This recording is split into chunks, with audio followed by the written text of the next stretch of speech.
Court is now in session. A lot of people came to my channel from my discussions surrounding the Danganronpa series of games, but before there was ever a Hope's Peak Academy, a super high school level, or a Monokuma, there was a foundational series of adventure game visual novel hybrids which defined this very style of sleuthing, contradiction finding, and finger pointing. Of course, we're talking about the Ace Attorney series, an eclectic anime-styled courtroom drama set in a bizarro world with bizarro characters. The series has enjoyed plenty of games and other associated media, but today we're going to be talking about the entry that started the whole thing, the very first game in the Ace Attorney series. It has quite the history, ranging from its initial ambitions on Game Boy Color, to its incredibly small development team, to its lasting legacy with a myriad of ports and adaptations. Suffice to say, Phoenix Wright started humbly, and then he turned it all around, just like he always does. But whether or not you're a connoisseur of the series or a first-timer who checked the court record and elected to ignore that spoiler warning, we're all headed to the same place. This retrospective, as always, will be part necessary recap, part review, and part reminiscence. I'll talk about my experiences with the game, while also offering my analysis of its plot, characters, and themes, as well as squaring away exactly how well I think all of these things have aged and whether they're worth your time today, even though it's been over 20 years since this game's initial release. With that all said, we've got little time to spare. The defense is ready, and what's on the docket for today's discussion? It's Phoenix Wright, Ace Attorney.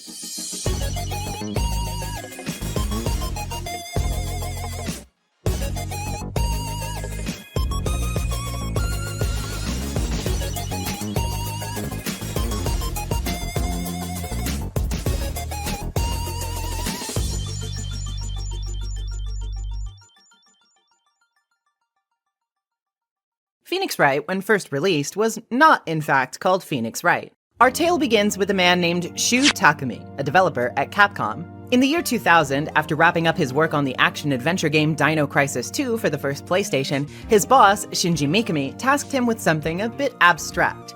He had 6 months to create any type of game he wanted, a rather broad pitch to be sure. Having originally joined the company wanting to flex his creative muscles with mystery and adventure games, Takumi saw this as an opportunity to finally strike out and make a mark on the world, to be his own creator. And he made a pretty strange game pitch, a game where you'd play as a lawyer who defends their clients in difficult cases and solves mysteries to acquit them. The concept wasn't exactly a hit at the office at first. Coworkers wondered if a game focusing on the legal system wouldn't just bore people to tears, and furthermore wondered if something could really be fun if it required legal knowledge. Takumi was adamant though, they had the wrong idea. Legal knowledge was not what his game was going to be focused around, and if you've played these games you'll probably already know that the very notion is pretty absurd because boy does Ace Attorney play fast and loose with the law. But instead, the fun would come from solving puzzles and catching witnesses in lies with the use of evidence. Initially, the game was conceptualized as a title for the Game Boy Color, but after the team saw footage from another game being worked on at the company, Mega Man Battle Network for the Game Boy Advance, development shifted over to that platform instead.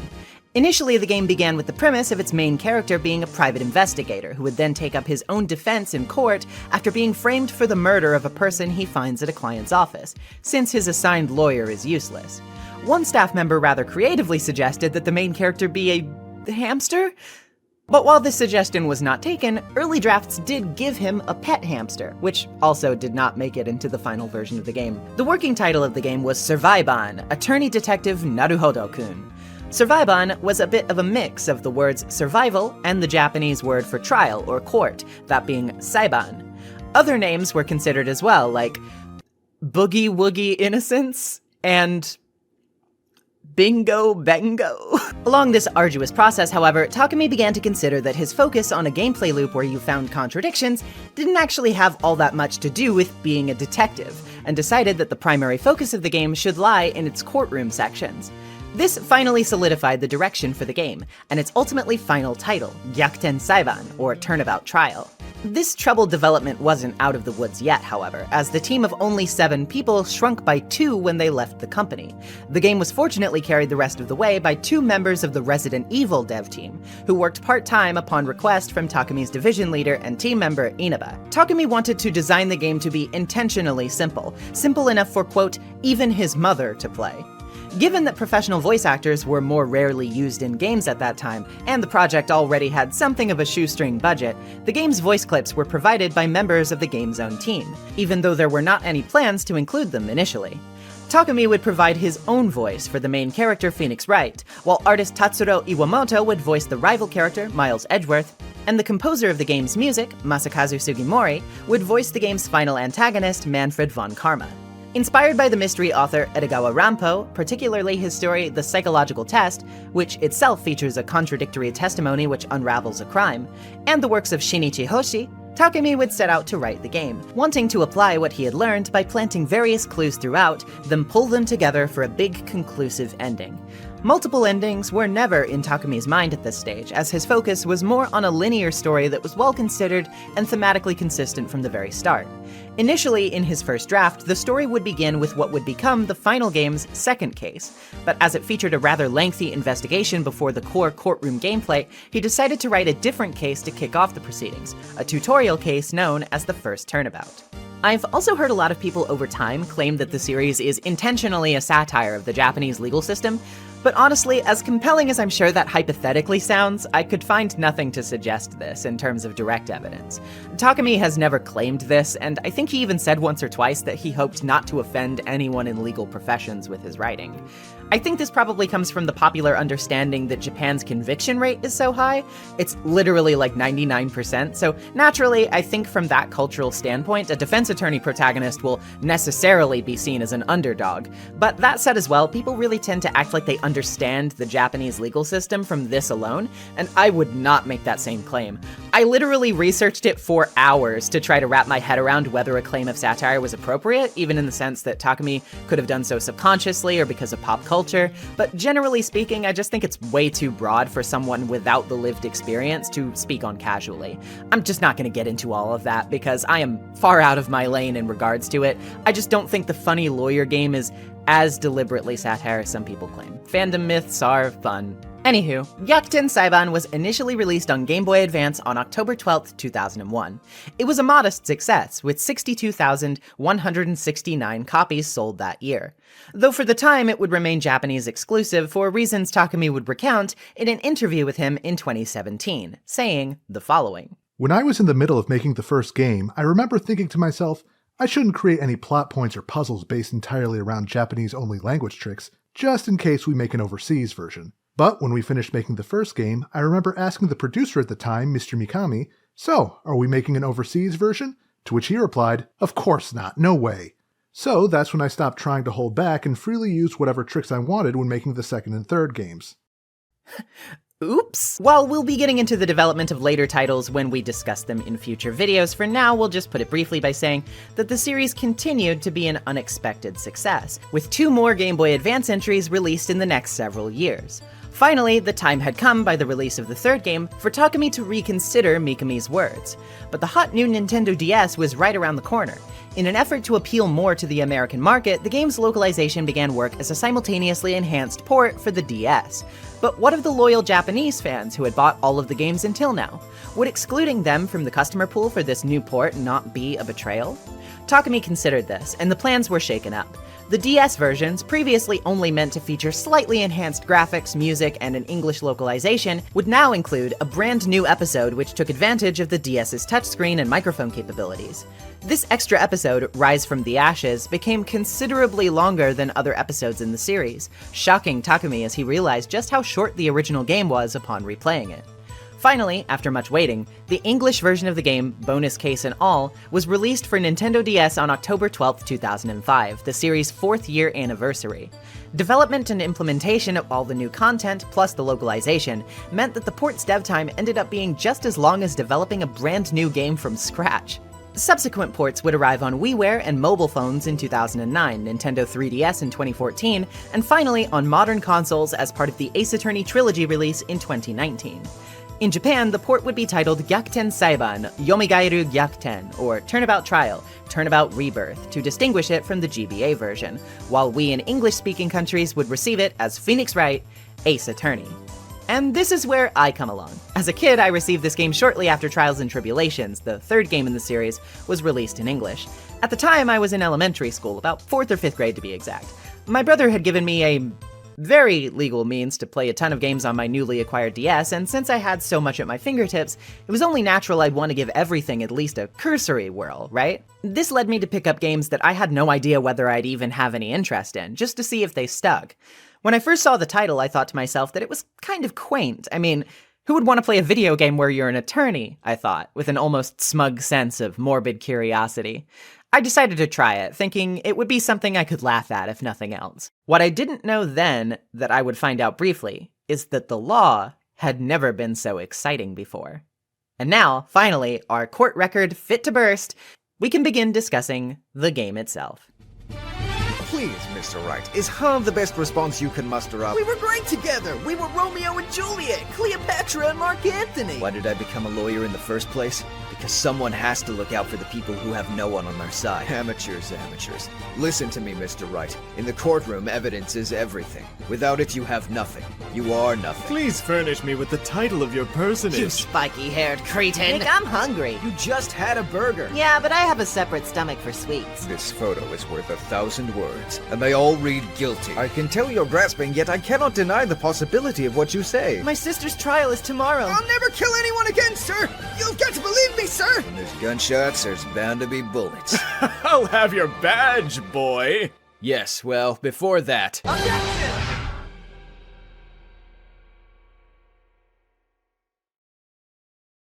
Loath as I may to do so, I will be using footage from the HD Trilogy release for this video, and most likely others to follow. While I personally maintain that the meticulous pixel art style of the DS release is the best the game has ever looked, and that the upscales by Capcom look like bad Newgrounds Flash games and AI art had a baby, I realized that this resolution isn't exactly going to be a winner for viewer retention, and maybe more difficult on the eyes for general audience members, so this is how we're tentatively gonna play things for now, unless a majority of the audience really wants me to change it for next time. Anywho, time for the first turnabout. Let's go! We open with a greasy little man looming over the body of a woman he just smacked in the noggin to death with a big old The Thinker statue, as he begins to think he could totally pin this on that guy he saw earlier with the squirrely hair and ugly jacket. This approach is already markedly different from a lot of other mystery games, where the culprit is unknown to the player at first. Ace Attorney is easing us into its tutorial case, appropriately so, very well, by taking a bit of the pressure off of us from the beginning. We may not know the circumstances, but we do know who the murderer is, so all we've got to focus on is proving it. We then flash straight ahead to court, where we're introduced to our principal characters. First off is our player character, Phoenix Wright. His name in the original Japanese release is Ryuichi Naruhodo. Ryuichi is derived from Ryuichi Sakamoto, a Japanese composer, singer, writer, and actor that Shu Takumi respected a lot. While Naruhodo is a common Japanese expression which means I see or I understand.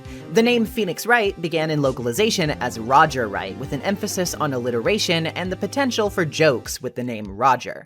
Other devs thought it sounded too plain or too much like Roger Rabbit, take your pick, and Phoenix was eventually chosen for its more unique sound, ironically tying into a phoenix's mythical ability to rise from the ashes, similar to how Wright himself is constantly turning around hopeless situations. Wright obviously denotes a feeling of him being correct as the main lawyer of the game, but was also chosen because of the abundance of lines in the Japanese version which made jokes where other characters would constantly use the phrase naruhodo while in conversation with Naruhodo. The idea then was that people would be saying things like, "Isn't that right, right?" which would then evoke a similar feeling. As much as I'd like to sit here and regale you on all of the interesting localization differences though, I'm only going to do so for major character names, as if I did otherwise, we'd be here all day. This does give you an idea of how the game was brought over to English-speaking countries, however, with an emphasis on Americanization. Normally I'm not that big of a fan of this, but I actually think it works rather well here, considering how pun-heavy a lot of the names are in this game, which would obviously not convey as well if you didn't understand Japanese. The setting change I'm less crazy about, but is understandable, as I doubt it wouldn't be weird to be hearing characters with English-sounding names talk about living in Japan. This approach would work well enough for the first game, where cultural references were easily skirted around, but would become a topic of contention for the localization team in later entries, where these cultural references became much more prominent. We'll get into that when it becomes relevant, but for now, all you need to know is that it's Americanized. Anyway, Phoenix is a rookie defense attorney, and this is his first trial. His mentor, Mia Fey, also known as Chihiro Ayasato, is trying to ease his nerves and give him moral support. She'll be acting as your guiding hand to understanding the game's mechanics for the most part, as she'll be tutorializing a lot of it. The defendant is a friend of Phoenix, and part of the reason he became a lawyer in the first place, a man named Larry Butts, or Masashi Yahari. He's a good-natured dude, but not exactly the brightest, and he always gets himself into bad situations. Phoenix remarks that in school they always had a saying that when something smells, it's usually the butts. This is because his Japanese name, Yahari, means I knew it, or of course, with the original school phrase being when something happens, of course, it's Yahari. Larry is pretty convinced he's gonna go to the slammer for this, and why wouldn't he? He's been framed for the murder of his girlfriend, Cindy Stone, who was found dead in her apartment due to blunt force trauma using a statue of the thinker that Larry himself made. We can't let him go to jail for a crime he didn't commit though, so we move on to the first courtroom section. It's here where we meet the judge who presides over the court, who will be present in pretty much all of the trials going forward, and the prosecutor for this case, Winston Payne. While his name pun is pretty obvious in English, it's actually pretty funnily obvious in Japanese too, as his name there is Takefumi Auchi. While Takefumi has no bearing, simply being the name of a staff member's dentist, apparently, Auchi is chosen for its resemblance to the English word ouch! Here we're run through a bit of tutorializing, which acclimates us both to the game's mechanics and some of the lawyerly terminology we'll be expected to keep in mind throughout, like defendant and etc. We're told how to access our court record, the place where our evidence and profiles are kept, so that we can name specific individuals related to the case and ascertain the cause of death from the autopsy report. Once the judge is convinced we've got it down pat, the prosecution calls Larry to the stand, with rather disastrous results. Payne reveals Cindy had a variety of sugar daddies and was overseas in Paris, with one of them directly prior to returning home and being murdered. With her passport and the court record, Payne calls his witness, a man named Frank Saw It. Wow, really on the nose there. Frank isn't just an evidence suck-up and newspaper subscription salesman, though. He's also the guy we saw in the intro. Right away we know he's full of it, and he's the guy we should be focusing our accusations on. He gives his testimony, which allows us to get a hold of the primary gameplay feature, that being testimonies and cross-examinations. The testimony is simply where we sit and listen to the witness's words and try to wrap our head around what they're saying, and if there's any inconsistencies that lie within it, juxtaposed against our court record.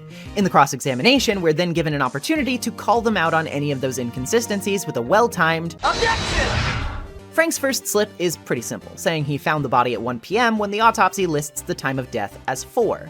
But it's here where I really started to realize the game was special. Realizing his slip-up made me eager to point it out, and the brilliant sound design of the abrupt objection, the stop of the music, and the beginning of the ever-invigorating objection theme music made me feel really smart as a kid, and Saw It's instant reaction of nervousness is excellent player feedback. Lies always beget more lies too, according to Mia, and seeing as how his testimony is starting to unravel, that holds pretty true. Earlier in the testimony, Payne told us that the witness didn't use the phone in the apartment to reach the police because there was an apartment-wide blackout at the time, yet here Saw It is saying he must have heard the time from a taped program the victim was watching.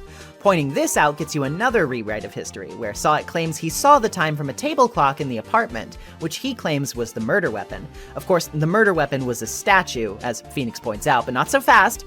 According to Payne, it actually is a clock. You just twist the head and it says the time. But this can only lead us to one obvious conclusion. Saw It could only have known this if he held the clock in his hands, which implicates him as the true killer.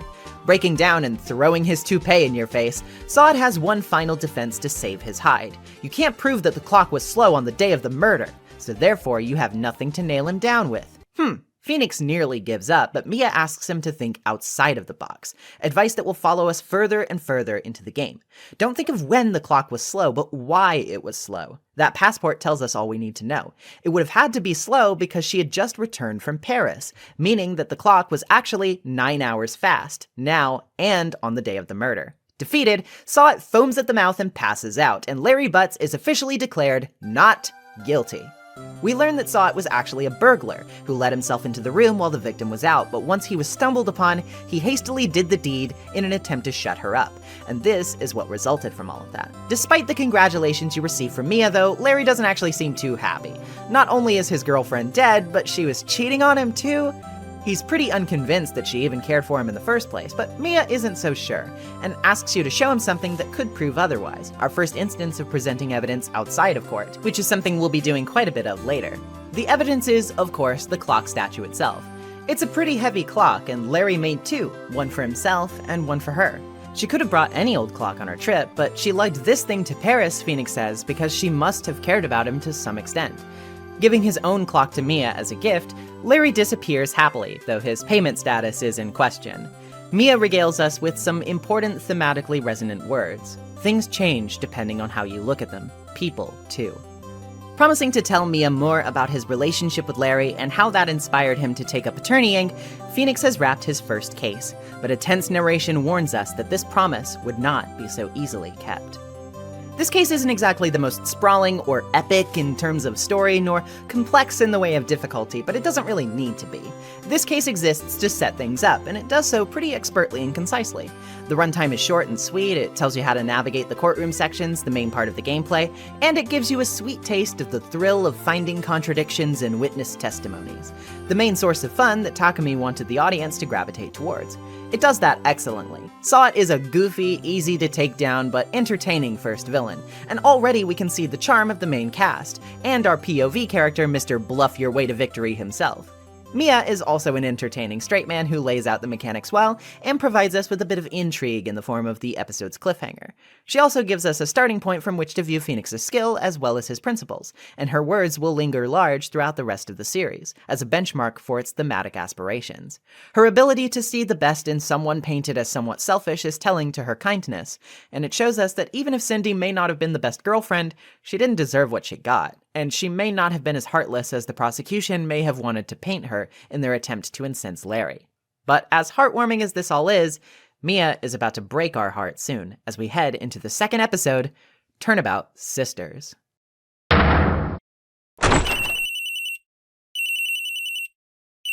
This episode begins with a phone call. It's Mia talking to someone named Maya, who seems to be very familiar with her, though she's a little sad that Mia hasn't called in a while.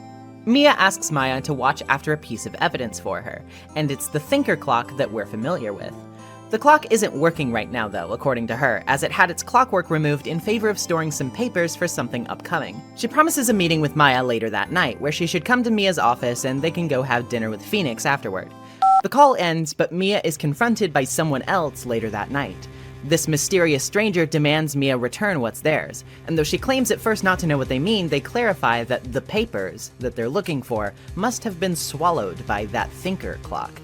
Mia laments that she wasn't more careful before said stranger demands her eternal silence, and in a flash, murders her with the clock, the very same way Cindy Stone was. Before the scene fades, we get a glimpse of the killer, and some foreboding words, red, white, blue, before Mia collapses. Upon arriving slightly late to the office, Phoenix smells blood and happens upon the scene. There, he sees an unfamiliar girl sobbing over Mia's lifeless corpse. Given our first chance to investigate, we find a few things nearby. A broken light stand, the thinker statue, and a note with bloody writing that says, Maya. Also out the window, a screaming woman at the hotel across the way has called the police and is looking right at us. Not very good. This is our first taste of out-of-trial gameplay, where we can move to different locations, examine evidence, and talk to characters. To start off, we should probably talk to this girl, who confirms her name is indeed Maya, or originally Mayoi Ayasato, which concerns her quite a bit when she sees her name on the receipt. Maya is Mia's little sister, and Mia was already dead when she got here, but that doesn't stop the police from bringing her in for questioning, headed by the detective Dick Gumshoe, or Keisuke Itonokogiri. Moving to the detention center in the morning, Phoenix is determined to help the now alone Maya, but first we should hear what she has to say. On the day of the crime, Maya got a call from Mia asking her to store some evidence, a conversation which should be stored on her confiscated cell phone, and she claims to be a spirit medium in training, thus explaining her outfit. Apparently, the whole Faye family is heavily associated with the practice, and Mia was a skilled spirit medium before moving down the mountain to pursue her career in law, something Phoenix had no idea about until now. Though Phoenix is determined to help, Maya asks you first to give a memo to a lawyer her sister recommended if she ever needed help, Marvin Grossberg, and Phoenix promises to at least give him a shot. Back at the office, you'll run into Detective Gumshoe, where you can get Mia's autopsy report claiming she was killed instantly via blunt force trauma to the head. He also warns you that the prosecutor for this case will be the notoriously ruthless and crime-hating Miles Edgeworth, or Udeiji Mitsurugi, so you should probably be ready to throw in the towel now if you insist on representing Maya. Nevertheless, a bit of clever thinking can net you Maya's cell phone, Phoenix claiming that her Steel Samurai phone strap is a collector's item that she's worried will get lost down at the precinct. He's already checked all the outgoing calls, so he thinks he has no more use for it and gives it to you, unaware of the recording stored on it. He also lets slip that the witness from the previous night is staying at the Gatewater Hotel, so we can head on over to have a chat. The woman is one April May, a wannabe saucy minx who is dangerously pink. Phoenix doesn't take well to her provocations, but just as well because she has very little she's actually willing to disclose. She does have a screwdriver mysteriously sticking out of her drawer, but trying to check it will get you chased off, meaning that we'll have to come back later if we want to see what Miss May is trying to hide. Visiting the law offices of one Marvin Grossberg unfortunately doesn't yield much headway either, though, as nearly instantly upon arriving he hears Maya's name and refuses to represent her. Something seems fishy, especially considering that he readily admits Mia was an apprentice of his. But aside from telling us about this cherished painting of his that he has no intention of selling, he has little else he's willing to tell us, so we have to go deliver the bad news to Maya. Obviously, she feels pretty abandoned at this point. Maya's father died when she was very young, and her mother disappeared. Apparently, she was involved in a police investigation some 15 years back, where she was tapped to secretly spiritually channel the dead spirit of a murder victim to ask him who killed him. This unfortunately led to a wrongful accusation, however, and somebody found out about this, leaking it to the press and humiliating Maya's mother and the police both, leading the former to go into hiding as her life was destroyed. Maya doesn't know who the leaker was, but she claims that Mia always used the name Wright when mentioning him, with part of her motivation for going into law evidently being to get revenge on him. Finally, though, with no other options, Maya accepts Phoenix's representation, and our investigation starts again in earnest. One last visit to April May proves productive too, as even though she isn't around, a bellboy is, and he tells us that a Mr. White has phoned her, and to tell her if we get the chance. Finally, examining the drawer reveals a wiretapping device inside, explaining why she was so protective of it earlier. But that's all the time we have for today. Court's tomorrow. This is an excellent setup to what's ahead. We may not have gotten that much of a chance to know Mia deeply as a character, but it's definitely pretty heart-wrenching to see her die nevertheless. On top of that, Maya is instantly sympathetic, and the things she tells us about her family aren't just revelatory, they're heartbreaking, and only serve to motivate us to help her more. Again, though we haven't met who appears to be the murderer yet, we're given a bit of ease in how to approach all of this, having been shown his face to begin with. This again lets us focus on the gameplay a bit more, which is nice, because the leeway cushions the transition from purely courtroom gameplay to exploration and evidence gathering. I would say this aspect of the game is inevitably its weakest, and it can sometimes feel pretty padded, especially in longer cases, and it can feel a bit difficult to figure out where to go or what to do sometimes, but ultimately it serves as a decent addition to the core loop, which prevents the game from being way too repetitive or short. Already, seeds of intrigue are being planted, and the long-term plot threads are being set up for, in ways that make their inevitable payoffs feel all the more climactic and well-earned, and we're definitely going to be getting into those as we go along. For now, though, it's court time. Here we'll be put to the test as we finally meet Prosecutor Edgeworth, who starts by calling Gumshoe to the stand. His testimony initially sounds pretty solid, and it doesn't really have any obvious contradictions. This is where Maya will pass us a note describing how Mia would bluff her way through pressing witnesses on every little detail, which would often lead to them slipping up. This press mechanic is going to become a vital part of our courtroom repertoire moving forward, as obvious contradictions will become scarcer with time, and pressing to reveal these weaknesses will become absolutely necessary. Pressing Gumshoe about the witness he mentions, Phoenix asks if the witness is really the hard evidence that Gumshoe claims to have, and he gives his testimony another whirl. The actual hard evidence, he says, is the memo naming Maya, which the victim must have written in her own blood in her dying moments. But hold on a second, objection, Your Honor. The victim couldn't have written that, because the autopsy claims she died immediately. But here comes Edgeworth with his most recognizable doozy of a trick in the entire series, the updated autopsy report. One he specifically requested yesterday, which Phoenix hadn't received. It claims that Mia could have lived for a few minutes after being struck, ergo it was totally possible. The autopsy report is updated, and April May is called to give her witness account. She immediately turns her wiles on the courtroom to capture their hearts, and even the judge seems reluctant to have her cross-examined, but we'll do it anyway. Pressing her about her description of the crime, Phoenix contests whether she actually saw anything, as she claims to have identified Maya by her girlish physique rather than her much more obviously atypical outfit. Giving a second try, she falls into the saw-it trap of describing the Thinker statue as a clock, which Phoenix is quick to point out that she shouldn't know. Edgeworth attempts to call this irrelevant and May claims she just heard the clock across the way, but presenting Maya's cell phone conversation proves she couldn't have. After all, the clockwork was missing, remember? A desperate final attempt, May claims she saw the clock at a store, duh, and she visits so many that she just can't recall which. But not so fast. Larry made that clock, and there's only 2 in the world as far as I know. And I mean, to be frank, I don't think she should own one. And I for one never saw it at a store. May completely breaks down, a hair trigger crossed as she blows her gasket and gives you the evil eye. But she has a final trick, an alibi established by the bellboy who brought her iced coffee at 9 p.m. sharp. Phoenix elects to call the bellboy as a witness, but Edgeworth gives a condition. If you can't find a crack in the alibi after hearing him speak, Maya is guilty. No ifs, ands, or buts. Not really sure that's how court works, but okay. The testimony is pretty rudimentary, just explaining the room service and how May gave him a cheek kiss for a job well done. Pressing him only yields the judge and Edgeworth's opinions that he's irrelevant, but Phoenix protests about making one last question. It doesn't matter what choice you make here, so I went with bed making, where he reveals that he had to bring pillows for 2, of course. Oops, seems someone was staying with Miss May, and why didn't he mention this before? Well, Edgeworth told him not to, of course. This means a breakthrough has just been made. Another person could have been staying in her hotel room, and that person has no such alibi to speak of. Though Maya isn't home free, we have bought more investigative time, and the court is adjourned. As a parting gift, we get May's testimony as a piece of evidence, though as most of it was stricken from the record because of lying, all that remains is a claim that the victim dodged an attack and ran to the right, but was then caught and struck. Again, pretty damn good showing here. Edgeworth's introduction is great, and the press mechanic adds another subtle layer of depth to the gameplay that will be built upon more and more the further we get. I'm not generally crazy about April May as a witness or a character, but she serves her function well enough, and her breakdown is somewhat entertaining. We all know that this is just set up for what's to come though, so let's not waste any more time in getting to it. When court lets out, we can see Miss May in the detention center, but needless to say, she is impossible to get information from. Grossberg is out of his office, but it sure seems different around here. His precious painting is missing, and 2 photos lie on his desk. One of a woman and one of a man, both labeled as evidence from a DL6 incident. Wonder if that's gonna be important later.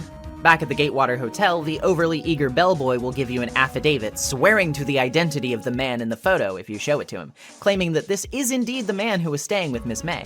Showing her said affidavit after the photo will get her to finally cough up some info, namely that her boss is a man named Wright, the owner of a company called Blue Corp. And yes, he was checked into the Gatewater Hotel with her. Finally, some sweet, sweet progress.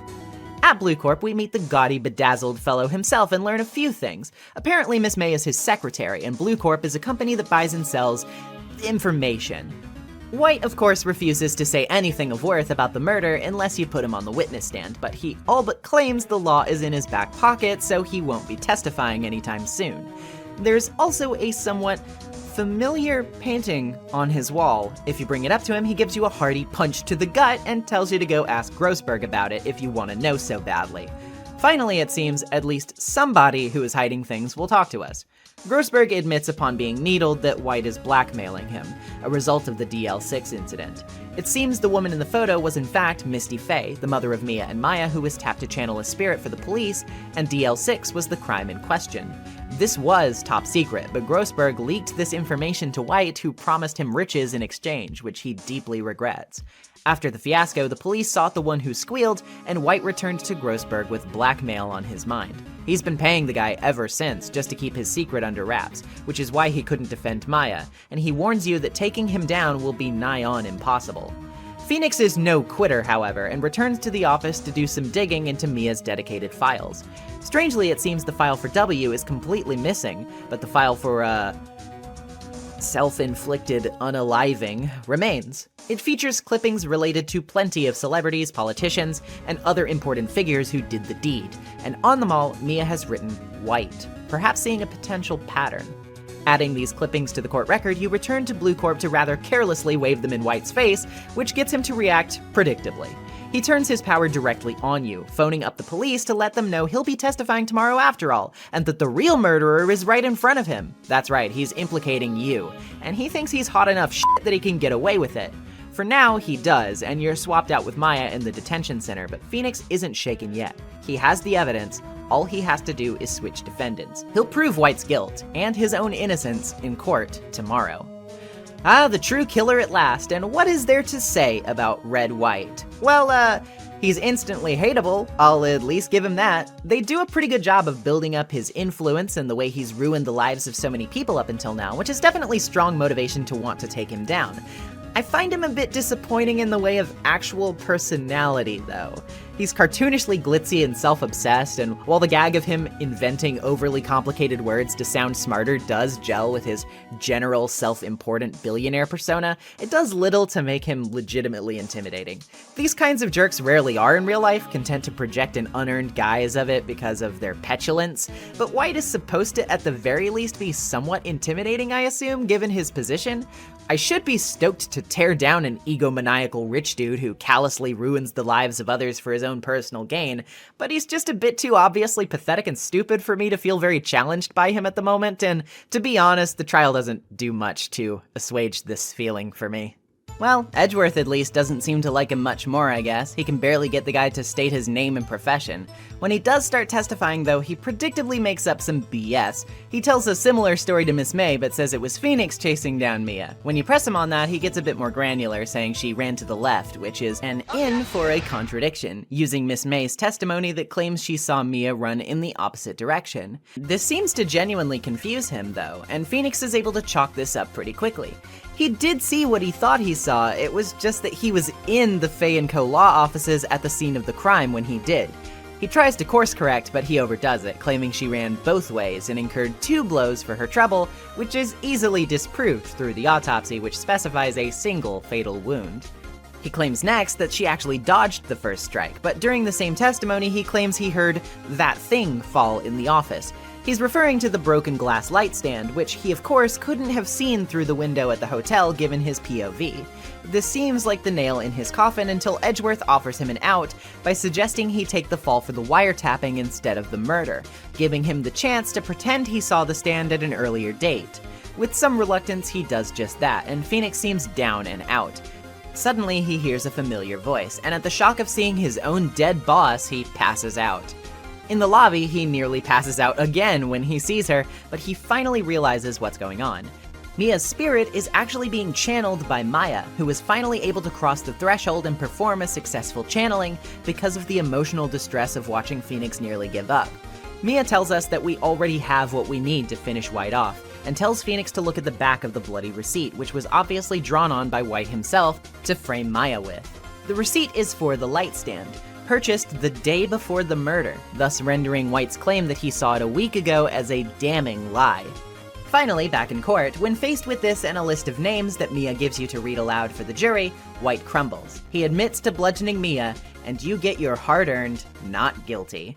Mia asks Phoenix to come into the office later, where you meet up with Maya. She reveals that Mia left her a note telling her to take care of Phoenix, and she reveals that she'll be your new assistant at the newly christened Wright & Co. law offices. With an iconic gaming duo cemented and Mia's spirit watching over you, Turnabout Sisters finally comes to a close.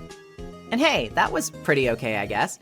For a second case, it's almost as much tutorial as the last one was, because it has even more mechanics to set up, and to its credit, it does that pretty well. The difficulty does ramp up a bit, and it does so gradually enough to still feel remarkably manageable. The final showdown with White, however, is nearly just as disappointing as his character is for me in general. Despite his sway and his powerful ties, once he's actually on the witness stand, he's hopelessly clumsy and puts his foot in his mouth even faster than his assistant did. The final hump of the case, the light stand receipt, feels very forced specifically so that the concept of Mia being channeled can be introduced, as I have no idea why Phoenix wouldn't think to flip over a piece of paper.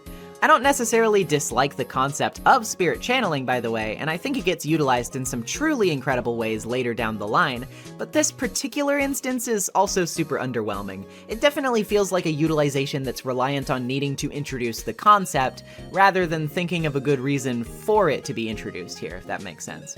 The problem is not so large that it requires Mia's help, and so the fact that Phoenix needs her to solve the case ends up feeling pretty silly and makes him seem dumber for it all. I am glad on some principle that Mia got to sink her own killer, though, especially given that he played such a large role in the motivation for her career, and did what he did to the Faye family. Still, I'd have liked a villain of such significance to not be such an easily dismantled clown show, but we can't win them all, I guess. At least we got Maya out of this, though we won't be seeing her character truly evolve into the Maya we know and love until the next case. We've also been given some staple characters we'll grow to love even more as the story progresses, namely Edgeworth and Gumshoe. They may not be at their best here, but they've got plenty to wax about later, so I'll save it for then. The bits of lore we've been drip-fed here are also expertly planted. The fact that we're introduced this early on to the circumstances surrounding Misty Faye, the channeling technique, and the DL6 incident is fantastic foresight into story setup, which Takumi will display his mastery of as the games progress. For now, though, we've got to take a diversion into a territory you're all probably somewhat familiar with.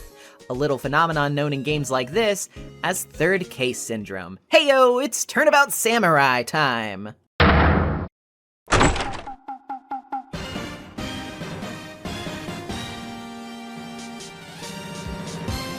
Good old third cases, huh? They're infamous for usually being a bit fillery, and the first Ace Attorney doesn't make this much better with how it's going to insist on making every case from here on out the maximum 3 days long. Oh yeah, I guess I haven't mentioned that much yet, but cases in this world are a maximum of 3 days, owing to the so-called initial trial system, a result of the system being so swarmed with a backlog of cases that trials are very fast-paced to compensate. Wee bit dystopian, that. Thankfully, most cases after the first game are finished in 2 trial days, despite the rule remaining the same in-universe as an attempt to understandably streamline gameplay. Here, though, we gotta deal with the brunt of it. Well, right after some TV, of course. The newest episode of The Steel Samurai, a popular tokusatsu-esque show, has just ended. The fates of its main character and the villain, the evil magistrate, are left ambiguous by its close. What's also ambiguous is how Phoenix plans to pay the bills, as he hasn't gotten any attention for the new office in the month that has passed since Turnabout Sisters. Luckily for him, and unluckily for television, though, Maya gives him a call in the morning to let him know that the Steel Samurai's actor, Will Powers, has been arrested on suspicion of murdering Jack Hammer. Oh my god, these names. Jack Hammer, the guy playing his on-screen enemy. Trouble is brewing down at Global Studios, and this is our ticket to the spotlight of lawyerdom. Well, and Maya is a super fan of the show, so we might as well do it to appease her, right? This is the first time we really start to get a better sense of her personality when she's not on trial for murder. She's bubbly, snarky, and loves to eat, namely burgers or ramen, depending on who you're asking and where they're from. She's constantly snarking with Phoenix, who she's taken to calling Nick like Larry does, and their back and forth comedic banter is pretty much the heart of the original trilogy. A fun fact about me, I had a huge crush on Maya when I played these games as a kid, and she remains one of my favorite characters from the entire franchise to this day. She's just so charming, and she always effortlessly brings a smile to my face. Speaking of sweethearts, though, Will Powers is down in the detention center, and despite his intimidating exterior, the guy's a big teddy bear, honestly. It's obvious he didn't kill Jack, and in fact, all he does recall doing that day is an action scene in the morning with the rehearsal planned for 5. After the run-through, he took a long nap, and when he awoke, his co-star was already dead in Studio 1, wearing his costume with a samurai spear rammed through his chest. Visiting the studio won't give us much to go on at first, though. The security officer is an old irritable woman named Wendy Oldbag, who is pretty certain of Powers' guilt, seeing as he's the only person she saw pass through between 1 p.m. and 2:30, the time of the murder. She's much more partial to Jack Hammer himself anyway, saying he used to be a much bigger star until an accident during filming 5 years ago. Now he's been reduced to playing a villain on children's shows for peanuts, she says. But despite being willing to gossip, she's not letting us in. We'll need something to sway her with. Something like a request for representation from Powers himself, maybe. Yeah, that seems to do the trick. Outside the studios, we also find Gumshoe, who seems a bit ragged. We get the autopsy report from him, and he tells us about photographic evidence that apparently implicates Powers, taken automatically by the gate cam here that snaps a photo when someone passes this way. Oldbag confirms the photo's existence, and that being the reason for her suspicion, clarifying that all of the camera data goes to the computer in her guard station. In the employee area, we can see the remnants of the food that wasn't cleaned up amidst the chaos, and we can also find a card key in Will's bag in his dressing room. This will let us into Studio 1, the apparent scene of the crime. There, we can talk to an assistant named Penny Nichols, who claims that Hammer went to Studio 1 after lunch and that she feels like somebody else was at the studio that day. If we investigate the latter, we also get the infamous argument itself, a staple of Ace Attorney that began here. Look, a ladder! That's a stepladder. So, what's the difference? You need to stop judging things based on narrow-minded cultural assumptions, Nick. If we tell Oldbag about Penny's claim, she gets annoyed, thinking someone is accusing her of not taking her job seriously enough. When she runs off to give the girl an earful, we can sneak into her station to find the photo that she was talking about. Turns out it's not so damning after all, as all it depicts is someone in a steel samurai costume, not Will Powers himself. This will be a valuable foothold in court tomorrow. The setup so far is pretty decent, but it definitely does feel a little fillery, at least right now. Glad to give Phoenix and Maya an opportunity to let loose and become the iconic duo they are though, of course. And the Steel Samurai franchise in universe does actually remain relatively important throughout the series, so it's not as if I'm opposed to its introduction here. Will is a sweet enough guy that defending him seems a natural fit, but I'm not totally invested in his story quite yet. The other side characters can also be a bit hit or miss so far too. Oldbag is decently funny in my opinion. I'm not totally annoyed by her like some others are, but she can certainly hinder you if you don't know how to navigate around her at first, which I assume would definitely irritate some. Penny is sweet, but similar to Powers, there's not much that genuinely compels me about her at the moment. At least it was nice to see Gumshoe again though. He is kinda growing on me as he relaxes and becomes a bit more conversational. Well hey, maybe steam will pick up in the trial, huh? Court day begins with a brief rundown of the crime from Gumshoe. In the morning, Jack Hammer, Will Powers, and Penny Nichols were in the employee area until noon. After some lunch, Hammer headed to Studio 1, while Will stayed behind to nap. At 1 p.m., Oldbag arrived at her post. At 5, the production staff went to Studio 1 for a scheduled rehearsal, but found the victim's body. The time of death was 2:30 p.m., and he had the samurai spear prop lodged in his chest. Once this recap is over, Oldbag arrives to testify. She tells us all about Powers passing by her at around 2, but obviously the photo can contradict her statement. How does she know that it was Powers in the costume? Well, she claims it was because Powers tripped and fell during his action scene rehearsal, spraining his ankle, meaning the person in the photo must be Powers because he's dragging his leg. Pressing her also reveals the fact that the spear was broken during this tumble and had to be duct taped. The judge asks about the costume's whereabouts, but apparently no one has been able to find it. Anyhow, despite Oldbag's claim that no one else could have passed, a closer look at the photo shows that it's labeled photo number 2 by the computer. So what was photo number 1, and how come it's not here? Oldbag claims it was a grade school fanboy who snuck into the studios, which means he clearly can't be the culprit. The judge calls a recess to think about all this, and Maya and Powers can't think of anything. Our best shot to extend the trial to another day is by temporarily pursuing a culprit, whether they're actually guilty or not. Back in the court, we can accuse Oldbag of the murder by bringing up her lack of alibi, the fact that she saw Powers' injury when she went to watch the rehearsal, and the fact that she could have stolen both the costume and keycard from Powers' room at that time. Unhappy to be implicated, Oldbag admits that there were other people at the studio that day, suits that she was told to keep quiet about, but will no longer do so if it means she's going to get thrown under the bus for their sake. Now we know that the director and producer were present at the Studio 2 trailer and that the director was at the rehearsal as well. We've netted ourselves another day. Time to make the most of it. This is a decent enough court section. It becomes pretty obvious that this is all a bit of fluff to stretch out the episode, though. Oldbag is a pretty funny witness, and the fact that she's so difficult to make cooperate is hilarious, especially when it tests Edgeworth's patience. It's very satisfying to see someone get a rise out of him after he's tried so hard to maintain this superior sense of composure up until now. Her creeping on Edgeworth, though, yeah, that's a little less funny to me. Bro, he's like 24. Leave him alone, ma'am. He is a baby compared to you. Well, speaking of babies, it seems Penny's taped up the drain on behalf of Oldbag to keep the kids out. Maya is sympathetic to the plight of would-be 11-year-old leakers, though, and rips off the cardboard when no one is looking to keep the dream alive.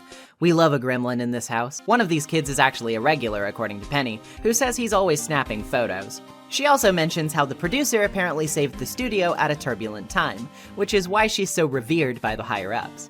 In the dressing room, we find the director, a creepy, leet-speaking otaku who goes by the name Salmonella. Honestly, sometimes I want to call this game timeless, but his dialogue has really aged very poorly. He's basically a walking early aughts meme dispenser, which is incredibly awkward now. How long has it been since I've heard somebody say sucksores? I also really want him to stop looking at Maya like that, though it does apparently inspire him to create the Pink Princess. Alright, I guess. Manella says he was in a meeting from noon to 4 on the day of the murder, which seems to be an alibi. He also says the producer is a genius, but scary. Her name is Dee Vasquez, and she was apparently present for this meeting in Studio 2 as well. We can't get into that trailer yet, though. All of a sudden, Oldbag returns, frustrated after the police realized she wouldn't fit the suit very well. She has got nothing to say to us, but we will find the fanboy lurking in the employee area now. He says he saw everything on the day of the murder, but runs away, and Maya finds an empty bottle of sleeping pills on the table near the lunch plates from the other day. While Oldbag is distracted chasing down the boy, we can help ourselves to the trailer key and let ourselves in to investigate a mysterious banging noise inside. There we find the producer, Dee Vasquez, who isn't very talkative. She says she has nothing to contribute until she has in her hands the script for episode 13 of The Steel Samurai, which she tells us we can retrieve from Sal. Sal doesn't know where it is though, so after a bit of sweeping we find it left in his chair in Studio 1.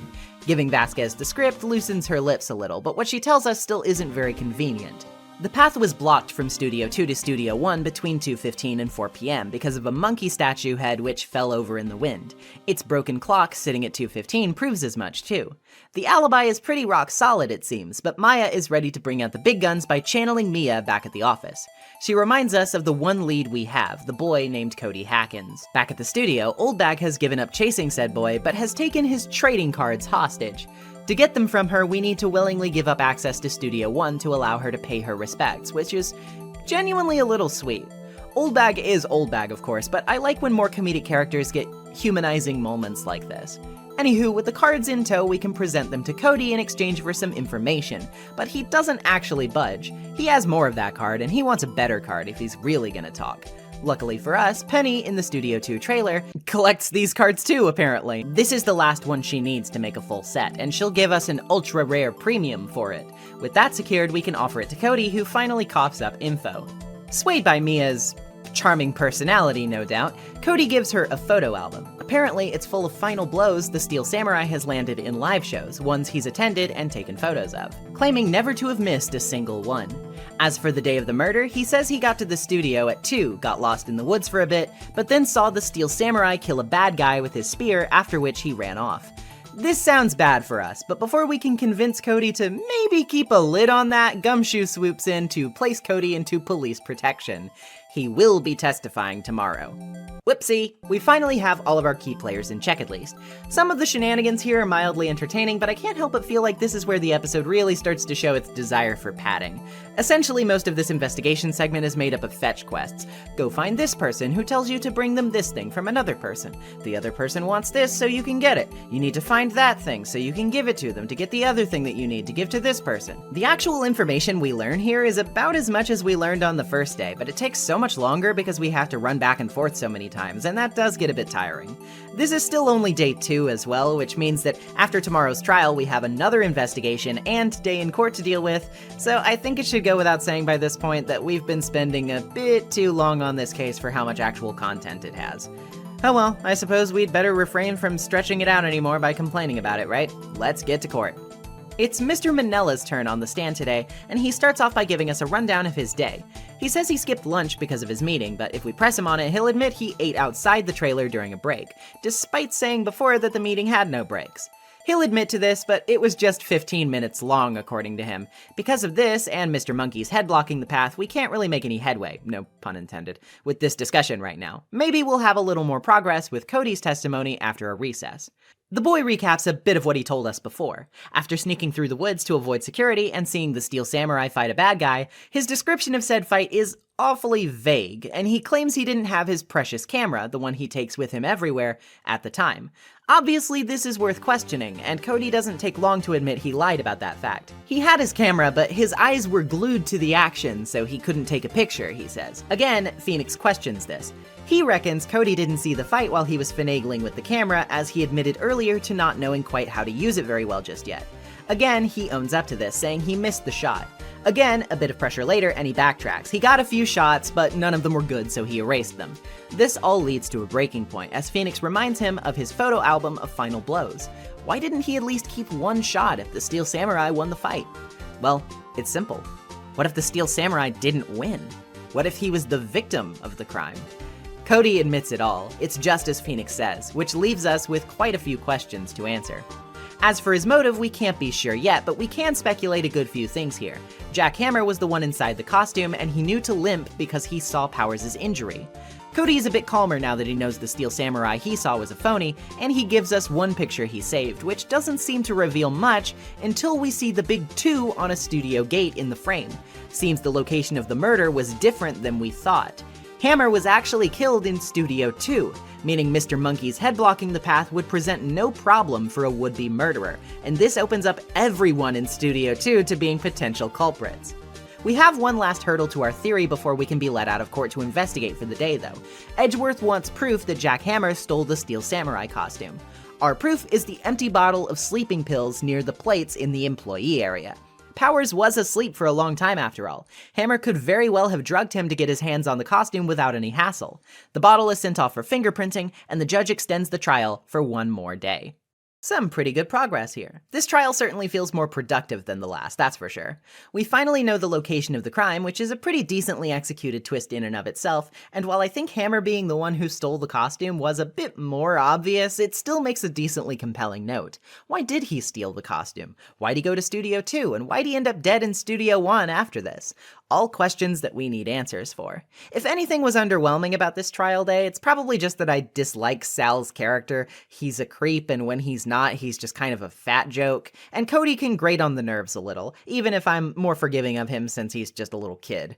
I also think the return of Mia here is a little, again, forced. Her presence always seems to suggest that we're in dire straits and need the extra hands, but I don't know, it didn't seem that bad to me going into the trial day. Sure, you can say that what Cody says sounds damning, but he was really non-specific even yesterday. I figured there had to be something more than he was letting on.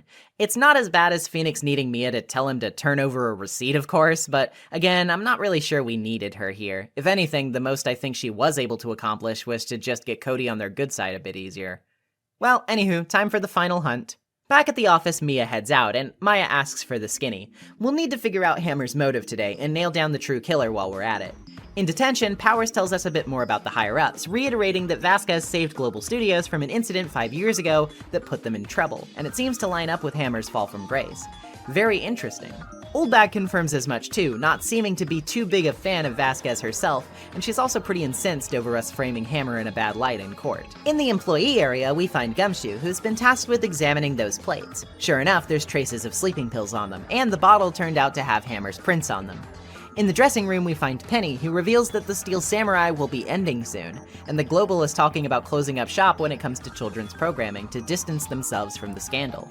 She also tells us a bit about the dirt Vasquez apparently had on Hammer, which caused his career to languish. Apparently, he accidentally killed someone 5 years ago. Oldbag is pretty mad that she told us that, and she still maintains Hammer's innocence until we show her the pill bottle. Finally, she calms down, clearly downtrodden that her favorite star would sink so low. She tells us about the accident and gives us a photo, too. It shows a man impaled on the spiked fence outside the Studio 2 trailer, Hammer looking shocked up above, and a younger D. Vasquez recoiling in horror. Apparently, when this happened, a paparazzi took the picture, but before it could be sent to the press, Vasquez covered it up because of some ties she apparently has with the Mafia. Oldbag wrenched the photo out of the guy's hands herself, and this is the only existing one. Showing this photo to Vasquez finally breaks her icy exterior. She invites us into the trailer for a talk. She admits that she used the photo to blackmail Hammer into doing whatever she wanted. She also claims that it wasn't an accident and that Hammer killed the guy purposefully, arguing that he never would have allowed her to run his life like she did if it was a mere accident. Turns out she's only so willing to chat because her boys are here to erase us. But before the Yakuza can have the last laugh, Gumshoe rushes in to save us, having heard every word, arresting Vasquez, who will face off against us in the final trial tomorrow. There's still pretty little that happens in this investigation ultimately, but it's easily the most exciting yet in my book.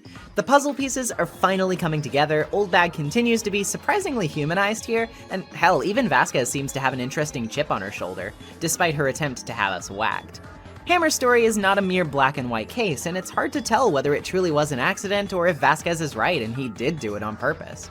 Either way, between that and his plan to drug Powers, Jack's definitely tainted his legacy one way or another, and it's pretty tragic to say the least.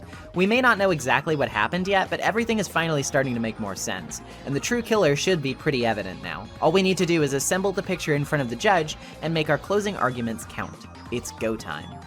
It's no surprise that we've got Dee Vasquez on the stand right away, and it's no surprise that she's up to her most devious tricks right out of the gate. She says that the meeting began at 12 and ended at 4, after which she was driven in the studio van by Sal to Studio 1, since she was fatigued. At 2:30, there was a 15-minute break for T-bone steaks in front of the trailer, and they discovered the body when they went to Studio 1. But about those steaks. You see, those plates outside the trailer looked a little barren to have had T-bone steaks on them, and I'm assuming Vasquez wouldn't just eat the bones. So yeah, she didn't eat the steak. She must have thrown it away while she was busy with something else, namely meeting with the Steel Samurai. She argues that she couldn't have wielded the samurai spear, especially since it was broken during rehearsal, but she didn't need to. It wasn't the murder weapon. What was then? Well, how about the exact same fence involved in the accident from 5 years ago? That's right, Hammer got pushed to his death the exact same way he pushed another man to his. Vasquez asked how she could have moved the body in just 15 minutes, but of course, Sal could have helped her move it with the van, after which she was able to change the costume, place the spear, and get rid of the Steel Samurai costume, most likely in the Studio 2 incinerator. That all said, it's still just a theory, and she wants decisive proof. However, to our collective shock, Edgeworth steps in to add his own 2 cents. He asks her to testify about finding the body, actually helping us out for once, it seems. Vasquez talks about finding the corpse, Powers being absent, and then asking to be left out of the proceedings as she collected her script from the trailer and headed home. When pressed on this, she says she didn't bring her notes to the studio because she didn't think there'd be a rehearsal on account of Hammer's injury. But hold up, wait a second. Hammer's injury? Powers was the one with the sprained ankle. Of course, she would think Hammer was the one who was hurt though, since she saw him pretending to limp in order to frame Powers for his own planned crime. Yep, it turns out Vasquez had no real motive of her own, but rather she was defending herself from Hammer, who attempted to murder her in Powers' costume while framing him for it. When the scuffle occurred, she pushed him off of herself and onto the fence, killing Hammer. The mystery is finally settled. We even get a little flashback, purely for the player to see, of how the incident from 5 years prior went down. It's very vague, and we still never learn whether Jack did it on purpose, but we do realize from her anguished cries that the man who died, Manuel, must have been very important to Vasquez herself. Perhaps that's why she held it over his head so fiercely all these years, which makes it all the more ironic how he died. As for why he tried to frame Powers, well, Phoenix chalks that up to simple jealousy. Powers was worshipped by children all over the world as the heroic Steel Samurai, while he had to endure being a bit villain. Before we can head out, Edgeworth stops by and gives the audience a pretty startling reveal. He says he never expected to meet Phoenix again in court, and though he was willing to work with us today, it doesn't seem like that will continue on in the future if he has anything to say about it. Rather infamously, he tells Phoenix that he saddled him with unnecessary feelings, which, carry on, buddy, what do you mean by that? Then he warns you to never show your face in front of him again, and takes his tsundere ass home. To finally end us off, Global Studios decides to keep working on kids shows after all, and greenlights The Pink Princess to Maya's delight. Was Sal not arrested for helping with the murder, or? And that's a wrap! Of all the third case syndrome cases in this series, I honestly think this isn't nearly as bad as some others. It's decent for being so self-contained, and it has some nice twists and turns. In particular, I think Dee Vasquez, while not being the most genius villain ever, still had a pretty solid plan, and had more of a believable downfall than someone like Red White. They made a smart move by easing us into a more difficult case by not telling us who she was, or that she was the killer from the very start like the past 2 culprits we faced. I also kinda like that despite being the killer, she's vaguely sympathetic by the end, and the nature of Hammer's actions are left fittingly gray. It could be true that he killed Manuel, whoever he was, by accident, but Vasquez's version of events definitely seems to hold some water as well, and either way, it's clear to see that she was very, very hurt by this incident herself. She's not exactly a good person, but hey, he did try to kill her too. Ultimately, blackmailer or not, she didn't set out to kill Jack Hammer that day. It's just a shame that it all happened like this. That said, for all the fun this case has to offer, it does definitely drag. There was no need for this to last 3 days, especially when there was so much padding to be done. While I can also tolerate characters like Old Bag and Cody, characters like Sal, yeah, they're not doing anything for me other than make me uncomfortable. And of course, like I said before, the reappearance of Mia here was just unnecessary. Like, really, what does Mia add to this story that we couldn't have easily managed without her? Don't get me wrong, I don't hate Mia or anything, she's great, but this first game is really plagued by Phoenix needing her help all the time. I get that he's a rookie, but at the very least throw in Mia whenever the situation really calls for it, yeah? Not just to fill the quota of Mia appearances, even when the situation doesn't really seem nearly dire enough for her to be here. Now well, for a bit of filler, it passes the smell test for the most part. It's not an incredible case, but it is entertaining enough, which is all it really needs to be. And hey, just because the overarching plot doesn't churn along much here, we do still get some pretty valuable setup. Not only is the long-running Steel Samurai franchise established, but we also get to see Maya truly blossom into the character we all know and love, which I think should be more recognized. This is the first time we genuinely see her open up, and some of her best interactions with Phoenix in this game come from Turnabout Samurai. Their constant bickering over things is delightful. We also learn, even if we don't get the full context yet, that Phoenix and Edgeworth know each other somehow, which is very compelling. It's pretty cool to see Edgeworth come in clutch like he does at the end of this trial, proving he does have some likable traits after he was kind of a bastard last time. It's also hysterical to see him so flustered by uncooperative or generally annoying witnesses. Heck, even Gumshoe gets a lot more spotlight here, which, can I just say, good. I love how Gumshoe changes over the course of this game, and him saving you and Maya from Vasquez's men is a shining moment in his arc. Overall, Turnabout Samurai has the pacing issues and general disconnectedness that would plague a lot of the lesser filler cases in this series moving forward, but it has just enough substance that I don't really hate to replay it. It may be sort of a low point for me on repeat playthroughs, but it adds to the whole more than it detracts from it in my opinion. That said, if that was the low point, we're quickly coming up on the high point. Fasten your seatbelts, get out your Christmas trees, and open your gift. What's in the box? Why, it's Turnabout Goodbyes. Why weren't you at elf practice? It's Christmas Eve out on the foggy Gourd Lake, and what's the gift? Murder. Two men discuss the past on this rickety old boat, and one has revenge in mind for some apparent suffering he's undergone. A shot fires off, a gun flashes, and one of the men falls into the water. The other left behind clutches the gun in his hand, and it's none other than Edgeworth. Whoa, hold the phone, what's going on? Well, back at the office, not much, except Maya failing to find inventive ways to continue her waterfall training. On the news, they're talking about some ridiculous sea monster people claim to have spotted at Gourd Lake called Gordy, but more importantly than that, there's also been a murder, and Edgeworth has been arrested for it. Clearly, both Phoenix and Maya are in shock at this news and scramble down to detention to see what's up.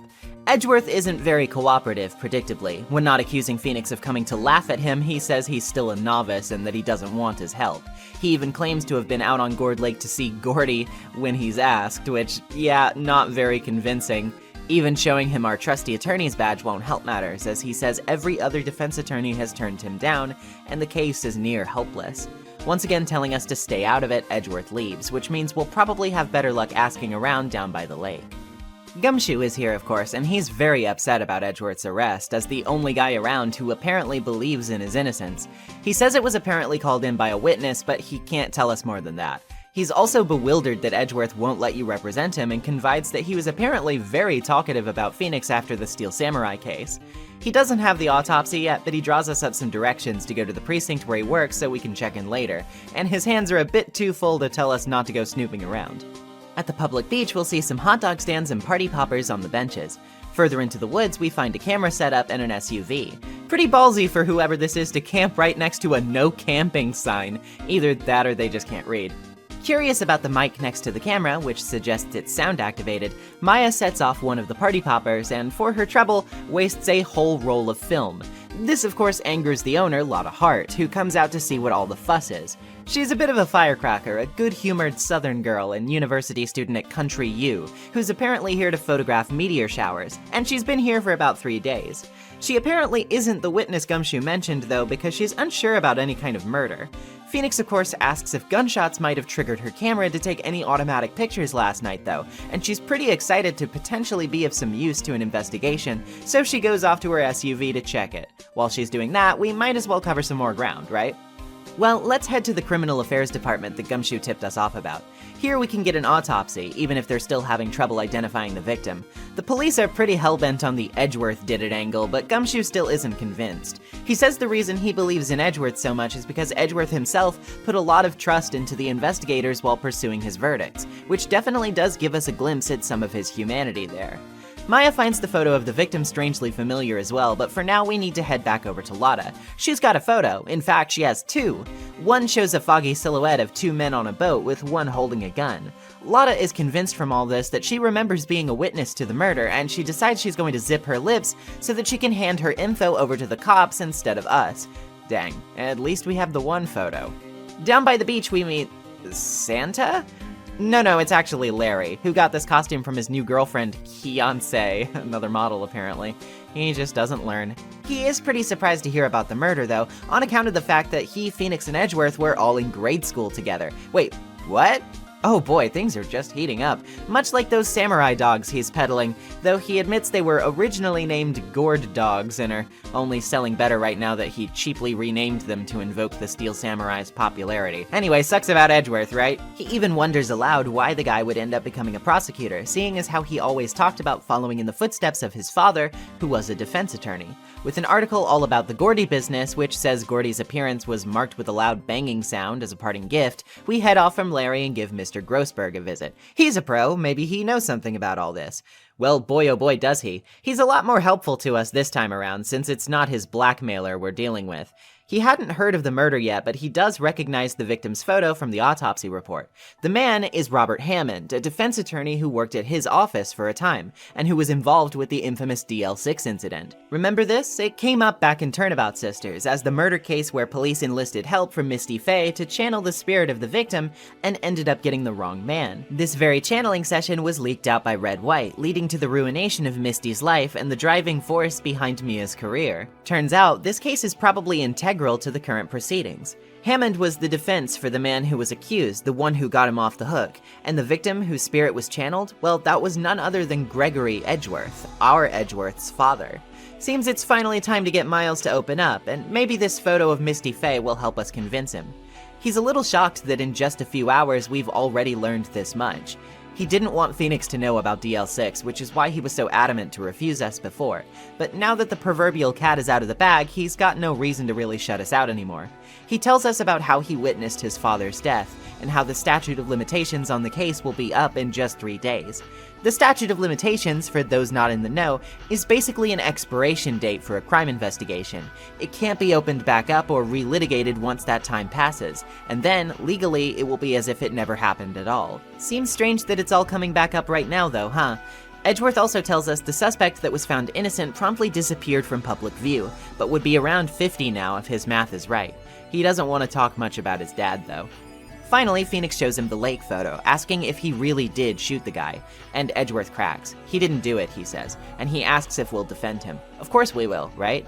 Besides, according to Phoenix, he has something to pay Edgeworth back for. Before we can split though, there's a huge earthquake for a brief moment. This seems to affect Edgeworth deeply, leaving him curled up in a ball on the floor, which Phoenix notes is not how he would have reacted when he was younger.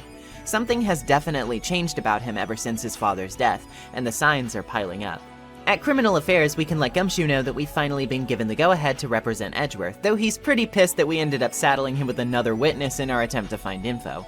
At the very least, though, Gumshoe says the photo is being cleared up for some kind of enlargement, which might help suss out some more details. All that's left to do now is get a good night's sleep and hope for the best in court tomorrow.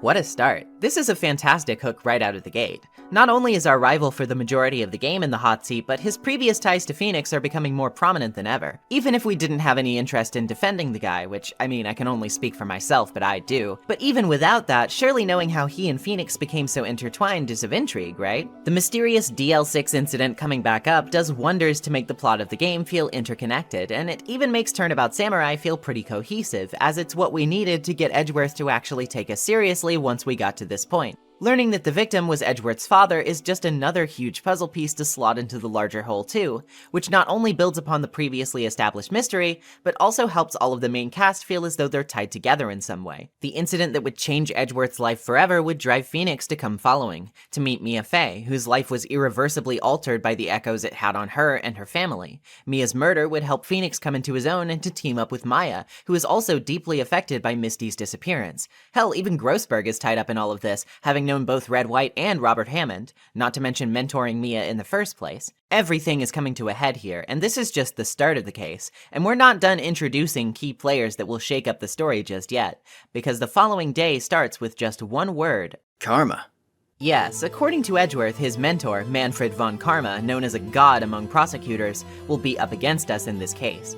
Von Karma is also known in the original release as Go-Karuma, which seemingly comes from the word Goka, which could refer to the effects of karma itself or even the flames of hell. The kanji for his surname also means a demon who hunts. This guy is serious business, which should be pretty obvious when we learn that he's not lost a single case in his 40-year career. He'll do anything to get his guilty verdict, and he taught Edgeworth everything he knows. If we felt lost in court before this point, we're about to have to scale a steep mountain, or better yet, a wall. If there ever was an appropriate time for advice from Mia, this would probably be it. But Maya has had no luck getting in touch with her soul sister, and she blames herself for not keeping up with her training, something that will unfortunately be hitting the girl pretty damn hard for a while throughout this case. Poor Maya, man. Stop calling Mia Phoenix, it's giving her depression. Von Karma's introduction goes to show just how much we're really in for, too, because in addition to saying he has a decisive witness and evidence, he pretty much runs the show. The judge is basically at his beck and call, and though he has some cursory protests to Von Karma driving the proceedings at first, he basically completely defers after a moment or two, allowing the guy to completely take the reins and just sorta do whatever he wants. If we thought going up against Edgeworth was tough, this is gonna be a lot. Our first witness, as usual, is Gumshoe, who outlines the crime's broad strokes for us. It happened around midnight on late Christmas Eve. One boat was in the middle of the lake, 2 men were on the boat, and a woman was camping near the lake's edge. At 12:10 a.m., she heard 2 shots go off, which was from a pistol. The boat then went toward the boat rental shop. Pressing him about the body gets him to talk about the bullet that was found in it, which gets added to our evidence. He also claims the murder weapon was decisive evidence, and this is because fingerprints from Edgeworth's right hand were on it. He also claims that the ballistic markings confirm the bullet came from that gun specifically, so this seems pretty obviously like a slam dunk. Von Karma even calls a recess on his own to top it all off. Edgeworth admits to you that he was on the boat, seemingly pretty dazed about the whole thing when it happened. He seems pretty sure the guy didn't self-inflict that bullet though, so the jury's out on what really happened so far. Maya is also not doing so hot, even more upset that she can't contact Mia and wondering if she should even be here at all. After the break, Lotta is brought to the stand to give her version of events, and even though we have a bit of wiggle room, Von Karma has also had time to prepare her testimony, so this isn't going to be quite smooth sailing. He even warns us that if we fail to find a contradiction in the testimony and badger her, that we'll be put in contempt of court, which would basically be a death sentence for our case. There are a few things that we can press her on, like if she was really there for a university project, if she really saw the men with her own eyes, or if she was really focused on the shooting since she claims to have been scanning the whole lake. All of these things, as you can probably tell, point towards weaknesses in her testimony, but Von Karma is firm and quick to terminate those lines of questioning on the basis of them being irrelevant to the murder itself. His deflecting does wonders to strong-arm us into a tight spot, as when we arrive at the end of the testimony, we can't say anything, even if it obviously doesn't hold much water. In a last-ditch effort, Maya throws herself onto the line by interjecting, essentially screaming at Lotta for not taking a life-or-death situation seriously and just saying whatever the hell she feels like. Lotta replies in kind that she clearly saw Edgeworth himself. We almost get put into contempt of court for this, but thankfully, Maya is able to redirect Von Karma's ire by taking full responsibility for this outburst and claiming that Phoenix is totally innocent. When she does get taken out of court, this gives us the chance we need, as Lotta's reply opened up her testimony to a key revision that will prove to sink her entire argument. This photo that Lotta took was made with a high-quality camera, but even it couldn't catch the men's faces. So why is Lotta so sure that she saw Edgeworth in particular? Well, easy, she had binoculars is all, see? Perfectly sound explanation, or so she would think. But why would she have binoculars if she came here to catch pictures of meteor showers? Wouldn't she need a telescope for that? Von Karma is quick to argue this has no bearing on the case, but this is where Phoenix's signature bluffing comes into full effect. as he claims the camera may be the most vital piece of evidence in the entire case. Quite a bold claim to make. It buys us at least a bit of the judge's curiosity, though, and that's all we need. The lake was too foggy for all that, Phoenix says, and why did she point the camera at the lake instead of the sky? That's because what she was really looking for wasn't meteors, but Gordy. She set up her camera to respond to loud noises after all, and what was reported to make a loud noise upon its emergence from the lake? So she coughs up. She's not really a university research student, but an investigative photographer wanting the scoop on the local monster. Even so, she still claims she saw the shooting, because once the first bang went off, there was nothing else on the lake to look at. That sounds weird though, right? Wouldn't she be scanning the lake for Gordy if she was there to photograph him and heard the noise? Why would she even bother looking at the boat? Von Karma tries to get her to shut up before the enlarged photo can be brought up, but once it is, we finally see why he's been so insistent to cut off this line of questioning. A crucial contradiction. The person in the photo who's holding the gun is holding it in their left hand. The prints are from Edgeworth's right. This means the person shooting in the photo is not Edgeworth, but the apparent victim. Now, Von Karma still has a point in saying that the victim was shot from a meter away, according to the autopsy, so this doesn't prove he was simultaneously the culprit in his own murder. But it does cast some pretty serious doubt on the facts as we know them, and gives us enough wiggle room to argue Edgeworth's case a bit more strongly. The judge isn't content with how things are right now and calls for the trial's first day to adjourn. Afterward, Edgeworth remains insistent that he did not shoot the victim, and though he's clearly moved by what Maya did for him, he can't quite get it out, tsundere that he is. He tells you to tell her to watch her mouth in court, and Lotta's testimony is added to your court record, albeit trimmed down for whatever's useful about it anyway. Hoo boy, what a kickoff to the proceedings, huh? Von Karma instantly establishes himself as a force to be reckoned with, and it's really interesting to see how his style of speaking and mannerisms are things that we can go back and catch Edgeworth himself emulating. It's very subtle but masterful characterization at play. The stakes are also fittingly high. The way he acts as a blockade to meaningful questioning throughout the testimony is both a great narrative device to showcase his obstinate, stuck-up personality, but also a meaningful, intangible way of increasing gameplay difficulty. Knowing that you have potential ammo over the horizon that you need to fight to be able to utilize makes navigating around his objections feel rewarding when you succeed, and overall makes the pressure just that much greater. When you're in a tight spot where you can basically only present evidence or risk incurring a penalty from pressing, that really rubs up against what you've learned so far in terms of the tools at your disposal, and takes you out of your comfort zone and off your guard. This also acts as a wonderful characterizing moment for Maya, who frankly comes in clutch for this trial despite how hard she's been on herself lately. It's rare that we get to see her more serious side, and it contrasts well with her usual silly, goofy moods. Her ability to wedge herself right into the middle of you and the worst possible outcome just to give you a fighting chance is so good, and it really makes you feel the camaraderie between you both, while also making the preceding takedown that much more cathartic.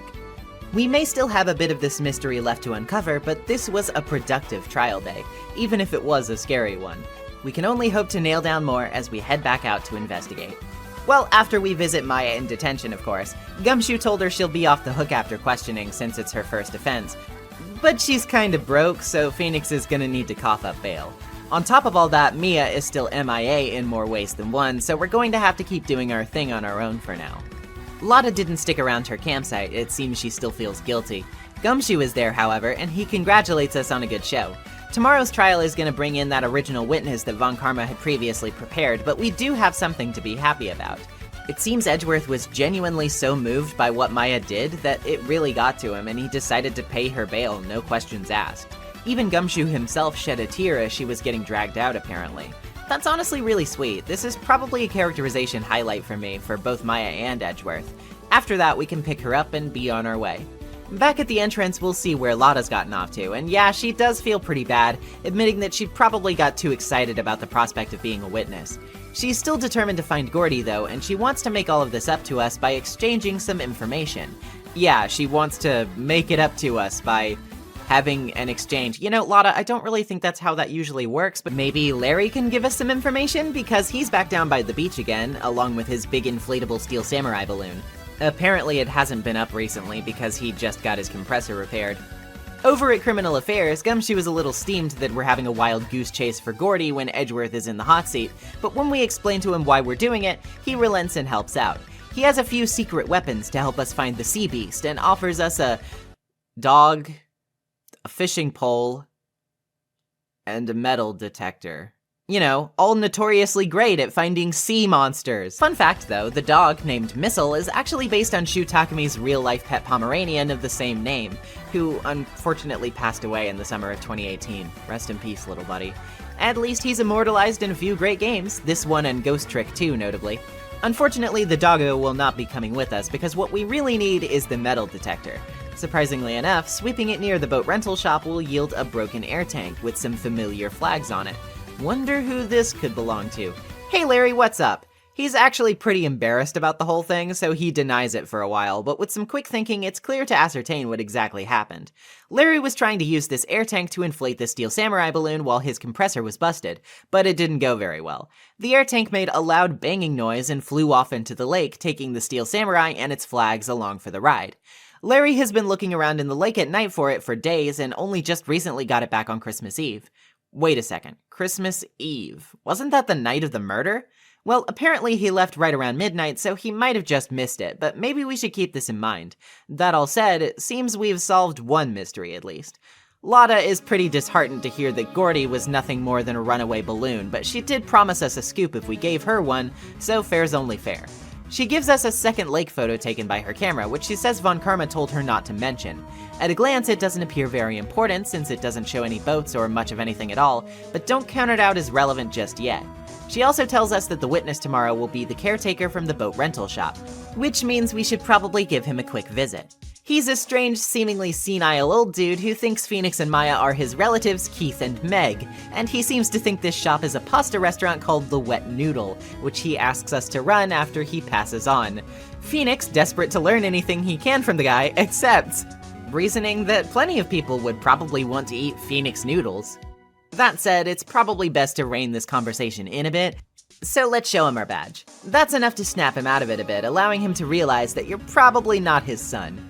He'll spill that a few nights ago he heard two loud banging noises outside and saw two men on a boat from the window. One of them fell off, then the other came back mumbling something that he can't quite remember.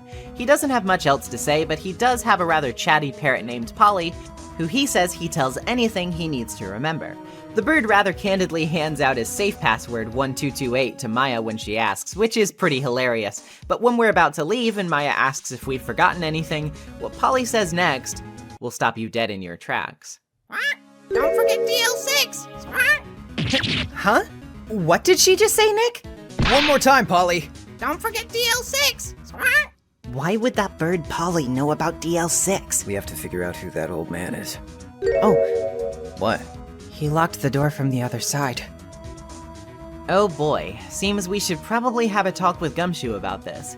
He tells us that honestly speaking, the police couldn't scrounge up much if any information on the old guy, but he wants proof that DL6 is related to the case before we go digging through it. Telling him about Polly is enough to sway him, needless to say. Heading into the records room, we can find the case file on DL6 where we can learn quite a bit about it. On December 28, 2001, in the elevator of the very district court we've been conducting all of our cases in up until now, there was a massive earthquake, which caused part of the building to collapse and for the power to go out. The people within the elevator, a defense attorney named Gregory Edgeworth, his son Miles, and the court bailiff Yanni Yogi, were trapped inside for 5 hours, and had passed out due to lack of oxygen. When the elevator was finally opened up, Gregory had been shot in the heart once and was dead. He was 35 years old at the time. He had been in court that day and had lost. A pistol was found in the elevator, though apparently it had been fired twice, even though only one bullet was removed. The bailiff, Yanni Yogi, who was accused for the crime because of Misty Face channeling, was found innocent by the victim in the current case, Robert Hammond. Having suffered oxygen deprivation, the defense argued he suffered some degree of brain damage and had lost his memory of the events in the elevator, thus being exonerated on the grounds of insanity. He disappeared from public life shortly thereafter. Or did he? Guess we'll find out in court tomorrow. Well, a lot to say here. While I don't really like that a good portion of this investigation is taken up by the Gordy nonsense, and due to that it feels the most like padding to me of any of this case's segments, it still winds up doing pretty well for itself by the end. I've already talked about how it does pretty well in reaping the rewards of Maya and Edgeworth's strong characterization, but the game's wacky sense of humor pays dividends here, while managing to finally walk the tightrope between being too silly and keeping the serious tone of the case itself in play. It honestly balances itself really well here, which I find to be very impressive. Honestly, the boat shop caretaker didn't really impress me upon first play though. As though he was funny, I felt like this was yet another example of meandering comedy witnesses that was getting a little stale, given the case's momentum seemed to be grinding to a halt because of this. That interjection from Polly at the end and him locking the door right afterward though, that reinvigorates the entire thing, just when you think it may be falling asleep at the wheel a little bit. And it makes me eager as hell to get a move on and find out exactly what is happening. Finally, it seems like DL6 is being uncovered, and its relevance is even stronger than ever. We'll just have to prove the correlation to the jury. Seems Von Karma is eager to get a move on too, as he claims the trial will be over in just 3 minutes. To give him a little hell though, we can waste some time by raising an objection to the fact that the boat caretaker hasn't given us his name when introducing himself to the court. Von Karma says he didn't ask because the old guy has a bad long-term memory, but clarifies that he should be good to go as far as testimony is concerned, as the incident only happened a few days prior. The caretaker then gives his testimony, saying that just after midnight he heard a bang from inside the shop, looked out the window, then heard another as he spotted the boat on the lake. When it came back, he says, a man walked by his window. With only 10 seconds on the clock, Von Karma insists you give up on cross-examining him, but obviously we're not gonna do that. The guy nearly has an aneurysm when you go over his self-imposed 3-minute time limit, to which the judge warily says that we might as well just take our time in that case. Pressing him on the bit about the man walking by his window, he says it was Edgeworth, and states that his words were, "I can't believe he's dead." Phoenix objects, saying he didn't remember what the person said yesterday, but he's insistent and he even falls over while shaking his fist to affirm it. Looks like we've been lured into a trap by Von Karma, and it's not getting much better. The fingerprints on the gun are still a point of contention, but Von Karma explains away that Edgeworth could have wiped away any prints from his left hand to explain the inconsistency. Although to be honest, it seems a little silly to me that he'd bother wiping prints from his left hand if he left the ones from his right hand on it, but oh well. The judge has nothing, Phoenix has nothing, and Maya still can't reach Mia, so it seems like all is lost. Edgeworth is declared guilty. But someone's got an objection to raise. This time it's not Maya, it's actually Larry, who's raced down to the courthouse to give his testimony, as he just remembered that he heard a gunshot on the night he was at the lake. Von Karma objects, but the judge is won over. All witnesses must be heard to ensure an accurate verdict, after all.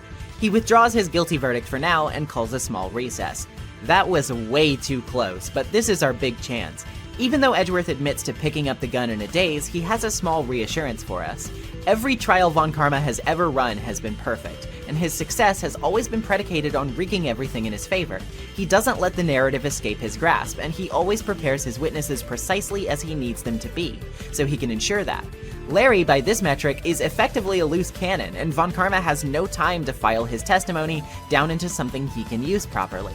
Seems like for once, Larry's chaotic nature is going to be a huge help as we head back in.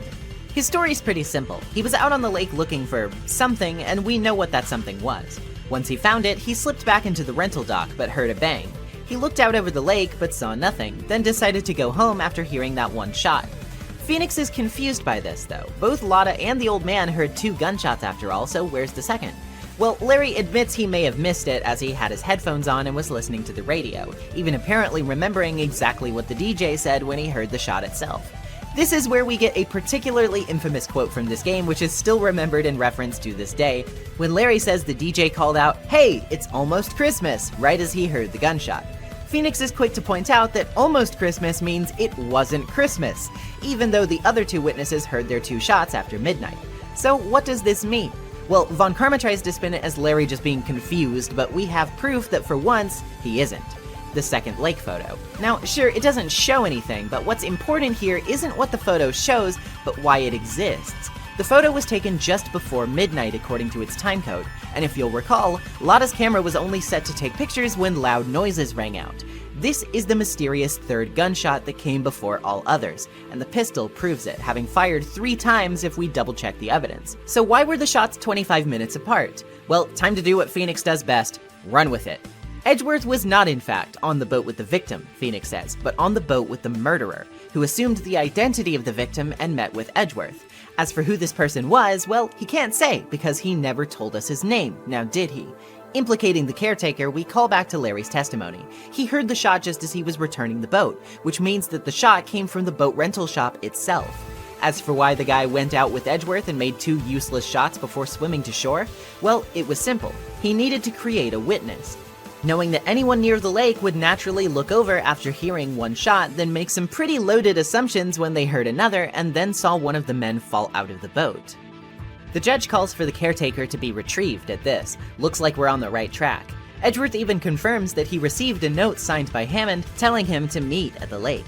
We have a bit of a problem though, as the court's guard returns and gives us some bad news.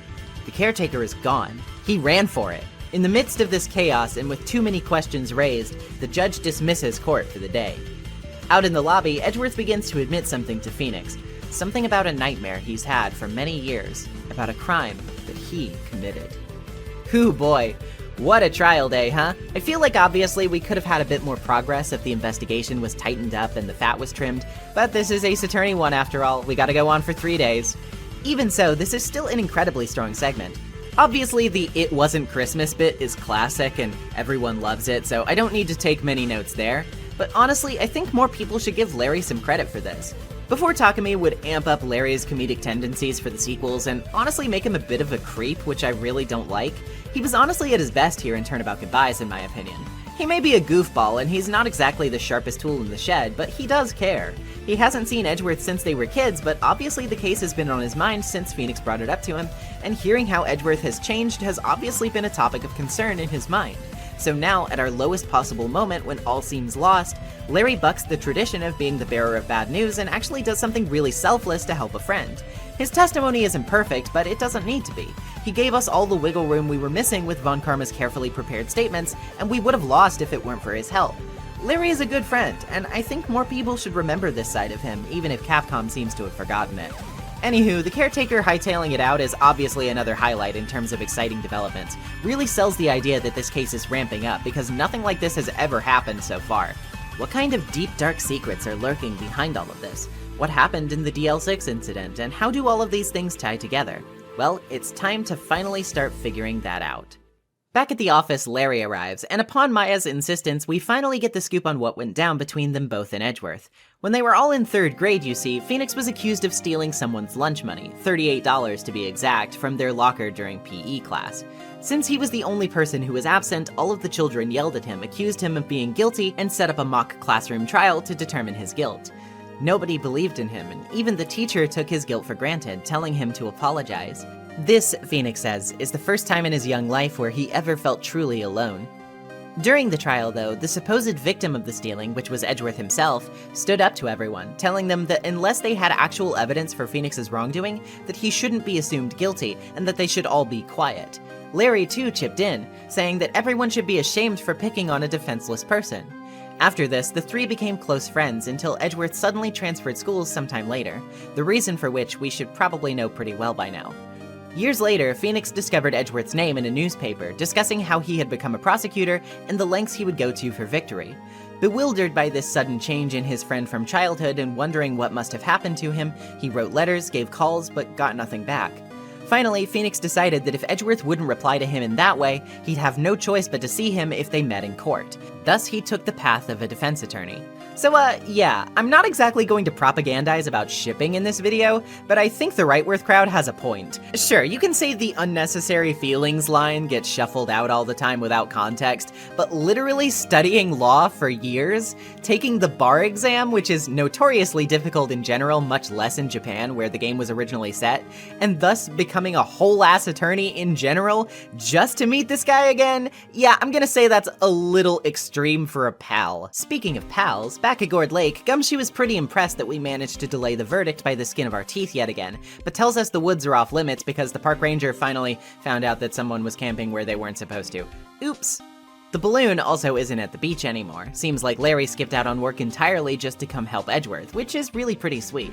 We do see a pretty unexpected face down by the caretaker's shack though, Grossberg. He says he's out just for a walk, but to stop by his office if you need anything from him. Hint, hint, nudge, nudge. In the shack, the caretaker is still gone, but Polly remains. That's right, Polly told us the combination for that safe, right? why don't we check what's inside? Well, it's a good thing that we do, because inside is a letter with detailed instructions on how to get revenge on Miles Edgeworth and Robert Hammond. It goes on to describe every step of the plan you just outlined in court, which not only confirms Phoenix's suspicions, but also shows that this old guy wasn't necessarily working alone. The letter isn't signed, but this is a great asset, needless to say. In detention, we also get a bit more out of Edgeworth. He tells us about his experiences during DL6, and about how he started to hate defense attorneys once one found Yanni Yogi innocent, which is why, under the tutelage of Von Karma, he started to train to become a prosecutor.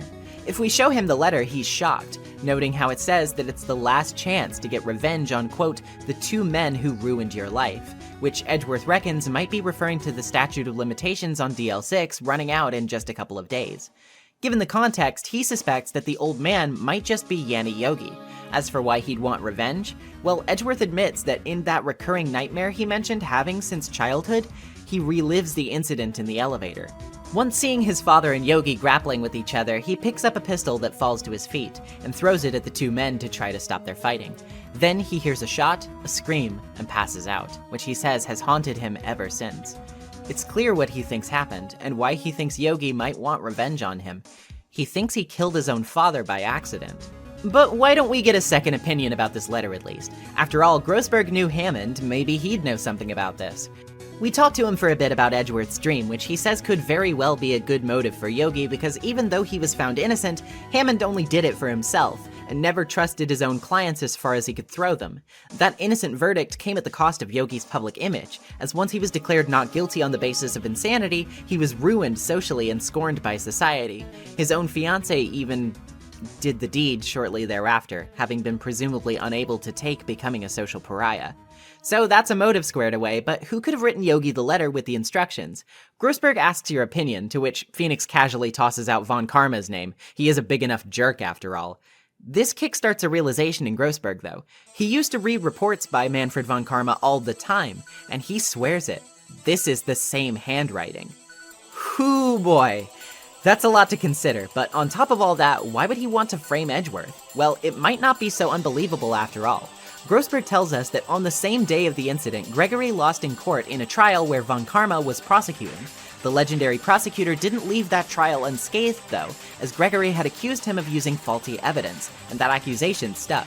Even if he didn't lose the case, Von Karma got the only penalty of his entire career that day, and Grossberg is convinced that that's good enough reason in Von Karma's mind to try and hurt his son as a form of revenge. Apparently, directly after DL6, he also took the only vacation he's ever taken in his career for several months. Grossberg is telling it to us straight now. He's gonna bring up DL6 tomorrow, and likely knows that Edgeworth will take responsibility for his father's own death to boot. We better buff up on our DL6 facts one last time to make sure we can prove him wrong. Unfortunately, Gumshoe isn't at Criminal Affairs, so he can't give us permission to peruse again. His boss, though, does, saying we'll probably be fine since someone is already in there. That person being Von Karma. Uh-oh. As soon as we get to the records room, a cabinet is already open, and the DL6 file is empty. Predictably, Von Karma arrives, and he has quite a bit to say after he, completely forgets who we are. Dude is so arrogant, he claims to rarely remember defense attorneys. God, what an ass. That said, he doesn't mince words. He says Edgeworth has always been second-rate, like his father, but when asked why he took him under his wing, he simply replies that that's none of our business. He also outright confirms that he plans to bring up DL6 and knows Edgeworth will take the fall for it. When we present him with the letter from the safe, what happens next is both predictable and yet somehow still utterly crazy. Mr. Von Karma, have a look at this. This was you, wasn't it? You instructed Yanni Yogi to commit murder. Yanni Yogi. How many years has it been since I've heard him called by that name? He's a fool. I told him to burn it after he read it. So you admit it? You wrote Mr. Yogi this letter? Yes, my dear defense attorney. Thank you for taking the trouble to bring it to me. You've saved me from a lot of needless hassle. What? Nick? What is that thing? A stun gun for self-defense, usually. Indeed. 600,000 volts will course through your body like a dog touching an electric fence. 600,000? Oh, don't worry. People don't die from it, usually. Now, give me the letter. No! No! Whoa! What are you? Nick, run! Ah! Maya! Out of my way!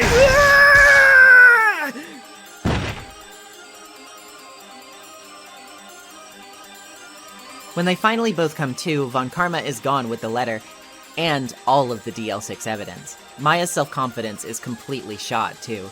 She couldn't get in touch with Mia, she couldn't protect you, she feels like a total failure, and says she wishes she never even woke up at all. But it turns out she really isn't giving herself enough credit. Clutched in her hand is a lone piece of evidence that Von Karma neglected to retrieve, the bullet extracted from the heart of Gregory Edgeworth 15 years ago. This single piece of evidence is our last hope, and Phoenix intends to end it all and prove to Maya how much she matters in court tomorrow. God, what a day. Again, like I said before, I think this day would have benefited quite a bit if perhaps the previous day were merged with it. That way they'd have some of the fat trimmed out of the case and stand stronger when cohesively put together. But overall, it is still a fantastic investigation segment based on sheer intrigue alone.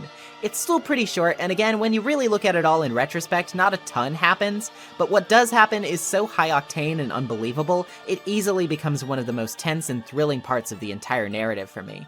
I remember seeing Grossberg confirm Von Karma's writing for the first time as a kid and being honestly blown away, and you can only imagine how I felt when he admitted to it and even pulled out an honest-to-God taser on our favorite duo. If you weren't eager to take this guy down a notch before, this segment has perfectly prepared us all to want to tear this bastard down for the sake of Edgeworth, for Maya, and for ourselves. This guy has ruined too many lives, all for the sake of his perfect record. Now it's time we ensure that his career is quite literally over. It's time for our final battle, so let's go out swinging. In the lobby, Maya has to walk outside because she keeps shocking people when she touches them, which is pretty hilarious, especially when Gumshoe responds to it by saying he actually feels pretty awake now. The police found the caretaker and he's going to be on the stand today. Von Karma is surprisingly cooperative as we get started and even tells us to take our time with the cross-examination, which is honestly just eerie rather than reassuring. The old man claims that he left court not because he was running away, but because he was going out to get food for his bird, despite being gone all night. Then he claims he'd need a motive to be involved anyway, and he doesn't have one. Phoenix obviously calls that into question, accusing him of being Yanni Yogi, which the judge wants some proof for. Now, an obvious way would be to compare his fingerprints to a record, but yeah, that's not gonna work. The old man claims he used to work at a chemical plant and burned his fingerprints off in an accident. An accident, sure. Making fun of us now that we're out of ideas, Von Karma asks if we're going to cross-examine the parrot next. And clearly, he doesn't know the depths of insanity Phoenix Wright will sink to when confronted with a dead end, because we're actually gonna take him up on that proposal. Bring out the parrot, Your Honor. I will cross-examine her. God, I can't believe this is happening. Her testimony is enlightening as she gives a hearty, hello, hello, squawk, and then nothing else. A lot of material to work with here. If we press on the first statement though, we can actually ask Maya to try to give her some of those leading phrases which will get her to talk. This leads us to make some pretty key connections, first of which being her name, which is identical to the name of Yogi's dead fiancé. This seems tenuous if it were the only thing to present. After all, Von Karma states his granddaughter's dog is called Phoenix, and I believe better of him than that. If we ask her if we've forgotten something though, she doesn't give her usual response. Seems Von Karma literally retrained her not to mention DL6, which is a little crazy. Yeah, I know we're cross-examining a parrot right now, but my suspension of disbelief can only be stretched so far. We're not down and out yet though. We can prove a pattern by asking about the safe number, 1228. This of course mirrors the actual date of the incident, December 28th. The judge is a bit more convinced of the merit of this argument now that it's happened more than once, so he calls the old man to the stand again. Finally, once asked for his name by the judge, he decides to drop the facade. He admits that he's Yanni Yogi, that he killed Hammond for revenge, and that everyone will just have to ask Edgeworth about the rest. For the murder on Gourd Lake, Edgeworth is not guilty, but don't celebrate just yet. Edgeworth objects, deciding to clarify exactly why Yogi wanted revenge on him in the first place, and explains his recurring nightmares to the court. We might have just gotten him off the hook for this murder, but he's trying to take responsibility for another, the one that changed his life forever 15 years prior, the statute of limitations for which runs out today. Time for a recess. While we're taking this little break, can I just say, Yogi's story is pretty screwed up, sure. You know, I feel a little bad for him, but knowing that he's totally of sound mind and has no trouble recalling anything makes so much of the past couple of days way more hilarious in retrospect. You're telling me this man, who literally killed somebody, stood in the very room he did the murder in with a defense attorney assigned to the case and just said to himself, you know what I'm gonna do? I'm gonna screw with this guy. I'm gonna pretend he's my son. I'm gonna call this a pasta restaurant and then fall asleep while he's talking. I'm gonna run from the courtroom, and then when the police catch me, I'm gonna say I was trying to buy bird food for the past 14 hours. Truly, when it came down to the wire, his method of escape was just to inflict blind confusion. I kinda respect it, honestly. Anyway, Edgeworth is real sorry that he kinda wasted our effort, but Phoenix isn't really paying him any mind because he's already getting prepared for the new trial. He's determined, telling Edgeworth that he's going to prove that his nightmare is just that, a nightmare, and nothing more. So, time to cross-examine said nightmare. The story goes just as he told us in detention the other day, but Phoenix comes swinging right out of the gate. The case file indicates that the gun in the case was fired twice, yet Edgeworth only recalls a single shot. Pray tell, when was this second shot fired? Von Karma suggests it probably is irrelevant, but one look at the crime scene photo proves otherwise. Obviously, Gregory has a chest wound, which indicates one shot, but another is present in the glass of the elevator door. Now, Von Karma obviously objects again, claiming that only one bullet was found and no clues were in the elevator, but we can't give up just yet. Finally, after holding out for a Deus Ex Machina all this time, Phoenix hears a flash of Mia's voice, even though she's not being channeled by Maya at the moment. She says the second bullet must exist, with the judge asking us if there was a need for the murderer to take it. Then she tells us to think crazy, to think not about why the bullet was taken, but why it had to be taken. Phoenix is really stretching it, but he claims the killer might have had to take the bullet because it hit them, which means they could have been outside the elevator and gotten shot when Edgeworth threw the gun. Given what we learned from Grossberg, Phoenix puts 2 and 2 together. Von Karma was at the courthouse that day, having just gotten his only penalty ever because of Gregory. He also took a vacation for several months afterward, which could be out of necessity, to heal his wound after being shot. Von Karma, of course, wants us to prove that he did so, and Edgeworth is quick to assure us that he wouldn't have left any kind of evidence behind. No doctor's records, no surgery, nothing. But then, what does that leave us with? Well, if he didn't get surgery, the bullet might still be in him. Do we have anything that could tell us if that were the case? Well, how about a metal detector? Finally, when prompted to allow his body to be scanned, Von Karma starts to sweat. He's not cooperative, but he has no choice, because refusing would be like admitting his own guilt. When he's scanned, the detector begins to beep. Oh yeah, baby, we've got him dead to rights. Or at least we will after we surpass the final hurdle. He's claiming that the bullet in his shoulder is unrelated to DL6. Now all we have to do is prove that he's lying. Thanks, Maya. Lo and behold, the bullet from the heart of Gregory Edgeworth. The one piece of evidence Von Karma couldn't take with him yesterday, that he didn't notice had been stolen from him. Phoenix tells the judge that if the ballistic markings on this bullet and the one in Von Karma's shoulder are compared, they should be a perfect match, since they were fired from the same gun. Finally, he cracks. It's that scream I heard in the elevator. 15 years ago. Von Karma! It was you who screamed! Mr. Von Karma? Edgeworth! Edgeworth! Only you would dare defy me! So, it was you. You and your father are my curse! Your father shamed me with a penalty on my record!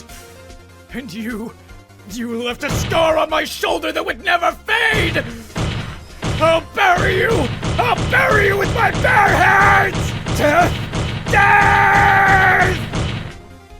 And now this twisted web is finally sorted. Von Karma got his only penalty by using flawed evidence against Gregory Edgeworth. He stumbled into the hall in darkness when the earthquake hit, still shaken from his loss. Suddenly, from beyond the door of an elevator, he was shot, and when the lights came on, the elevator door opened. A pistol lay at the prosecutor's feet, and his enemy was passed out beneath him. He shot the man, who never even realized who had killed him. Later, when channeled by Misty Faye, a last-ditch attempt at solving the case from the police, Gregory Edgeworth could only remember his own son throwing a pistol before he passed out, and may have lied, pinning the blame on Yanni Yogi in an attempt to protect Miles.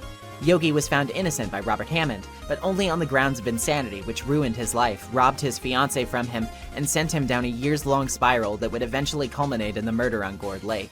Meanwhile, Misty Faye was rendered a fraud by the media, who got a hold of the story thanks to Red White, which caused her to disappear. This incident would also drive Mia Fey into the legal world and would put her into contact with the young Edgeworth's childhood friend Phoenix Wright, who studied under her to become a defense attorney for the purpose of finding and confronting his long-lost friend. And that brings us to today. What a winding road we have tread in such a short time, huh? But now the nightmare is finally over. Edgeworth was always innocent, all along. Everybody is ready to live it up and celebrate, even if Edgeworth is pretty awkward about the whole thing. He is obviously grateful though, which is sweet. Gumshoe is down to party too, offering a big celebration, even if his paycheck is pretty much zilch at the moment. Even Lotta shows up to congratulate everyone, wanting to take a group picture to mark the occasion. And of course there's Larry, who, is having girlfriend trouble again. Oh boy, some things never change, huh? But as a little gift, he gives Edgeworth a strangely specific amount of money. $38 to be exact. Wait a second. Yep, Larry is the one who stole that lunch money from Edgeworth all those years ago. Phoenix is pretty pissed considering he went into law because of the inspiration he got from Edgeworth and Larry, damn it. But hey, I figure the statute of limitations is probably well past run out on this one, don't you?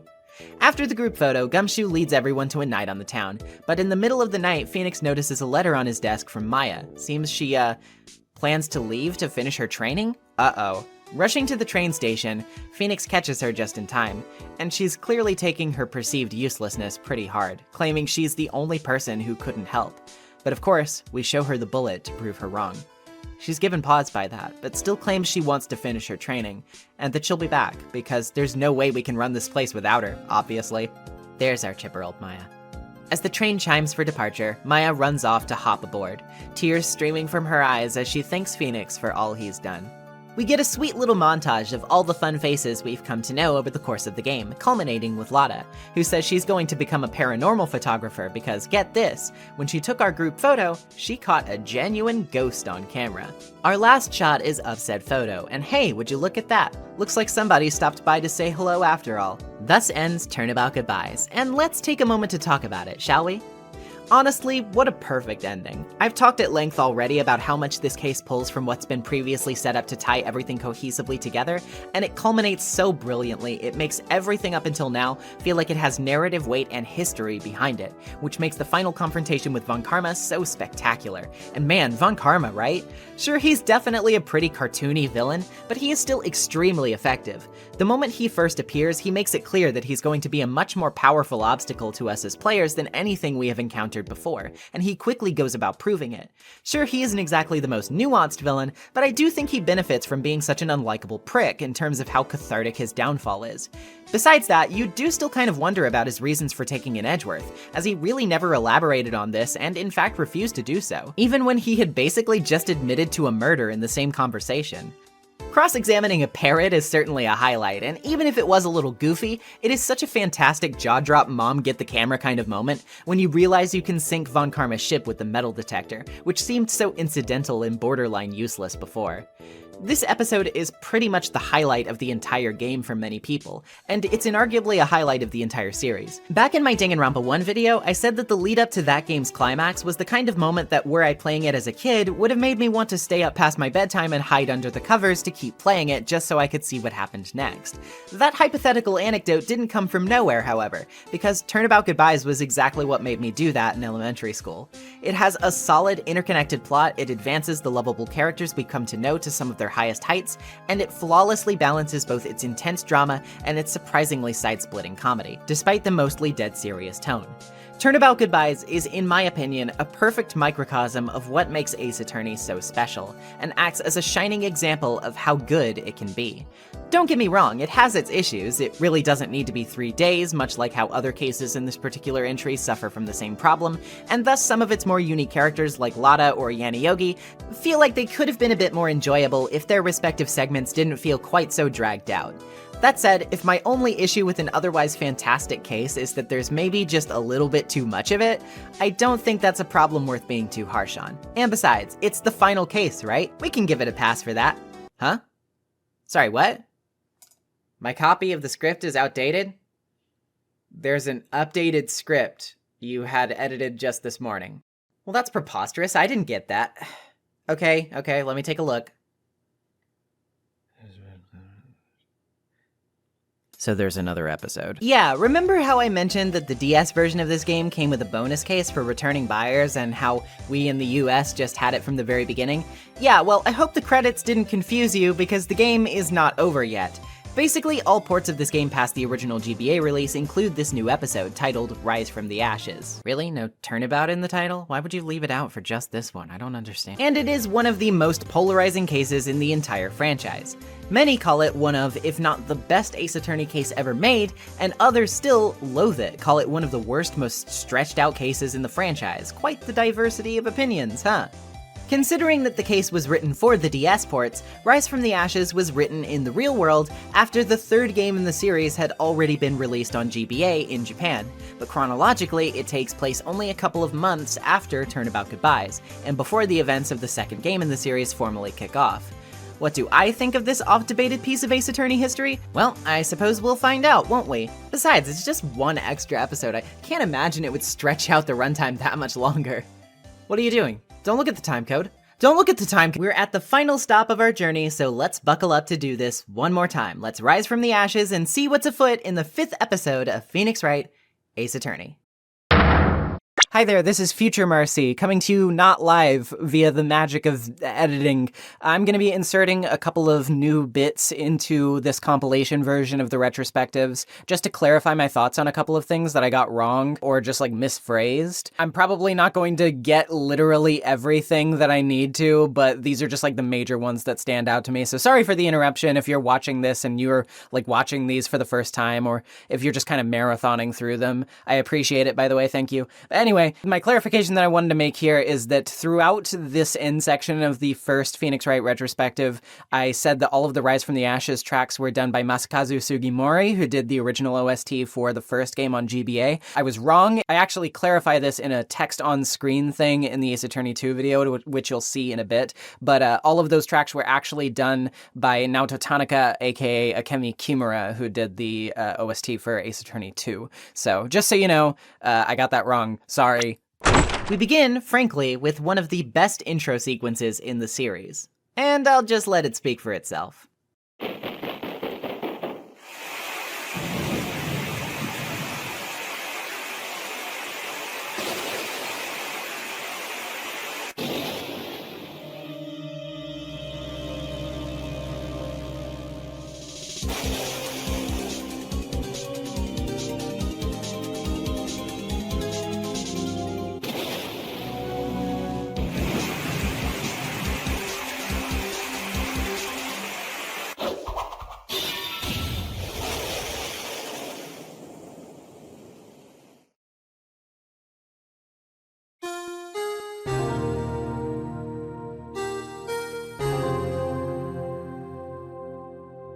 It's been 2 months since Maya left the office.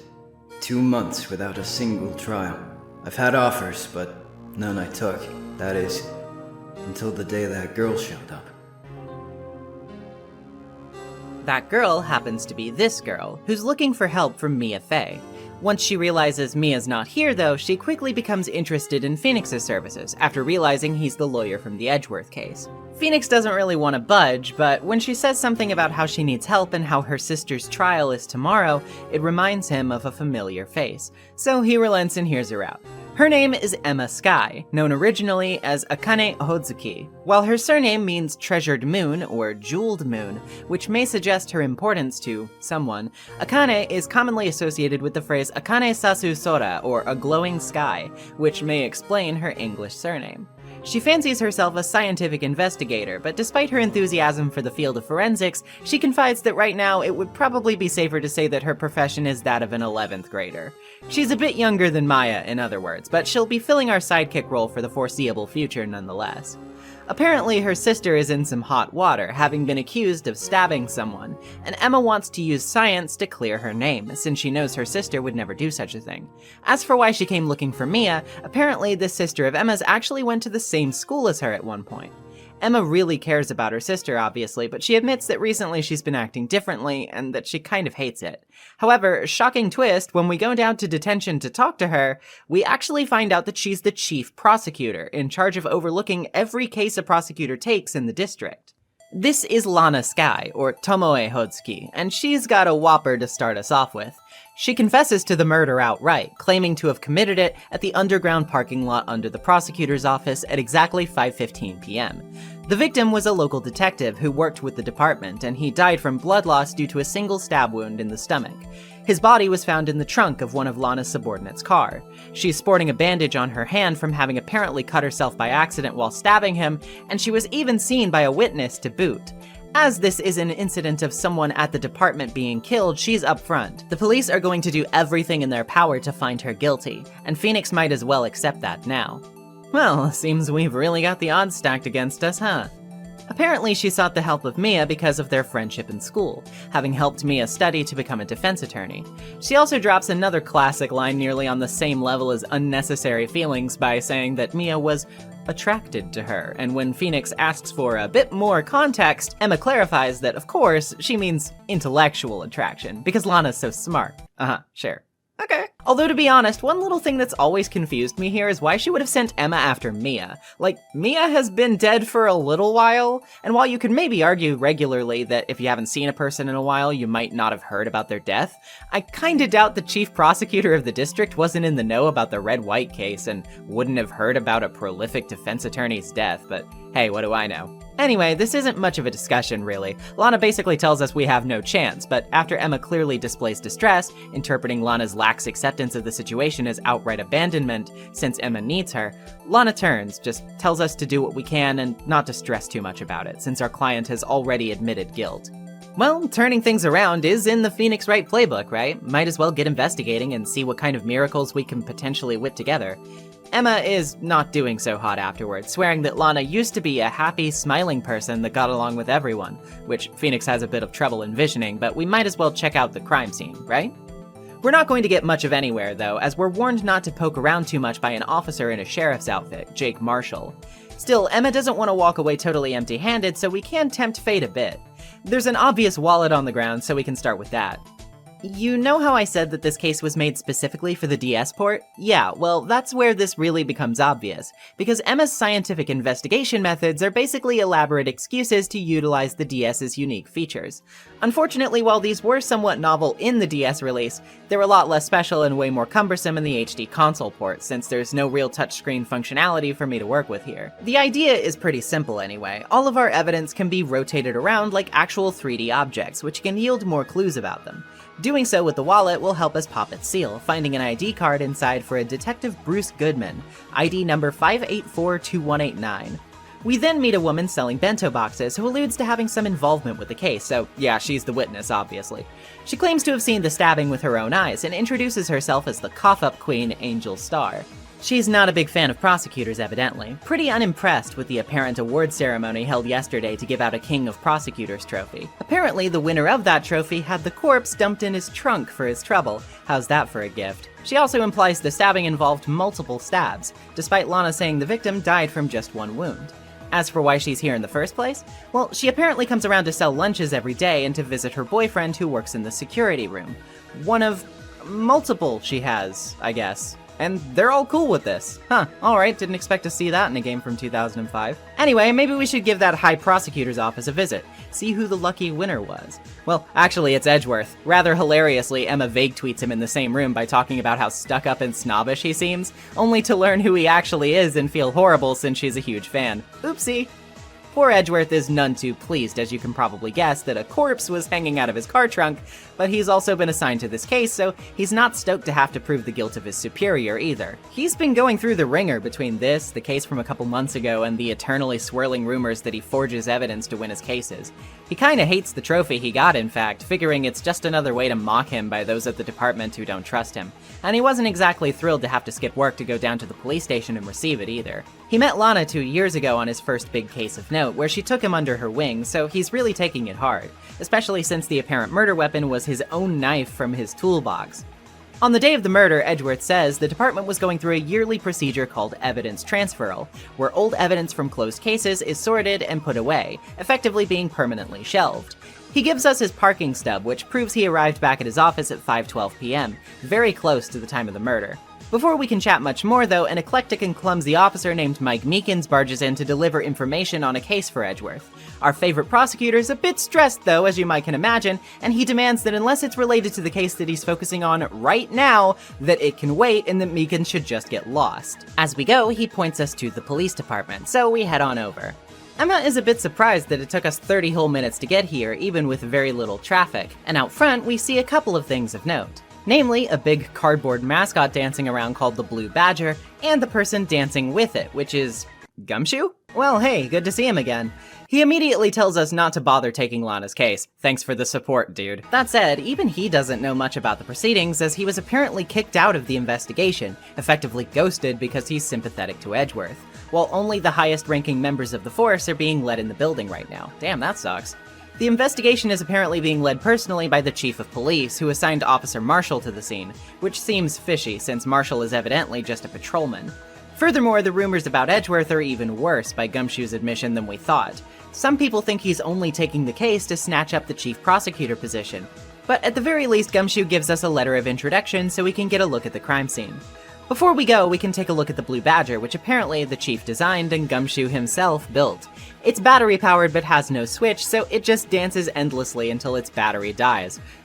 Poor thing. Showing Gumshoe the ID card we found, he also confirms that it belongs to the victim in this case. Finally, with our letter of recommendation shown to Marshall, he lets us in. He'll hand over an autopsy report and clarifies that he used to be a detective 2 years ago. He also confirms that the chief booted Gumshoe off the investigation precisely because he's buddies with Edgeworth. Giving a glance at the scene, we find a cell phone which has a redial button. When Phoenix presses it, a familiar Steel Samurai ringtone, similar to Phoenix's, begins to play, and Marshall comes over to see what's up. He clarifies that the phone belongs to Lana, and she was apparently calling someone just as the murder was going on. The identity of the person she was calling, though, is unknown. Phoenix gives an excuse of getting a call from a wrong number to explain the ring, but it seems like he knows a bit more. In the trunk, we can find a note on stationery paper which has Goodman's name printed on it. It says 6-7S12/2. Talking to Marshall, Emma is a bit upset that he's not taking up for Lana since they apparently know each other, and Emma is somehow familiar with him. He also says that Lana helped protect Edgeworth from the rumors surrounding him, and that she may be hiding something. We're basically done looking at evidence for the day, but Phoenix pulls Emma aside, revealing that it wasn't his phone that rang, but Emma's, and asks about why.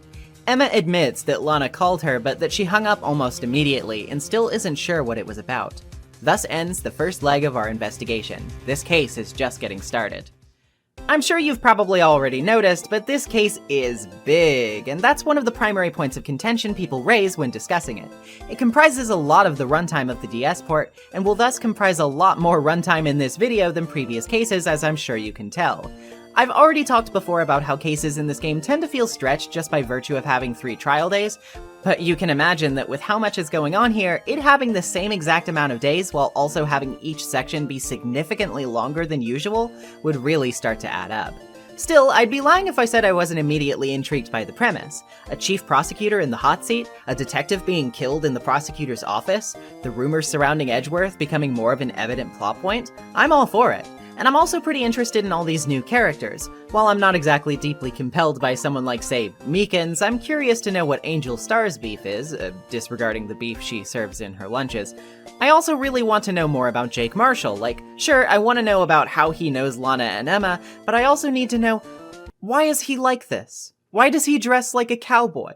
Why does he call prosecutors prospectors? Will someone please tell me? Speaking of the sisters, they're also very interesting right off the bat. Emma makes a perfect XP for Maya, in my opinion, because while she has a lot of similar charm to her, in that she's excitable, nice, and quirky, she also has some very unique traits which make her clearly her own character. She's not quite as smarmy as Maya is, and is a bit more naive. She's also not a comedic glutton, and Maya's ties to spirituality are contrasted effectively, even if a bit obviously, by her bigger focus on science. She's so eager to prove that she's the smartest person in the room, but not out of any sense of intellectual superiority, but rather a passion for the subject, which is both charming in that it's funny, but also understandable considering the circumstances. This is what she cares about, and she wants to put her skill set to use to help someone she loves, even if she's not being particularly lovable at the moment. Which leads me to Lana, who we don't know quite as much about right now, but compels me nonetheless. She certainly comes across as somewhat cold, but there is a flicker of tenderness underneath it all which convinces me, despite her assertions, that she probably isn't responsible for the killing. I may not have much reason to believe in her, but I believe what Emma has to say about her, and that does make an active difference. As for why she's so stubborn, well, that in and of itself seems to be a source of conflict for her. I don't buy from the way she looks and her solemn silences that she actually wants to hurt Emma, and she even seems to feel pretty guilty about it. She may not want to open up yet, but I do want to know more. And of course, there's also quite a bit of mystery and intrigue being planted here right off the bat, like, why did Lana call Emma? Why is she so determined to take credit for the crime, even if Emma swears she's innocent? And what's going on with Gumshoe being excluded from everything? We're not going to have nearly enough time to unpack all of that in court tomorrow, but we can at least start to chip away at it. Slow and steady wins the race, and in this episode, slow and steady is the name of the game. So begins our first trial with a guaranteed no Mia ex machina, and also no Gumshoe to kick things off. Instead, we've got Angel Starr right off the bat. The kid gloves are off. Apparently, according to Edgeworth, she too was a top-tier homicide detective until 2 years ago, much like Marshall. Because of that, she's got a keen eye for details and lays them out for us. The prosecutor's office parking lot is divided into 2 blocks. A block for actual employees, B block for visitors and clients. There's a wire fence dividing the 2 blocks so that B block visitors can't take up the parking space in A block. The crime took place in the back of A block, in a car trunk, and the killer stabbed the victim with a knife found in the trunk. A moment Angel says she witnessed herself. She was on her way to deliver a lunchbox to her boyfriend, one of her boyfriends, when she felt something was off. Through the wire fence, she saw Lana next to a car, holding a knife and then thrusting it down into Goodman's chest. Upon pressing her, we can get a bit more extrapolation about the crime and the witness herself. The reason she has such a bone to pick with prosecutors is because she had a dream job as a detective, but was fired by them. She also claims to have parked in the B block, seeing as she was a visitor, and had seen the crime from about 30 feet away. She then gives us a crime scene photo, which seems to show Lana. It doesn't look very good for us, but it is a bit suspect, seeing as she has no knife in the photo, and Angel claimed this to be a photo of the moment of the crime. This, combined with the blood on her coat, Phoenix says, means it's more like the moment after the crime, and this isn't just pedantry for its own sake.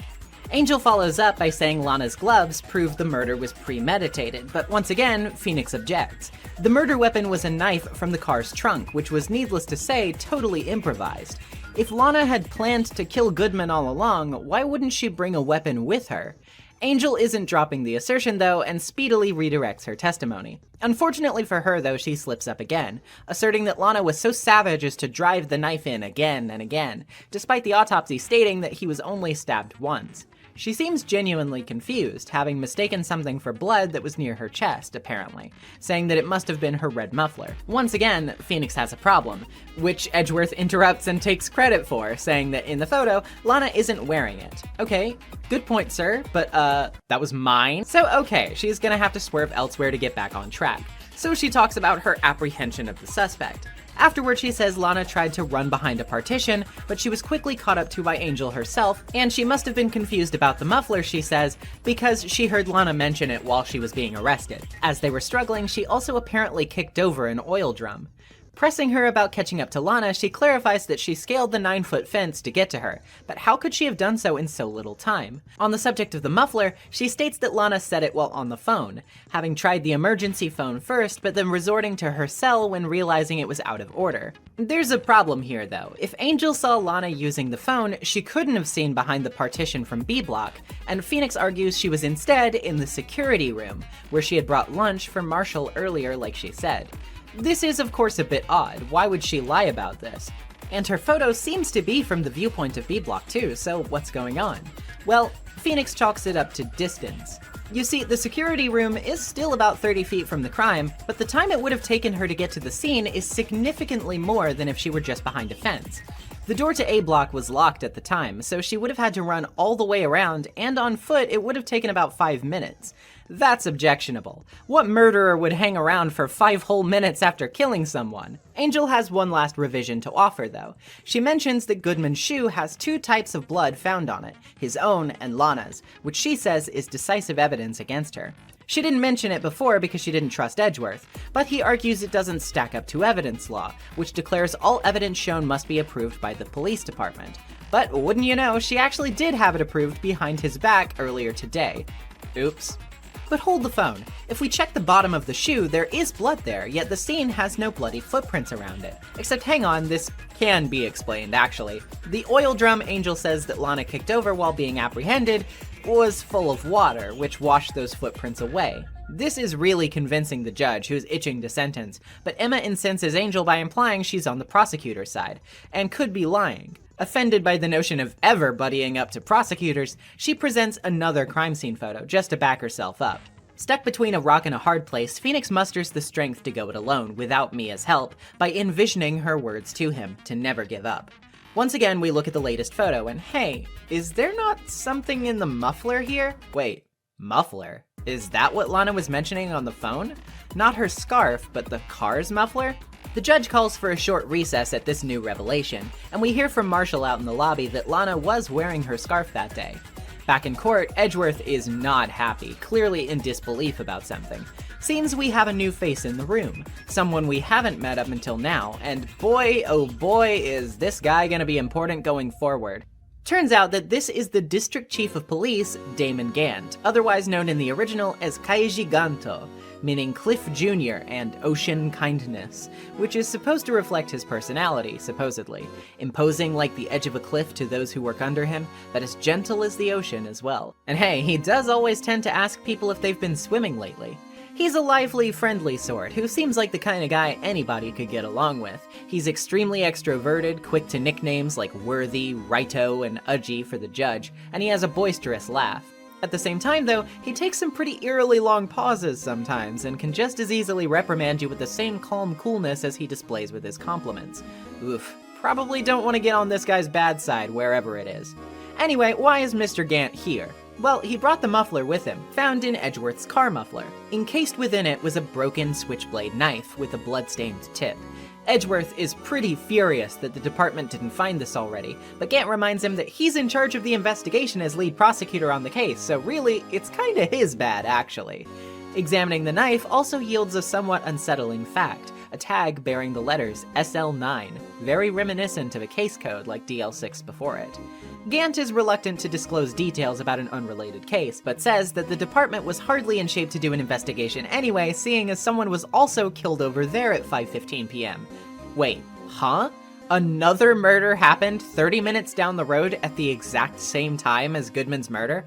Well, we'll never learn anything about it if we don't prove a link, but thankfully we can. Remember that stationery note with the text 6-7S on it? Well, it turns out we've been reading it the wrong way the whole time, because of the way Goodman's name was printed. It actually says 2/21 SL9, which ties it to the knife.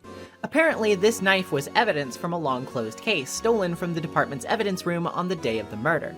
Finally, Gant opens up about some more details. He says a suspect has just been apprehended for the murder at the police department and gives us one free pass to ask him about anything else. Choosing to ask where the victim was found, he says he can't disclose more about that, but can say the murder took place in the evidence room itself. Phoenix asks for a little more though, since the two cases are connected by the evidence room after all. Gant relents. One more thing, he says. He can't reveal any names, but Phoenix asks for an ID card number for the victim, which Gant seems content to relay, seeing as they can't be used to identify people by just anyone. The ID card number for the victim at the police department is apparently 5842189, which probably sounds familiar, huh? Looking back at Goodman's ID, our fears are confirmed. It's the same one. So if this is the case, then we have Goodman being apparently murdered at the prosecutor's office and the police department, which is a half-hour away by car, simultaneously? That, of course, is literally impossible, but there is no explanation to be found yet. Edgeworth is even more pissed for not knowing about this before now, demanding to know why he wasn't told, but oopsie again, Gant gently and gleefully schools him by clarifying that they sent someone over with the report to Edgeworth yesterday, which was Meekins, who, if you'll recall, Edgeworth told to get lost. Defeated, Edgeworth still takes issue with the fact that Gant didn't say that the cases were connected himself and made Phoenix prove it, but just as Edgeworth whipped out Rule 1 of evidence law to flex on Angel Star, Gant whips out Rule 2 to do the same to him, stating that any evidence not registered by the police department must be relevant to the case on trial. Edgeworth has no choice but to apologize, and asks for another day to sort things out and investigate what's come to light. Obviously, since this is turning into a huge mess, the judge adjourns us for the day. Well, we're off to a pretty decent start, but boy has the scope of this case become more apparent than ever. The difficulty curve isn't showing itself too hard yet, I don't think. Angel's testimony is pretty fairly navigable, even if it is a little funny to see Phoenix focus more on the particulars at the start. Let's not mince words here, after all. We may have raised some pretty good questions about the testimony at hand, but we are far from proving Lana's innocence. Really, the only thing keeping us from having plummeted into a guilty verdict was the surprise reveal of the simultaneous murders, which doesn't exactly loosen the noose for the Elder Sky so much as it gives her a little more time to mull it over before the chair's kicked out. We have a lot to prove already, haven't proved very much of it, and now we have even more on our plate to deal with. To add further complications to the matter, we also have the introduction of Gant, who, while he exudes an instantly compelling charisma, also holds a palpable authority which seems bound to be relevant in one way or another, for better or, more likely, worse. I also can't help but pick up the early seeds of evidence law creeping its way into the narrative, which keen-eyed readers will recognize for the Chekhov's guns that they are, and that definitely sets some foreboding expectations for what we're going to be getting ourselves into. It's a decent trial with a very compelling cliffhanger, but more than anything else, it really begins to establish just how deep this thing is going to go, and how hopelessly out of our depth we are. It's more than a little intimidating, but all we can do is throw ourselves back into the deep end. Understandably, as we kick off day 2, Emma is just as confused as we are about the double murder, so she suggests the logical next step: to approach the scene with science, baby! So let's start by re-examining the parking lot. This time she's brought some luminol testing fluid to check for blood. Originally, you'd have to use the stylus on the DS touchscreen to spray it around, and through Emma's special glasses, we can see the blood when it turns blue in our view. Of course, on the HD port, we just kind of click where we want to check, which is less exciting, but there's not much you can do about that, I guess. Anyway, to the left of the car, we can definitely find some bloodstains that were cleaned up. The amount of it is a bit strange though, as you'd think there would be more if Lana and Goodman were struggling and fighting each other. And speaking of inconsistencies, hey, it's Angel. She pretty much admits that she stretched the truth to make her account sound more convincing, but she doesn't budge on the ultimate conclusion. She still saw the stabbing, she says. We can also ask her a bit more about her detective career, where she elaborates that the name Cough-Up Queen that people call her refers to how expertly she could get criminals to confess, but she was fired due to SL9 apparently. When asking her about the case, she says it was a really big one, and that the investigators needed evidence badly, and it was supposedly solved cleanly in the end. The criminal was apprehended and even executed without decisive evidence, which Angel says was most likely to be forged by higher-ups to make sure it all went smoothly. A few months later, almost all of the SL9 team were either fired or demoted, aside from Goodman, who was likely kept in his seat to deter suspicion. Somebody else we know isn't satisfied with how all this went down either. Apparently, good old Sheriff Marshall has still been poking around about the case to this very day for that reason. Angel's job as a lunch lady is purely for the purpose of getting access to the prosecutor's office and police department, where she can help her boyfriends continue on investigating. Seeing that we're determined to get to the bottom of this ourselves, she gives us a special steak lunchbox, which she says she's sure will convince someone to come to our side. I have a feeling I know who that might be. When we try to enter the evidence room down at the department, we of course can't get in right away. Out front, Gumshoe tells us that we should probably talk to the new suspect to straighten out what we can. So who's down in detention? Well, it's Mike Meekins, apparently. Yeah, that goofball who Edgeworth chewed out. Apparently, he's getting pinned for the evidence room murder, even though I'm pretty sure he couldn't competently murder a fly. Talking to him does yield some information though, namely that he went to the evidence room that day but didn't see the usual guard, who is Officer Marshall.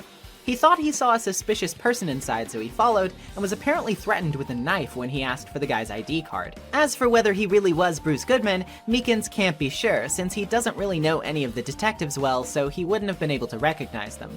Therefore, we really don't know if this alleged victim even was Goodman, but there is a security video which apparently implies as much, especially since it caught the apparent moment of the crime.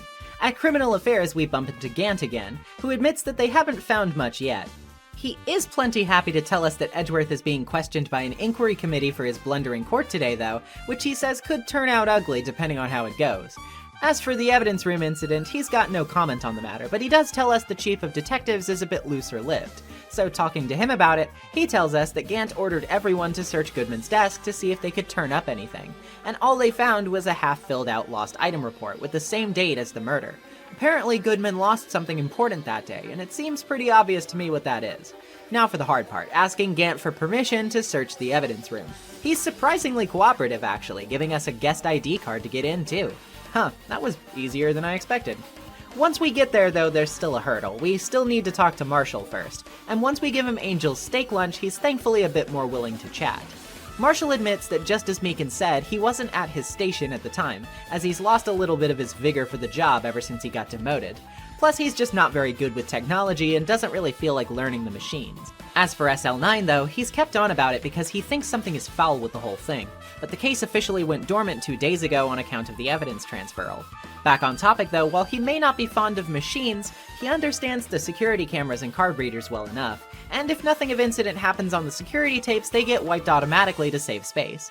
He also shows us a list of card IDs that accessed the room on the day of the murder, and Goodman's is of course listed 1 minute before the stabbing. Finally, we enter the evidence room, and there is a lot to process here.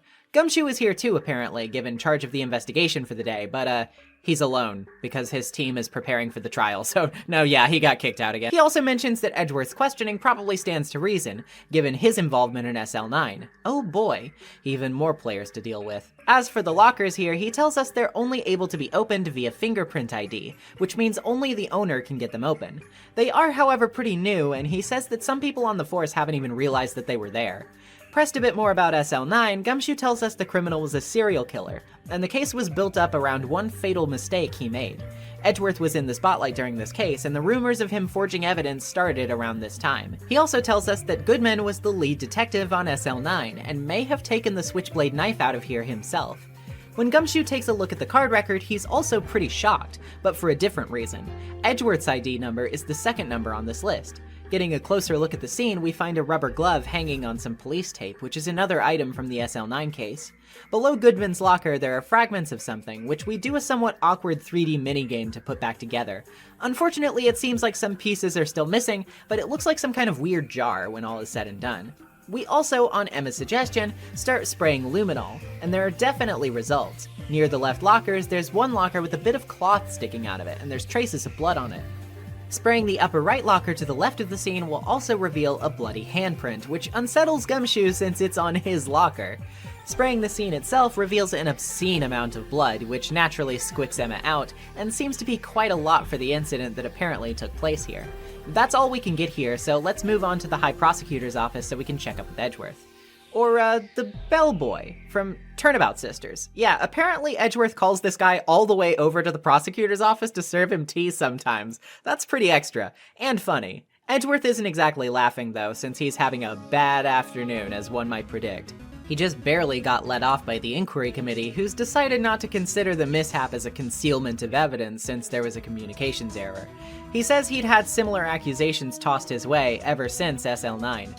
For better or worse though, he's still on this case, but the investigation is no longer being led by him but by Chief Gant. Showing him the ID card record, he clarifies the details of his visit to the evidence room. In fact, it was Gant himself who asked Edgeworth to do so, because he wanted him to store a piece of evidence from an old case. The reason? Well, he didn't really say apparently. He does stuff like that all the time, so Edgeworth didn't think much of it. It's just some screwdriver, and Edgeworth assures us we don't have to worry about it being related to the current case, which I am thankful for. Now, as for the forgery allegations, SL9 was led by Gant, and Edgeworth is adamant he didn't touch any of the evidence. That said, he did hear from Lana about Emma's fascination with science and using it to help with the investigation, so he gives her a little gift. A fingerprinting set, which should certainly come in handy for those handprints. I hate myself. One last visit to the evidence room is in order, and here's our last DS gimmick which didn't survive the Great Port job. Originally, you would use the DS touchscreen to dollop powder all over the area of interest, then blow into the DS microphone to get rid of the excess and find a print. Again, here all we do is click on the area and press a key to blow the excess away. Once again, the novelty is dead. Poor sweet novelty. Anywho, let's give Gumshoe's locker a try. We obviously find traces of Gumshoe's prints here, but as for the handprint, nothing. This person must have been wearing gloves, unfortunately. There is one other place we saw blood on a locker though, and we checked that one just to be sure. The prints, surprisingly enough, belong to Jake Marshall. What are these doing here next to traces of blood? With possibly decisive evidence in tow, we wrap our investigation for the day. If any day of investigation felt padded, once again I would probably accuse this one. That seems to be something of a trend with second days, doesn't it? Don't get me wrong, we still learned some pretty important stuff here, especially when it comes to acquiring more context about SL9, but we're still definitely being fed the cagey version, which still seems a bit steeped in mystique. I mean, hell, we don't even know the killer's name or who he went after yet. On top of all this, while I do find the simultaneous murder thing kind of neat, it's pretty obvious that this part of the case is most designed with extending the story in mind. I don't mean to spoil you, but I'm sure you can tell just as well as I can by this point that, of course Goodman couldn't be killed in two places at once, and whatever this incident with Meekins is probably some kind of elaborate ruse. I don't want to come off like I think it's not a good day or that this stuff doesn't matter in the grand scheme of things, but ultimately it's not really developing the Lana end of things, nor do we really learn much about Lana today either. And considering that we're running around a lot, that can be kind of frustrating. This is where the glacial pace becomes more apparent than ever too, because as streamlined as I tried to make the back and forth sound, it really begins to grate on the nerves in gameplay. More often than not, knowing who to present what to or where to go next in order to advance the story can be pretty unintuitive to figure out by this stage of the game, and that means you'll inevitably be going back and forth over and over again all the time, and this very quickly becomes both time-consuming and frustrating.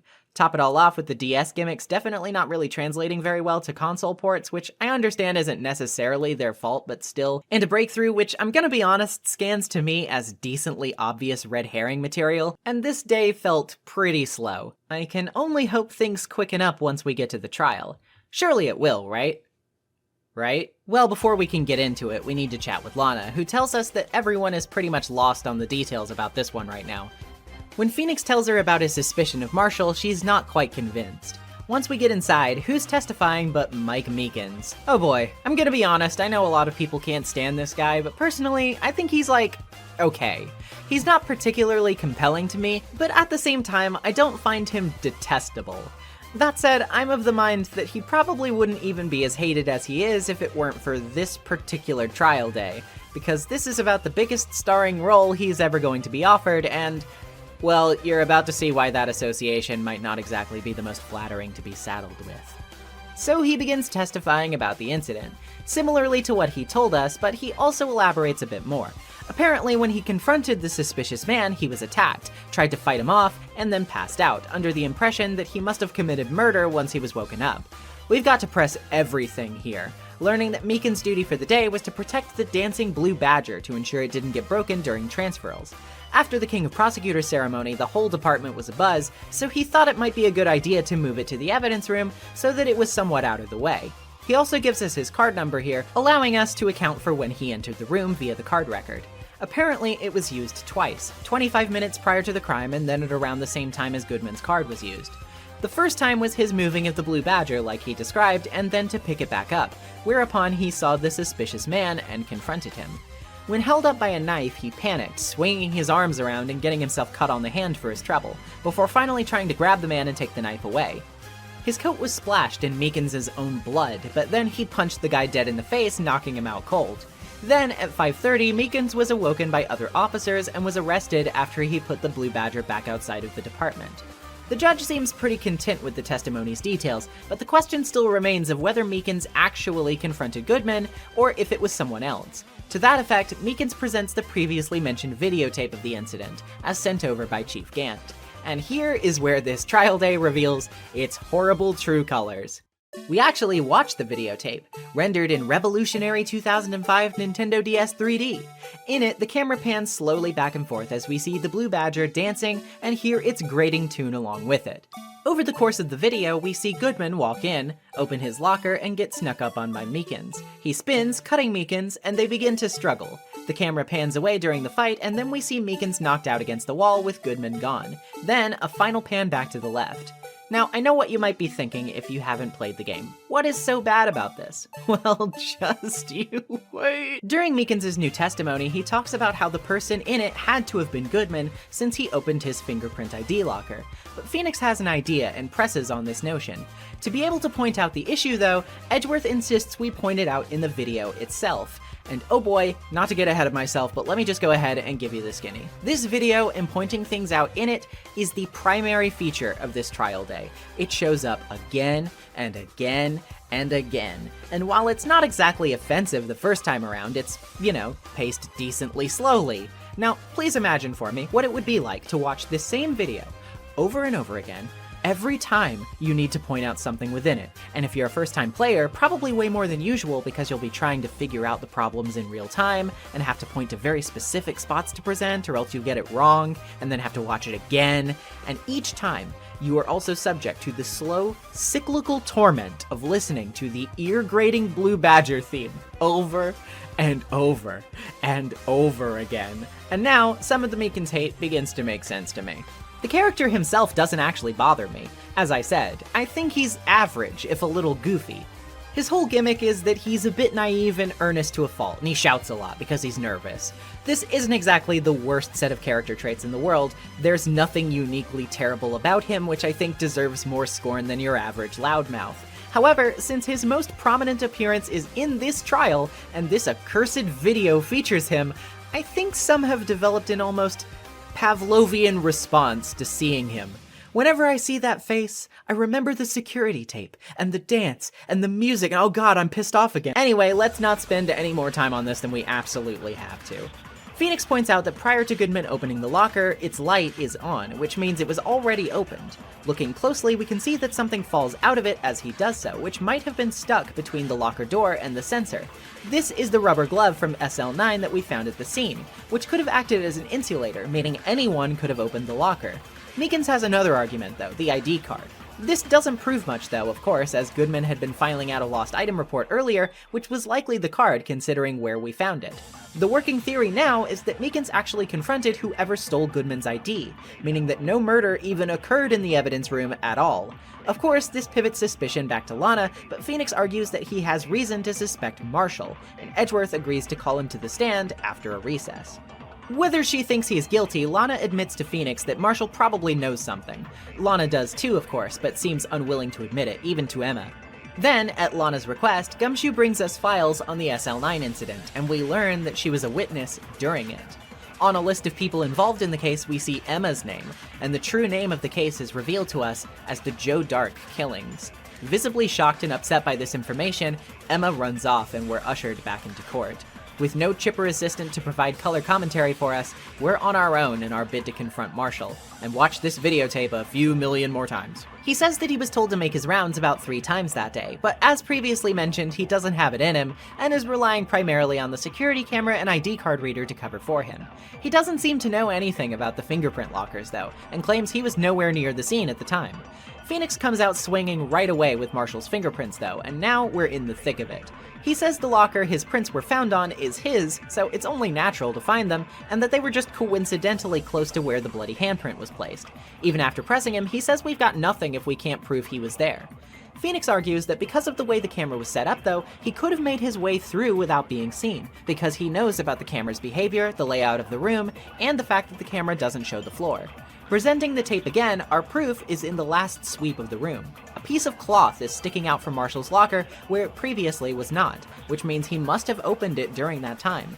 At first he doesn't get it, sure that anyone could have opened it up, but when he's informed about the fingerprint ID system, he finally breaks his calm facade and flips his lid. That feels good. The judge, demanding answers, wants to know where Marshall was in the room at the time. Here, we can point out the victim spot, meaning that the fake Goodman in the footage is in fact Marshall himself in disguise. Now, as for how we prove that, it's a bit difficult. But Edgeworth suggests we calm our mind and return to the basics. Ask ourselves what might have come about because of Marshall being in disguise and to go from there. If we look at the struggle between Meekins and the fake Goodman, we can see a lot of blood on his coat, which gives us our reason for why he opened his locker. He had to stuff the coat inside it because he couldn't just leave with blood all over him, as it would make it obvious that he was the one who fought with Meekins in the first place. Marshall has no legs left to stand on and admits to the crime, seemingly bitter towards Edgeworth for not pursuing SL9 hard enough. As for why he broke into the evidence room in disguise, he couldn't let transferal be the end for the investigation and stole Goodman's ID so he could enter and steal the SL9 evidence before it was moved. Meekins was an unexpected wrench in the gears, and he tried to knock him out to get him out of the way, but ended up making all of this complication in the process. That said, nobody died in the evidence room at 5:15. We've proved that much. As for why he needed Goodman's ID, apparently only the lead detective from the case is permitted to access the files of a retired case, and just didn't want to be caught stealing. The rubber glove wasn't his doing and was pure luck, but this means the locker must have been opened earlier by Goodman himself. He also has one more revelation for us too. Upon opening the locker, all of the SL9 evidence was already gone, and it hasn't been found yet. As for why he cares so much, well, checking the SL9 files will give us our answer. One of the victims listed among those killed by Joe Dark is someone named Neil Marshall. Neil, Jake says, was his brother, and a prosecutor. He was handling the SL9 case and was its final victim, at which point Edgeworth took over for him. Neil led the case with Gant and the team of detectives under them. They were hot on the killer's trail and desperate to convict him, and apparently Dark left behind the only evidence trail in all of his killings when he fought and killed Neil, which finally did him in. Marshall has always been suspicious about this though, unconvinced that anyone could have beaten his brother, and that's why he was so determined to keep the case alive. However, before we can wrap the day, Emma makes a surprise comeback. She's calmed down a little and she tells us that she went back to check the handprint on Gumshoe's locker, but she didn't find anything, sadly. But it gets Phoenix thinking, and he makes an objection, something that wasn't accounted for the whole time. During the video, the Blue Badger panel was obscuring and blocking off this specific locker the entire time it was there, which means the handprint could not have been left during or after this time, and must have been left earlier. This means blood was spilled in the evidence room before Meekins and Marshall's fight, and the card record proves that some people have come here before. As previously mentioned, Edgeworth entered to collect evidence that Gant wanted him to hold on to, but given the timing, he wouldn't have had enough time to commit murder and clean it up before Meekins got there. This leaves only one ID card number to scrutinize, which is a 7-digit number made up of purely 7s. Phoenix claims that this person must be the true murderer, who Goodman entered the room with due to his ID card being stolen. As for who the owner of this ID card is, Edgeworth doesn't know, because whoever it belongs to, they have a rank of captain or higher, and therefore cannot have their ID numbers searched up unless they are charged with the crime. Oh boy. Marshall feels pretty vindicated by this, content to snark that this is what Edgeworth gets for all of the cover-ups and forgeries running rampant at the prosecutor's office, which does not make him happy. Ultimately, before he's taken away, Marshall demands Lana answer him about whether only legitimate evidence was used during the SL9 trial. Lana gives a meandering answer at first, that she became a prosecutor thinking that the law could be used to suppress crime, but that all the red tape of the profession only actually made it harder to do so. Finally, she drops a bombshell. Drastic crimes require drastic measures. That's just the way it is. We did what we had to, in order for him to get the verdict he deserved, even if it involved forging evidence. See? That's what I'm talking about. No! No! Order! Order! Order! Lana's remarks caused such a stir. The chaos in the courtroom could not be quelled. The conclusion of the trial would have to wait until the following day. Well, that was something. Gameplay-wise, this is a bit of a stinker of a trial day. The tape really does a lot to bog it down and make it unfun, which is a shame because the actual information revealed here is finally starting to ramp up into the good stuff. Sure, the evidence room kerfuffle took up a lot of time, but it finally ties back into learning new information in a way that instills some genuine intrigue. Finally, we have some faces and names and concrete events to base our understanding of SL9 around. It only took us until the literal last investigation to be given this stuff, but now we can finally start to expect the floodgates to open. Not to mention, Marshall is pretty compelling, and his reasons both for resenting the prosecutor's office and being so determined to open the case back up make perfect sense, now that we've gotten said info. Corruption isn't exactly a theme that hasn't come up in this game before, but it's certainly a much stronger star player in this episode's narrative than it has been previously. And while some may think that borders on risky territory, I think it gives Rise from the Ashes a distinct bite that I wish was more present throughout the series. The way this day ends is frankly brilliant, with not only the reveal that the criminal is likely someone very high up on the chain, but that the top brass in question probably isn't very opposed to the very methods they've used Edgeworth as a scapegoat for. Poor Edgeworth, honestly. He is really taking this hard, and it makes a lot of sense as to why. With all the disparate trails we've been following finally starting to converge, the scope of our investigation refocused, and the momentum really drumming up, I'm pretty happy to be done with VHS tape hell, because even though our ride ahead isn't bump-free, it's about to get crazy nonetheless. Back at the office once again, Emma apologizes to us for the ruckus Lana caused and tells us that the night Joe Dark murdered Neil Marshall, he was actually trying to save her, who Dark had taken hostage and tried to kill too. When Neil died, Emma was a witness to the whole thing. God, no wonder she was so upset earlier. This is really dredging up some trauma for her. Given the timeline of events too, she would have only been about 14 at the time. So, bad regardless, but especially scarring for someone so young. Ugh. It sucks to have to ask her about these events in more detail, but given the interconnectedness of SL9 with this case, it would probably benefit us to get some more first-hand accounts. She says she was at Lana's office at the time, waiting for her to finish her work so that they could go out to dinner together. Suddenly, Dark escaped from somewhere in the building, barged into the office, and tried to take her as a hostage. Then, of course, Neil entered and fought with him. The power was knocked out during an ongoing thunderstorm, and during a brief flash of lightning, Emma saw Dark standing over Neil with a knife, a visual so haunting that she couldn't help having it burned into her memory for all time. She was so rattled that she barely remembered the events of the stabbing afterward, and so she wasn't questioned about anything more than the initial attack. This might be the reason Lana was so determined to forge evidence to convict Dark. Of course, Edgeworth wasn't told, and so he would have presented this evidence completely ignorant to that fact, a choice which has unknowingly haunted his every move since, bringing all of the rumors upon him. After the incident, Emma says she woke up in Lana's arms, and though she didn't remember the stabbing well, she drew a picture of what she remembered for the police. As for why Dark ran all the way to Lana's office if he was in the police department, well, at this time, Lana too was a detective who was working there, and after SL9 she was promoted and transferred to the prosecutor's office as chief prosecutor. With all this in mind, it seems about time to give Lana another visit. She still won't talk about the murder, of course, but she does finally admit that she wasn't acting alone in all of this. Back in her detective days, she says, she worked with Gant and they were an unstoppable pair. She had actually become a detective solely so that she would have first-hand experience dealing with crimes herself, so that she would be better suited to the role of prosecutor once she eventually inevitably switched professions. Her transfer was handled by Gant, who also was promoted to his position of chief of police because of SL9. At the time, their team of detectives on the case, of course, consisted of Marshall, Angel Starr, and Detective Goodman. This was also the first time Jake and Neil had worked on a case together. After painstaking work to catch Dark, they had finally brought him in for questioning, but during his questioning, he escaped the room, which is when he tried to kill Emma. After what happened, Lana got to the scene first, finding Neil's body on the floor, and both Emma and Dark unconscious. Supposedly, she says, Neil had landed one last blow before his death, which knocked Dark out. In a panic, Lana retrieved Emma, taking her outside, and then immediately arrested Dark afterward. After hearing all of this, though, Phoenix is very suspicious. It's just not believable, right? That everyone involved in the current case was involved in SL9. It's way too convenient, and it reeks of something big and insidious.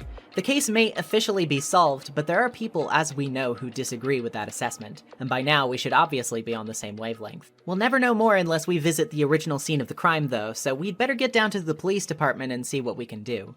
On his way out, we catch Marshall and manage to have a little chat with him before he's cuffed for his part in the debacle we exposed. He tells us that the evidence room isn't accessible anymore because of the recent trial, and also reminisces a bit more openly about SL9. The switchblade knife involved in the case, which was Dark's, was always a bit fishy, he says. Despite the final report stating that it was definitely the murder weapon, it apparently didn't match the wound on the victim. Also, that same day, Neil had gotten the same King of Prosecutors award that Edgeworth was given the other day. After everything, all of the detectives were of course taken care of in some way, and both Lana and Gant were promoted, with the formers being insured by the latter. Ever since moving to the prosecutor's office, he says Lana has been totally different, but he still hasn't ever been able to get her to open up about it. As he leaves, he tells us that Edgeworth ultimately isn't to blame for presenting the false evidence, as it was handed to him by Gant.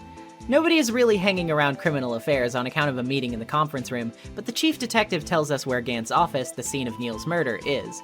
There's huge church organs there, fittingly bombastic for a guy like him. As Emma plays a note on it though, the man himself predictably shows up, and it's a bit eerie to have him already hanging over our shoulder despite his smile. After putting a piece of paper in his desk, he does give us a small tour though, and shows us a picture of himself, Lana, and Neil Marshall in this very office, with Neil holding his trophy from that day. Something seems off about it to Phoenix, but he can't quite put his finger on it. Before we can really figure it out though, Gant quickly decides to go ahead and lock up, and not so subtly ushers us out, escorting us to the department entrance. He pretty obviously doesn't want us in there for some reason. Well, at least Gumshoe's finally back, having been serving coffee in the meeting. It's not looking good for Edgeworth, he tells us, and he's pretty worried for him. As for SL9, he's been reading up on the file and he thinks he may have come up with something about the murder weapon. The tip broken off of Dark's switchblade, he clarifies, was found in Neil's body, and he gives us the autopsy report to give a scan.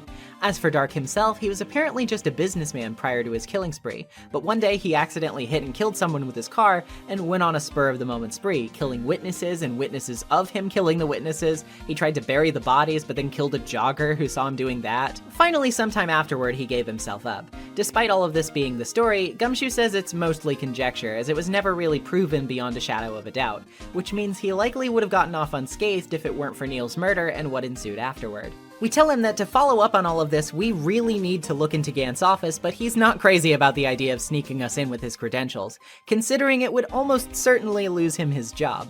We can't even use Goodman's spare ID because his info was wiped the day he died. Seems we'll need to give a look around for something that may convince Gumshoe to budge on this dangerous undertaking.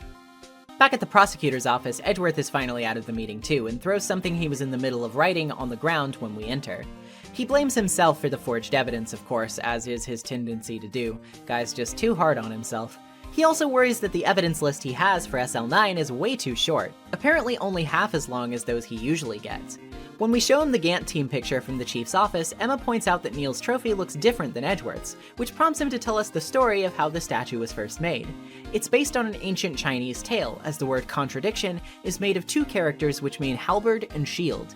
In the tale, an arms merchant presents an emperor with a halberd he claims can penetrate any shield or armor in the world, and a shield he says can protect against any weapon. Of course, these two descriptions contradict each other, and thus the Chinese term was born. The broken knife and chipped shield symbolize these items on the trophy, but Edgeworth's only has the shield. This, he says, is because the halberd part was abolished 2 years prior by Chief Gant himself, for reasons he's unsure of. If we pick up the crumpled ball of paper Edgeworth discarded, we discover he was drafting a letter of resignation, as he feels like something inside of him has died, no longer able to forgive himself for the things he's done in his career. I can think of one person in particular who would be pretty affected by this. Before we can leave the office though, we meet up again with Angel Starr, who speaks with us about SL9 too. They had been trailing Dark for a while, she says, up until the night Neil was murdered, which was obviously haunting Jake for some time. Angel seems to think that despite the team's firings and demotions, and Lana's move up the ladder, that she too is just a pawn in someone else's game. She also says Gant had his share of rumors floating about him at the time, due to his tendency to always provide concrete evidence in any case he worked on. As for her speculation on the matter, she thinks Lana was given her position specifically so that Gant could have a plant in the prosecutor's office via which he could control it by proxy, seeing as it was the only remaining institution he didn't have some measure of control over by that point. Presenting Gumshoe with Edgeworth's letter once we get back down to the department, he's predictably heartbroken that he's really been pushed this far. Despite his hesitation, he really wants to do the right thing by his friend, so he gives us his ID card to get into Gant's office with. Even though he ponders not doing so for a bit, he does ultimately decide to come with us in case something goes wrong, though he does get slapped by Emma for his trouble when she mistakes him for a ghost. Ouch. Wait, how would you have hoped to slap a ghost, Emma? Once we're inside, we can finally give the place a bit more thorough of a scan. The left side of the room was formerly Lana's and was where Emma was waiting for her on the night of the incident. The right side is Gant's part of the office, and he hasn't let anyone touch Lana's side in the past 2 years, rather strangely. Examining the chief's desk, there's a safe behind it which we need a code for. Phoenix has a hunch, and we input the 7-digit code of entirely 7s which was on the ID card record. Sure enough, the safe opens, which is quite revealing in and of itself. But there's even more to process here. Inside are broken pieces of a jar and a leather cloth with a handprint on it. The jar piece fits with the jar we found in the evidence room, and seems to have traces of blood on it. As for the cloth, when we test it for fingerprints, rather horrifyingly, we find that they bear Emma's prints, which Phoenix is reluctant to tell her about, deciding for now to lie and say that the test is inconclusive. When we fish through the desk, we also find the paper he had hidden, which is the whole other half of the SL9 evidence list that Edgeworth was previously talking about. Seems like it was too short for a reason. Unfortunately, as you might suspect though, we're not alone here. Was I any help? Of course! Thanks to your ID card, we were able to get some hard evidence. Now that's not very kind, is it? In other words, if it wasn't for his ID card, he would have been useless. Isn't that right, you in the coat? Chief Gant! We didn't think you'd be back so soon. Fortunately, I'm a man who believes in signs. As I was walking to my meeting, I happened to look out a window and saw a stray dog run right into a pole. Just then, I thought of a certain detective. Do you mean me, sir? Now then, I'm afraid I'm going to have to ask you all to leave. Yes, sir. Sorry. Oh, you in the coat. Me, sir? Drop off your ID on the way out. You won't be needing it anymore. But sir... Now get out. Yes, sir. We'll be on our way too, then. Wait. You, the one without the spiky hair. Don't go yet. Me, sir? I'd like a word with you. But, sir, I'm not a licensed scientific investigator yet. You, with the spiky hair, you're free to go. Mr. Wright! With Gumshoe frenzied and going back to check up on his job status, it seems Emma is going to be occupied with police questioning for the day, and things are not looking good. We give Lana one more visit. Phoenix doesn't hold anything back. He says she's keeping quiet about the details of Goodman's murder and taking the fall for another person, someone she is afraid to defy. When she asks who that is, it should be obvious what the answer is. Of course, Lana wants proof that Gant has anything to do with this, but once we show her the evidence from his safe, she cracks. She still can't give us the details, but she can tell us one thing. She got orders 3 days ago to dispose of Goodman's body, which she'd find in the trunk of Edgeworth's car, and she followed those orders. She found Dark's knife plunged into the body when she found it, and replaced it with Edgeworth's instead, which was seen by Starr. The reason for this, she says, was because she didn't want SL9 to open back up, and called her sister to tell her about where the knife had been hidden so that she could hopefully relocate it. She tried to call Marshall once she got her orders, but he had plans of his own, as we've already seen. I'm afraid that's all I can tell you. But Lana... You've earned my respect, Mr. Wright, both as a defense attorney and as an investigator. Now please, don't pursue this any further in court tomorrow. Tomorrow's trial. There's only one way to drive off Lana's demons. I've got to get to the bottom of everything. Detective Goodman's real murderer.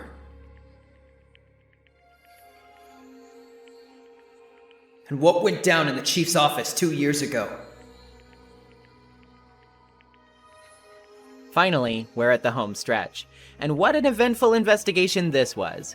It's so refreshing to finally have a solid idea of this case, and even more so to know who we're going up against. I'll save more of my overall thoughts on Gant's character until we're done with the final trial, but needless to say, he has flawlessly transformed from being vaguely threatening but mostly likable into a total monster. And he didn't even really need to undergo some kind of personality whiplash to achieve this transition, which I think speaks deeply to the quality of his character writing. It's satisfying to finally have a lot of the final pieces put in place about the build-up to all of this, though I will admit I do think Joe Dark's killings are ultimately pretty cartoony when we actually get to hear about them. The whole killing witnesses and witnesses of witnesses and a jogger thing reads like an escalating punchline rather than a serious account of a crime, but ultimately it is just sort of set dressing for everything that occurred afterwards, so it's not a huge deal worth complaining about. The investigation still takes its sweet time, and the problems I mentioned before of telegraphing where to go and what to do are still very much present, but I feel like the conveyance is at least slightly better, and the fact that the developments are, in my opinion, more exciting does help to ultimately make it all feel more productive for its runtime. We're finally coming up on the truth, and the truth is bigger and more intimidatingly climactic than any we've previously arrived at so far, so let's not waste any time. Let's ruin this man's whole career. Edgeworth greets us in the lobby, and Phoenix asks him for help exposing Gant. He's reluctant, but he seems like he'll probably budge despite his fear. As the trial starts, the man himself immediately takes the stand to say that Lana has words for the court, words he no doubt suggested very heavily that she say. She says the trial should end immediately because she's already confessed, and even tries to forfeit her right to an attorney and fire Phoenix. The judge seems on the same page, but Edgeworth objects, stating Lana's guilt has not been proven by the prosecution yet, while Gant suggests he shut his mouth. However, he doesn't budge, saying the sudden heel turn suggests that deals are being made behind closed doors, and then calls Emma to testify. The truth must be exposed, no matter how tragic, he says, while Gant warns that he's going to regret this. Emma tells us about the day that Dark kidnapped her, of course, and ends her testimony by talking about what she saw in that instant. Pressing her for details, she talks about the blackout and the lightning strike, and says she drew a picture that seems to have been lost. Here, we can present the evidence list, because wouldn't you know it, inspecting it in 3D allows us to see something very interesting on the back side of it. It's Emma's drawing. Phoenix also calls for Edgeworth to show his half, which shows even more of the drawing, which appears to be the shape of the blue badger's head? Wait, wasn't that thing just designed recently by Gant? Well, Emma testifies about the drawing. She says she must have fainted afterward, but that the picture shows exactly what she saw in that instant. Phoenix objects though, pointing out that the tip of the knife looks broken in the drawing, even though Neil was only stabbed once and the tip was found in his wound. So what's going on here? Well, perhaps the tip itself was the falsified evidence. Let's think back. After winning the King of Prosecutors trophy, Neil was with Gant to question Dark, at which point Dark escaped into the office, was chased by Neil, and then killed him when he got there. Now then, is something fishy about this story? Emma doesn't think so, but Edgeworth asks if there's another broken knife that was present. Phoenix suggests that this is in fact the broken sword of the Prosecutor's trophy. However, if this is true, this is Neil standing over Dark, not the other way around. Emma interrupts to bring up something she's just recalled, that the evidence list was not ripped when she drew it, and that the other half is in fact her drawing. She rushed towards the men when they were fighting, thinking she knocked the man with the knife away. During that second flash of lightning, she swears she saw the blue badger's shadow. Of course, this can't actually be the blue badger, so what is it? Well, if we rotate this unstable jar for God knows how long, we might find an answer. Lining this thing up correctly, even with a guide, is like a huge pain in the ass. It's genuinely one of the most infamous parts of the series because of how difficult it is to get right. People hate this stupid bit, and frankly, I feel like some kind of divinely favored being for getting it right on my first try during this playthrough. I have no idea how I did it. Anyway, tilt it just right, and it unmistakably looks like the blue badger's head. What does this clarify about the case, though? That's what Edgeworth asks, and Phoenix says that it actually changes a lot, because from the picture of the Gant team we can see that there is a knight statue there with the jar. Well, when we entered the office before, we could see that knight statue on Gant's side of the room, not Lana's. So then, was the body moved to Lana's side? And why would it have been? Well, Emma said she pushed the man holding the knife, knocking over the jar, and if that man was pushed in that direction, it seems to imply that Neil's death was actually caused by the knight statue, and he was shoved onto it by accident by none other than Emma herself. This, of course, destroys Emma to consider, as she screams and passes out. Lana absolutely grills us for pinning the crime on her little sister, demanding to have proof, and Edgeworth claims that if Neil didn't die immediately, he might have left a message behind. The proof is once again the jar, which has traces of wiped off blood on it. Connecting the dots shows that Emma's name was definitely written there. Gant takes the stand to mock Edgeworth for sentencing a man to his death for a crime he didn't commit, and the crowd explodes into an uproar as the judge calls for a recess. In the lobby, Gumshoe brings us a book on order from Lana, which reminds us of the 2 rules of evidence law. She relays the message that if we really intend to take him on, we're going to need it. This case has hurt too many people, and we know there's got to be more to it still, and we know who's orchestrating all of this. It's time to end it all. Back in court, the judge warns Edgeworth that he's to face harsh penalties soon, to which he accepts and even relinquishes his right to call witnesses, handing the privilege over to the defense, which the judge accepts. As for our next witness, who else could it be but Damon Gant himself? He shows up, but warns us that as chief of police, if the testimony seems to be a waste of time, he can refuse further testimony. The judge and Edgeworth both imply that there may be some risks to that for him too, though, so we're basically locked in a game of legal chicken with him right now. Gant testifies that he went to the office after the crime and found Lana, who had arranged the crime scene to erase any traces of Emma's guilt, claiming that he had no involvement with the forgery. Of course, he's lying. Presenting the jar will prove as much. After all, he had pieces of it hidden in his own personal safe, and the second half of the evidence list in his desk. He denies it, predictably, even accusing Phoenix of forging the evidence himself. He also says that we can't prove when that evidence was discovered, and claims they're effectively worthless if found after Dark's conviction, once again denying the forgery and saying it wouldn't have helped him in any way to do such a thing. He's surprisingly upfront here, actually. He maintains his jovial attitude and carefree disposition as he casually states that he was bound to get chief of police anyway, and that he wouldn't need SL9 to get his promotion, and that he wouldn't be anyone's accomplice if there weren't some benefit to him involved, because he really only cares about himself, and certainly doesn't care about helping Emma. It's genuinely kind of chilling how he says this without a trace of cartoonish malice or overblown evil. He's just that kind of guy. He always has been. Phoenix still points out an accomplice, however, namely Lana, who he says was appointed chief prosecutor by Gant for his own gain, so he could control the prosecutor's office through her. Of course, he wants some proof of that, and the judge asks us to definitively tie Gant to the murder. Of course we can, in the form of the ID card record. The high-level ID comprised of all 7s obviously belongs to Gant. We know that because it's his safe combination, and that means he was in the evidence room on the day of the murder. He concedes that he went there, but he says he comes and goes as he pleases, and that this proves nothing. How can we prove that he met Goodman in particular? Well, remember Goodman's lost item report? Goodman would have had to file that report with Gant, and it was transferal day, so he wouldn't have just let it go. If Gant had simply lent his card to Goodman, it would be found on his body afterward, so obviously they went to the evidence room together. Phoenix accuses Gant of killing Goodman, then calling Lana for disposal of the body. So then how did Goodman's body move from the evidence room to the prosecutor's office if Gant and Lana never left their respective buildings that day? Well, that's where the seemingly unrelated screwdriver comes in. Remember how Gant asked Edgeworth to take this random piece of evidence with him to store in his office? Remember how Edgeworth was briefly at the department to receive his trophy? Gant stuffed Goodman's corpse into Edgeworth's trunk after asking him to take this random piece of evidence back to the prosecutor's office. Edgeworth did so while never realizing he had a corpse in his trunk, thereby transferring it to Lana, who was being blackmailed by Gant for years to preserve Emma's innocence, who would then obey his orders to dispose of the corpse.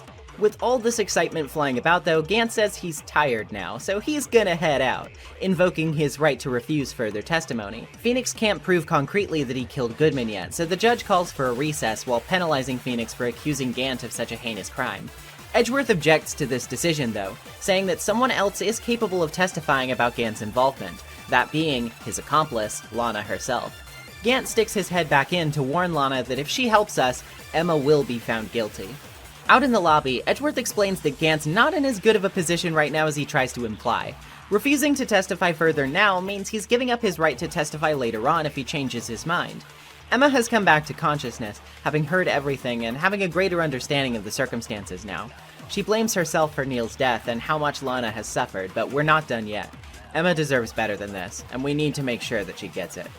Lana testifies about her relationship with Gant, denying that she's being blackmailed and claiming full responsibility for the evidence fabrication.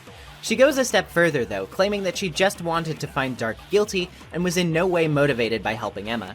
Pressing her on how she rearranged the crime scene, she says she did so because she was the first to get there. Having seen the knife from the prosecutor's trophy inside of Neil, which she says Dark was responsible for. What happened to Dark's knife then? She says it was just on the ground and that she planted its tip in Neil's wound, then moved the body. As for why, she says the jar fragments would have threatened her plan. This doesn't add up though. Phoenix says the jar could only have been written on before being shattered, yet it was broken during the struggle.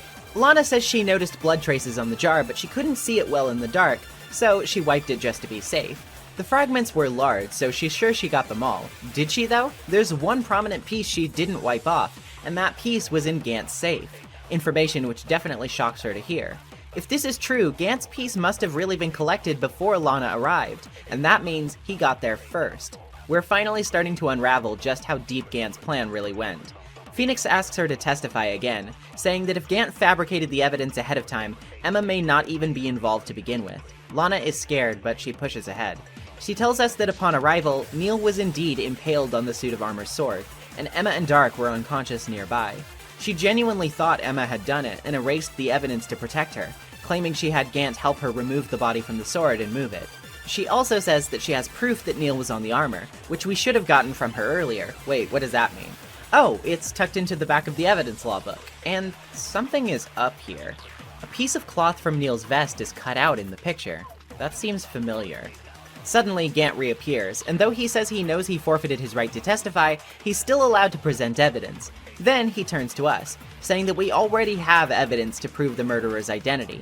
We're given a choice on whether or not to present the cloth with Emma's handprint on it, and if we do so, spoiler warning, she's implicated. It's an automatic game over. So Phoenix says he has nothing, and Gant is not happy about that, warning us about the dangers of withholding evidence. Still, he can't exactly deny that he himself hid evidence now, so he decides to come right out with it. He did get there first. He did see a chance to manipulate Lana. He knew she'd ask for his help, so he helped her conceal Emma's involvement and put evidence in his safe as insurance to make sure she did what he said, and could hold it over her head if something went wrong in the future. He kept the most legible piece of the jar, but hadn't accounted for Lana wiping the others off. He says he kept the piece of cloth because that, in addition, could prove he didn't simply forge evidence to implicate Emma himself. He says he knows we have it, and the judge once again asks if we have anything to show. This time, Phoenix does so, and admits that it has Emma's fingerprints on it.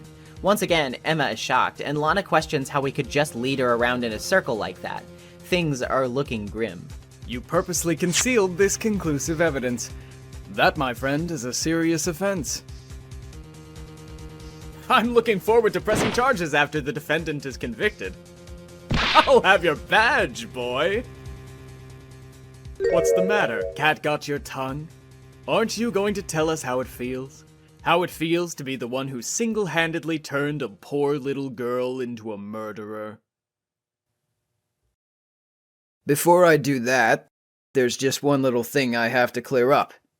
Oh? And what's that? Who really killed Prosecutor Neil Marshall? All of the pieces have finally fallen into place. This cloth holds a vital contradiction, proved by Lana's picture. Neil has blood all over himself, even on the spot that the cloth would theoretically have been before being cut out by Gant, which he just admitted he did. However, the cloth has no blood on it, and has Emma's fingerprints on it. She might have shoved Neil, but this means he was not killed when she did so. And if Gant took it before it had any blood on it, that means he impaled Neil himself afterward. He then wrote Emma's name on the jar with blood, shattered it, and left behind all these clues to convince Lana that Emma was responsible when she arrived, thus making her vulnerable to blackmail. Before Gant will let us close the book for good though, he has one last defense, saying that the evidence we just presented is illegal because we didn't use it before when asked, which then prevented us from being able to use it to convict him. Phoenix admits to not presenting the cloth at the time, but maybe Gant should have read up on evidence law himself. Rule 1 states that no piece of evidence shall be shown without police department approval. Now, obviously, since we stole this from his office, it was not approved. Rule 2 states that any unapproved evidence must be relevant to the trial at hand to be presented. Sorry, but can you recall, when was that picture presented? That was shown only a few moments ago. No. He's right. At the beginning of today's trial, that piece of cloth was still meaningless. The person who gave it value as evidence was you, Damon Gant. Let me verify this once more. On the day of the crime, you personally cut out this piece of the victim's vest? Oh, yes! No! It was then that you approved this cloth as conclusive evidence. Yes, you, the chief of police, personally approved this cloth. The only person who could have cut this from the victim's vest is the one who stood before Prosecutor Marshall in his final moments. In other words, the real murderer. And there's only one person who that could be. Damon Gant, the killer was you! Gant descends into a bout of glorious, unrestrained laughter, clapping so fast you can barely see it. Finally, he no longer has to withhold anything. He's done. He admits that he should have taken care of Marshall a long time ago, as he would never let go of SL9 and had started recruiting his old team to dredge it back up. As for why Gant killed Goodman, well, he indeed accompanied him to the evidence room that day, and he begged Gant to reopen the case and help them re-examine the evidence. He had just started to remove the evidence from the locker and was going to bring it to Marshall, when Gant grabbed the old broken knife and stabbed him with it on impulse. Finally, the truth has been uncovered. Emma is not a murderer, and Gant was lying to Lana from the very beginning. He did everything he did for himself, for power and nothing more. And unfortunately, guys like him, they aren't uncommon. Tell me, Worthy, what are you doing in court? Me? You despise criminals. I can feel it. You and me, we're the same. One day you'll understand. If you want to take them on alone, you'll figure out what's needed. Gant bids goodbye, apologizing to the judge for having to cancel their lunch date. The judge, too, is sorry. Sorry that Gant is no longer the respectable man worth admiring that he once thought him to be. Gant says those days are long over, but now that Phoenix and Edgeworth are here, that things look like they'll be okay in the end. After all, they're like a fresh breeze, out with the old, in with the new. The bells of a new beginning are tolling, the old ways are going away, and along with them, the people who maintained them. Lana may not totally be out of the woods, having still confessed to helping Gant, but she is no murderer, and she will be able to see the light of day, surely, very soon. The judge is confused as to why she's smiling, despite everything that she still has left to face, but she puts it better than I could. It's been a long time, Your Honor. A long time since I've felt free of these heavy chains. Out in the lobby, Emma is a little disappointed that Phoenix and Edgeworth got Lana's extensive thanks, but that she got nothing. Not content to let the day end on a downer note, though, Gumshoe has snuck Lana in for a few minutes to have an actual moment with her sister, who she's purposely alienated herself from for so long. She apologizes, saying that ever since that day she's been panicked, wanting to do anything she could to prevent Emma from getting involved in her mess. She thought she was doing it all for Emma's sake, but now she realizes how much she changed in the process, and how much it hurt Emma. She was scared of what Emma would think of her if she knew the truth, but Emma says that she's happy now, because she knew that Lana would finally come back to her one day, and now she has. No one can change the past. The only thing we can do is strive to make up for our mistakes. Why must we make up for our mistakes, you ask? Because in so doing, we can find the way back to our path. And once we've found our path, we can move on from our past mistakes toward a brighter future. At least, that's what I felt, looking at those two sisters make up. Speaking of past mistakes, though, Edgeworth still feels pretty bad. Not only that, but he's internalized Gant's words, worried that if he doesn't stop being a prosecutor now, he too will fall to corruption like Gant eventually. Lana disagrees, though. She says Gant and Manfred von Karma both made the same mistake. Gant said that to fight crime alone, one needs a weapon, but Lana asserts that the difference is that Edgeworth isn't alone. Together, with Phoenix, he strives for the truth, and it's their collective effort which made a difference. The evidence list proves it. Two halves of a picture, two pieces of a puzzle that need the other. We brought ourselves together and made a miracle happen because of it. We couldn't have done it without him, nor could he without us. Seemingly sobered, but vowing to face his own personal demons, Edgeworth leaves. Lana, before heading off, gives Emma a scientific investigation book, the first book she ever bought. Of course, we're not allowed to leave just yet, because Gumshoe's strapped for cash. He needs to get his job back, and he kinda bribed the guard to turn the other way for 30 minutes while he brought Lana here, so he says Phoenix is footing the bill. We end with one last objection before we get another cast call-esque credits roll. Emma is going to Europe to be taken care of by one of Lana's friends, who is a coroner. Gumshoe gets his job back, Meekins was demoted to a security guard but strives to become a detective someday, Marshall is glad we finally resolved everything, Angel invented a lunchbox themed after Phoenix, the judge can't remember our name after all this time, Maya is back at home and diligently doing her medium training, Edgeworth has left his office behind, and finally, Emma is heading off. She's a bit sad, but she says that if she ever wants to see Lana, all she has to do is open her scientific investigation book. Just like the evidence law book, there's a picture tucked into the back of a younger Lana and Emma standing together. A picture which, God, I'm tearing up just writing this. And that's the end of Rise from the Ashes. And boy, can you see yet why this case is polarizing to a lot of people? I don't want to leave this off on a negative note, so let's start with the complaining first. This thing is way too damn long. Have you seen how much this video's runtime has been added to simply because of it? I bet you have. In addition to already having the inherent issue of Ace Attorney 1 of feeling the need to have 3 days, all of them are much longer than usual, and even further padded by pretty sloppy conveyance of where to go during investigations. Furthermore, the difficulty ramps up a lot, and in the last trial in particular, I'm kind of blown away that I completed this case without a guide back in the day. I had no choice, by the way. It was a horribly hot summer, I couldn't get on the computer, and I was in elementary school, so I didn't have a smartphone. Heck, I'm not even sure if they were really all that prominent or existent yet? So I was just laying there on my bed for several days trying to work this one out. Good luck, idiot! I have felt the pain of how much this case drags itself out, and I think I only managed to stave off some of those feelings this time around because I had the value of hindsight and knew what to do ahead of time. If I didn't, and I went into this totally blind, I can imagine I've had run into the same exact issues, and even without them, the pace is pretty slow. And I know what you're thinking. Girl, you like huge visual novels. They're some of your biggest interests. And sure, that's true. But the difference here is that Ace Attorney is much more comparatively snappy. I don't mind me some long visual novels, but I don't really dig the game having a well-established pace that just kinda tanks in the back half. You know how people joke all the time about how Act 6 of Homestuck is like over half of that entire comic somehow? That's what Rise from the Ashes feels like for this game. And again, do I even need to mention the security tape?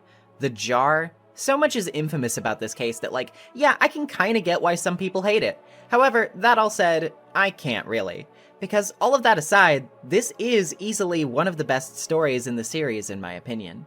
It is intimidatingly sprawling, but it also carries a lot of weight for this reason. There are a lot of recurring themes at play here that I think really weave well into the overall feeling of the series.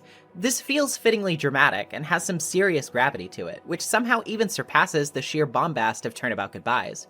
I would say I think it does kind of suffer from being a bonus case, in that the whole game is building up to Turnabout Goodbyes, and then this just feels kind of tacked on in terms of the grand game-wide narrative, like, ooh, there's another incident with letters in it. But I think you can certainly find some ties to make it feel a bit more organic. Namely, I think the escalation of corruption in the opponents Phoenix faces off against is somewhat compelling. You start with Frank Sod, who is just a common burglar. He has no more social standing than you. He's not powerful, he's just a liar. Then you face Red White, who is much more obviously a stand-in for billionaires who have the law in their back pocket and wield their influence for corrupt ends. Then you get Dee Vasquez, who is a bit more sympathetic but still wields influence through the way she's valued in her industry, showing how with enough utility to a lucrative system, people can get away with a lot more than they should be able. Von Karma is kind of the show-stopping example in the original game, being that he's literally a prosecutor, and his arrogance is off the charts, literally feeling entitled to murder for the sake of his own pride, and his demand to be seen as superior to other people, to protect and bolster his image above common folk. I don't think it's a coincidence that he dresses so fancily. And then, finally, we arrive at Gant, who is the chief of police? Like, how much higher can you get in terms of sheer influence? Well, I guess Phoenix isn't going to take down the Prime Minister, but you know what I mean. And I really want to talk about Gant for a second, speaking of which, now that we've seen all his character has to offer. This guy is, like, bar none, one of the best villains in the entire franchise, I think, if not the best, period. I think what really strikes me about him in particular is not just that he's got such palpable charisma and is able to come across as very nice and friendly despite how twisted he is, but that he's really not two-faced about it at all. What I mean by this is, to some extent, a lot of Ace Attorney culprits are this way, and while there's nothing wrong with this, it's satisfying to expose after all, there is a certain expectation that they're putting on a face for the public, which will be exposed for a nasty one that lies underneath the surface. We see it with Frank Saw it, with April May, with Yanni Yogi. People put on masks to hide their uglier sides, and when they're exposed, we get a better glimpse at who they truly are. Damon Gant does not have this. The thing that's scariest about Gant is that when he shifts into talking about how he did everything, when he tells us that he's only looking out for himself and how he totally manipulated Lana for his own gain, there is no heel turn. There's no devilish smirk that is revealed for the first time dramatically, as if to pull a rug out from under our feet and chastise us for being so foolish. Gant doesn't cackle as he reveals to us that he's never been a friendly guy from the start. No, none of that. He delivers all of those horrible words in the exact same tone, with the exact same expressions, and with the exact same bubbly disposition. This is just who he is, and it's not really even a secret. Sure, he hid his crimes, but who he really is has always been there on the surface. His tendency towards intimidation is obvious during even the first scene we meet him in. It might even seem a little obvious once we start heading toward the conclusion that he's the murderer, because, I mean, of course he is, right? He has the means, and even when we don't know his motive, it's clear that something stinks about SL9 all the way to the top. Who else would be trying to interfere with that? But Gant is also nice to those working for him. He's jolly. He asks people if they've been swimming lately and takes them out to lunch. He says he'd give $50 to anyone who asked him without question. He can afford to do all of these things because they're easy, but it was always only ever for his own benefit. He is an uncomfortably open secret. He is the force who everyone knows the capability of, but decides to duck their head down and not question. It is far more preferable to those who live in the society cultivated by his choices to simply not think too hard about what those choices are. This is how he got away with it for so long. I think this is what really shakes Edgeworth so much about what he says in the end. It doesn't come across to me as a cheap accusation. You hear villains pull the, "oh, you could have been just like me, we're the same deep down" card all the time, and to me it often rings pretty hollowly. It's usually a pretty sniveling excuse. But for Gant, I don't think it sounds this way at all. It's almost cautionary. When you work so single-mindedly, when victory is all you care about at the expense of people, and when you drive yourself with hate, this is the result you arrive at. It's just a good thing Edgeworth cares too much to allow himself to follow a path with that kind of potential. If anything, Gant is just being honest about the corruptive force of power and what seeking it will often do to people. While there are many in his position who wouldn't go to the same extremes, he is an uncomfortable reminder that we always have to remain diligent to ensure that, and that if we ever get lazy, if we ever look away, guys like him will assume control before we even realize they're doing it. Because Damon Gant was allowed to thrive, not in spite of the system. Damon Gant thrived because he wielded it. We have to do way better if we want to ensure that another one of him doesn't do the same in the future. This isn't, of course, to detract from the wonderful cast of side characters sprinkled all throughout the case, by the way. I've already talked a bit about how much I appreciate Emma, but now that we have the full picture, I also think Lana is a very strong character. It takes a while to really get a sense for how she operates and why, but once everything is out in the open, it contextualizes a lot about how pulled back she is. All of those cold, sideways glances, in retrospect, become so obviously displays of apprehension or even holding it all back. Lana isn't emotionless, she's bottling all of her feelings up behind a wall of a cracking dam. It's a wonder she doesn't burst into tears by the end. She certainly isn't perfect, and her hands aren't without stain, but seeing how fiercely she advocates for Emma on the stand, how desperate she is to shield her from harm, and the way she hugs her in the end, it's clear to tell just how deeply she cares. Even if she hasn't showcased it very well, and it has negatively affected her relationships, it's painfully clear just how trapped and manic she's felt this whole time while under Gant's thumb. Her sweet, serene smile in the face of further punishment, simply because she knows she's free, is one of the most simultaneously heartwarming and heartbreaking visuals I think this series has ever produced. And hell, even the more minor characters are compelling in their own right. Jake has an incredibly memorable design and fun quirks, but his goofy cowboy gimmick is also balanced very well with his down-to-earth dedication to the memory of his brother, a convincingly home-hitting motive that makes it abundantly clear just why he's dedicated to unwrapping SL9, because he can't make peace with himself otherwise. Angel doesn't have quite as much pathos, but her lunchboxes are a delightful source of comedy, and the fact that this comedy can be balanced decently with her more sobering bitterness over losing what mattered to her is genuinely worth reflection. And, well, I've spoken my piece on Meekins, he's not that bad. This case also pushes our established characters to new heights. Edgeworth has some of his most genuinely compelling moments in the game here to me, which is a hard feat to muster coming off the heels of Turnabout Goodbyes. You truly begin to see the actual camaraderie building up between himself and Phoenix, the logical extent of his team up with you in Turnabout Samurai, and we also get a much better sense of his actual heart. It isn't that Edgeworth was only ever misunderstood, this is the same guy that screwed us over a lot in Turnabout Sisters after all, but we see his humanity shine through a lot more. His anxieties, the pressure he feels, and his dedication are all on shining display. Gumshoe has one of his single-handedly most based moments of all time here too, not only showing just how much he cares about Edgeworth, but also how much he's come to trust and care about you too. He's such an MVP in this case for literally putting his entire job on the line for you, knowing very well that it may blow up spectacularly in his face, and it just about does. I can't imagine what would have happened to him if we didn't pull a straight-up miracle in exposing Gant. And of course there's Phoenix himself, who I do love in this case, but I will admit I'm a bit more mixed on. When you take this in a vacuum, it's harder to notice, but Phoenix gets a lot more competent in this case all of a sudden. Sure, he pulled a big one in taking down Von Karma in Goodbyes, but his skill level seems to jump pretty suddenly and starkly for this final case. One episode ago, he was desperately begging to cross-examine a parrot, but now he's working out a complex multi-step ruse to hoodwink the chief of police into screwing himself, a plan that, if done even slightly wrong, could cost him everything. Yeah, pardon me if I think this is a bit of a stretch. It makes more sense if you view this with the knowledge that Takumi had just finished writing the third game, where this kind of development for Phoenix makes more sense, but chronologically this still takes place before the second game, so it's a bit much. I love what Phoenix is able to accomplish here. It's extremely satisfying and leads to one of the most feel-good takedowns of the entire franchise. A takedown which has the perfect amount of build-up to feel as cathartic as possible too. But do I think Ace Attorney 1 Phoenix could actually pull this off? Not really. This might seem like a bit of a nitpick, but it's just one of those things that inevitably stands out to me on a replay of the trilogy. It's not a death sentence for the episode or anything, but it is noticeable.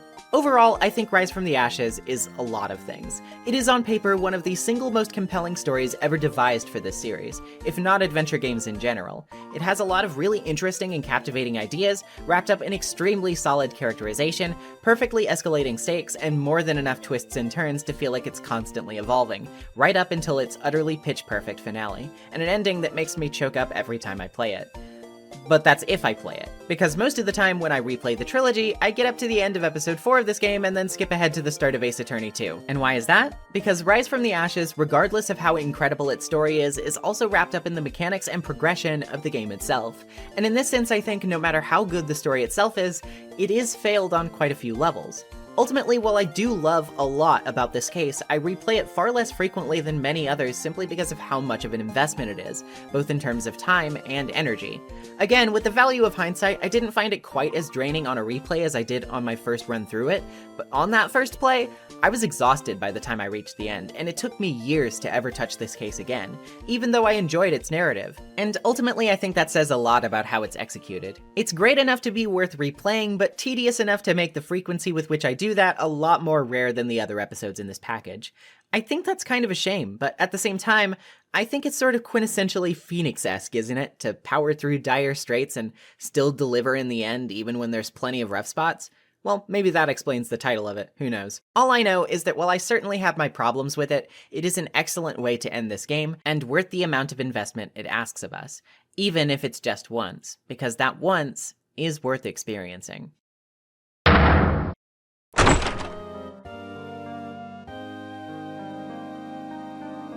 It should come as no great shock now, I'm sure, that Phoenix Wright Ace Attorney is such a beloved and well-remembered game, even after all this time. It has enjoyed long-standing success and sequels out the wazoo, and I always find some time to go back to it every couple of years or so. It was pretty much my first exposure to visual novels, and even if it's not exactly a straight visual novel, having just as many, if not more, adventure game elements, that's still kind of a big deal considering how important many visual novels became to me in the future. I'm not sure I would have been as willing to entertain the genre if it weren't for Ace Attorney giving me that confidence, that such a text-heavy game could draw me in and really compel me like it did. Needless to say, when I finished this game for the first time, I was incredibly eager to dive into its sequels, and did so in a heartbeat. And I'll be doing that on this channel soon enough. But for now, we gotta give this game its dues. It spawned the franchise to come, after all. It even had a live-action film based on it, directed by Takashi Miike. I watched that movie for the first time while working on this script, and to make a long story short, I think its visuals and cinematography are pretty top-notch. Some of its scenes are like genuinely beautiful and heart-wrenching, looking at you, Yanni Yogi flashback. And it has a lot of smart decisions in terms of how it condenses its content in terms of flow. Also, the fact that the court cases are treated like sporting events with ticket sales is even more delightfully dystopian than the trial system itself, really. Good use of the source's ideas. However, I do think its comedy often doesn't straddle the line with its drama nearly as well. Its costume design gets a bit too goofily accurate for my taste at times. Gray-haired child Edgeworth is so weird to see in live action. And Maya is criminally underutilized. She's not goofy at all. Hashtag not my Maya. In fact, I'd say the biggest problem it has is just having to focus so much and so often on the plot to get through it all, that you hardly get any time to know the characters themselves, so, you know, like every visual novel adaptation into a shorter form of media. I think this game endures though because it appeals to a lot of simple things about us, both in terms of just being fun, but also thematically. We value the truth, and we seek it because of that perceived value. We also want to believe in people, and we all know what it feels like not to be believed in. When Phoenix talks about wanting to help people because he can't stand knowing that they feel alone with nobody on their side, I really do feel that, because I think on some level we've all been there before. It's like Mia said in the very first episode. Things change depending on how you look at them. People, too. Phoenix doesn't expose people for the sheer thrill of putting them down, but because he can't allow people to suffer who don't deserve it. Ace Attorney isn't just about punishing the bad guys, it's about bolstering our connections with the people we care about, looking out for and loving them, discovering ourselves through the eyes of another, and recognizing that when we get up to fight another day, there's no reason we have to do so alone. It isn't a sin to ask for help, and it isn't a bad thing to need it either. I think a lot of us feel a temptation to brave the cold, to stand up on two legs and march by ourselves, prideful, individualistic. But unabashedly, I think this game displays through its characters that we're always so interconnected, even in ways we don't expect. This can happen in horrifying ways. It can be the source of our pain, which keeps us tethered to the past that we want to get away from, and that can sadly drag us down again and again. But there are also people who will gladly do everything in their power to lift us back up, to give us new places to belong and new things to do. When you lose something, it hurts, and there may always be a hole in your heart where it once was, but you can always make something new. You can always change. And the truth doesn't always have to be so rigid. We can go out there and grow, and that personal truth will always grow along with us. We can affect each other and be a force for that change, too. If Gant was right about anything, it's that there's always a new beginning right around the corner. Even in the most heinous situations, in the darkest places we ever go to, or during the most tragic things we endure, the air gets stagnant if we keep the world closed off. We need to open the window and let in the breeze. And like a phoenix, when we burn ourselves out and then stand up on new feet, we can fly away. There's a big world out there. We just need to find it.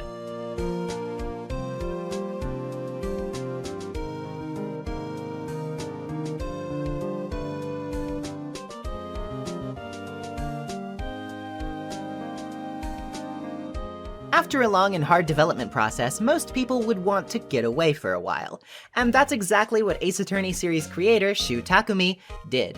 After the successes of conceptualizing, writing, and releasing a game with such a small team in a short amount of time, and even almost losing it all multiple times, I can't say I'd blame the guy for needing a little R&R. However, the chugging machine of the game industry waits for no one, and when Takumi returned home, he was shocked to hear the news from his employers over at Capcom. Not only had a sequel been greenlit, but his boss, Shinji Mikami, suggested that he even make a trilogy of games, meaning that he had yet another looming over the horizon.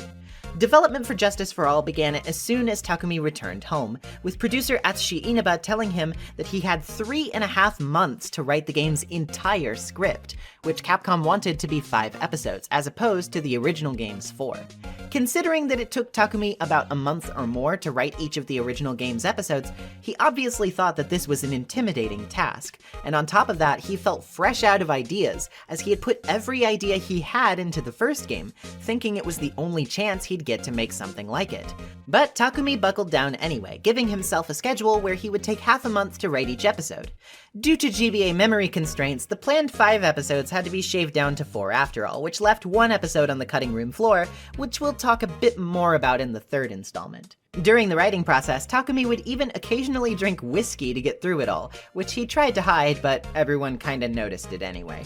Draft notes, which were revealed later on in 2017, would show that Takumi was even trying to brainstorm for these potential episode ideas as far back as the summer of 2001, before the first game was even released. Takumi also ran into a few hurdles when it came to developing the game's story. For starters, Inaba told him that the investigations should have a new gameplay mechanic to spice up the proceedings, which Takumi still wanted to keep relatively simple and accessible. This led to the creation of the Magatama mechanic, which we'll talk a little bit more about later. He also wasn't quite sure what to do about the character of Miles Edgeworth, considering he had become so popular. Originally, Takumi was going to include him in all of the game's episodes, but became convinced later that retaining Edgeworth as the main rival character would devalue him, as he was initially supposed to be intimidating. But if he continued to lose throughout every new case of the sequel, it would make him appear weak. To avoid this problem, Takumi would rewrite everything, including Edgeworth, after finishing the scripts, to create a new prosecutor to serve as the rival for the second game. And speaking of things we'll get into later, we'll have plenty to say about her. On top of all of his other obligations, Takumi would also draw storyboards for the opening sequence of each episode in the game, with the first, that features a giant nightmare judge, originally featuring a cartoon demon instead, as by his own admission, Takumi was playing and really enjoying the first Devil May Cry game at the time. What the hell is this? Finally, after an arduous and straining development cycle, Gyakuten Saiban 2 was released in Japan on Game Boy Advance on October 18, 2002. The DS port would follow in October of 2006, and would release in America as Phoenix Wright Ace Attorney Justice for All on January 16th of 2007. A port to PC would follow in 2008, and a WiiWare port was released in 2010. And of course, it would be included with the Ace Attorney Trilogy for iOS, Android, Nintendo 3DS, Nintendo Switch, PlayStation 4, PC, and Xbox One. Justice for All received pretty favorable scores from gaming press, with many American outlets praising its apparently better pacing. I wonder how they would have reacted had Rise from the Ashes not been part of our first Ace Attorney release. Many, however, did also see the sequel as a step back in terms of overall narrative quality, with complaints ranging from repetitive dialogue, not liking the new rival prosecutor, or finding the need for specific evidence to be presented in certain situations, resulting in a lot of guesswork for the player. This game also marked the beginning of a few key differences in terms of the game's localization, which was for the first time being headed by series localization veteran Janet Su. In the prior game, Japanese cultural elements were toned down considerably by Takumi as an intentional choice for if the games were to be localized. However, since Mikami had told him at the time that no overseas versions were being planned, Takumi did not worry about restricting himself like this with the settings or puzzles going forward, meaning that there are much more notably Japanese influences in both areas, starting in this game. In an attempt to reconcile this with the previous game's decision to set its localization in Los Angeles, Tsu would canonically justify these non-Western elements such as Kurain Village and the Fae Clan by envisioning the localization as taking place in a world where the California Alien Land Law of 1913 was never passed, meaning that it is an alternate history where Japanese immigrants could own land in California, and thus their culture became more intertwined with our own. This setting, affectionately dubbed Japanifornia by many fans, was relegated to mostly supplementary headcanon for a while, but has become more and more official within the English versions of the Ace Attorney games ever since. Although, of course, the Japanese releases of these games still just take place in Japan. This game would also mark a shift in the person composing the music, this time being Naoto Tanaka under the pseudonym of Akemi Kimura. A lot of people don't like this game's soundtrack as much as the first's, but I honestly think it's pretty underrated, though I'll save talk about my favorite tracks for later. Shortly after completing the first game in the series as a kid, I jumped instantly to Justice for All, and to be honest, I think I liked it a little more than the first game at the time. Do I still feel the same way now? Well, I suppose there's only one way to find out, isn't there? I should clarify firstly before we begin though that I will be maintaining the use of the HD Trilogy footage in this retrospective for now. Some people did ask me to use the DS graphics, and I sympathize with these people really because I too think it looks way better. However, I did receive some feedback from the opposite camp who find the HD port a bit less eye-straining for long stretches, and for those people I'd like to keep the videos accessible. There are certain specific exceptions to this rule that I will be making going forward, more so in the next video than in this one, but be on the lookout for them, and if you aren't super fond of the HD port's aesthetic, I understand you, truly. Just try to grin and bear it for now. Sorry. Anyway, with all of that delicious development context out of the way, I think it's high time we get to court, isn't it? So let's hop into Justice for All. Come on, lower your head a little. A Maggie kick should be all you need. No, I think I'll pass on this one. Try and my whip will accommodate. You worked with Mystic Maya? You're Mr. Nick, right? Looks like you've made a name for yourself, Phoenix. A pure heart that knows naught of the evils in this world is a powerful thing, good sir. I'm going to serve you a slice of humble pie. I hope you enjoy it. He had the gall to say to me, "You're one of those funny types, right?" What does he mean, one of those? He was the only one heading that way. How could that punk not be the killer? Don't think I'm going to walk in your shadow forever. They're quite a pair of hideous monsters, aren't they? Here I was trying to be a good boy for you, dude. What's not right here is your eyesight and memory, amongst other things. To the gentleman who spoke just now, excuse me, but would you care to die? Revenge. That word again. Erasing the paradoxes one by one. It's never easy. We claw and scratch for every inch. But we will always eventually reach that one single truth. This, I promise you.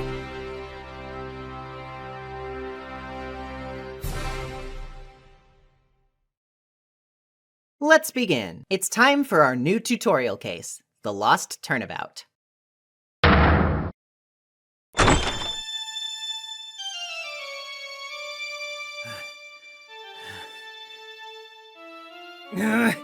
How did I get into this mess?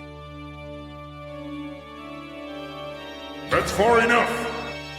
You can't run forever, Mr. Phoenix Wright!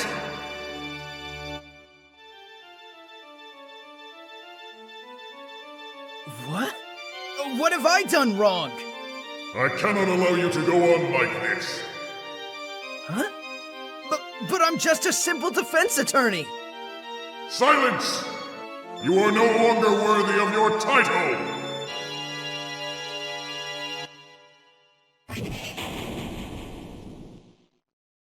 Phoenix awakens from his strange nightmare in the courtroom lobby just before a trial. Apparently, the source of his troubles was a strange ringtone from a phone which belonged to a spying man.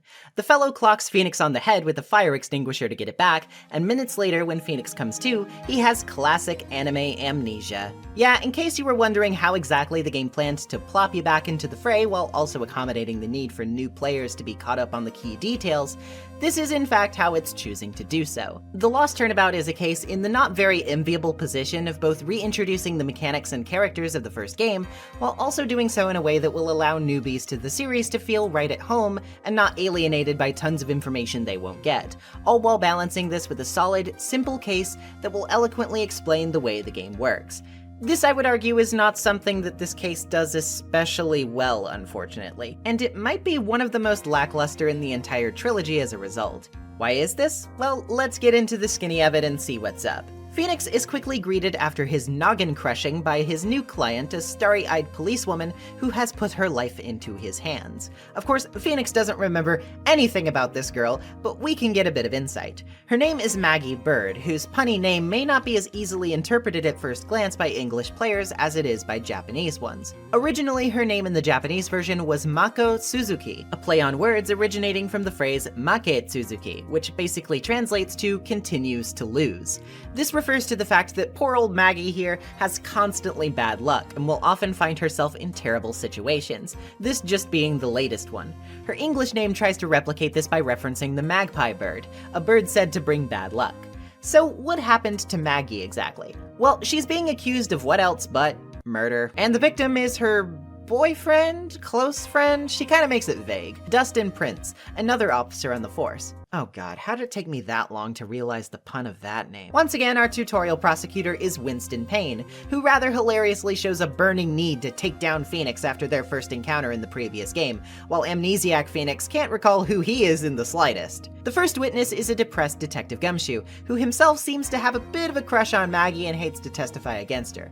He'll fill us in on the apparent details of the crime, saying that it took place at Expose Park. Dustin was pushed down from one of the upper pats onto the ground below, and the height of the fall both battered his body and snapped his neck.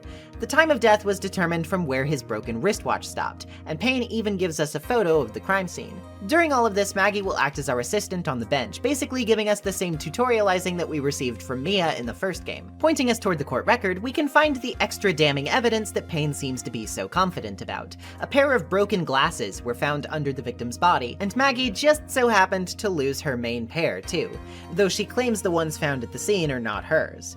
Now we'll get to Gumshoe's first testimony, where he reveals there's even more decisive evidence. That evidence, of course, is that the victim allegedly wrote Maggie's name on the ground with his finger. Keen-eyed readers will instantly notice an issue, though, seeing that Maggie's name is spelled incorrectly in this apparent dying message. As Phoenix readjusts to the thrill of court, Payne argues that the victim could have just forgotten how to spell it, but Phoenix reminds him that he's the one who said Maggie and Dustin were lovers, a mistake which seems inconceivable if indeed that were the case. Curious about the nature of their relationship, the judge asks Gumshoe to cover that next. This testimony tries to fast-track new players into concepts that the first game introduced more slowly, by requiring them to press Gumshoe's statements to get more information. In doing so, he revealed that Maggie had recently gotten Dustin a birthday present, since the day of the murder was in fact his birthday.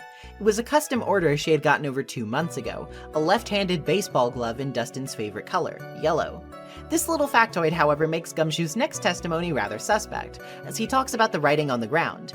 Forensics found scratches under Dustin's arm and sand trapped under his pointer fingernail, meaning that he apparently wrote the name with his right hand. But hold the phone. Dustin was left-handed, as proven by the gift, right? This means that someone else must have written the name by using Dustin's arm after he already died. The judge is ready to close the book, but Payne isn't quite done yet, announcing that he has another witness who can prove the officer's guilt. As the court adjourns for a quick recess, Maggie finally realizes what Phoenix's affliction is. She offers a Maggie kick to the head to jog his memory, but Phoenix is fine without. Still, while she is very worried about the state he's in, she tries to hold on to the hope that he gave her several days prior, when he took the case. Apparently, at that time, he gave her a business card with his number on it, which she gives back to him in hopes that it may help. Going over the details of the day a bit more, Maggie tells us that while she and Dustin were walking through the park, she found a lost phone on the ground. The owner apparently called it sometime soon after, and Maggie agreed to meet up with them around 6 p.m. to give it back. The owner, however, never showed up, and Maggie tells us that she gave the phone to Phoenix yesterday, which apparently intrigued him at the time. Just then, who barges in but our lovable assistant Maya Fey herself, finally back from her village after her departure in Turnabout Goodbyes. She says she called numerous times, but the Phoenix never picked up, and gives us a list of names we supposedly asked her to hunt down before the whole amnesia thing. She says it's a list of a group of con artists, and it was apparently stored in the contacts list of the phone Maggie found. Before we can get anything out on the table though, the bailiff calls us back into court. Our new witness is a university student named Richard Wellington, a smug chatterbox with a penchant for run-on sentences. We can instantly recognize him as the guy who brained Phoenix at the beginning, so it's pretty clear who we should be focusing our suspicions on now. In his testimony, he recalls walking through the park and seeing a police officer fall to his death from above right in front of him.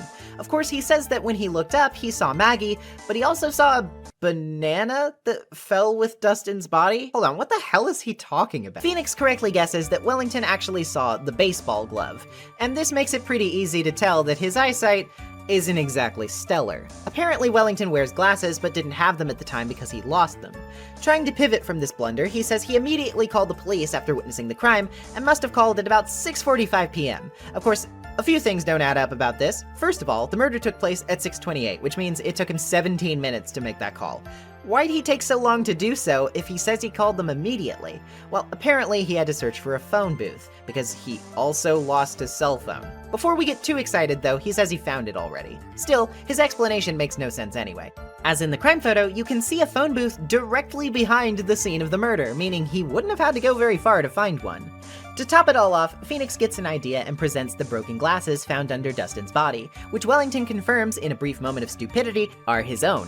This makes a lot of things click, as Wellington is now the only person who could have written Maggie's name to frame her, but did so incorrectly because he only heard her name over the phone when calling his lost cell. We still have some problems to solve though, namely the confusion surrounding the phone itself and also a motive.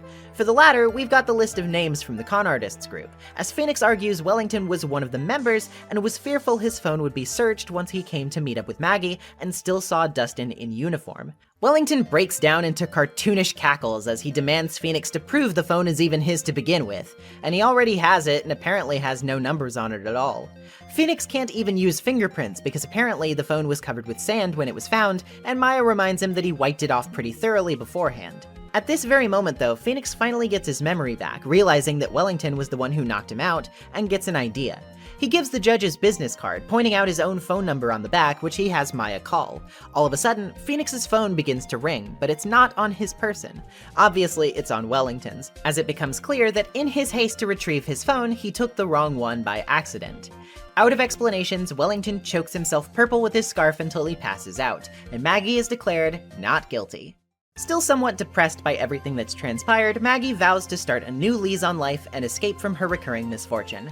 Meanwhile, Phoenix starts to finally remember all the lovable faces he knows. His chipper burger-loving assistant and spirit medium extraordinaire, Maya Fey, Detective Gumshoe with his low salary and heart of gold, the judge with his befuddled innocence but stern belief in justice, and, this guy? He seems to think he knows us, but I don't know, can't quite recall that one. Maybe he's confused. Phoenix then gives us another whopping cliffhanger by clarifying that Maya has actually been back for about 2 months, but that said reunion was a whole other can of very unpleasant worms. And with that, the Lost Turnabout is officially over.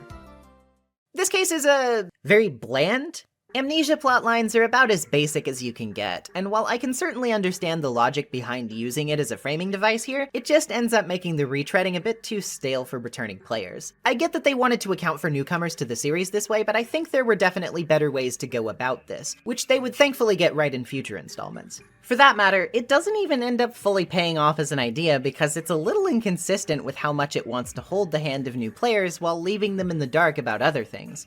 Obviously, you don't need me to tell you that more characters and plot elements from the first game will be showing back up later, and they barely get the same thorough recaps as they do here. Furthermore, I find it a little odd that while this is ostensibly a new tutorial, it kinda just gets lazy about fully explaining its mechanics. Like, yeah, okay, it touches on the essentials of a cross-examination well enough, but by the time you're expected to start using the press mechanic, it doesn't really bother to re-explain that at all. While we had a whole bit walking us through it back in Turnabout Sisters. Apparently new players need to really explicitly be told about finding evidence and presenting it, but this other crucial mechanic, which will become even more important than ever later on, is just left to inference? Okay, well, at the very least, we can also present profiles as evidence now, which, while a subtle change, is definitely a good one to make, mechanically speaking, as we go forward. The mystery is passable. It's easy enough to be a tutorial, that's for sure. But I think it's maybe a little bit too easy. A lot of the answers here are extremely obvious, and while I do think mistaking a baseball glove for a bunch of bananas is incredibly funny, it also just underlies the silliness of said difficulty. Like, yeah, there's practically no way you could miss this if you even think about it for 0.2 seconds. Even the first Turnabout had a bit more thought put into it, I think, so this one just feels really phoned in, which makes its nearly twice as long runtime when compared to the first Turnabout even more egregious.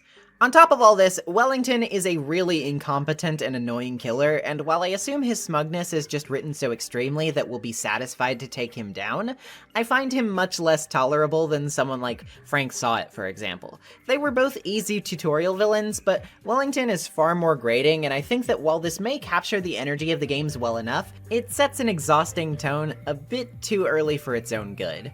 At the very least, I think Maggie is a decent enough defendant, and while she definitely has a gimmick, I don't think it's too overblown to stop being somewhat charming. She definitely needs a change of profession, though. I don't think that luck's going to serve her very well in this one. But enough about all that, there really isn't much to say for this case. It's just kind of a necessary evil to get us to a better one. And oh boy, a better one is absolutely right around the corner. It's time to find out about how Maya Fey came blitzing back into our lives as we head into this game's second episode, Reunion and Turnabout. That was no accident. I was drugged with sleeping pills. I was murdered by that person.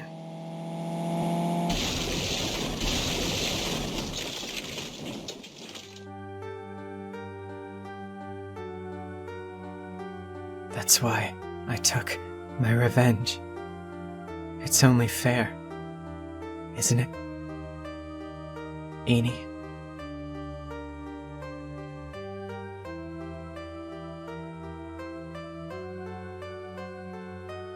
I finally get to see you again, and— It's not your fault. You didn't do it. No, I did it. I killed that person. But that wasn't you. It doesn't matter. It might as well have been me.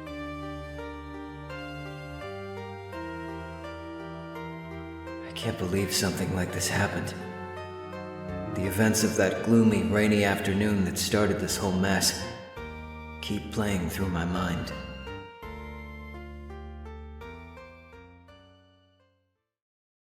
Oh boy, this case, I believe, is both one of the most narratively fundamental of the series, as well as severely underrated, and I'm raring to get into it, so let's not waste any time in doing so. The beginning of this whole thing is actually quite unusual when compared to previous cases. Here we are approached by a grumpy-looking client looking for some specific services, but not a defense from murder. Rather, this man, a surgeon named Turner Gray, is looking for assistance from Maya, who as of this point in time, Phoenix hasn't seen in about a year. Gray runs a surgical clinic where a malpractice incident resulted in the deaths of about 14 patients under his care, which he blames on a particular nurse who then died in a car crash a few weeks later, leaving him with both a terrible reputation and no way to prove to his potential patients that she was responsible. As the tabloids continue to drag his business down, Gray sought the help of a spirit medium who could conjure the nurse back from the dead to admit her guilt, but in asking for the help of Maya herself, he found that her condition was a visit from Phoenix, who agrees to go to Maya's home with Gray once he hears about this. Said village is a very traditional rural place known as Kurine Village, where many spirit mediums reside and their husbands work outside of it. Upon arriving, we bump into a little girl who's been playfully chased around by none other than Maya herself. She's up to date on the gossip surrounding Gray, and she's pretty curious about it. She also says the girl from earlier was her little cousin, Pearl Fey, who has immense spiritual power despite being so small. She's rather sheltered though, and her mother, Morgan Fey, who is Maya's aunt, is very protective of her, so she doesn't tend to speak to strangers too often, if ever. Inside the Fey Manor, we run into Gray again, who says that he plans to have the nurse write a confession about the incident, claiming responsibility for it once she's channeled. He also tells us that he found out about all this from a college student he's acquainted with, and that Maya is who he went to because she's the daughter of the master. In the channeling chamber, we meet the previously mentioned aunt of Maya, Morgan, a very regal, refined woman who's always drinking some tea. Originally, she's known as Kimiko Ayasato, with Kimiko being derived from Shaman Queen Himiko.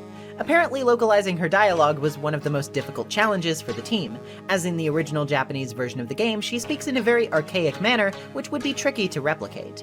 This somewhat carries over into how she's very insistent that Phoenix respect village traditions by referring to Maya as Mystic Maya, and that applies to just about every other spirit medium here too. Morgan also tells us that she is the sister of Maya's mother Misty, so she is not considered part of the main family, but rather a branch family. Her power compared to that of the Masters is apparently quite weak. She also tells us that once the channeling begins, anyone aside from the medium and the client are to be sealed outside of the room, and a big lock on the door will prevent any potential mishaps from escaping the room if anything were to go wrong, considering that spirits aren't always necessarily happy to be summoned. Taking a quick glance elsewhere, we pass through the outdoor hall, which is the Winding Way, which has a garden and incinerator, and make our way to the side room. Inside, it seems someone is sleeping in one of the mats, so we head back to find who else but Lotta Hart. Yeah, remember her, the photographer from Turnabout Goodbyes? She's back, and she's eager to get some kind of scoop related to Gray's clinic, the spirit world, or both. She's going to have to wait, though, as we make our way back to the meditation room and watch Maya enter, right after Morgan hands her a key to the door, of course. After a few minutes of waiting, however, Phoenix and Lotta both hear multiple loud gunshots. Obviously, this is bad news, and without even thinking, Phoenix joins Lotta in breaking the door down, telling Morgan that she might as well just bill him for the repairs later. Inside the channeling chamber, a horrific scene unfolds. While Lotta snaps a couple of pictures, Dr. Gray is dead on the floor, his corpse surrounded by blood, and Maya seems to be midway through channeling a spirit, who is also covered in blood herself. She says that Gray murdered her, and so she took her revenge. Before anything else can happen, Morgan shoulders her way into the room and insists Phoenix and Lotta go call the police while she takes care of the situation inside of the chamber. Obviously, they do so, and soon after, Morgan relays to us that she performed the spirit severing technique to bring Maya back to her senses. She's currently unconscious, but will apparently be okay. That is, physically okay. Detective Gumshoe was on a business trip nearby, so he actually arrives at the scene to investigate, and obviously, it's not going to look good for Maya.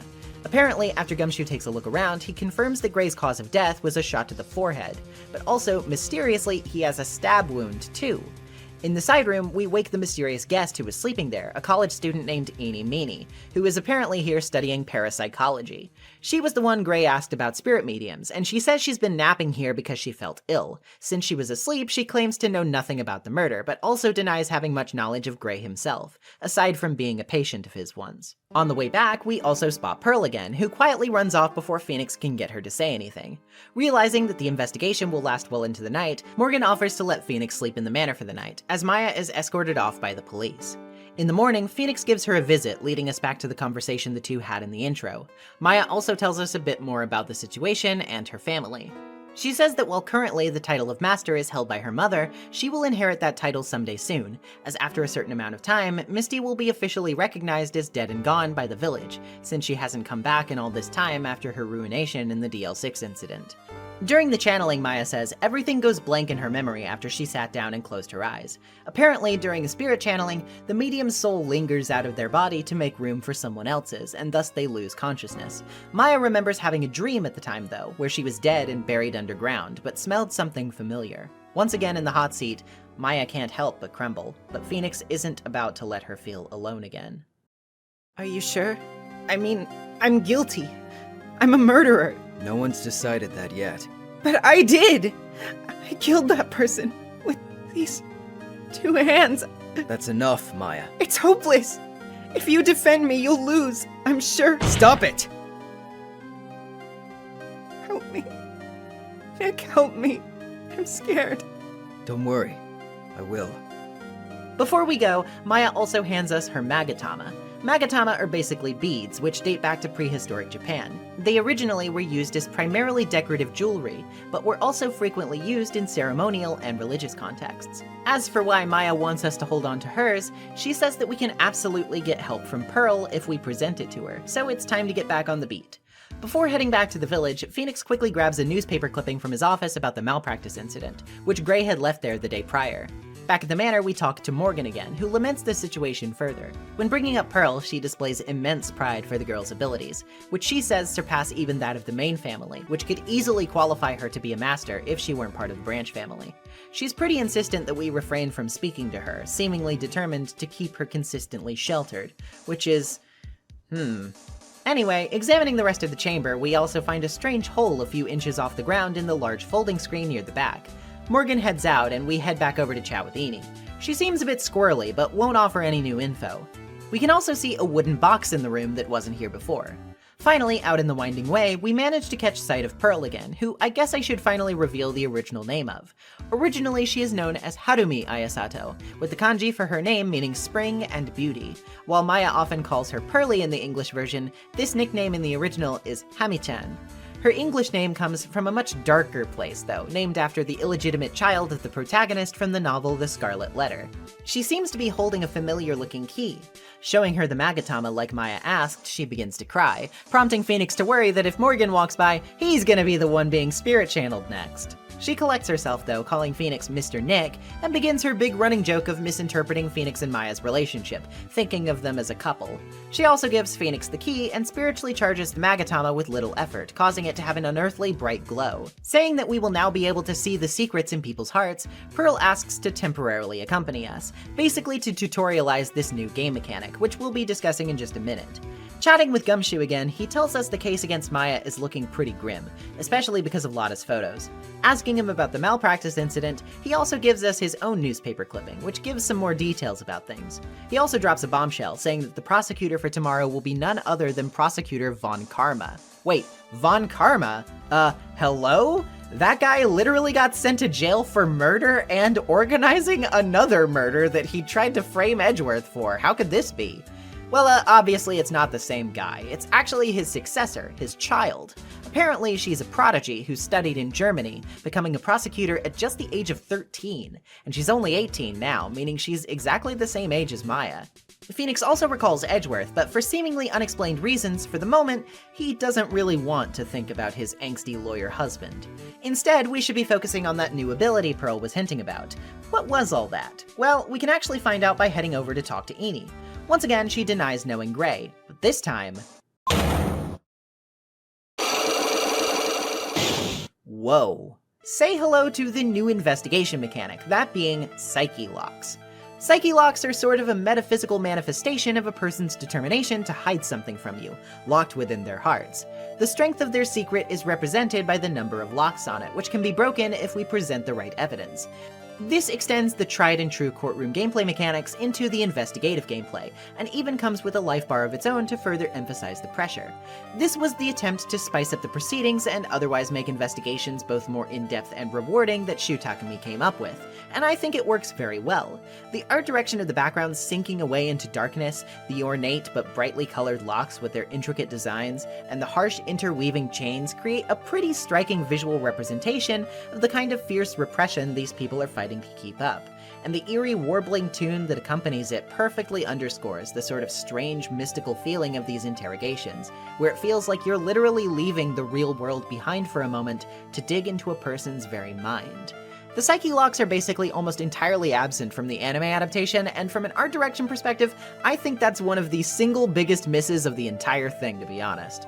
Anyway, getting back to it, Eni only has one lock, so this one should be a bit of a cakewalk. She wants proof that she has any connection to Dr. Gray, and we can find that in the newspaper clipping that Gumshoe gave us. Apparently, the nurse at the clinic who died in an accident weeks later was none other than Mimi Mini, who was Eni's sister. She admits that this is the case, saying that Dr. Gray was a slave driver who caused her sister so much exhaustion that she would come home stressed and tuckered out every night. She thinks that this is probably the reason for her accident and subsequent death. With that figured out, there's only one thing left to do, and that's to wrap our day. Pearl hasn't ever left Karine, so she decides to stay behind while Phoenix heads out, and we move into our last location of the day, the detention center. Waiting for us there, however, is not Maya, but rather a face we haven't seen since Turnabout Samurai, Mia. Filling her in on the situation and everything that's happened so far, she gives her opinion, and she gives us a pretty crucial hint right off the bat. Maya is definitely innocent, and the reason she can say this with such confidence is because mediums don't dream when they are channeling. Because of the soul stepping aside, this is an actual impossibility, meaning that she must have actually been asleep, and that points to a setup. She also tells us that we have the key to the case already in our possession, hinting toward the key Phoenix saw Pearl carrying. The only hint she has is that we have the key, but in all honesty, we shouldn't. The fact that we do is in itself very important. Before she can leave us off on that though, Phoenix has one more thing he wants to ask for her professional opinion on. Her response is truly unexpected. At the time, I didn't know. But this day was going to end with a turn for the surprising.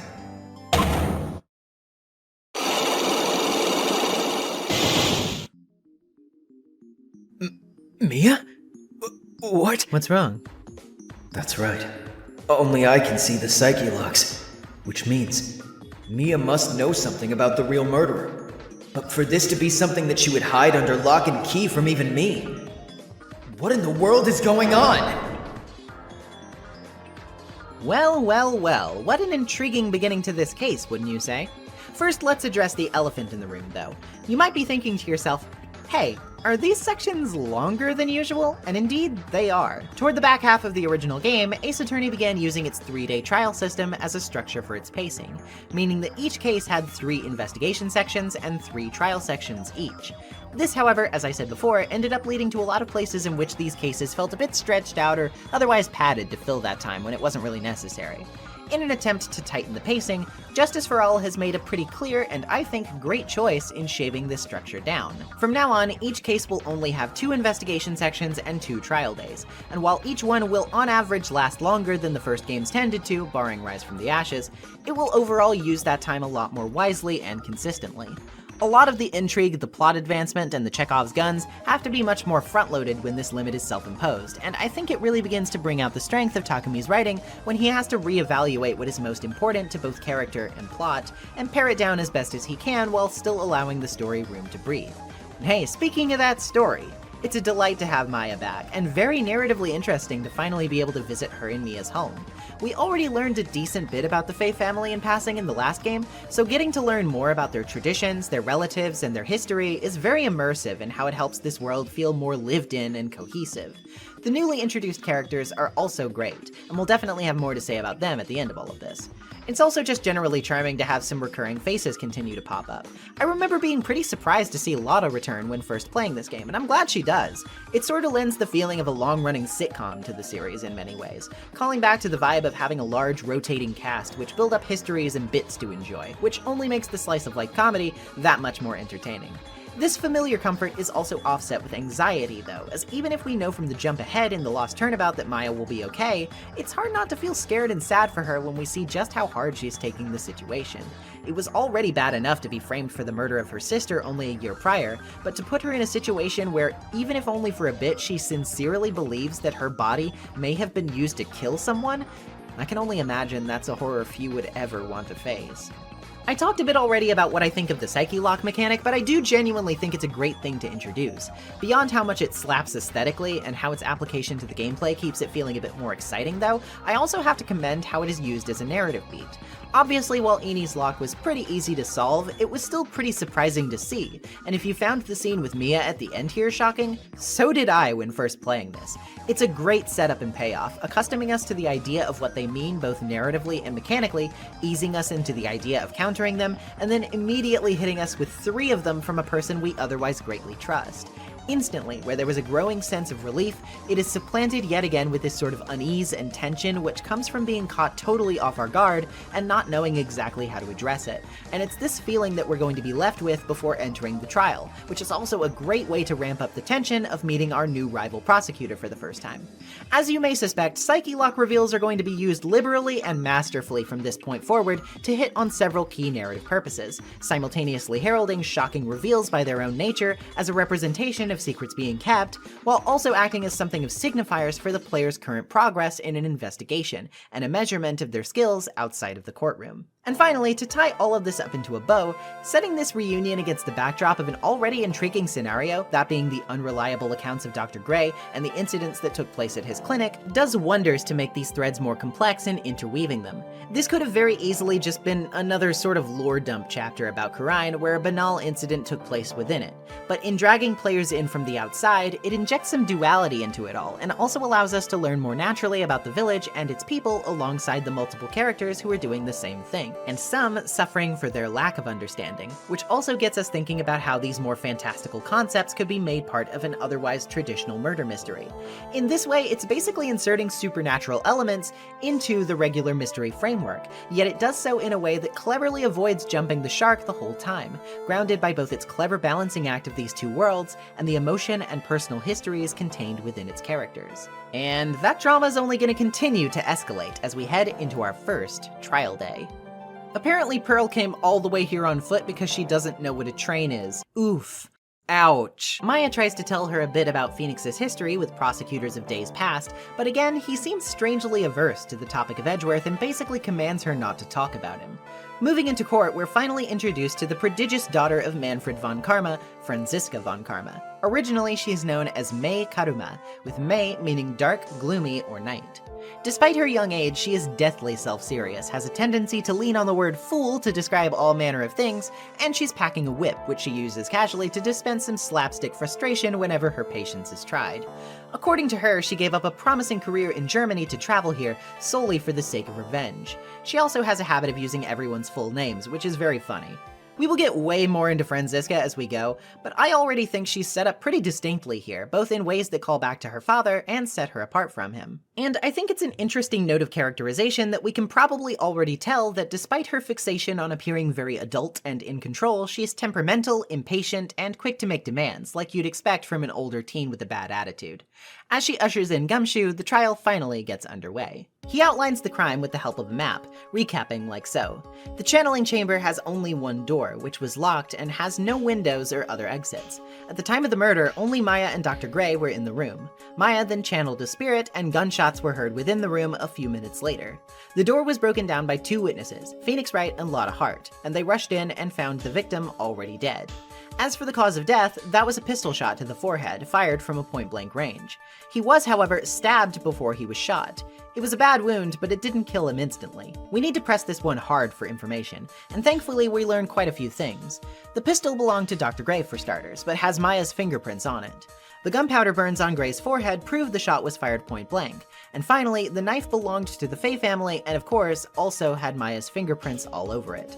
Franziska is insistent at this point that we've made a mistake in not choosing to run for the plea of justified self-defense, which would have been much easier to prove, but Phoenix doesn't want to play ball with that notion, as it will still label Maya a killer. Things continue to get worse as Gumshoe even shows us the costume Maya was wearing covered in the victim's blood. But taking a closer look at it, what is that? A hole in the sleeve? It seems like Gray tried to shoot her. Gumshoe thinks this is only natural, that he shoot to fight back during their struggle but miss because they were so close, but not so fast. That doesn't add up either. Point-blank shots create gunpowder burns, as previously established, right? So where are they on the costume? Franziska is not happy about this inconsistency, demanding we show the hole in her perfect theory. That hole is quite literally the hole in the folding screen, which is about the same size as the one in the sleeve. Only problem is, it's only 8 inches off the ground, which paints the picture of Maya being low to the ground and behind the folding screen at the time, meaning she wasn't even close enough to kill Dr. Gray at all. Obviously, this changes everything, but Franziska isn't ready to give up just yet, calling Lotta to the stand before a quick recess. Out in the lobby, Pearl congratulates us on using our lawyer powers to trick people into believing us. Like I said, sheltered. And Maya says that if we get the death sentence, Pearl's going to channel her so that she can haunt you. Fun stuff. I love a bit of gallows humor. But now it's time for Lotta's testimony. Has she gotten any better at not jumping the gun? No. She basically starts with what we already know though, saying that she saw Maya waving a gun around and that no one else that wasn't in the room before could be seen. She also presents a photo that looks to be Maya holding a gun over Gray's body with her face obscured. Phoenix asks if anybody could have been hiding behind the folding screen, but she reckons not. It doesn't really seem like a case can be made against her, but Mia shows up in the nick of time being channeled by Pearl. Oh god, Mia, if Maya's clothes on you weren't revealing enough, this is just awkward. She reminds us, though, that Lotta took 2 shots, and that she hasn't brought the second one up yet. Before the judge can overrule our objection, Franziska steps in to basically do the Vegeta thing of no. Let him cook! I want him at full power so that when I take him down, I can prove I'm the strongest! And Lotta testifies again. She basically just says she was freaked out at the scene, but still got a good shot of Maya, which we can press her on to get details about that second shot. Predictably, she says she didn't mention it because Franziska told her not to, and looking at it makes it obvious why. It shows Maya from the front, but she's channeling a spirit, apparently. She looks way different, like a completely different person. Unfortunately, it seems this is a setup, as when Phoenix tries to use this to write off Maya being the killer, Franziska brings up a surveillance picture of Phoenix talking to Mia in detention, using this to point out how spirit mediums look far different when channeling a spirit into their body. It's technically illegal to submit the photo, but Franziska just claims she had no intention to submit it as evidence on an official basis, but that even just seeing it will now influence the jury for the remainder of the trial. This isn't looking good, but thankfully it seems there's one more abnormality we can cling onto in Lotta's photo. In the picture, there is no bullet hole in the costume's sleeve, which should be there by this point if Gray is already dead. This means, obviously, this can't be Maya, but where did she get off to? Phoenix argues that she left the room at some point during the proceedings, and his proof is the black key, which should have been on Maya's person after the murder but was in Pearl's possession instead, even when she was nowhere near the crime scene. This question can't quite be fully answered yet, but it's enough to plant doubt in the judge's mind and ruin Franziska's perfect case, which she is humiliated by. Court is adjourned for the day, but Maya doesn't really remember ever leaving the room, she says, nor does she remember anyone else being in the room. Headed back to the village for more investigation, this segment wraps. Well, not much to say quite yet, but still intriguing nonetheless. Like I said, I'll be saving my larger thoughts on Franziska for later, but I think her introduction here is pretty solid.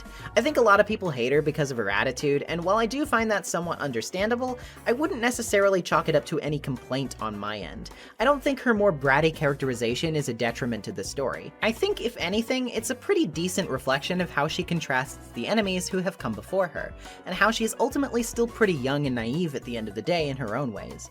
There's a deliberate attempt here by Franziska herself to appear refined and intelligent, befitting of her gifted status, but clearly she's going through something of a similar crisis of faith to Edgeworth when she starts losing for the first time.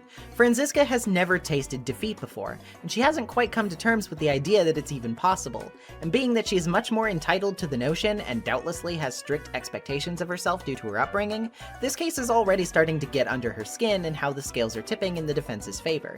If she seems bratty and entitled, it's because she absolutely is, and we're watching that entitlement unravel in real time as she is dragged out of her comfort zone and introduced to the harshness of defeat like everybody else. That said though, I think there are more layers here to be discussed, but those will have to wait as we, like before, watch this prosecutor's arc play out in real time over the course of this narrative at large. I really do like, though, how she gets a bit inventive with her underhanded methods, skirting legal technicalities and how she procures the detention center photo, whips it out before anyone can look away, and then avoids officially submitting it so that she doesn't reap the legal consequences of such an action, is such a nefarious, dirty trick, and I think it does wonders to sell that despite her hot-headedness, she has her own tricks up her sleeve too. Also, is it just me, or does she remind anyone else of Asuka from Evangelion in more ways than one? Lotta's testimony is the main fixture of this trial though, and honestly, I hope this doesn't sound too whiny, but I think this difficulty spike is a bit steep. In isolation, I don't think any element of this mystery is too bad or too much of a leap to figure out, so I don't want to say that it was just too hard for me. It wasn't. That said though, coming off the heels of the Lost Turnabout, it's like the biggest whiplash imaginable to go from a trial which is nearly asleep at the wheel easy, to one which is a lot more technical and really requires thinking carefully about the evidence you're given, especially if you were playing this in its original format on GBA or DS, where the pictures are that much smaller. The hole in the sleeve is probably a bit easier to notice now, but I really had to grapple for a bit with that in the photos on my first childhood playthrough, that's for damn sure. The dissonance is a bit distracting, in other words. I think there maybe should have been an attempt to make this rise in difficulty a bit more gradual, you know? But with games like these, I understand that striking that balance can be a bit difficult at the best of times, and that it's hard to really narrow that down to a specific margin, especially when you only have a few months to write your entire sequel script. I'm gonna try to be a little fair to Takumi on this one, even though I don't necessarily think the behind-the-scenes details of a game's development should shield it from any criticism that may be influenced by those constraints. We still have quite a bit left to figure out though, and by the end of this next investigation section, we're bound to at least have a pretty decent idea of what happened. So let's get right back over to Kurine Village and close the book on this spiritual slaughterhouse. We start by chatting with Pearl, who is just coming to terms with the idea that prosecutors may not be such a friendly bunch, after seeing how Franziska treated Maya. As for whether she saw anything at the time of the murder, she's got no information. When asking her where she was when the incident was happening though, Pearl herself gets 2 psyche locks. Oops. She will at least tell us though that she found the black key in the incinerator, so maybe we should check out the Winding Way again. Somebody's already beat us there. It's Eenie Meenie, who still hasn't left for some reason. Laying near the incinerator is a scrap of Maya's costume, covered in blood. Trying to chat with Eenie yields very little, of course. She's determined to derail by focusing on the Qur'an's sacred urn, which she says apparently houses the spirit of the founder of the channeling technique, Ami Faye. The urn is all cracked up and seems to say, "I am." Weird. What we really want to know more about, though, is the traffic accident. But guess who else is sporting a pair of psyche locks? Hey, they don't really make interrogation easy around here, do they? Who will talk to us then? Morgan? Well, no. Seems like she's talking to herself right now. She's sitting down, looking at a photo in the dark and grinning like an anime supervillain, monologuing about how the time has finally come. Totally not suspicious at all! When she notices Phoenix is here, she quickly collects herself and goes back to playing the part of a poor, concerned aunt. Aside from reiterating what we know about how Maya is poised to become the master. When she talks about it, she chuckles, though. Which, yeah, okay.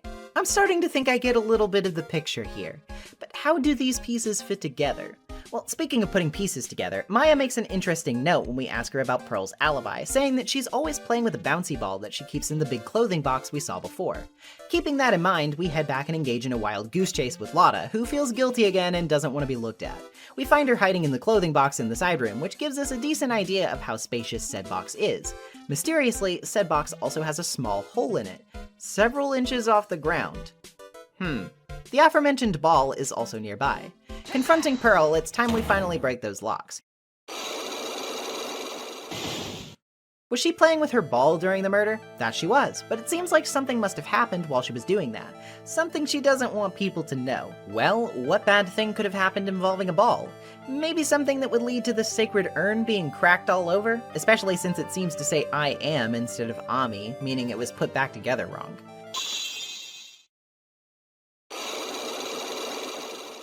Pearl admits it, she accidentally launched her ball at the sacred urn, and the result was predictable. She tried to glue it back together, but her handiwork was rather slapdash. Catching Lotta after we do that, she apologizes for making such a mess yesterday, and offers us a bit of info for our trouble. She says that she suspects wrongdoing from Miss Eenie Meenie, and that she was apparently hospitalized once, according to her digging.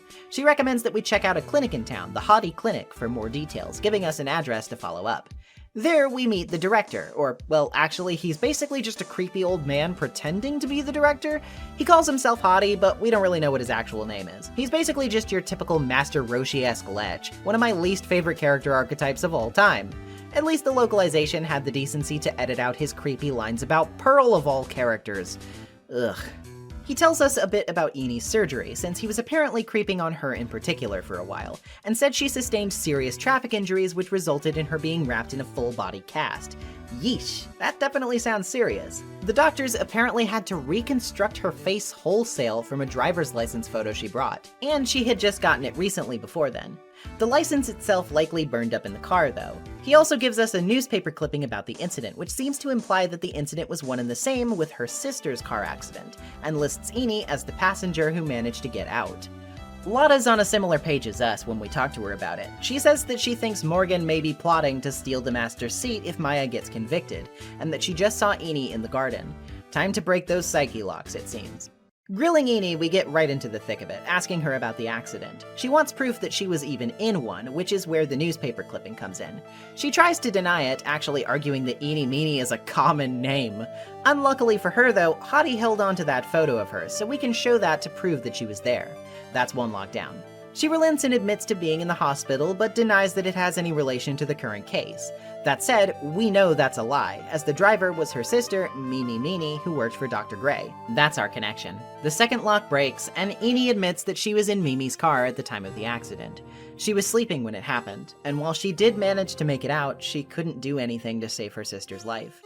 It's a somber truth indeed, but as bad as we may feel for her, she intends to impart us with a bit of a different feeling before we go. Did Dr. Gray really cause that accident by drugging your sister with sleeping pills? Like, he was totally out to get my sister. He totally did that to, like, pay my sister back. I wonder. This does give Eni a good reason to want to murder Dr. Gray. It seems simple, doesn't it? What do you mean? But it would be very hard to catch me. Actually, I'd say impossible. What? I think you get the picture. I'm gonna serve you a slice of humble pie. I hope you enjoy it. So wow. Okay, if that wasn't enough to absorb, it seems Morgan is leaving with Gumshoe, and Pearl has a bad feeling about what's going to happen now. With all this anxiety under our belt, there's one last set of locks we need to break. And you already know whose those are, don't you? Mia, I'm going to get the last piece of information I need. Sure. I welcome you to try.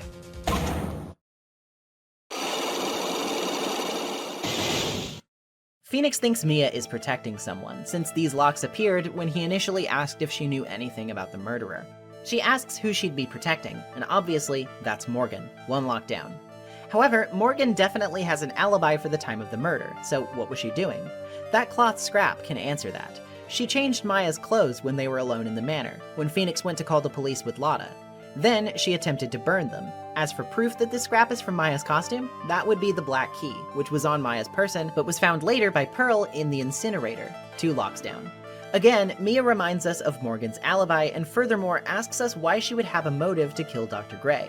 This comes down to Eeny Meeny, who Phoenix argues is in cahoots with Morgan, and definitely has a motive of her own.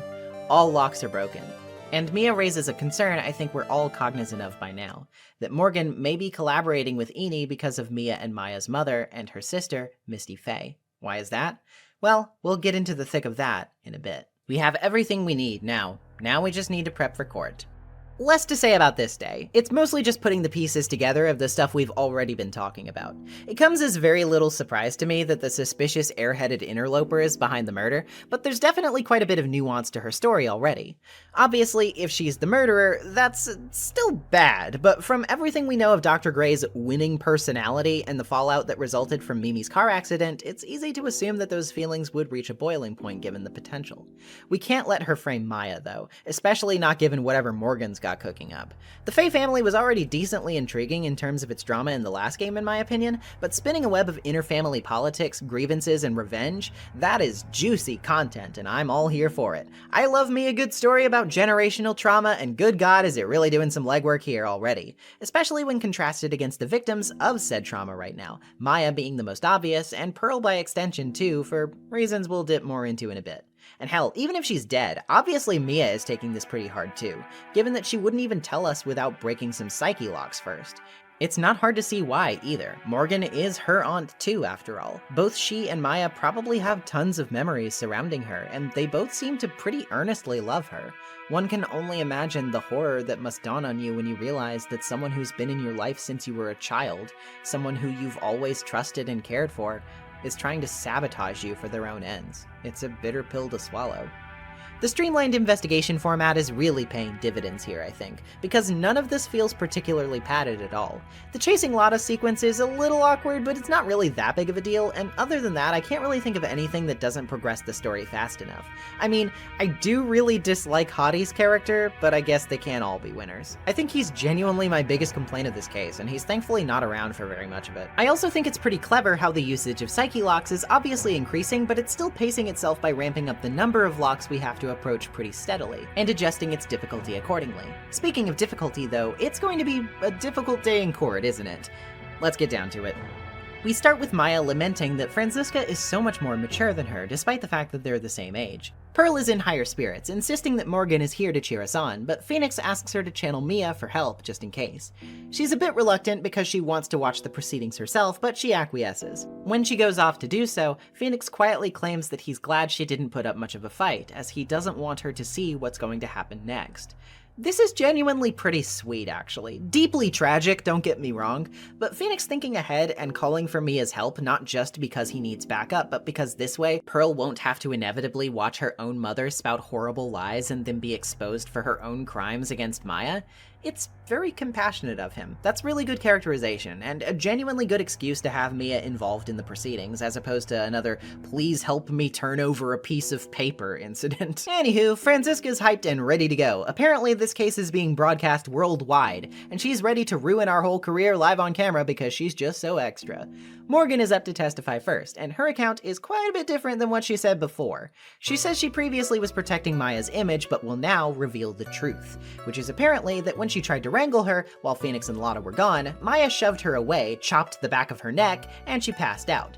Pressing her does little to put a dent in her testimony, as all of her reasoning is very selfless sounding, and the judge buys it hook, line, and sinker. To drive the nail farther in, though, Franziska immediately follows up by having Eni testify, where she claims to have been visited while she was sleeping by her channeled sister, who told her that she took revenge on Dr. Gray because he murdered her. Questioning her about her calm reaction, she slips up, saying that Mimi's spirit looked totally normal. But hey, about that, would she not have been caked in blood? Was Eni really not perturbed by that at all? Well, she claims it was dark enough in the side room to miss that detail, and besides that, she follows up by saying she convinced her sister that doing something like that was wrong, and then walked her back to the channeling chamber.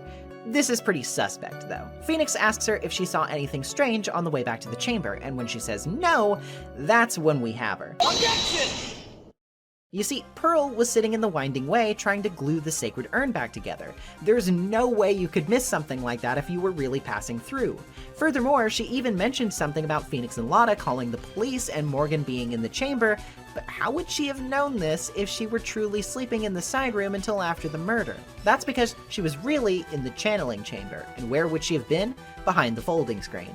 Franziska is not happy about this, though, reminding us that Lotta claimed not to have seen anyone behind it. However, something could have done the trick, like a clothing box, perhaps. It's big enough to hide a person inside, but Eni claims it was in the side room at the time. We can prove it wasn't, though. The mysterious hole we found in it seems to correspond with yet another at the scene. Remember that? It was in the folding screen, which means it was directly behind said screen at the time Dr. Gray shot his pistol. That all said, hiding in the box, dressing up as Maya, drugging her to take her place, and then killing Dr. Gray? That is a tall order, and you'd be hard-pressed to imagine doing it by yourself. Of course, she didn't, did she?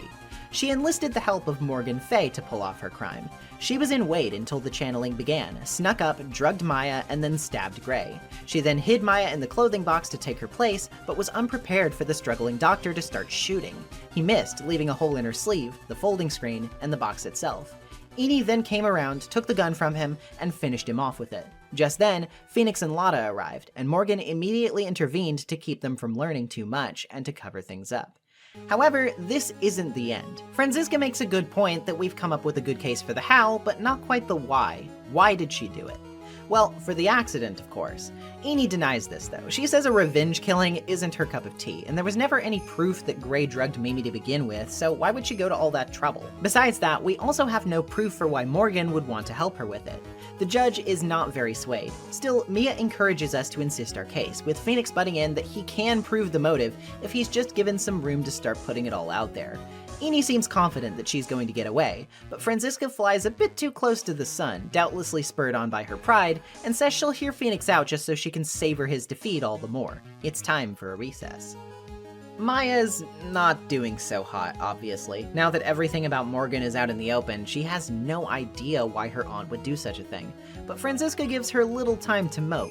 She swings by to mock us, and Phoenix takes the high ground of saying, "Whatever, your dad's still on death row, lol," which thoroughly convinces her to stop talking to you and just get back to trading blows over the case instead. Yeah, you better walk away. Anyway, to prove Eni's motive, we need details about the accident, so the judge has her testify about it. The details are about as we know them, but Phoenix presses. If Mimi was so exhausted, she could have switched places with her sister, right? Eni argues that she didn't have her license at the time, but hold the phone, we know that's not true. The license photo isn't quite enough, though, because there's no proof of her getting the license itself. She then says that even if she did have one, Mimi wouldn't have let her drive. But why is this? Well, apparently, Mimi was a big car fan and had gotten a new cool sports car from the UK. She was obviously protective of it and wouldn't have let Eni drive it because of that. But hang on, that's weird. She says she was on the passenger side, and the newspaper clipping has her quoted as saying she escaped from the right side of the car. If it's a British car, though, the driver's seat would be on the right side, right? Left? Okay, hold on, I'm getting tongue-tied. Point is, she's saying she was the passenger, but she was on the driver's side. Was she really just tagging along?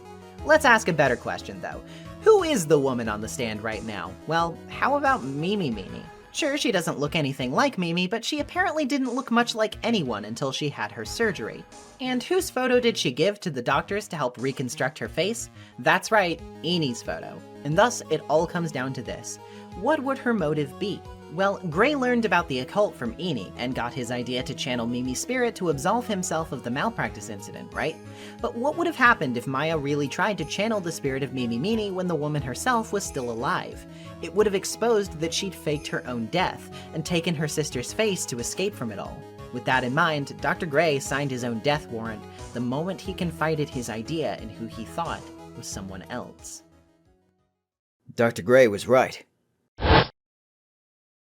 The mistake was caused by the nurse, a nurse by the name of Mimi. That's right, the person standing before us today. And a few weeks after this mishap, Mimi had a car accident in which she lost her younger sister. The timing couldn't have been worse.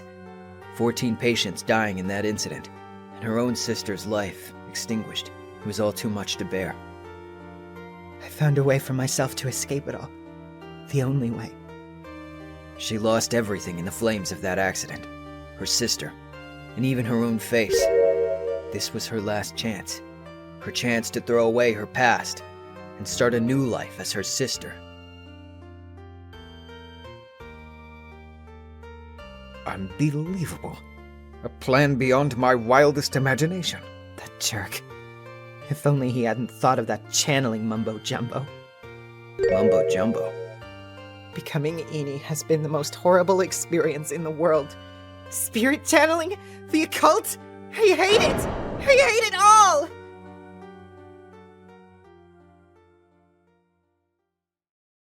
There are still some questions left on the judge's mind here at the end, like Morgan's motive, but Franziska isn't having any of it either way.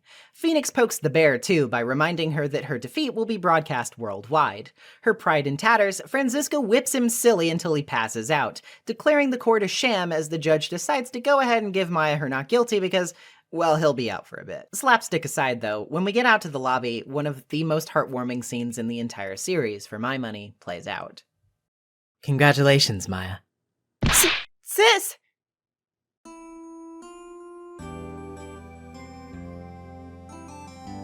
It's good to see you, Maya. How are you doing? Sis! I didn't kill anyone, did I? No, you didn't. It was all just a dream. A really bad dream. You know, sis, in my dream, I smelled a really familiar scent. A familiar scent? I was inside that clothing box, right? That box. That was the box you used to store your clothes in a long time ago. That's right. After another happy reunion well earned, Maya still has one last question for us. Why did Morgan help Mimi anyway? The real reason? It was Pearl. Morgan wanted Maya to be hauled off to jail so that she would lose any right to inherit the position of Master of Khura'in.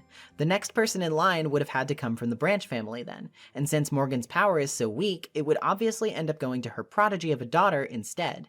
Morgan's not going to be getting any of that though, as she's been taken to jail for being an accomplice to murder. While there, she laments to herself that she sacrificed everything for Pearl's sake, insulting Mimi, Franziska, and Maya alike, before closing the episode with a chilling promise.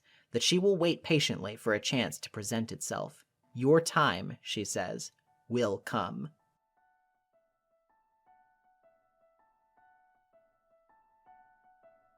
This chapter isn't by any means perfect. I'd say it definitely doesn't reach the levels of bombast that Goodbyes or Rise from the Ashes did, but it also doesn't really need to. Reunion and Turnabout is a very intimate story, and that's because, as Vin Diesel would say, it's all about family. Family is the unifying theme that ties this episode together like a good novel. It's the crux of its themes, and it permeates outward into every facet of it. For starters, this is the first time we see Khura'in, home to the entire Fae lineage, which is deeply rooted in the history of Mia and Maya's family, and several of the new characters we meet are a part of that family. We learn even more about them, the struggles they go through, and the complications that arise from that. Hell, we even get to peek behind the curtain at the uglier sides of all of this, with both Morgan's derision of Maya and idolization of Pearl as her last chance for significance, as well as the kind of desperate confusion felt both by Maya and Mia, searching their minds, trying to find the signs and coming up short. They just can't imagine why someone in their family, who they love and trust, would want to hurt them this way. The murderer in this case herself is inescapably tied to the memory of her own sister's death, having to quite literally stare at the face of a corpse every day, reminded of the family she no longer has. That loss was too much for her to bear, and was a crucial part of why she did what she did. And even with our new prosecutor, family is a prominent cornerstone of her introduction. She comes pre-packaged with a legacy to live up to and a creed to strictly follow. Her father fell before us, and, at least for now, it seems like she's here to finish what he started. Manfred von Karma may be gone, but his footsteps echo loudly, and usher his child up to the plate he once occupied in his place. Franziska may not seem all that mature enough to really fill her role, especially with how she reacts to losing, but it's no surprise that kind of perfectionism is a product of a mindset she was encouraged to believe as viciously as she does. But it's not all generational trauma and evil aunts around here. This cruelty and loss is also beautifully contrasted with genuine familial love. Pearl is a completely blameless bystander in all of this, who genuinely loves her mother and her cousin to pieces, and you can tell that Maya feels the same way about her. Their interactions are absolutely adorable, and it makes me wonder if their dynamic was anything like how Mia's would have been with Maya when she was that age. And of course, God, do I even need to say it? It is extremely emotionally cathartic to see Maya finally reunite with Mia after all this time. And even after every traumatic thing she's been through, it's this familial connection which has both hurt and strengthened her that allows her to pick herself back up. It was a memory of Mia that in one of her darkest moments was able to, even if just slightly, soothe her. I think that's ultimately what this episode is all about. Your family can be a source of pain, regret, and trauma. It can also be a source of immense personal strength, love, and kindness. We can't always choose which we'll end up with, and sometimes, confusingly enough, we'll be put through both, and have to sort out the pieces ourselves. But we can glue them back together, and we can bring ourselves together too. There doesn't always have to be a blood tie for a family to come about. You just have to be there for each other, through trial and tribulation. This case is a much-needed improvement over the first. The difficulty spike is a little much at times, and the less I say about Hottie, the better, but I think I've done my time when it comes to explaining why I think this case is at the heart of this trilogy, and trust me when I say it's only going to become more relevant with time.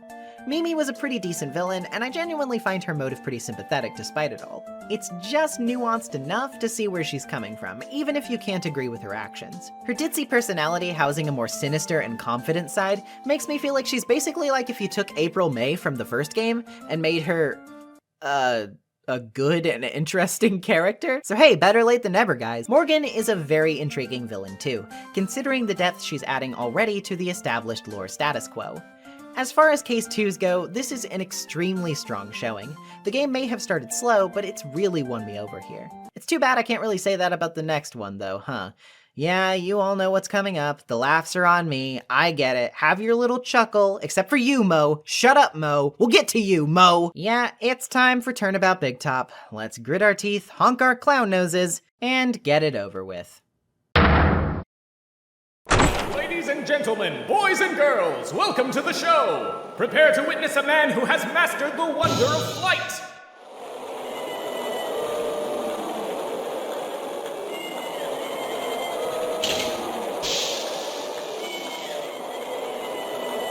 The world's greatest magician, the one, the only, Maximilian Galactica!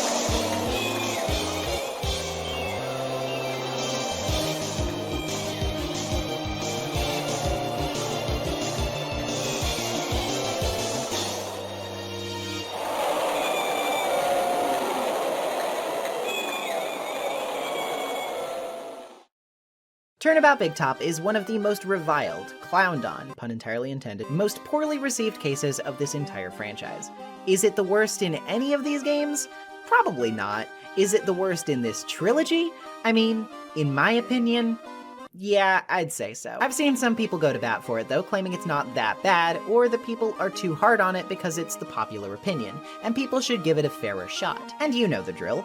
Once an opinion becomes commonplace in a fandom for long enough, it becomes subversive to start reassessing that line of thought. And I don't mean that in a mean-spirited way, I think that's totally understandable when it comes to developing an informed opinion on media. That said, however, Big Top is not really winning many points from me. I'll try my best to be fair with it and give it its dues when I think it earns them, but bear with me if you like this case, because until the end of this episode discussion, where I plan to take a look at a certain something by contrast, I'm not gonna be super charitable. This one's a big old anchor tied around this game's ankle, and I intend to explain why I think that's the case. This case jumps forward 6 months from Reunion and Turnabout, and already opens on something of a questionable decision. Pearl's only appearance in this case is right here at the beginning, when Phoenix and Maya take her to see the Berry Big Circus. We're told of the time skip, and that Pearl has been struggling with what happened, but finally starting to get back to normal. And then she disappears from the rest of this whole thing. I think that's honestly a bit of a shame. For starters, I think having Pearl continuing to bounce off of Maya for circus shenanigans would be really fun, but I also just think it's kind of a waste to off-screen any and all reaction Pearl has to what we learned about Morgan. One would think this would be a big thing that would deeply affect her character and arc, but nope, not here anyway. I don't know, it just feels like a missed opportunity to me. Anyway, after an eventful night of watching circus tricks, Phoenix heads back to the office, hoping to clean up for the new year. Come the next morning, though, we don't have time, as renowned magician Max Galactica has been arrested for the apparent murder of the circus's ringmaster, Russell Berry. Visiting him in detention, he doesn't really seem to get the gravity of the situation at first, opting to keep flirting with Maya instead. He brags about winning the recent Magician's Grand Prix, his oodles of cash from contracting with the circus, and even reveals the ringmaster invited him to his office on the night of the murder. What'd they talk about? Well, we've already got count 'em, three psyche locks on our hands for asking that. Youch. At the very least, though, he seems to get the picture once we tell him we're here to take his case. He completely breaks character, turning into a sobbing mess and revealing he's got quite the southern twang. Max Galactica is just his show name. His actual name is Billy Bob Johns. Oh dear. As much as I don't care for Max, for reasons I'll elaborate on, there is actually something of a cute interaction here. When Phoenix and Maya first arrive, he does a card trick with Maya, who responds enthusiastically, while he basically ignores Phoenix and won't even bother to complete a card trick with him. After Phoenix hears him out and shows him the gravity of the situation, though, he rethinks his behavior and actually finishes Phoenix's card trick, showing that he's reversed course and decides to put his faith in you. It's a decently written interaction, honestly. It's one of the few in this episode that I really think stands out. From here, we can start investigating the circus, and here's where one of the big complaints about this episode arises: the Big Top theme. People hate this track, and also the theme Congratulations Again Everyone, which plays a lot during this episode too. And yeah, it can get pretty grating. Thankfully, I have the benefit of hindsight to help me save some time during investigations and not constantly have to go back and forth without knowing what to do next, but the first time around, oh yeah, these tracks made me want to commit crimes. This, however, dovetails very nicely into a discussion I've been wanting to have for a bit, which is the matter of this game's soundtrack. This OST was put together by Naoto Tanaka, alias Akemi Kimura, and while it definitely has some tracks that get annoying, I think it's actually remarkably solid overall. Some tracks I will refrain from mentioning yet, but the new Pursuit theme,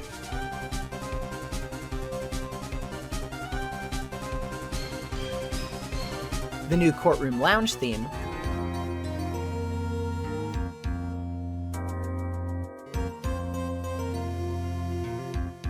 Trick and Magic,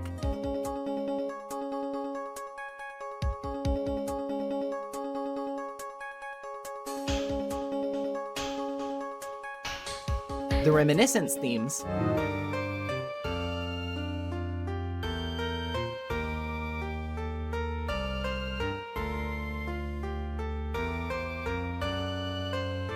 and especially Telling the Truth 2002,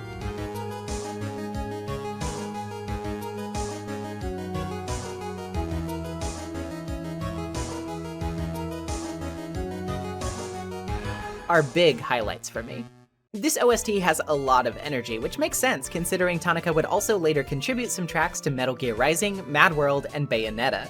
I think it does a pretty excellent job of capturing both the bombast and quirkiness of Ace Attorney's world, while also still offering it a fitting amount of gravitas when the time is right. The cues in this game are masterfully picked and placed, and if I were to give Big Top any special props, it would be that the soundtrack certainly enhances it despite its weaker narrative in my opinion. I'm not a music gal, however, so I can't give you especially in-depth thoughts about it that wouldn't sound smarter coming from someone who knows what they're talking about, so let's just get back to the search, shall we?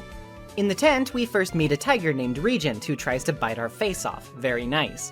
He's being handled by an animal tamer named Regina Barry, the daughter of the ringmaster. She seems to be taking her father's death oddly well, considering she's perpetually peppy and always looking for favors from people, which she gets because they can't resist her puppy dog eyes. When asking her about the murder, she says that everyone aside from her left the Big Top before the murder occurred. She also says the tiger we just encountered has been her bosom buddy ever since the death of the previous lion, Leon, who she says her dad had to kill for a reason she isn't quite clear on. Talking to her about Max, though, this is where we get into one of the single biggest points of contention with this case. Regina didn't know Max was arrested, but she is worried about him because, wouldn't you know it, he and another performer both professed their love to Regina recently.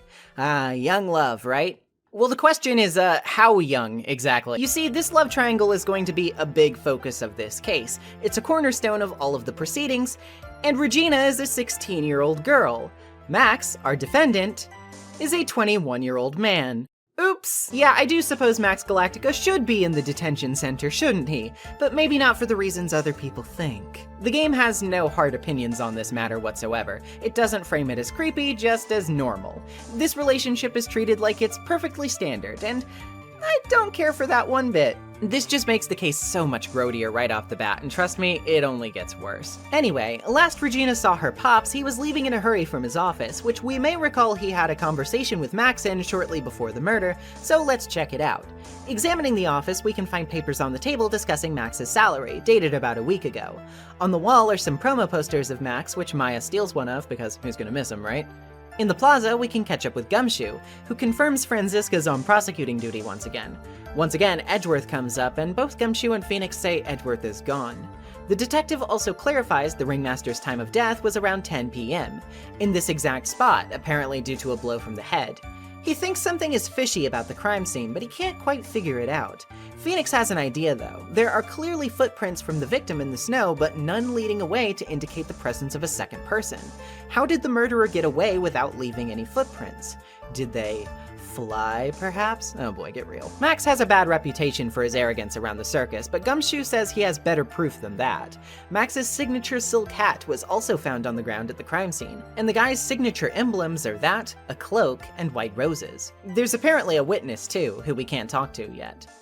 At the entrance, we meet a ventriloquist named Benjamin Woodman. He's prone to stammering and not much else, really only getting out that he doesn't know about the incident, that Max is not very nice, and that his head hurts.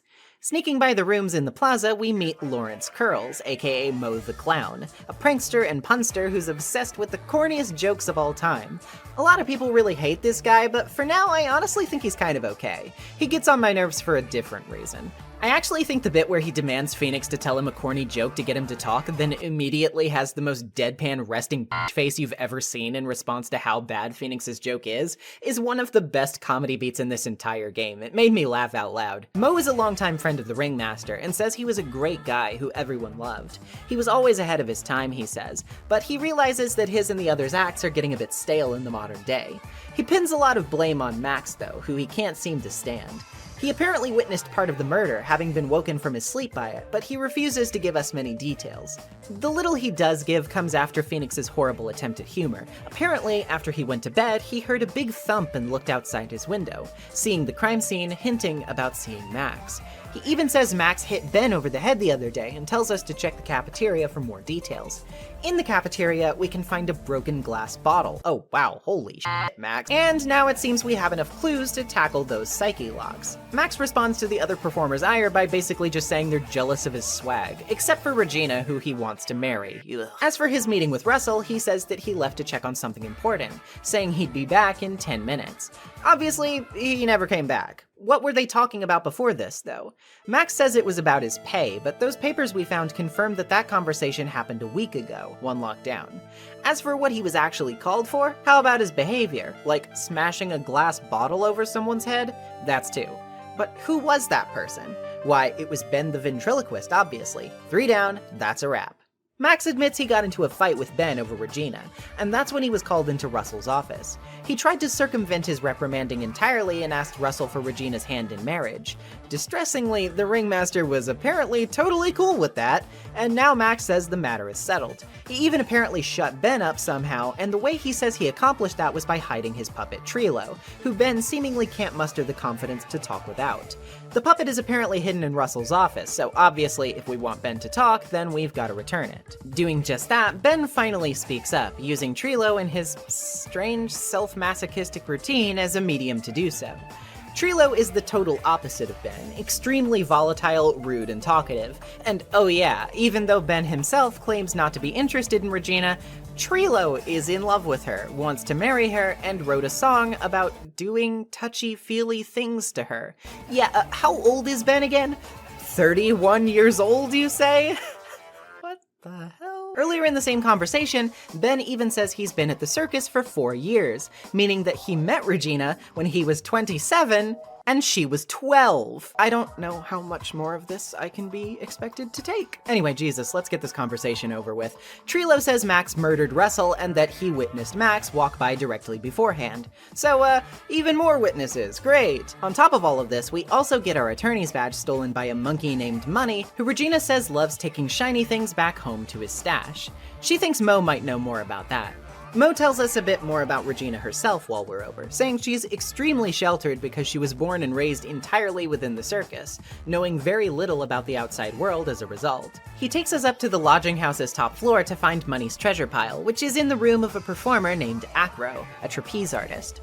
In the pile, we find our badge, but also a ring, with the phrase "from T to R" engraved on it. That's it for the day's investigation. Lot to take in here. I know that a lot of people would insist that since the game is obviously misguidedly under the impression that its love triangle is not in fact the weirdest damn thing on the planet, that I should try to look past it and enjoy the case without thinking about that aspect. But I can't really. It is just kind of too much of a hurdle for me to get over. It bothers me to no end. It gives so much of this case so many dark, horrible implications that I can never stop feeling squeamish about. Ben is one thing, there's no reconciling that.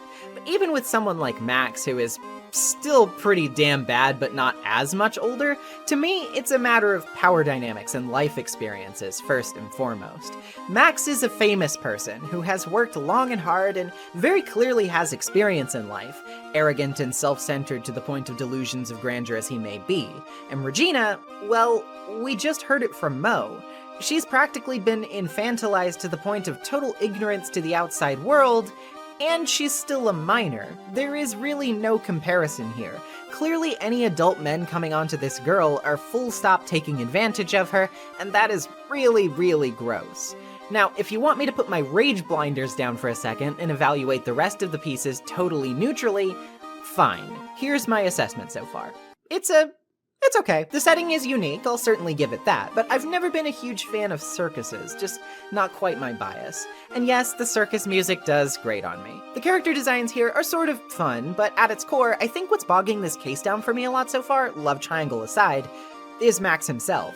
He had one good moment of sincerity, but to me that kind of flew out the window a bit when we learned about the bottle incident. He's just not a very likable defendant, even when you don't raise your eyebrows at his taste in romantic partners. He's arrogant, he's mean-spirited, his coworkers hate him, he's violent and lashes out at people, and while yes, you can argue that this is a character flaw that he can overcome, I do think it kind of hampers the momentum of this case starting off. It doesn't really help that it feels especially non-sequitur in terms of its placement in the game. This to me is the pitch-perfect definition of a filler case 3. It doesn't really add much to the overall game-wide narrative, its characters are not really winning many points with me right now, and there's not really a lot of expansion on the murder itself yet to intrigue me as to how it was done or why, except for the footprints. I guess that's mildly interesting. If you're familiar with the other case that was intended to be in this game, which was cut and reworked in the next one due to the GBA's memory limitations, I actually think that one would have worked much better in this case's place, but we'll get to that in the next video. For now, maybe the trial will help this one pick up some steam. Hopefully. Starting off the day, Max is in some desperate need of milk, apparently? I guess that calms him down for some reason, not gonna question that. He briefly ponders if he should fly into the courtroom, which, yeah, I don't know about that one, Chief. However, he does briefly suggest Phoenix fly in too, and Phoenix kinda starts to like that idea, getting distracted as he fantasizes about it. Genuinely pretty funny moment, not gonna lie. Once we get into court, Franziska's being a bit of a sore loser about last time, saying that it didn't count and that she won't acknowledge her defeat. This time, she says, she'll defeat us without fail, because Von Karma is always perfect. Yeah, well, you keep thinking that. Up first, as usual, is Detective Gumshoe to tell us some details. Snow was falling till about 9:40 p.m. due to a blizzard, and the circus performers all broke from practice in the Big Top at around 10, and Max went to the ringmaster's office to talk with him afterward. The murder took place in the plaza at 10:15, where the victim was found hunched over a big wooden box with a vertebrae and his neck snapped due to blunt force trauma. Apparently, the box is much heavier than it looks, and it was also locked at the time. The only thing inside was a bottle of pepper, which the police aren't really sure the significance of. The murder weapon is also still missing. Now, it's time to call Ben to the stand, who, as predicted, can only really testify through his puppet. Shenanigans, of course, ensue. Trilo, you know better than to insult a judge. Shut up! Just look at your nose. You would think you'd have the sense to fix it. It's so ugly I want to punch you in the face on the off chance swelling would help. You know that your nose is the reason you'll never be an A-list star. Celebrities must really enjoy saying everything that flashes into their minds. Trilo testifies that once practice was over, he went near the plaza and saw Max heading to the crime scene shortly after. As for how he recognized Max, it was thanks to his silk hat, cloak, and white roses. Remember that now. Now, first of all, why was Trilo outside? And did he really only see Max? Shouldn't he have seen the victim as well? Franziska says we can't really verify that, since Max is the one who told us about it. As for why Trilo was there, well, obviously he was waiting for Regina, right? He admits that yes, he was waiting to propose to her. Ugh. He testifies about this, which even Franziska herself is none too pleased about, viewing it as a complete waste of time.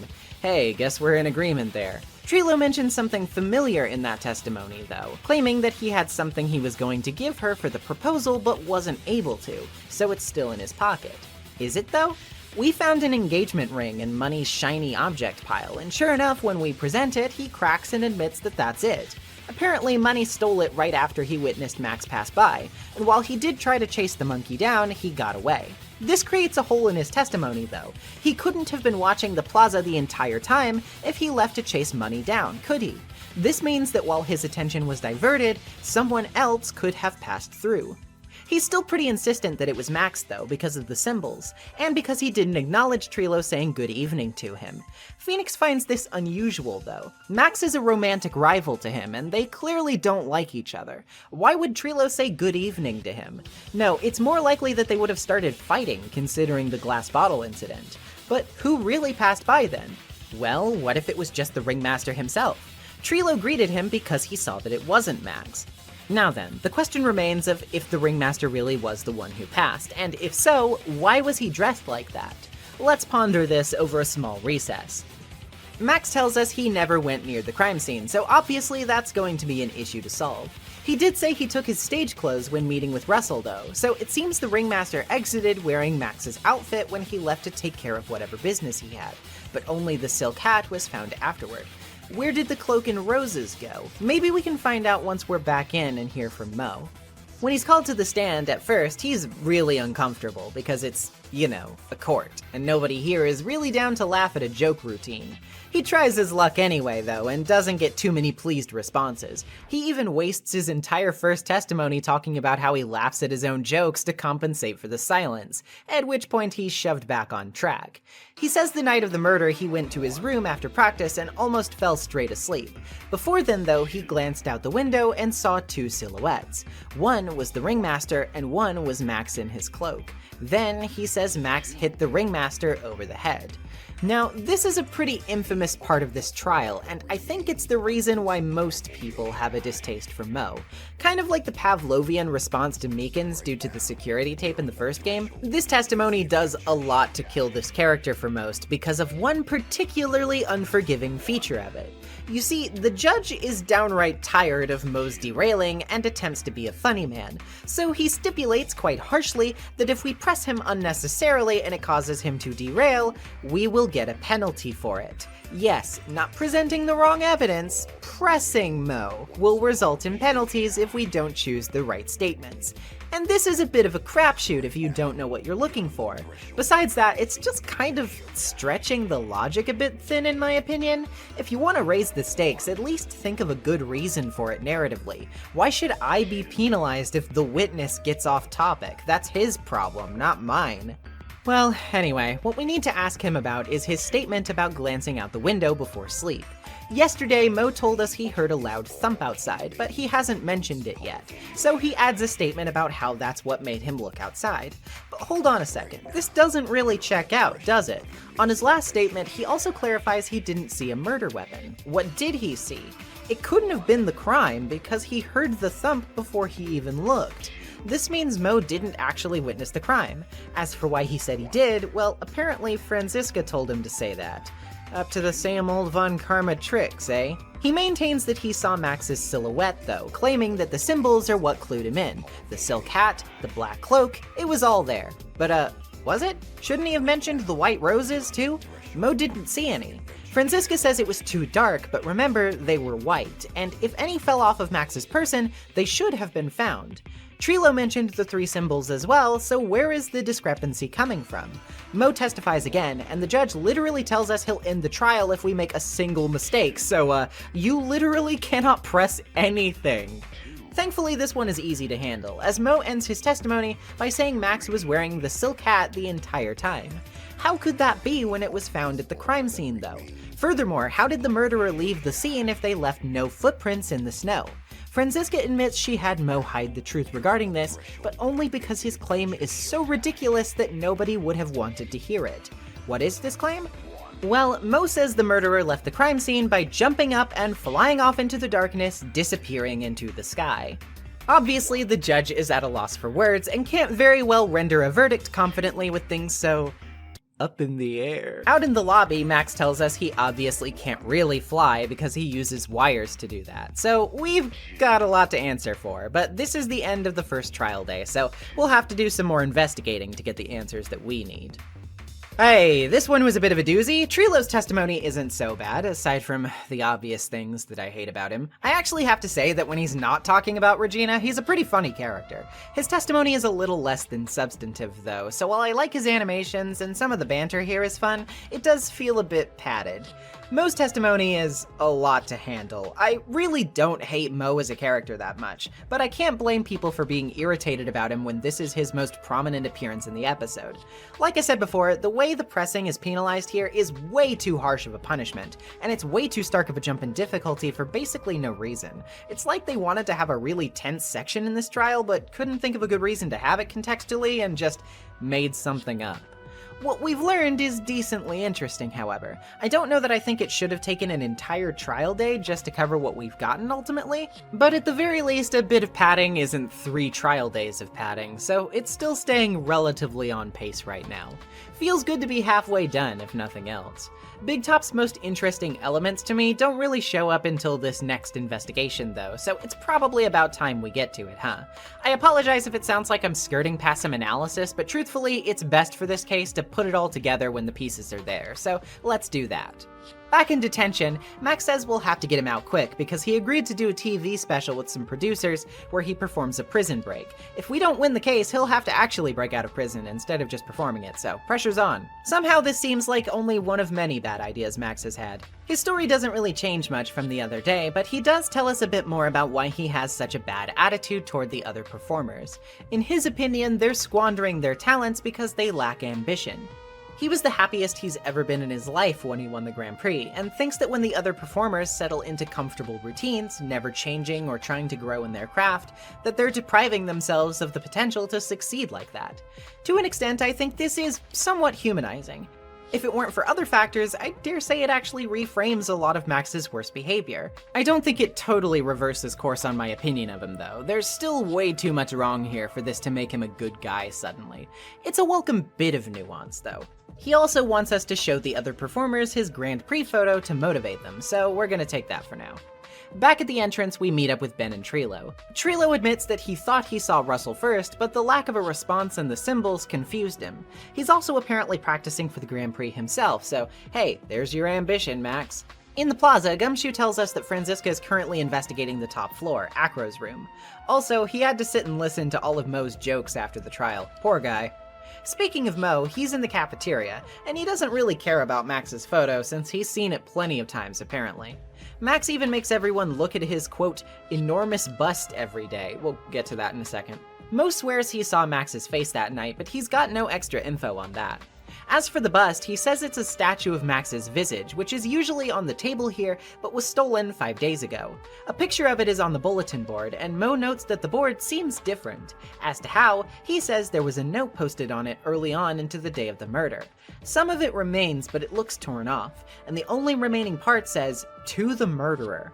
Mo has no idea who posted it or when, and he doesn't remember the rest of what it said. This seems pretty crucial though, so we go to ask Max about it. He says that he recognizes it and that Russell saw it that morning, angrily ripping it off the wall and stuffing it into his pocket. His pocket, huh?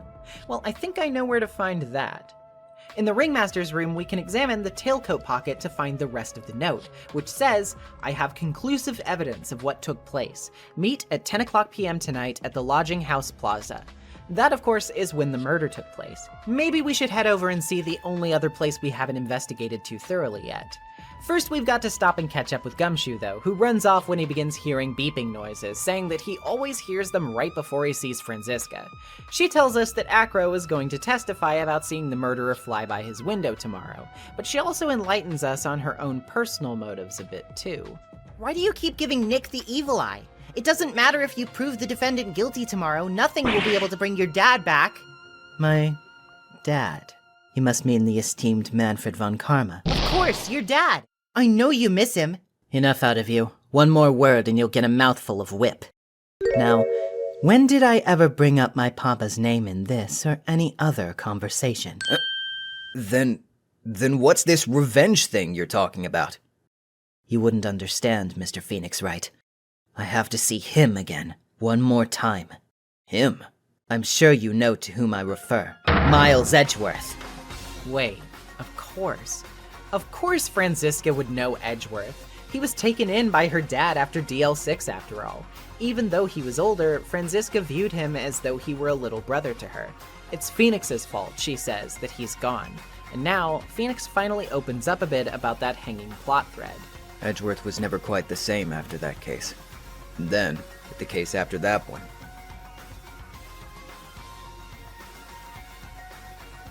He never set foot into court again, and then one day, he just vanished. All he left was a simple note at the prosecutor's office. Prosecutor Miles Edgeworth chooses death. That was 1 year ago. It was a few months after you left to go back home. Mr. Edgeworth, he's dead? I don't believe it. He's still alive, I'm sure of it. Somewhere in this world, he's still alive. Prosecutor Miles Edgeworth chooses death? Of course he did. You ruined his reputation as a prosecutor. You effectively killed the prosecutor in him, just like your victory muddied the honorable name Von Karma. I'm going to find him. And then I'm going to teach him his rightful place with my own 2 hands. Miss Von Karma? What? I don't know if you are God's gift to prosecutors or not, but I've had just about enough of you. Him too! Thoroughly done with the subject, Phoenix leaves to go to talk with Acro, with Maya apologizing for bringing it up again. For a bit of immediate whiplash from that seriously dour note, we are introduced to Acro himself and told that his real name is Ken Dingling. Yeah, sure, alright, why not? He tells us a bit about himself, how he was adopted by Russell Berry when he was abandoned as a child, and taken very good care of. Acro joined the circus to help his foster father out and repay him, but he says that Regina has been a bit spoiled, with a clear bit of distaste implied. As for why he's in that wheelchair, he was injured in a practice about 6 months ago. The situation that led to this, however, is locked up behind 3 psyche locks. Alright, that's gonna be a tough one. Acro wasn't here yesterday because he was at the hospital, and has been in disbelief about the incident the whole time. As for what he witnessed, he says he heard a huge noise, looked outside, and saw Max flying, which matches Mo's statement as well. Back at the Big Top, we are once again attacked by Regent and saved by Regina. Finally, we learn a bit about why she's been so casual about her father's death. According to her, she says her father always told her that when people die, they just become a star in the heavens, so they can always look down at the people who are still living. She thinks her dad is very much the same way now. Oh, goody. She's so sheltered she literally doesn't even understand death, and yet she's totally mature enough to have a relationship with 2 grown men, right? Okay, I know, I'll let it go for now. Anyway, her stage costume was stolen by Money, so she asks us to get it back for her. Before we go though, we show her the note, and she recognizes it. She says it was in her pocket on the morning of the murder, having noticed it when she had gotten done bringing Acro his breakfast. Since she's not a murderer, she says, she assumed it was for someone else and posted it on the bulletin board thinking the author must have lost it. When we show her the contents of the box, she also says she is not a big fan of Pepper. Okay, time to look for Money. He's in Mo's room, and after we engage him in a big monkey fight, which Phoenix gets walloped in, we get the costume back. For our trouble, Regina tells us a bit more about the previous owner of it. The lion named Leon. Apparently, the reason he was put down was because he bit someone during a practice, even though he had never done so before. In the cafeteria, Mo is still hanging around and has been thinking about filling in for Russell to keep the circus going. He says everyone needs to move on from the tragedy that's been haunting them, but it seems like he means a different one than the current murder. Asking him about it gives us 2 psyche locks, but thankfully we've already got what we need to break them.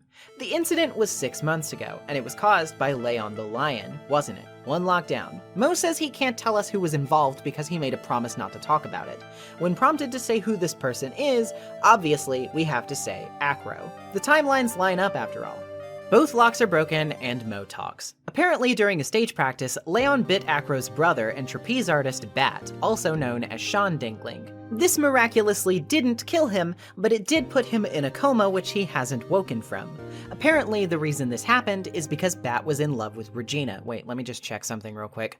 Damn it! Who wanted to impress her by sticking his head in the lion's mouth, like she always did.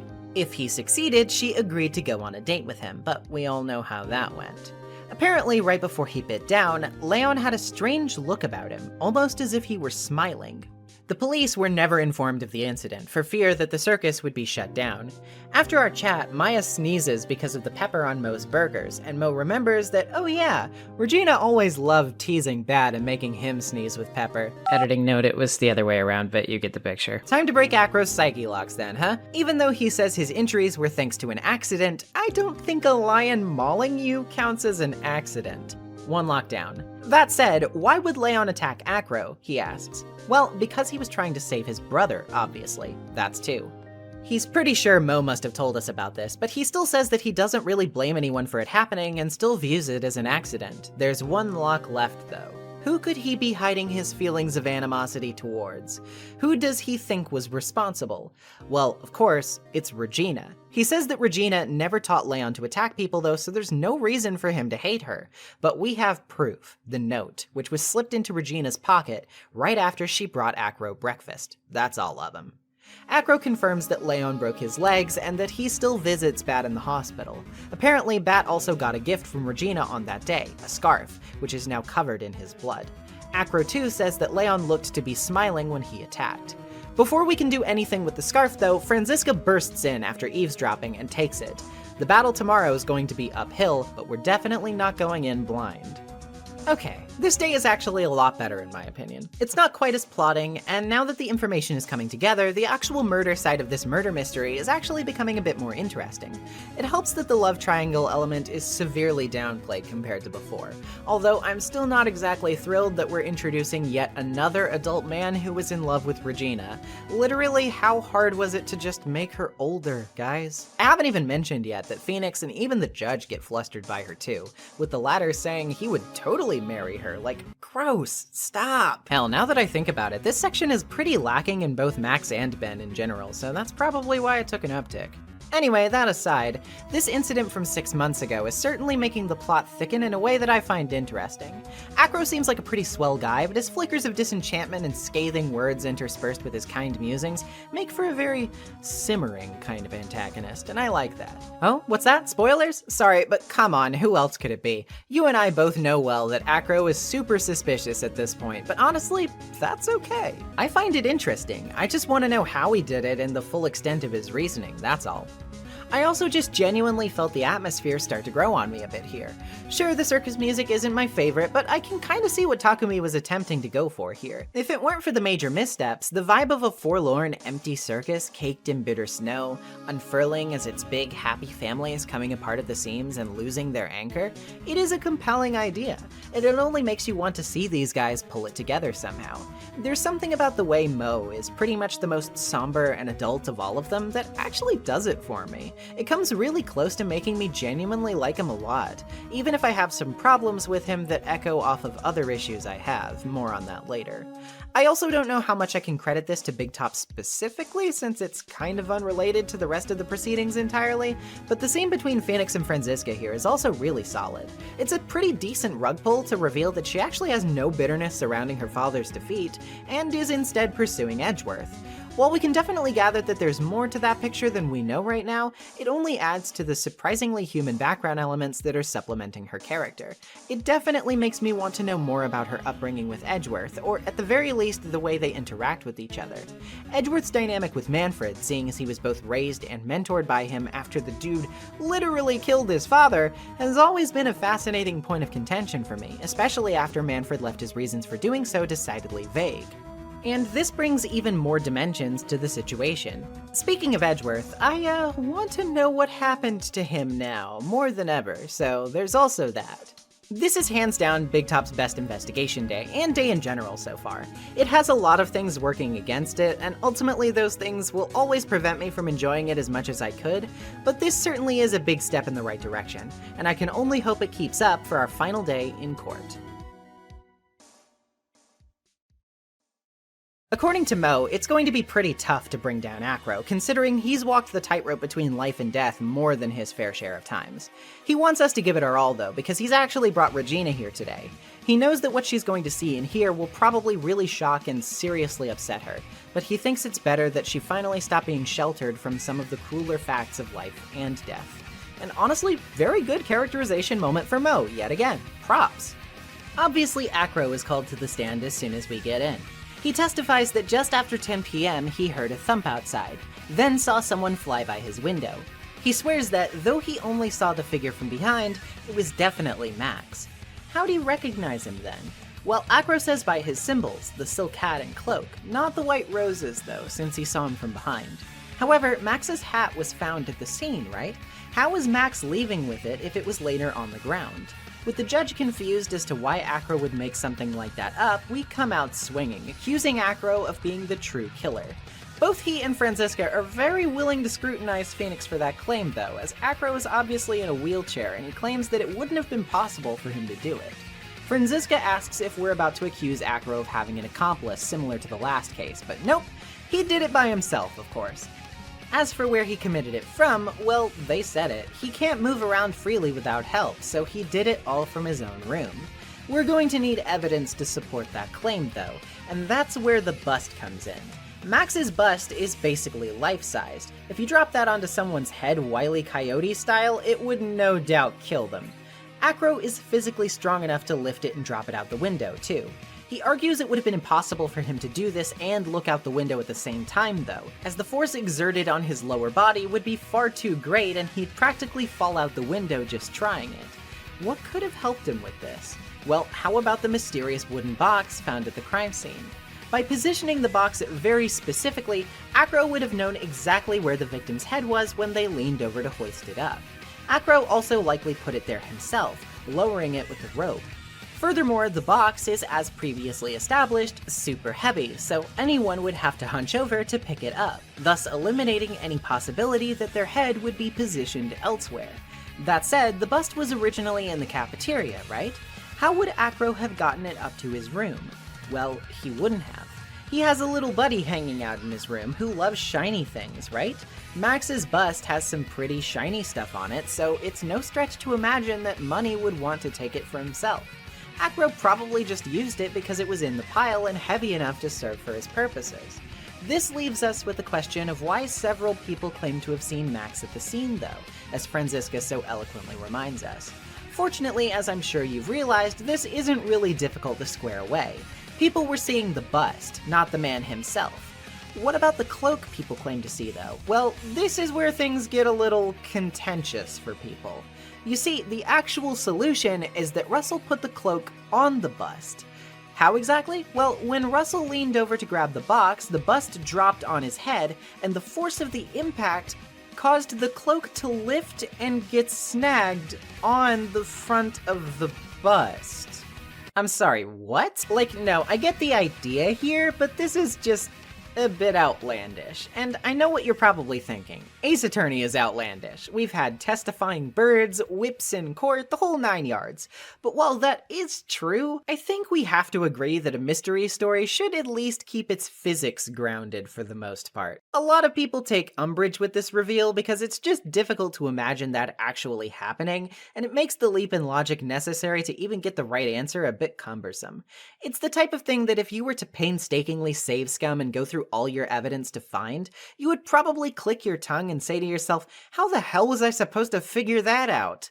And that's not really the kind of feeling you want to inspire in your mystery game. It feels underwhelming, and I honestly have to agree with the crowd on this one. I think it's pretty goofy.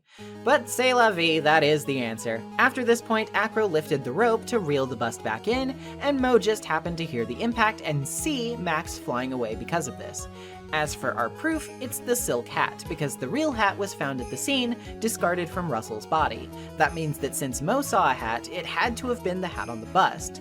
Mo also didn't see the roses because he saw the wrong side of the cloak. Franziska still has us on one thing though, motive. Acro loved and deeply respected the ringmaster, so there should be no reason for him to kill the guy. Let's mull on that over the recess. In the lobby, Max is in disbelief that Acro really did try to pin the murder on him, and Gumshoe brings us a little something. Remember Bat's scarf from yesterday, which Franziska took from us? Well, he got it back, so now we have the pieces we need to lay out the case against Acro. Gumshoe also says something cryptic about how everything is going according to plan, and that the prosecutor says that the case will only be decided at the very last instant. With Max being delivered tons of milk from the other circus staff, we head back into court, but not before noticing that the scarf is said to apparently have traces of pepper on it. Acro testifies about his debt to the ringmaster, about how he took Bat and Acro in when they were abandoned by their parents, and their desire to repay him. There's nothing to object to here. Acro has no motive to kill the ringmaster after all. This isn't an admission of defeat, however, because Acro did want to kill someone. That someone, of course, was Regina Barry. Enter the note, which Acro slipped into Regina's pocket to call her out. She didn't realize it was for her, though, posting it to the bulletin board and getting the attention of her father in the process. Russell must have known what the note referred to, and headed there in his daughter's place to talk to Acro. However, once he arrived, the outcome was decided. Since Acro had to use the box to line up his shot and couldn't have looked out the window, he would have proceeded under the impression that he was killing Regina, while having no idea that he killed the wrong person until it was too late.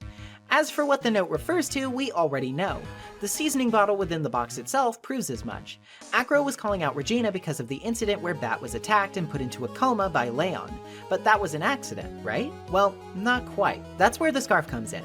Bat got this scarf as a present from Regina, and she gave it to him covered in pepper. People said that before Leon bit down, he looked to be smiling, right? Well, what if he was actually sneezing due to all of the pepper on Bat's scarf? Regina only meant it as a harmless prank to get back at Bat for teasing her with pepper before, and hadn't imagined that this would result from it, nor that Acro would become so vengeful over it that he'd want her dead.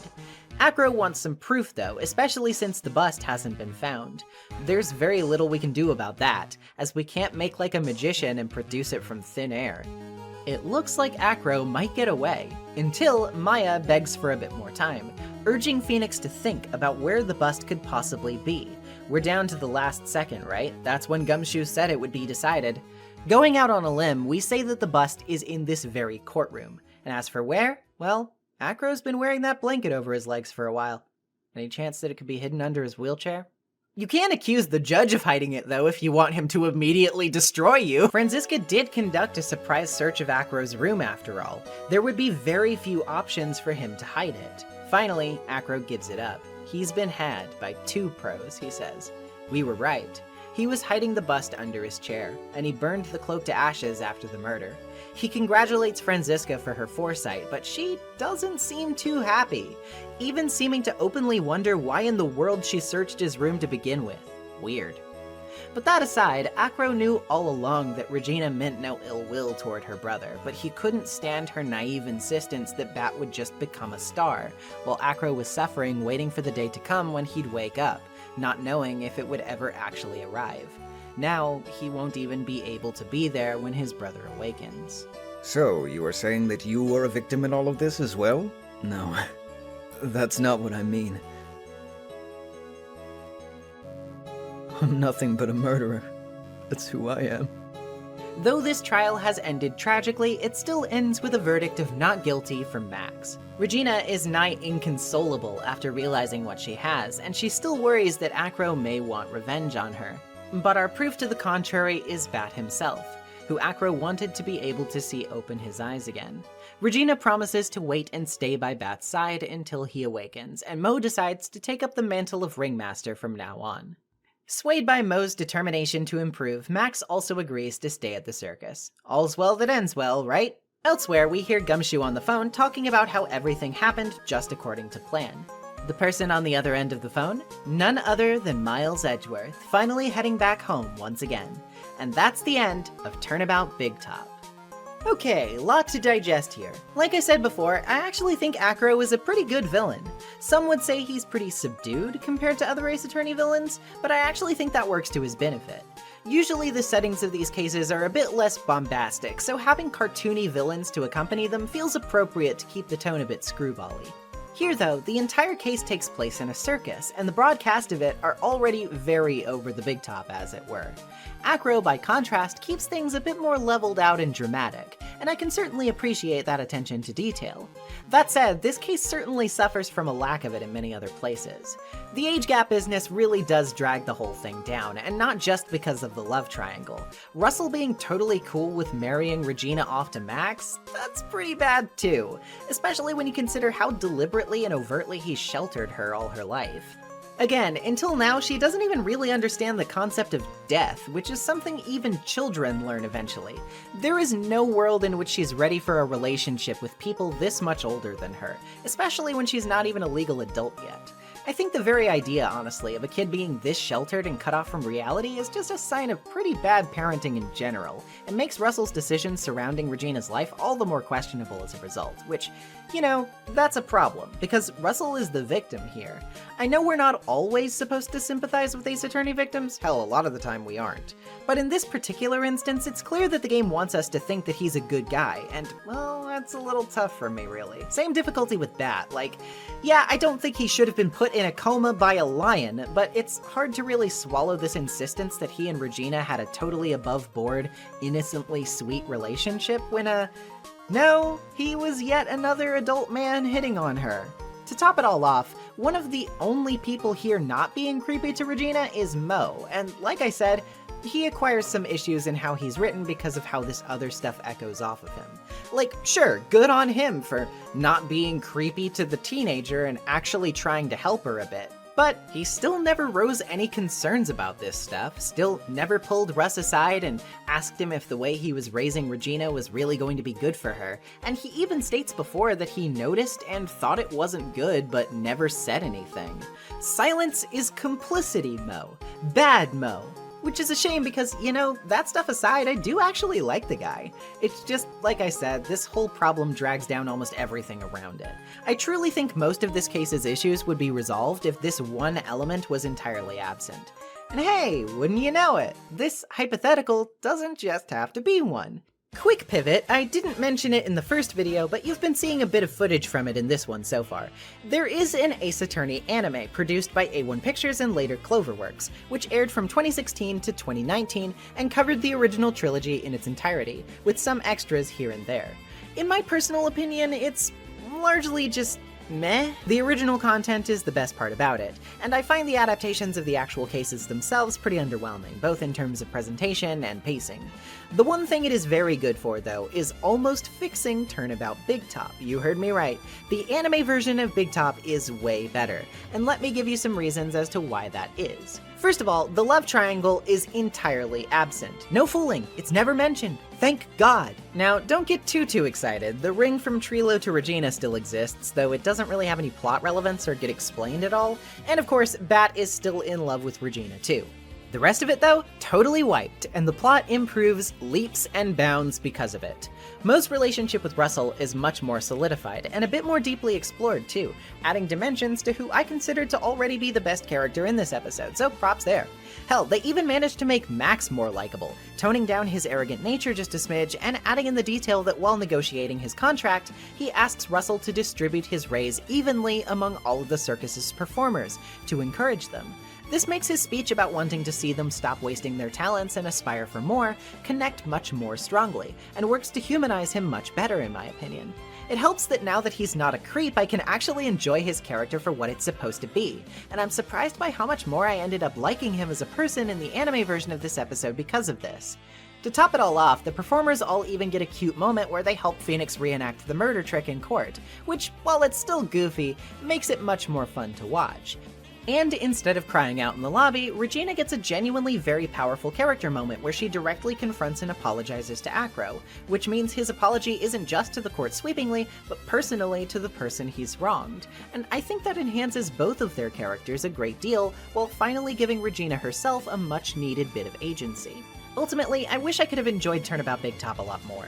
There are quite a few things here that strongly poisoned the well in its original form, and that unfortunately colored a lot of my experience with it, which is a shame, because I don't think it's devoid of good ideas. The atmosphere, like I said, is really good, and I think having a murder take place in a circus among carnies is an extremely novel idea ripe for creative potential. The murder trick itself was surprisingly pretty well thought out, though I do again have to argue that the cloak logic bit is pretty damn stupid. It's one of the few things about the strictly mechanical parts of this case that I take issue with. Speaking of mechanical, one more complaint for the road about Mo's testimony. Seriously, what a terrible idea it was to do that whole press penalize nonsense. Absolutely awful integration of a difficulty spike. It's a good thing the anime exists, if for no other reason than to unearth Big Top's good qualities more clearly. I genuinely prefer the anime version of this case to its game counterpart, and would highly recommend people check it out if they hated this case, or would even like to supplant it somehow. It still certainly has flaws, but it communicates the intended themes much more strongly, with way less speed bumps preventing it from getting to its destination. At its heart, Turnabout Big Top is trying to be about how people can come together and break apart. The performers are often at odds, but they come together around one person who they all respect very much. When that person disappears, when tragedy strikes, when fissures appear in our relationships, it takes a lot to heal them, and often, if things are left unsaid, overlooked, or unresolved, those fissures will grow deeper, they will fester, and they will become worse. No amount of magic can make our problems disappear. They must be addressed head-on, because if they're not, tragedy can strike. And those relationships may be devastated in the process. They may never be the same again. Obviously, the Berry Big Circus isn't going to be the same after this, but with people who care still taking the helm and hopefully learning from their past mistakes, it can evolve into a better place. One where, depending on your canon of choice, Max either forms a Big Top union or gets cancelled on Twitter. You know, pick your preference. Do I still think this case is the worst in the original trilogy? Yeah, there's just a little too much to get past here for me to say any other deserves that spot more. But with that being said, this trilogy is excellent. So taking the bottom spot within it is still taking a pretty high spot overall, in my opinion. I think Big Top straddles the tightrope just a bit too clumsily to help from falling off of it, but it held on pretty tightly for what it was worth, and I think that is worth something. It has been improved since its initial release, and though I may never want to play it again, I don't think I'd necessarily mind watching it sometime. But enough of the clown show. What's all that about with Edgeworth coming back? Move out of the way, buddy. This is my reward. I've earned this. Because coming up next is, in my opinion, one of the best cases in this entire franchise. Let's move on to the fourth and final case of the game, Farewell My Turnabout. Now, the moment you've all been waiting for. Who will be this year's Grand Prix champion? Who will be our hero of heroes?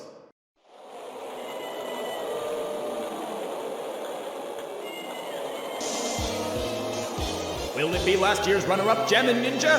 Or maybe Captain Saipon all the way from the lovely tropical island of Saipon? I see the students of a certain starry school are raring to win, and global hero Onyonkapon doesn't want to go home without the prize. We hope Lady Luck is with all our heroes tonight. And now, the winner of the 3rd annual Hero of Heroes Grand Prix is me!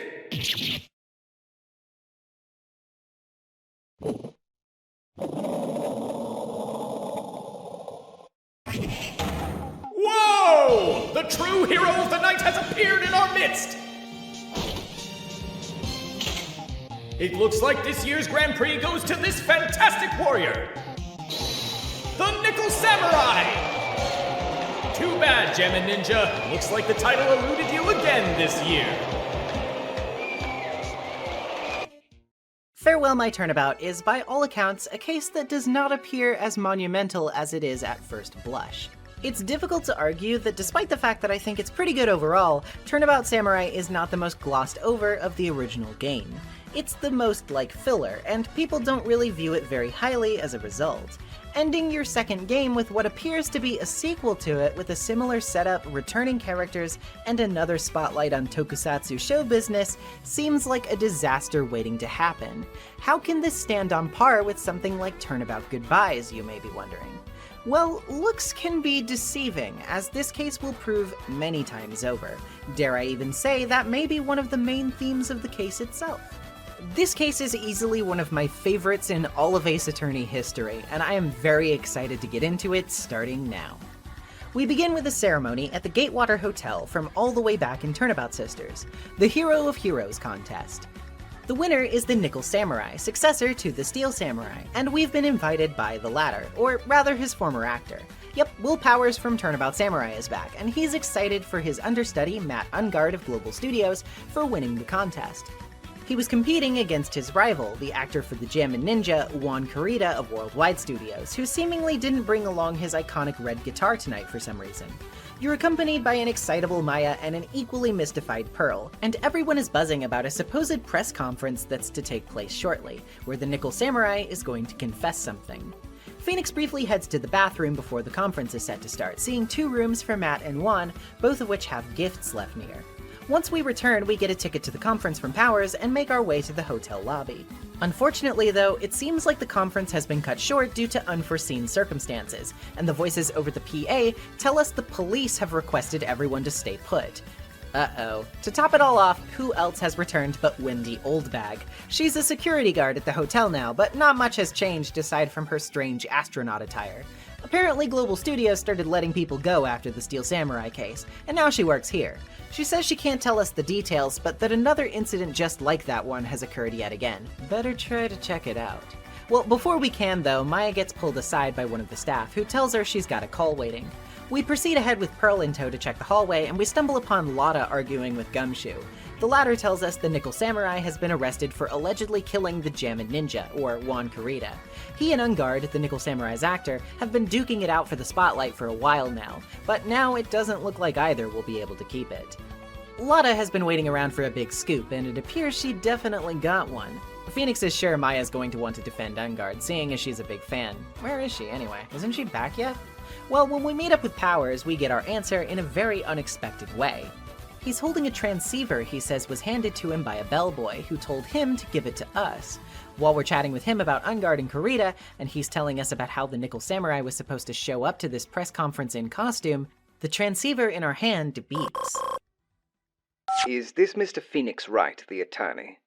And you are? You don't need to know who I am. I think you have other things to be concerning yourself with, such as... Help! Nick! Mystic Maya! Maya? So, Mr. Wright, wouldn't you agree that the more important issue is the fate of the girl? Her fate? Does he mean what I think he means? Maya, where are you? Are you hurt? Come now, don't fall apart on me yet. No, this can't be. Now that I have your attention, Mr. Attorney, I have a modest proposal for you. If you do what I require, then I will return to you your valuable item unharmed. What is this called again in your fancy lawyer terms? Kidnapping for ransom. Yes, that's it. This is a kidnapping. My sight. Everything's fading away. Maya! Maya's been kidnapped! Mr. Wright, are you there? How much? How much do you want? Very good, Mr. Attorney. I'm glad you have such a good grasp of this situation. The kidnapper is not after money, though. He tells us that Matt Ungard is being framed for murder by someone, and our task is to get him acquitted. He says he can guarantee us Ungard's innocence in the matter, but gives us a very demanding requirement. We have one trial day to prove as much in court. Otherwise, it's lights out for Maya. Phoenix demands to know who the kidnapper is, and he leaves us with just one hint: to kill her. Now, obviously going to the police with this would be a bad idea, as we don't want to anger him. We can trust Gumshoe to keep it on the down low though, so we run it by him. Obviously he's pretty shocked, but he's also confused. The kidnapper asking us to acquit Ungard makes the guy look pretty suspicious, right? But at the same time, he's not so sure, because he says the evidence implicating Ungard is so abundant that it looks suspicious in and of itself, like the guy's being set up to take the fall. Just what's going on here? We then briefly cut away to Maya's POV of the last few minutes, where she's trapped in some sort of wine cellar, face down by the kidnapper, who looks oddly familiar. He says that he's an assassin, but has no plans to silence Maya, yet.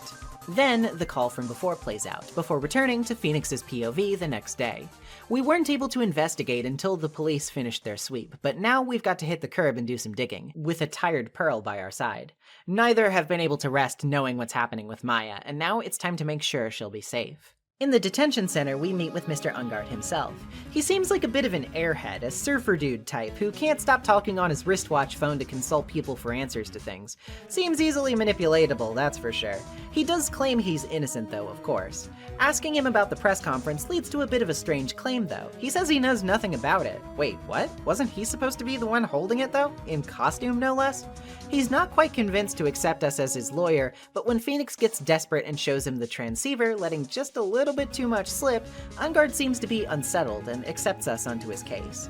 He says he took a nap in his costume after the ceremony and was prepping for the post-ceremony show, but that when he woke up, Kurita was already dead and the cuffs were being slapped onto him. He's pretty insistent that the whole thing's ridiculous anyway though, seeing as he says he obviously wouldn't have a reason to want to get Juan for anything. He won the contest, right? Even if he were petty enough to kill over their rivalry, he should be the one targeted in that case, rather than targeting, right? Only problem is, he also says the cops found one of the buttons from the Jammin' Ninja costume in his Hakama bottoms, and it was covered in the victim's blood. Maybe someone planted it. Just to be safe, Pearl tells us to use the Magatama while asking if Ungard killed Kurita to see if any psyche locks appear. None do, so there we go, he's not the killer. With that knowledge secured, at least we know where not to look while investigating. We get a safe point in the middle here, as for this last case only, the investigations both have intermissions of their own. But we'll be waiting until the actual end of the investigation to talk about it cumulatively, so sit tight. In the hotel lobby, we'll meet up with Old Bag, who predictably has just as much of a star crush on Kurita as she did with Jack Hammer. That means, of course, that she's certain Ungard is guilty, especially because according to her, she saw the most important moment of the night that proves his guilt. What was that moment? Well, 4 psyche locks bar us from accessing that information for now. Damn, of all times, this is when she decides to stop chattering? Great, guess we'll have to come back later. Surely we can get a bit more information from good old Lotta though, right? We've been in sticky situations together enough times for her to know that keeping things from us isn't going to help, obviously. Well, unfortunately, she's actually a little pissed off at us at the moment. Why? Well, she lost her $700 camera and she can't think of anyone who could have taken it except for maybe us. Come on, girl, have better sense than that. She apparently took some pictures last night, but she doesn't remember what of. She does know that she took them while hanging around Ungard's door though, as it was related to her big scoop. It was before the murder though. What was said big scoop? Bam, 2 psyche locks. Ugh, this is gonna be a long day. Finally getting a chance to snoop around Ungard's room, we meet another new face. This cold-blooded blonde with a penchant for wit is Matt's manager, the alliteratively appellated Adrian Andrews. She is very detached and self-serious, and very pretty. Okay, settle down girl, focus. Asking her about the night of the murder, she says she had dinner with Ungard before the ceremony, then went to the hall to watch it play out. Afterward, she was helping to get ready for the post-ceremony show and went to call for him, but ended up finding Kurita's dead body. For someone who discovered the victim, she seems oddly calm about it all, though. As for her relationship with Matt, well, she's just his manager, nothing else. Kurita, she tells us, didn't have one currently because of his studio's policies. When asking her about Kurita himself, she says the murder was no doubt a result of the rivalry between himself and Ungard. But when prodding her about that subject, say it with me this time, 4 psyche locks appear. Yeah, could've guessed that one in my sleep at this point. Probably best to check the scene of the crime itself now if we want clues. That just so happens to be Kurita's own room, which is a fluffy hellzone of gifted bear plushies. Imagine dying in a room like this. I don't know what to make of that kind of experience. Here we can chat with Gumshoe, who tells us he doesn't have an autopsy yet, but he does have a photo of the crime scene. In the picture, Kurita sits dead in a chair with a knife sticking out of his chest. Seems like an obvious cause to me, Doc. Of course, fingerprints on the knife match Ungard's, and the button found on his person wasn't doing him any favors either. He also mentions a witness, which was, of course, Old Bag. A couple of things have been bothering him about the scene, though. First of all is this open guitar case off to the side. It's empty, but wet only on the lid. There's also a perfectly undisturbed wine glass full of tomato juice on the dressing table, which wouldn't be too weird if it weren't for everything else on it being scattered on the floor below. Obviously, a struggle took place and everything was knocked off, so why does this one glass remain untouched? Gumshoe says Franziska also noticed this, and yes, she's on the case. She drags Gumshoe away for even talking to us at all, and seems to accidentally drop something on the table when she leaves. It's an autograph from Juan, addressed to a Dearest Windy. Wonder who that could be for. In Viola Hall, we run into Powers, who tells us a bit more about the hot goss involving Matt and Juan. He says a tabloid report implied a secret relationship between Juan and someone referred to as Miss AA, which sounds an awful lot like it's referring to Adrian. That certainly would be a buzz if true, considering she's the manager of the guy's rival. But enough of the goss, we've got the ammo we need to break Old Bag's locks. Remember how she has 4 of them? Well, yeah, hilariously enough, that was a bit misleading. This isn't hard at all. All we need to do is give her the autograph and all 4 break right away. She tells us that she saw Ungard leaving Kurita's room about 10 minutes before the crime was discovered, and also that she'll be testifying to that effect tomorrow. That's not good. She also says Ungard was responsible for creating a scandal that was following Kurita around, and that it involved Adrian somehow. She says she learned this from the tabloid, so what she's referring to should be pretty obvious. Still though, Matt set that up? Well, let's take whatever Old Bag says with a grain of salt as usual. Anyway, we're on a roll, so let's break some more locks while we have the energy. Next up is Lotta. She wanted a scoop, right? Well, how about a scandal? Presenting Adrian's profile breaks one of the locks. She wants some kind of proof that Kurita met Adrian, though, and that's where the tabloid clipping comes in. That's 2. Lotta tells us the article she was indeed writing about the scandal was in her camera case before she lost it, so I wonder who could have dug that up. It would have to be whoever stole the camera, too. Oh dear. Heading over to Criminal Affairs, we've got quite the loaded conversation ahead of us. First we can chat with Gumshoe, who says the button, the fingerprints on the knife, and Old Bag's testimony are all set to due in Matt. As for the magazine clipping, he says this might have something to do with a woman named Celeste Impax, who once worked as Kurita's manager and was Adrian's mentor. She apparently, committed about 2 years ago now, though Gumshoe doesn't really think it's connected to the current case. Once again, Franziska arrives to give Gumshoe a tongue lashing and whip-lashing for divulging information to us when he's been told not to. But then, someone else arrives to give her a hard time. Quiet! If it weren't for traitors like you! I would have won. Is that what you want to say? Who? That voice. Edgeworth! It's been a long time, right? Franziska accuses Edgeworth of crawling back after having run away with his tail between his legs, but he reminds her of how much trouble she's had in maintaining the perfection she's held herself so strictly to, and that shuts her up a bit. Still, she vows not to give in and to win the case tomorrow no matter what. Edgeworth remarks on how she hasn't changed a bit, and now we can run things by him, because he says he's going to help us win. Phoenix isn't too happy yet, though, saying he assumes Edgeworth ran away because his perfect win record was ruined. To this, Edgeworth says our hatred is one-sided, then asks us why we stand in court. Phoenix has a hard time answering with something concrete. He scolds Edgeworth and other prosecutors for treating court like a battlefield, yet when considering his own motivations, he says it's because he believes in his clients and wants to save them. That kind of motivation, though, idealistic and kind as it may sound, how different is it at the end of the day? When Edgeworth hears our answer, he says we still have a lot to learn. What did he discover out there while he was gone? Well, speaking of discoveries, he says he thinks Celeste impacts will actually be vital to the case. The aforementioned incident ended without her leaving any kind of note behind, though the police suspected the existence of one because of ink found on her right hand.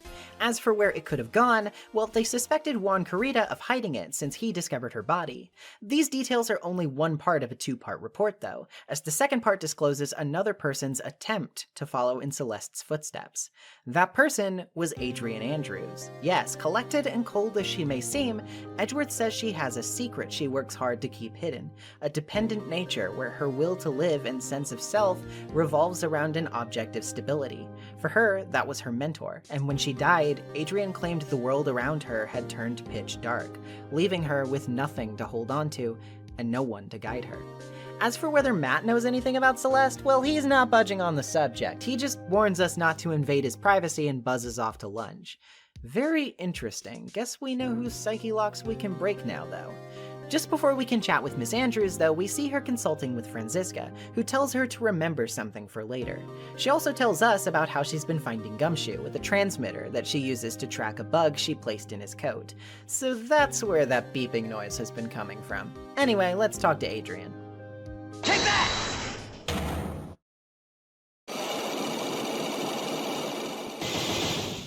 She says she never got close to Juan for anything, but we know that that's not true. Petty as the tabloids are, there's usually smoke when fire's concerned. She's not convinced by this alone, though, wanting to know what kind of motive she would have for getting close to him in the first place. That's where Celeste comes in. One lockdown. Celeste's note was never found after her death, right? But her body was discovered by Corrida. Adrian could have been getting close to him to get more information about it. 2 locks down. She denies its importance to her, but that attempt report is telling as to why that's not true. 3 locks down. Finally, Phoenix says that Adrian would do anything to get the note from Juan, maybe even attempt murder. That's all of the locks.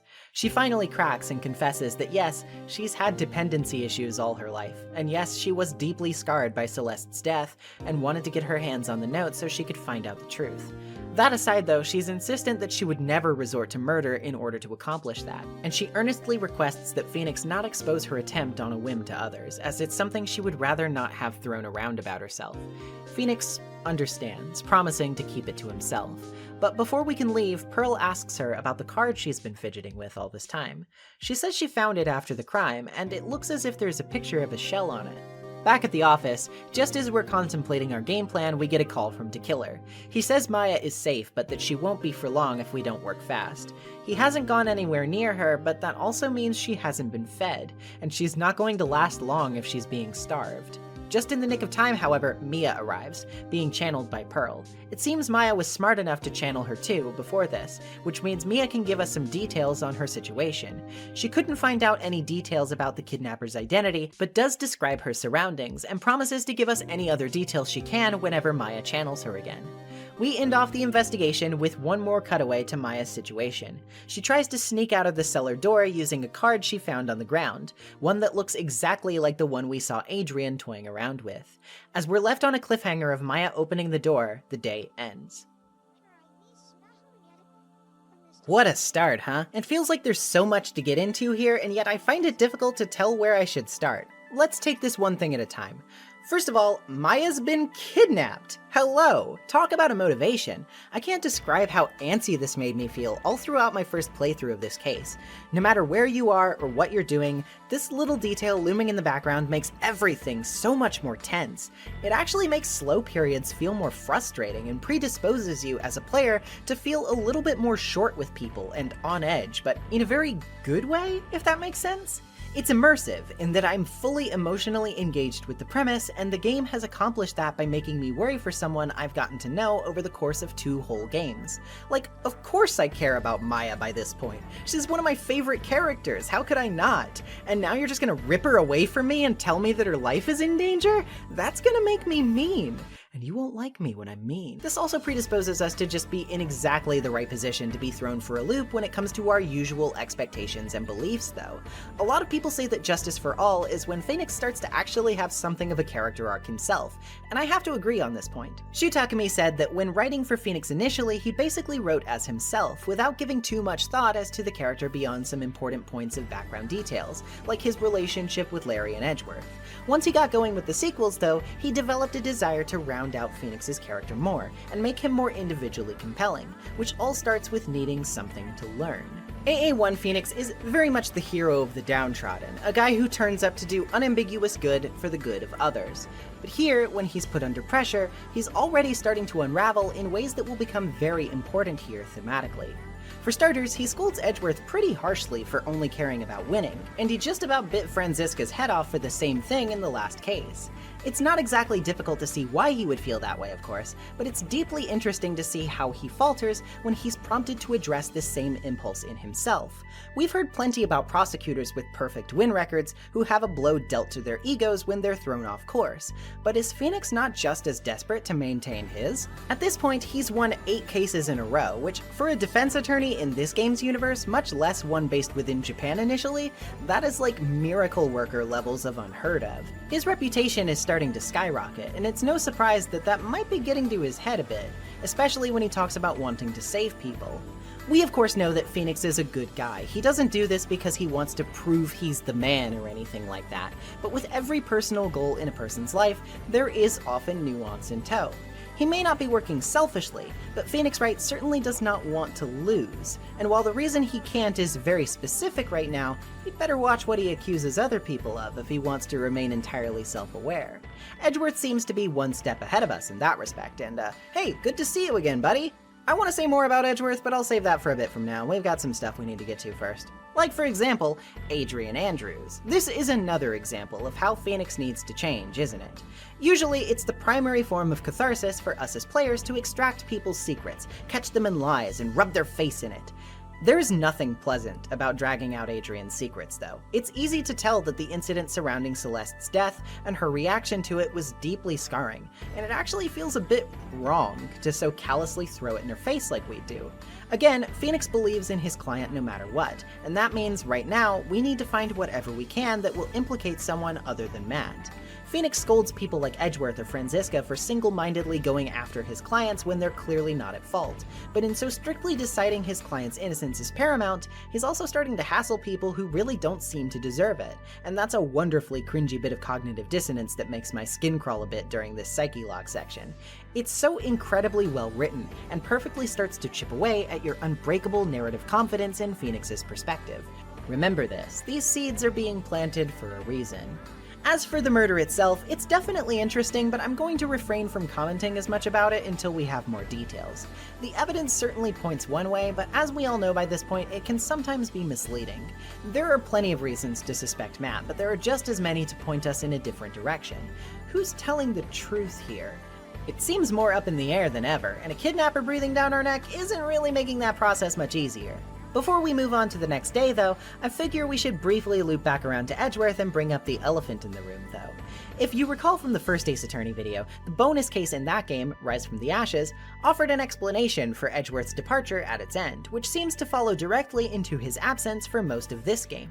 However, you may also recall that, as I said, Rise from the Ashes was an addition made for the DS port of AA1, and was not initially present in the original GBA release, only being written after the first trilogy's completion. This means that at the time, the final case was Turnabout Goodbyes, and Edgeworth's departure is left slightly more ambiguous coming into this game. It even created some continuity issues with some lines of dialogue in this game, which were fixed for the trilogy release. So what exactly are the long-term implications of this little retcon? Well, for most, it would imply a change in Edgeworth's motivations for leaving.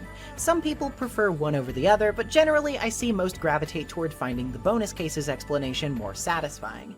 After being exposed to the corruption in the police force brought forth from the hands of Damon Gant, after knowing that he unwittingly presented false evidence, and after realizing he too could walk the same dark path as Gant if he remained so hellbent on punishing all criminals, Edgeworth says that he feels as if something within him has died. This part of him is what Edgeworth has has been presumably grappling with in his time away, wherein he has pondered his life's trajectory until now and what being a lawyer really means to him. In this sense, we can gather that his attempts to find the truth alongside his rival were the wake-up call that he needed, the beginnings of something greater as he changed his perspective and finally came back with that lesson in mind, that victory is not what matters, only the truth. I've seen some claim that this makes more sense than him suddenly departing at the end of Turnabout Goodbyes, saying that his traumatic experiences should more or less be resolved, and it shouldn't spur him to leave. I don't really agree with this, though. For starters, Edgeworth's traumatic experiences are so drastic that I doubt he'll ever fully get over them. Things don't really heal like that, and he's fresh off of it, especially considering his mentor of many years was responsible for it. Secondly, I think seeing the way Von Karma ended up and reflecting on his own admiration for those methods would make someone like Edgeworth second-guess himself. I think going for a bit of a soul search is perfectly natural in that case, but I think it's equally understandable that his dramatic wording and lack of an explanation would give Phoenix the wrong idea. In fact, I think the original way this was written makes more sense when it comes to Phoenix's reaction, as Edgeworth all but spells out his intentions in Rise from the Ashes, and it makes Phoenix's strong negative feelings seem very, very dense. As for which I think is better, I can see the strength in both. The retcon fleshes out Edgeworth's character more, and adds a bit more nuance to his earlier days of prosecuting, though I would argue it maybe swings a bit too far in trying to make him less morally gray. Edgeworth as originally written is pretty much just guaranteed to have forged evidence, but retcon Edgeworth is horrified by the very thought, and basically had to be manipulated into doing it without ever realizing. Do I think this takes off some of Edgeworth's edge? Maybe. I think his arc certainly rings a bit stronger here if we take that harsher characterization at face value. Yet I can see the value in Rise from the Ashes interpretation of him as well. Well, it's something to think about at least. For now though, we've got to get going. Maya's life is at stake. That hasn't changed yet. We begin the trial day with quite the bang, literally. DeKiller contacts us over the transceiver and tells us he's given us a little present to hopefully make the trial easier. And once we get inside, Franziska isn't here. Where is she? Well, the bailiff informs us that she's been shot by an unknown gunman. Thankfully, we're quickly made aware that she'll be okay by none other than Edgeworth, who's here to take over the case for her. He says that she's currently undergoing surgery as she was shot in her right shoulder. Oh my god. And that since he's familiar with the details of the case, he'll be able to jump right in where she left off. Once again up first is Detective Gumshoe. Gumshoe testifies about the base facts, the time, the victim's location, etc. He also mentions the empty guitar case, which he says turned out not to be relevant. First, let's press him about the body, because that will get us his autopsy report and a bit of knowledge. The cause of death was actually strangulation. Gumshoe says this can be explained by his bandana wrapped around his neck, whereas the knife was placed post-mortem. He also says the guitar case only had Kurita's fingerprints on it, and that the guitar was found at Worldwide Studios where Kurita works. Then Gumshoe testifies about Matt's arrest, which he says was spurred both by the evidence and his rivalry with Juan. The evidence is of course the button and the knife with fingerprints on it. He says Matt bought the knife, which makes it a premeditated murder. But hold on, the knife says Gatewater on it. This means it was property of the hotel, not Matt himself. Edgeworth fires back that it was from his hotel room though, as there was a knife missing from his table. How about that wine glass though? How does Edgeworth explain that? He says it was set down by the person who found the body, which was a certain Miss Andrews, and that she placed it without thinking due to shock. Phoenix doesn't agree, but Edgeworth has already gotten prints from it and only Adrian's are present. Things are going the prosecution's way so far, but at the very least we can savor Edgeworth's horror at realizing his next witness is Oldbag again. That's pretty funny. She says that after the ceremony, she was pacing in front of Juan's room hoping to find something out. While she was there, she says she saw Matt Ungard leaving the scene. Now, if you'll recall, Miss Oldbag made a mistake in Turnabout Samurai, claiming she saw Will Powers when she really just saw someone in his Steel Samurai costume. Is she making the same mistake here with the Nickel Samurai? Well, she says she saw him in his racing jacket, which definitely isn't his costume. This contradicts some evidence though, as the incriminating button was found in his Hakama bottoms, which were part of the Nickel Samurai costume. So yeah, she saw the Nickel Samurai, what a shocker. She argues it must have been out of convenience since he had the post-ceremony show afterward, where he was going to wear it. But there's a problem with that logic. He wouldn't have left fingerprints on the knife in that case. The costume has gloves. Edgeworth argues that he might have taken them off, entering the room without the intention to kill, but then changed his mind afterward. This doesn't really make sense though. Why would he enter the room with a knife if he had no intention to kill someone? Oh, here, Juan, let me use this knife to help you open your presents. Obviously, the knife was placed by someone else trying to frame Ungard. Oldbag admits that she was waiting around to see someone other than Karita as well, and it's easy to guess who. Adrian Andrews, of course. She testifies to this effect, saying that Ungard wanted to ruin Karita's reputation by sending Adrian in to get close to him, thus creating a scandal. How did she know this, though? Perhaps she found out from a note, kept in a camera case from a camera that was stolen. Yeah, Oldbag stole Lotta's camera. What an upstanding citizen. She admits to it because she apparently thought Lotta was in cahoots with Ungard himself. Yeah, okay. With the camera confiscated, the photos within are examined, and it sure looks like the Nickel Samurai's exiting Karita's room in one of them. There's something off here, though. The Hakama bottoms are dragging the ground in the photo, and usually they're above Matt's socks. This means a shorter person than him is wearing the costume here. Someone like Adrian Andrews, perhaps? The evidence certainly makes room for her to be responsible. Bad news, though. The judge wants to adjourn for the day to call Adrian tomorrow, but we need an acquittal today or else Maya dies. Fortunately for us, it seems Edgeworth expected Adrian's testimony might be needed and already subpoenaed her, which means we can move on to her testimony after a quick recess.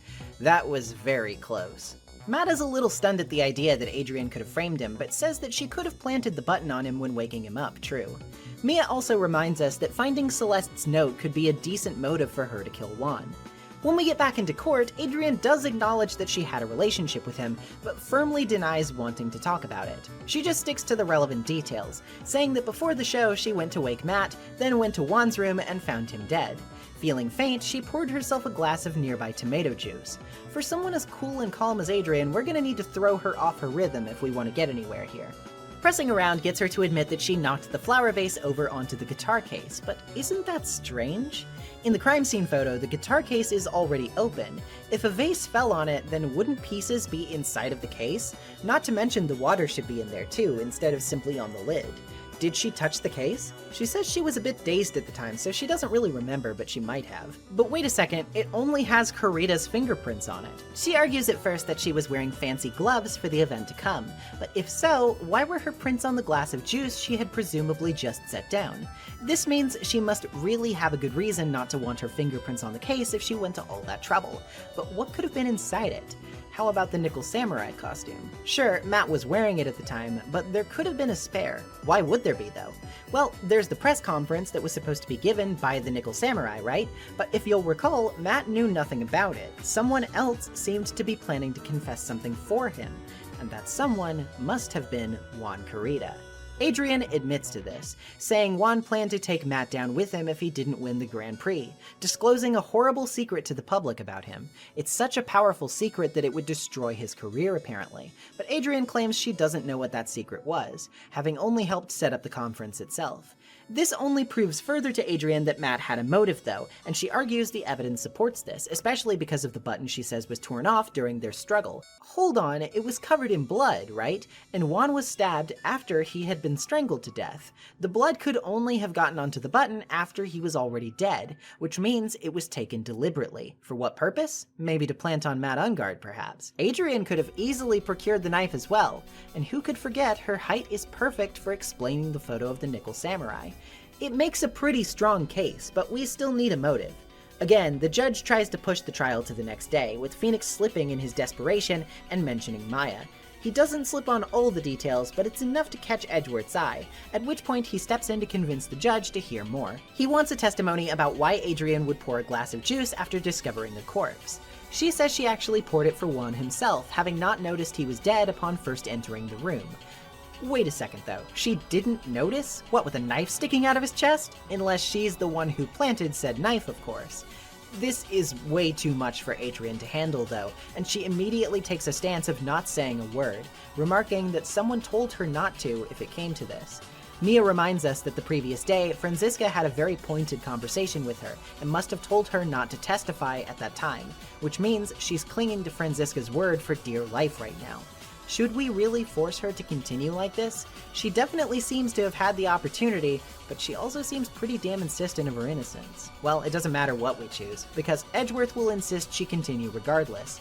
He spurs her to do so after basically threatening to reveal her dependency issues, the one thing she couldn't live with.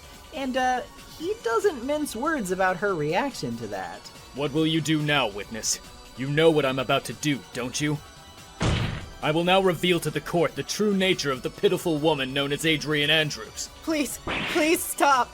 I beg you. If people find out, If you're going to say you would choose death, that is of no concern to me. However, before you die, I will pull the truth from your breathing lips, no matter what I have to do. So, will you tell the court yourself, or shall I? Either is fine with me. Needless to say, Adrian is ready to talk, saying that nothing matters anymore. She really did think he'd fainted at first, but when she realized he was dead, she went quickly between rooms to get the knife, stab Juan's body, rip a button off, and then go to plant it on Matt. Unfortunately, she ran into an inconvenience on the way back, Lotta an old bag, and so she wore the spare nickel samurai costume to get out without anyone seeing her directly.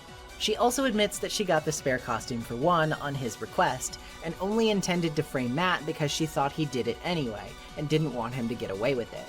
Regardless of whether Adrian did it, the point stands that she did something very illegal. There's nothing we can say to implicate her more though, and no reason to question her further after we've so thoroughly beaten her down.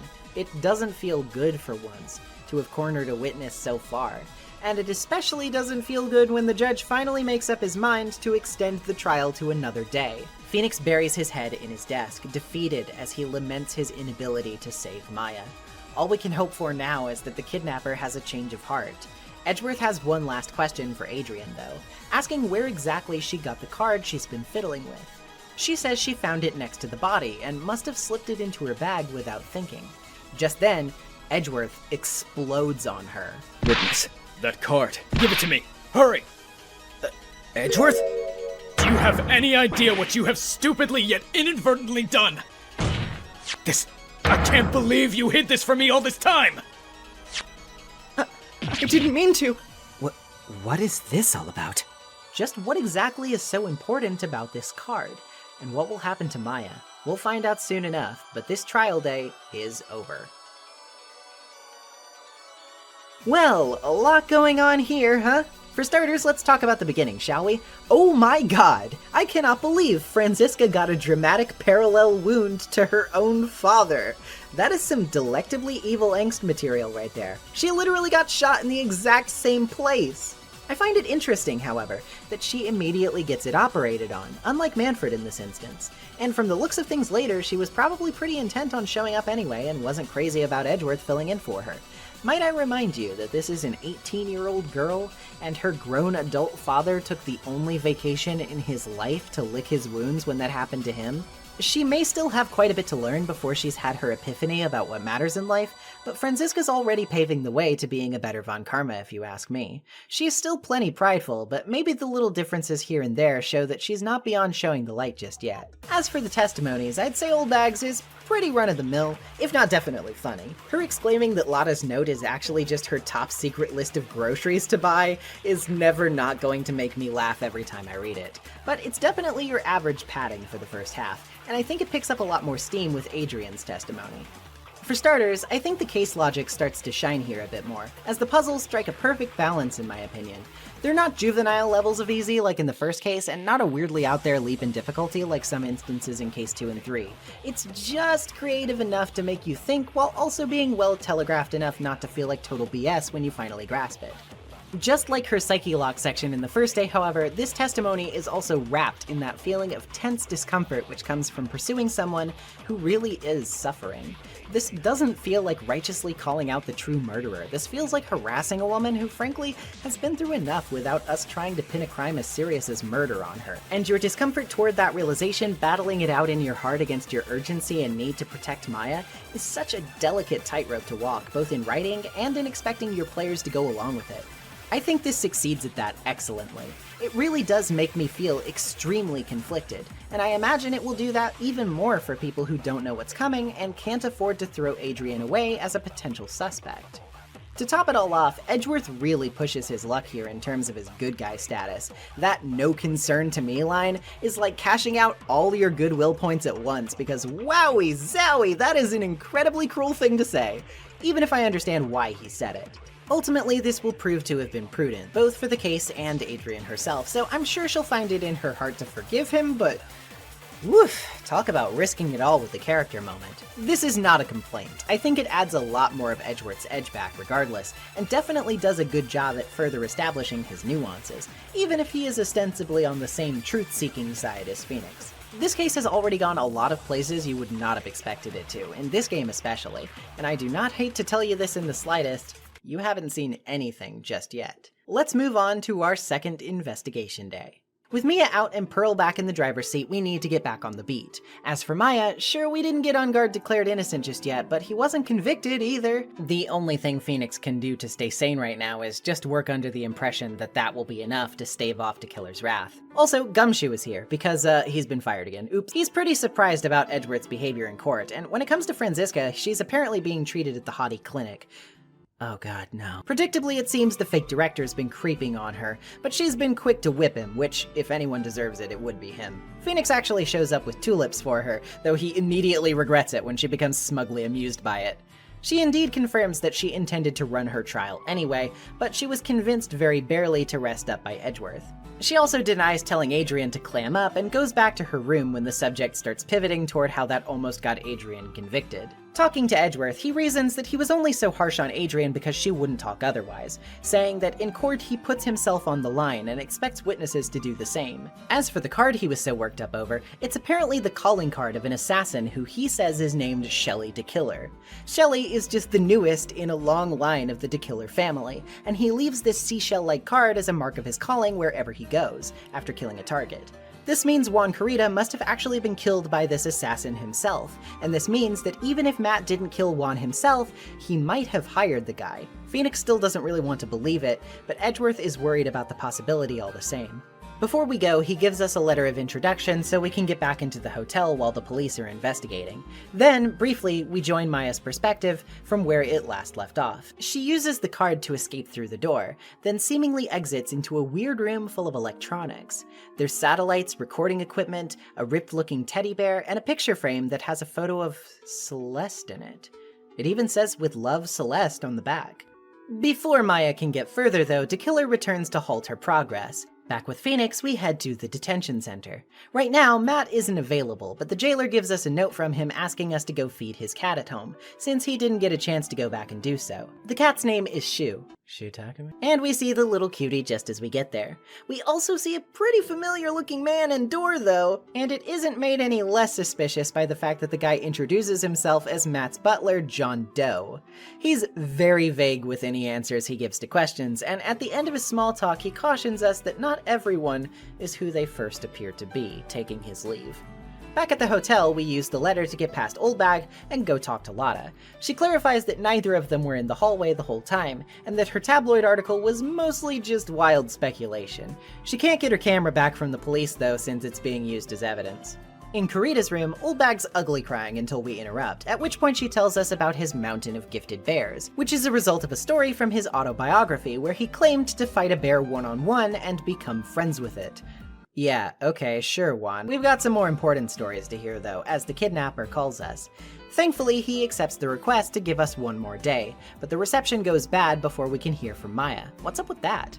Gumshoe tells us back at the office that that sounds like electromagnetic interference to him, and might be the result of radio signals in the area mixing with that of the transceiver itself. Were there any strong radio waves in that room though? He helps us use a homemade bug sweeper of his to search for them, and eventually we come upon a strong signal coming from one of the giant gift bears. In its eye is a pinhole spy camera, which is feeding video to a transmitter, meaning it could be sending said video elsewhere. It's also got a timer set to record for 1 hour at 8 p.m., which was the time of the ceremony's end on the night of the murder. Was the crime caught on this camera? But who could have set this up? Gumshoe thinks he'll take a look around to see who bought the camera, but Edgeworth tells us it'd be better to track whoever bought the bear, since it's an expensive import that would be much easier to get that information from. Edgeworth also has Oldbag use the sweeper to check every inch of the hotel afterward, which will probably keep her off our backs for a while. She does gossip a bit though, telling us Celeste's life ended only 3 days after the announcement of her to-be marriage with Juan. Apparently, Juan called it all off earlier that day, but why? Acquiring permission from the police chief, we can head down to detention past visiting hours to talk to both Adrian and Matt. Let's start with Matt. Asking him again about the press conference, Phoenix grills him on whether or not he knew what this secret Juan was going to reveal apparently was. He says he has no idea, but hey, would you look at that, 5 psyche locks. Whew boy. He also answers very vaguely when we ask him about Juan and Adrian's relationship. Before we can talk to Adrian, we need to chat with Will Powers down at Criminal Affairs. He's going to be testifying tomorrow, but he does give us a bit of intel. He says Matt's a bit of a playboy who toys with women, but he hasn't ever gotten Adrian to swoon over him. He doesn't know about where Celeste's note might be, but he says that he heard before her death that she had told her friends that the wedding was called off because, quote, I may have been caught up with a truly insidious man. Who does she mean by this? Maybe Adrian can tell us something. Well, she does reveal that she wanted to burn Celeste's note, thinking it would stop her from being toyed around with as a public spectacle. She won't tell us much more though, and when we ask her about her motive for framing Matt, all she says is that she wanted revenge, and further prompting gets us 1 psyche lock. Hey, at least it's not 5. Back at the office, Gumshoe's got some bad news for us and races down to share. He tracked down the purchase of the stuffed bear, and it was one Matt Ungard who bought it. The store clerk confirmed. This means he must have also bought the recording equipment, right? Oh boy. We need to ask him about this, but it's not a conversation I expect to be fun. It's time to break those 5 locks. Take that!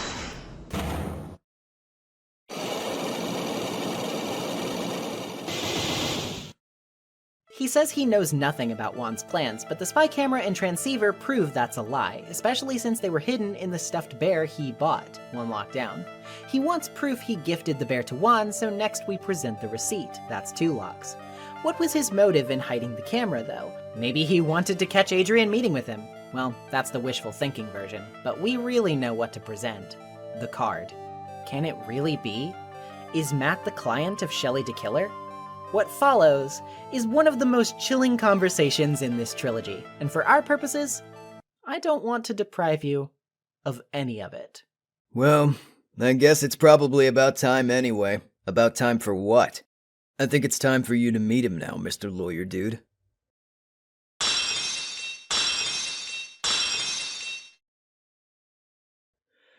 How do you do, Mr. Lawyer?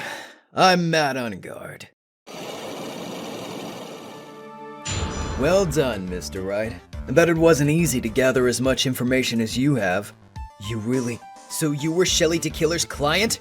You don't really think I would dirty my own hands in this, do you? What do you mean? And that woman, Adrian, was quite brave herself, trying to stick the crime on me. I didn't think she had it in her, but all I care about is that Juan's dead. Isn't that right, Mr. Lawyer? That's... You're lying! What a terrible— It's way past your bedtime, little girl. Go on and let us grown-ups talk about more adult things. But why? Why did you hide the video camera and— A weakling soon believes the words of others, just like that pathetic Adrian. He knew about Miss Andrews' secret? But I'm no weakling. I don't believe anyone, least of all assassins. What?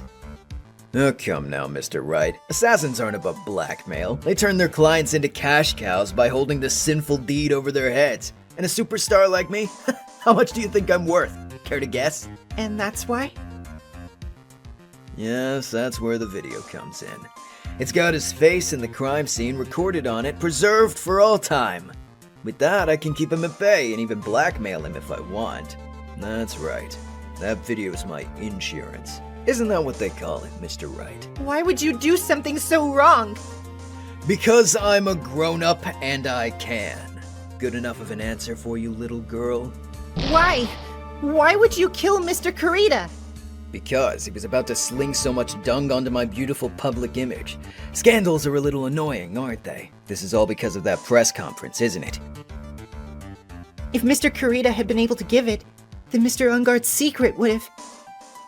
Well, that's what we call taking advantage of the situation, you know?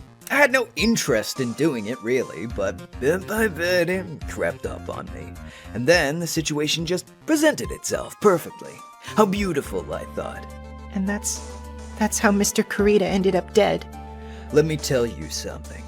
I'm not like Adrian. I don't depend on anyone. People are simply things to be used and thrown away. Put on a sweet, innocent face, and people will swallow anything you feed them.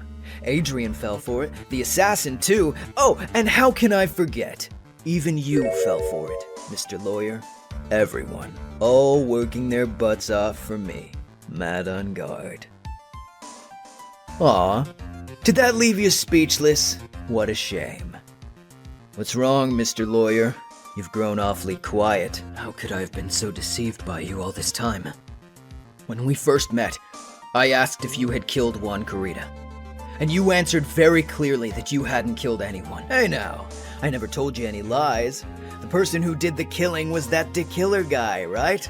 All I'm guilty of is taking a cat nap in my room. You killed Mr. Kurita!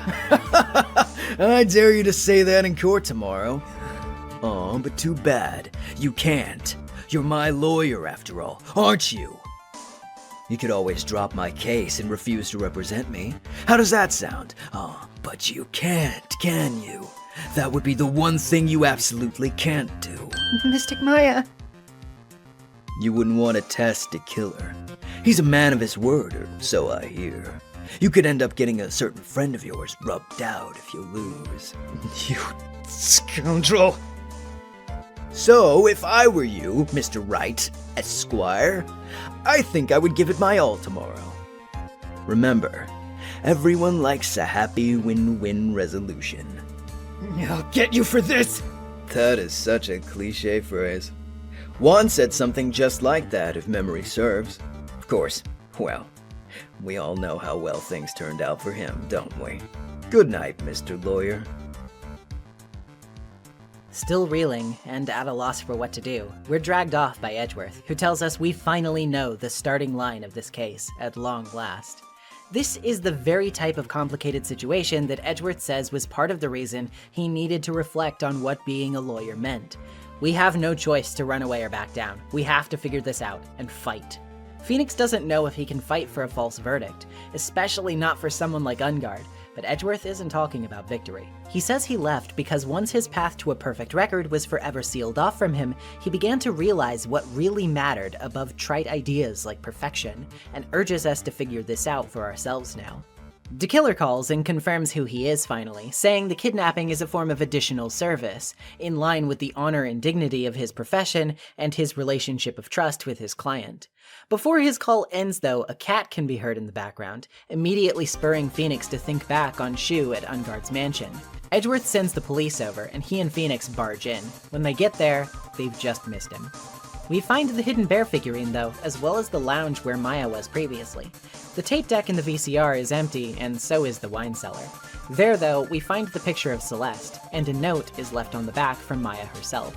She knows the whole truth now, and tells us that no matter what happens to her, we'd better not let Ungard off the hook or she'll never forgive us. We've got one last thing to do before we can close out the day though. It's time to break Adrian's final psyche lock. The real reason Adrian is framing Matt is because of Celeste, isn't it? The photo frame proves it. The lock breaks. It's time for Adrian to tell us everything. Apparently, Celeste and Matt were going out for a time, but he was just using her. When she left him, she went to Worldwide and fell in love with Juan. However, Matt told Juan about his relationship with Celeste from before, and rather disgustingly, Juan's pride made him begin to view Celeste as used goods, a hand-me-down that he couldn't marry because of her status of having been Matt's girl first. This sapped Celeste of all hope and led to her death. Adrian, who looked up to her more than anyone else, also became hopeless, and sought to follow in her footsteps as a result. This is the horrible truth of Adrian's motivations, to pin the crime on Matt to get revenge for what he did. As for the note, she was always prepared to burn it, and had even bought a lighter for the occasion. She was under the impression that Juan was hiding it to use in the press conference, and her entire reason for getting close to him, of course, was to find it. When she couldn't, planting evidence on Ungard was the last idea she could come up with.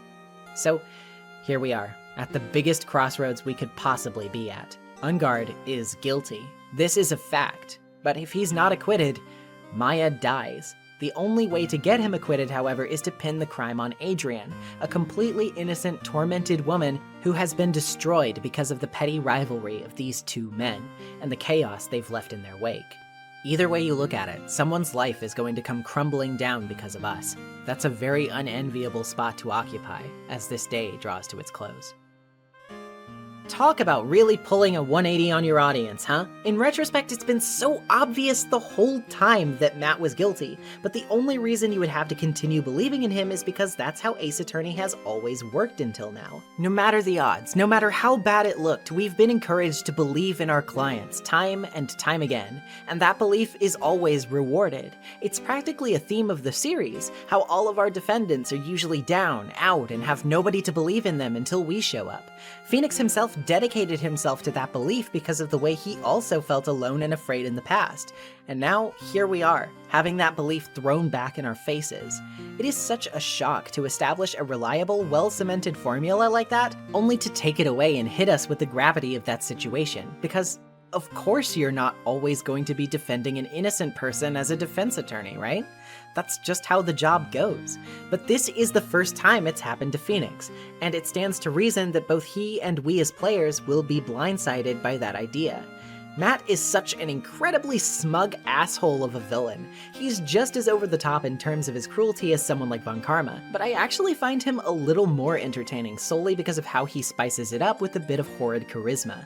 He's the picture-perfect slimeball celebrity, doing whatever he wants because he feels entitled to it, and also feels like nobody in the world can touch him. Right now, unfortunately, he's got us right where he wants us, too. When I first broke those psyche locks and had that conversation, I don't think I had ever felt as immersed and directly antagonized by a video game character before. This was a formative experience for me, storytelling-wise, of feeling like while playing a game that I was personally being screwed with by its antagonist, and I wanted more than anything to take Matt down. This frustration is building for a purpose, don't you worry. That catharsis is going to be so damn sweet when it finally hits, and that just makes all of this nigh on perfect from top to bottom. I think it's also kind of interesting, frankly, that while you hate Matt, you've got plenty of reason to hate Juan, too. Like, what a horrible thing to do to Celeste. How sick to drag her death, which was your fault, into the proceedings after the fact, too, like it was just another chess piece to wield in your stupid game. I hear one of the stage play adaptations of this case tries to make Juan more of a sympathetic character whose relationship with Celeste was sweet, and maybe it's good, I don't know, I haven't seen it, but personally I prefer this extra dimension to the case.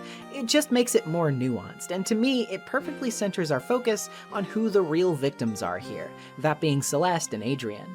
With that weighing on our minds, it only makes it even more difficult to reconcile Adrian's potential fate moving forward, and makes Phoenix's internal conflict so much more meaningful in my eyes because of that. She really is the only one left that Matt hasn't gotten his way with and destroyed, and we're the only thing standing between him and that inevitability. Will we really let him get his way again, even if it means saving Maya? Hell, even Maya's telling us not to do it, knowing full well that she could die if we don't. It's hard to argue with that, but still. The only hope we have left, it seems, is to somehow convince the killer to set Maya free. But how in the world are we gonna do that? At this point, there's no way of telling, but maybe we'll find something out before our final court day ends. At least, we'd better. In a truly ironic twist of narrative callbacks, we get the opening scene from The Lost Turnabout again, the nightmare. This time, the foreboding words of the giant judge ring a bit less hollowly than they did before. Are we worthy of our title, as we stand in court to prove a murderer innocent? At least Mia's back, even though Matt's doing his damnedest to mock us all the while. Phoenix even mistakenly yells at Gumshoe on the phone, thinking it's him. But when the mistake is cleared up, he says he's going to keep looking around for Maya, so we should try to stall as long as we can to give him some time. Kicking off the proceedings, Edgeworth lets the judge know about the significance of the card from the previous day, and squarely sets the focus of the day on finding out who hired Shelley to kill her. He then calls Powers to testify, who says he witnessed Matt interacting with the bellboy after the awards ceremony. Pressing him reveals that Matt gave the bellboy a tip, and it was apparently pretty huge, a fat roll of cash to be specific. It's pretty obvious what this payment was for, right? And to top it all off, Powers remembers another instance where he saw the bellboy. This time he was going to the bathroom, and he saw the bellboy exiting Corita's room. He thinks it was pretty weird that the bellboy exited the room empty-handed, sure that it was because he was the assassin. We can throw him off by presenting the wine glass though, because there was a tray under it in the room, meaning it wouldn't have been strange for that to be what he brought for Juan and then left behind. That wasn't the end though. Powers saw him immediately after knock on Matt's door and hand something off to a person inside, though he didn't get a good look at them. The item, Powers recalls, seemed to be some kind of wooden statue. Could it have perhaps been the bear figurine we found at the Ungard mansion? Well, yeah, that's exactly what it was. And Edgeworth isn't shy about letting the court know where we found it since we were together at the time.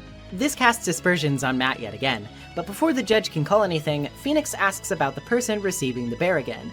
Powers still can't recall who it was, but does say he saw the arm of the nickel samurai costume reaching out.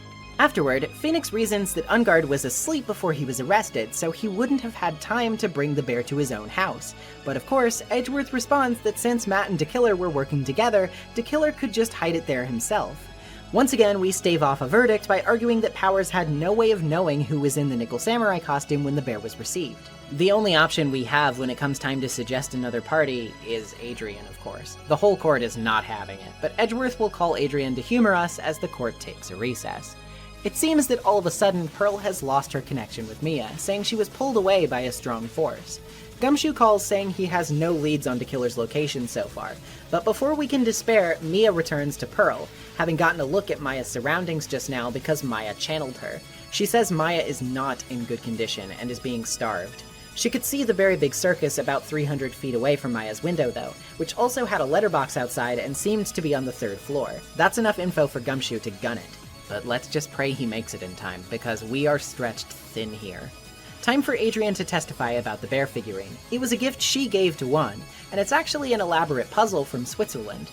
It can be taken apart in order to reveal a small cavity at the center like a jewelry box. Without knowing the correct order though, you couldn't open it without breaking it.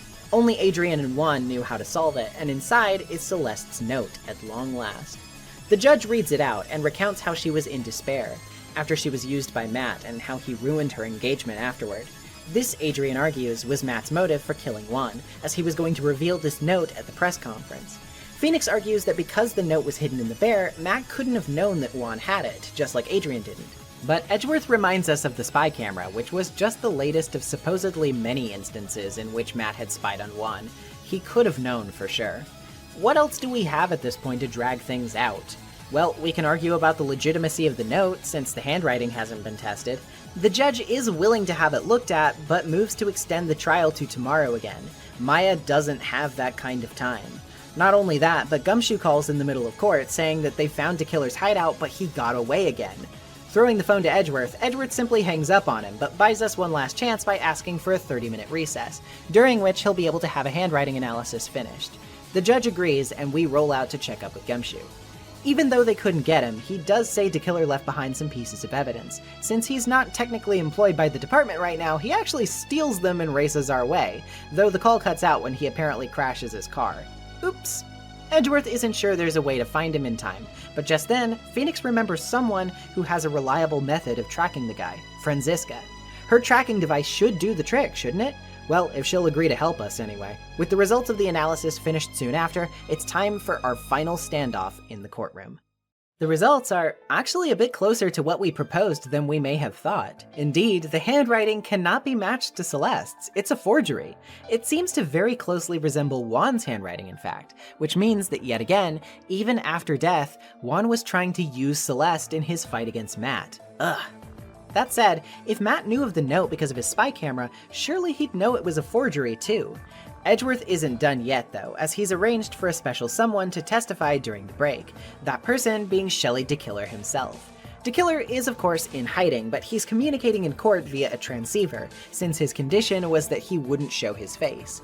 Edgeworth asks him to testify about who hired him, and he begins by explaining that nothing is more important than the trust between himself and his clients. A client who betrays said trust, he says, will no longer be his client. And the reason he's apparently testifying about their identity is because that's exactly what happened, since his client is now implicating someone else for their crime. However, when pressed on the person's identity, he says it was Adrian. Apparently, this is not what he told Edgeworth earlier, and the prosecutor is none too pleased about that. Adrian pleads that she isn't guilty, but there's plenty here to sink her if we chose to do so. Phoenix can't make himself do it, and so requests that the killer keep testifying, to which he is confused but agrees. Starting to name examples of Adrian's apparent breaches of trust, he talks about the crime scene tampering first. During this, he says something about how Adrian knew Juan was dead but pretended to discover the body. But wait just a second, why would she have poured a glass of juice for Juan if she knew he was dead? Recall how she said that she did that specifically because she hadn't noticed yet. Beyond that, if she planned this, wouldn't she have wiped her prints from said glass? Does the killer even know Adrian? Let's have him testify about it. He says he got the request from her a week prior, and they met to discuss it at a bar.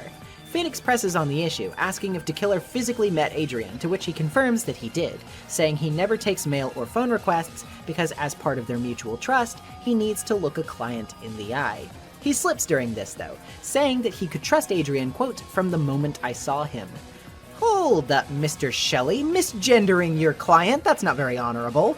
Turns out nobody's actually used a pronoun for Adrian while the killer's been here, and so since Adrian Andrews is a pretty androgynous name, he had to make a guess and was wrong. Seems to me like they've never met before, have they? He quickly backtracks, saying he did take the request by mail after all, which was for the murder of one and a few other small things. Because of this, he says he assumed the sender to be male when seeing the name. What are those other things? Pressing him, he doesn't budge, and trying to push him more just gets him to realize what's going on. All of what he said should be beneficial to our case, but we keep pushing our luck. The killer hates traitors, and he can sense that we intend to backstab Matt. Once again, we press though, and he relents, saying that he was told to find the bear figurine and give it to his client. Now, doesn't that create a massive hole in his narrative? Recall, if you will, Adrian knew how to open the bear figurine. If she had gotten her hands on it, she would have burned it, just like she said she would. That note shouldn't still exist if Adrian was the killer's client, should it? Once again, the killer's patience is tried, and he threatens in vague terms to finish the job with Maya if we don't back off. We're at an impasse here. Our only options are to admit Matt's guilt, incur the killer's wrath and suffer the consequences, or throw the jury after Adrian and ruin her life. It seems like the evidence didn't make it in time. We have to make a decision. Dude, did the old guy finally decide? To be honest, I can't think of you as a truly innocent and good person. You've done enough evil to drive a woman to But, at least on the charge of murder, it would appear you're innocent. Ha! So, I guess even the old fuddy-duddy figured me out. Mr. Ungard? You were atrocious as a lawyer, weren't you? Giving your client away like this? Not refreshing like a spring breeze crap. It's just as atrocious, don't you agree? Anyway, get on with it and pronounce me innocent already. Right, Mr. Lawyer? Should I side with justice? Or should I save Maya's life? You'd better get Ungard a guilty sentence, okay? But if I did that, Maya will die! But if I say he's innocent, then Miss Andrews will be charged as the murderer. Do I say he's guilty or not guilty? Either choice I make, someone's life is going to end. It all hinges on what I choose. Now then, Mr. Wright, let's hear the defense's final statements on this matter. If the person who hired the assassin was Adrian Andrews, then your client, Mr. Matt Ungard, is innocent. There's no need to ask, old man. After all, my lawyer's gonna say what I want. Aren't you? Right. I can't do this! But I have to decide something. I can't count on the evidence to help me anymore. I have to listen to my heart. My client, Matt Ungard, is...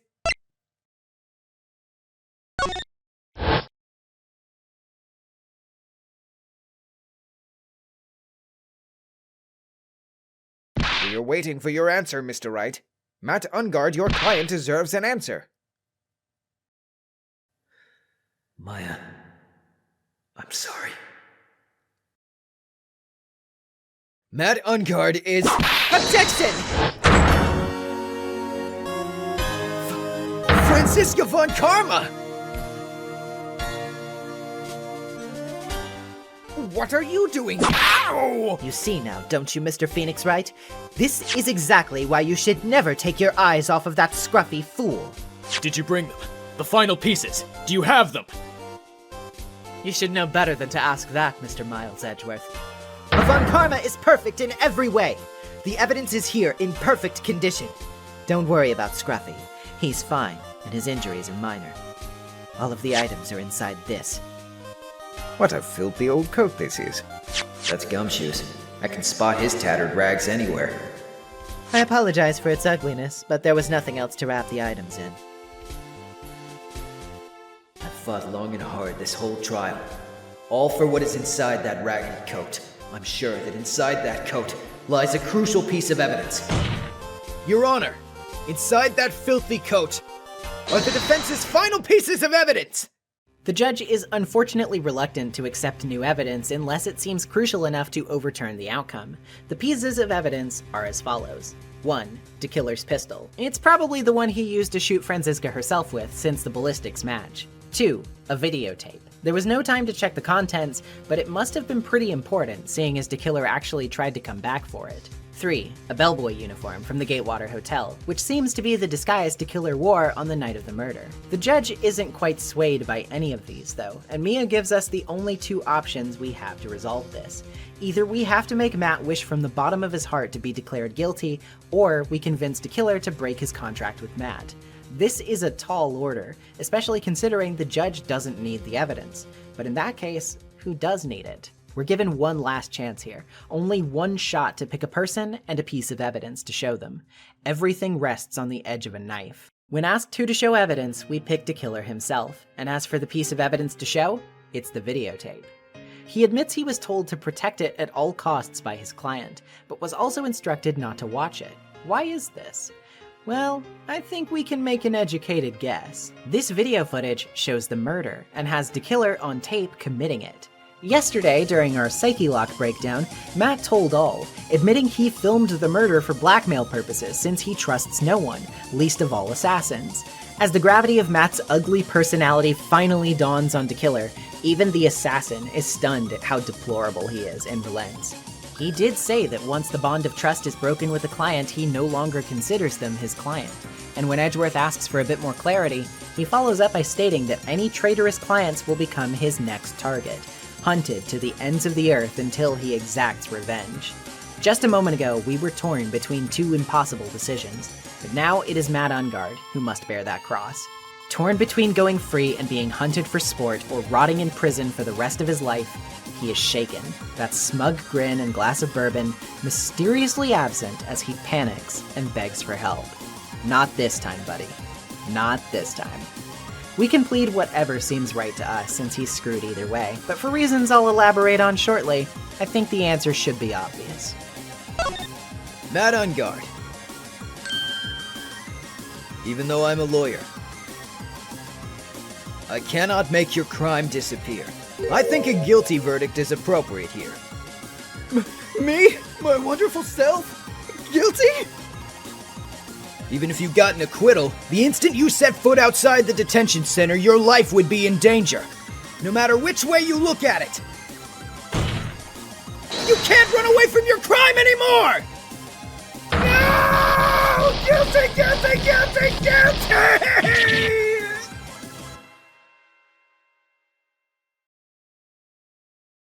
And now, it's finally over.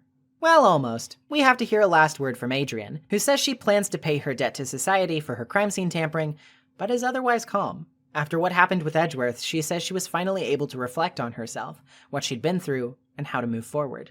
And today, when the two of you used your combined strength to convict Matt, I felt like I had finally been saved.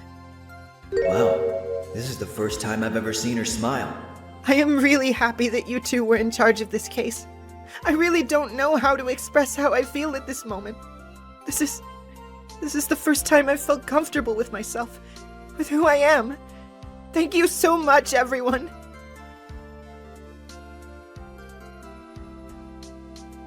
Though the judge isn't entirely sure of what's just transpired, everyone is happy, and that's good enough for him. The court is finally adjourned, with Mia asking us to reflect on the enormity of what this occasion has meant for us. This is the first time we've not gotten our client an innocent verdict. Our path to perfection has also been sealed off. Now we, too, can recognize that there are more important things than getting the verdict we think we want, right? That's why I think guilty is the right answer. Beyond just thinking Matt should languish a bit with what he did, this is thematically important for Phoenix. He needed this wake-up call after everything, and he needed to arrive at the same answer he helped Edgeworth to reach. Ironically, the words of Richard Wellington from the first case ring surprisingly poignant here, if you'll recall. Who are you? What are you? That's something you haven't figured out for yourself yet. Well, now, at long last, through trial after trial and the most enormous decision we've ever been faced with, we have. Maya is now safe in police custody, but not everyone is all smiles. Franziska is confused. She's troubled by the idea that Phoenix can be happy now that his perfect win record is crushed, but Edgeworth says she'll probably understand in due time. We prosecutors use anything we can to attack the defendant, but every time we did so... Objection! No matter how desperate the situation, instead of giving up like most people, that man would hold strong with his undying faith. And then, before I knew it, I began to trust in that man as well. What? You trusted your enemy? It doesn't matter how many underhanded tricks a person uses. The truth will always find a way to make itself known. The only thing we can do is fight with the knowledge we hold and everything we have. Erasing the paradoxes one by one. It's never easy. We claw and scratch for every inch. But we will always eventually reach that one single truth. This, I promise you. Enraged by her own perceived imperfections, Franziska throws away her electromagnetic receiver, as well as her whip. Phoenix takes it just as Maya arrives and comes in for the big old bear hug we've all been waiting for. Since she missed her feast at the hotel, she proposes we hold another one now that she's back. And everyone meets up to celebrate at the Gatewater Hotel. Even Gumshoe is here, even if he's a little banged up. He says he could have sworn he took 4 items from DeKiller's hideout, but this is brushed off since the case is over now. Pearl chats with Maya about her situation, and she says she drew a picture to distract herself while she was trapped, but that she can't find it now. Just then, the transceiver begins to beep, and Edgeworth excuses himself from the party. As a token of gratitude, Phoenix gives him Franziska's whip, saying that he couldn't have won the day without his help, or hers. Remarking that he was only doing his job, he leaves, just missing out on everyone trying to pin their expenses on Phoenix as he lets out an objection, signaling the credits. Once again, we get a little roll call of everyone we've met. Maya is amazed she survived 3 near-death experiences. Pearl is making secret reservations for Maya and Phoenix at the Gatewater Hotel. Gumshoe's back on the force after Edgeworth argues he'd be a menace to society if he was let off the hook. Maggie is starting a new job as a waitress. Director Hottie is reminiscing about Franziska beating his ass. Max is planning a trip to Zimbabwe with Regina. Mo and Ben are practicing their new routines. Oldbag has been forgotten about at the hotel as she's still using the bug sweeper to check it up and down. Adrian says that Franziska told her she could consult her about anything at all in the future. And DeKiller takes a much-needed vacation from the murder-for-hire biz, before his transceiver finally busts. But before the game ends, there is one more scene. Now's finally the time to take a step back and talk about someone I've been meaning to get into more deeply for a while now.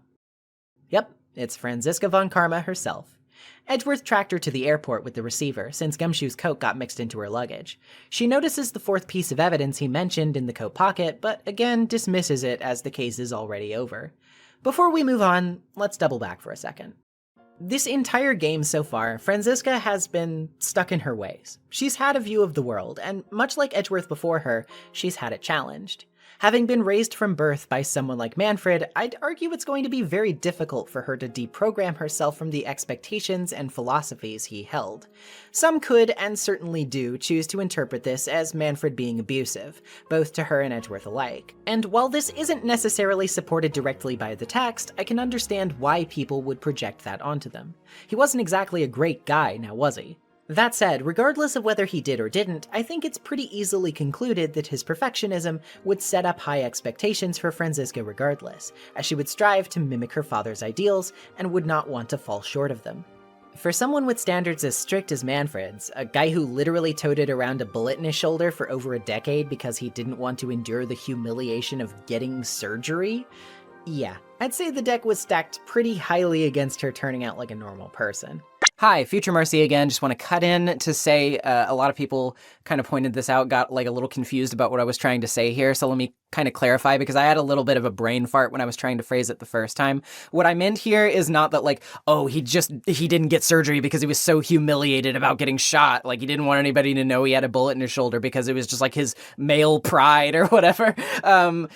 What I meant more so when I was trying to, like, what I was trying to articulate when I was saying that was more so that, like, yes, the reason he didn't want people to know about the bullet in his shoulder was because it was evidence, yes. But, like, the overall, his pride is what led him to the situation in which he received that bullet in his shoulder in the first place. It's like, you know, if he wasn't so hell-bent on, like, you know, having a perfect record and never making any mistakes or, like, ever screwing up, then, like, he wouldn't have been in a position where he was like, I'm gonna shoot a man in an elevator because I feel slighted, you know what I mean? So, like, he would not be put in that situation if it weren't for his pride. That's what led him to it. And Franziska is different by contrast because, you know, she has never been put in a situation where she's literally going to murder somebody over that. In fact, she actually got shot in a context where she was doing her job and she was doing, like, a good thing, quote unquote, or was, you know, eventually did a good thing. That's more so what I was trying to get across. So there you go. So now, here she stands, still barely an adult, and only just now discovering that things can't always go her way. Edgeworth had time to soul search and deconstruct his previous notions of things, but he's got quite a bit of time and wisdom on her, and Franziska was raised by Manfred for longer than Edgeworth was. Still, she has now lost her opportunity to be perfect, as he would consider it, and she's even gotten shot in the same place he did. This is where their differences lie. To her right now, that feels like a failure. But it isn't really, is it? Because who should want to be like her father, right? Manfred got shot while doing something truly evil and selfish. Franziska got shot and immediately took a different path. Instead of refusing treatment, licking her wounds and hiding away, refusing to change, she accepted help. She got back up, and she even came in clutch to save the day. She may still be acting spoiled, but she's lashing out. She's confused, but she did the right thing. She's just as responsible for saving Maya as anyone else is, even though she tried to get her declared guilty not too long ago. And now, two siblings stand face to face, reconciling the grievances they share and accepting the weight of their burdens, to step out of their father's shadow and begin new lives, even when it is so difficult. It's as a dear friend of mine put it once. Von Karma is a burden they carry between themselves now, each in their own way, but inarguably so. For Miles, it has always been a lash over his head. For Franziska, it has always been the fire at her heels. He does not know if she has forgiven him for being the first Von Karma prodigy without even carrying the name proper. Does not know if she ever will. But he suspects it is just as much a matter of delicacy for her as it is for him. It was all of this weight, all of this context that flashed through my mind when reading this final scene for the first time. As I sat in a camper on a trip out to the woods, curled up with my old gray clamshell DS, I saw this, and something just really clicked with me about it. What are you going to do now? That's none of your business. Are you running away? Shut up! You don't understand a thing. You can't possibly understand what it means to be Manfred von Karma's daughter. Franziska. So many expectations from everyone around me. Expectations I must fulfill. I'm expected to win no matter what, and failure? Such a thing is not an option for me.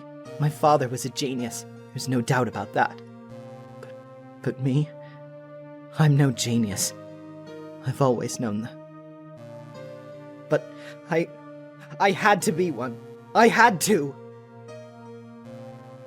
You may not be a genius, like your father, but you are a prosecutor.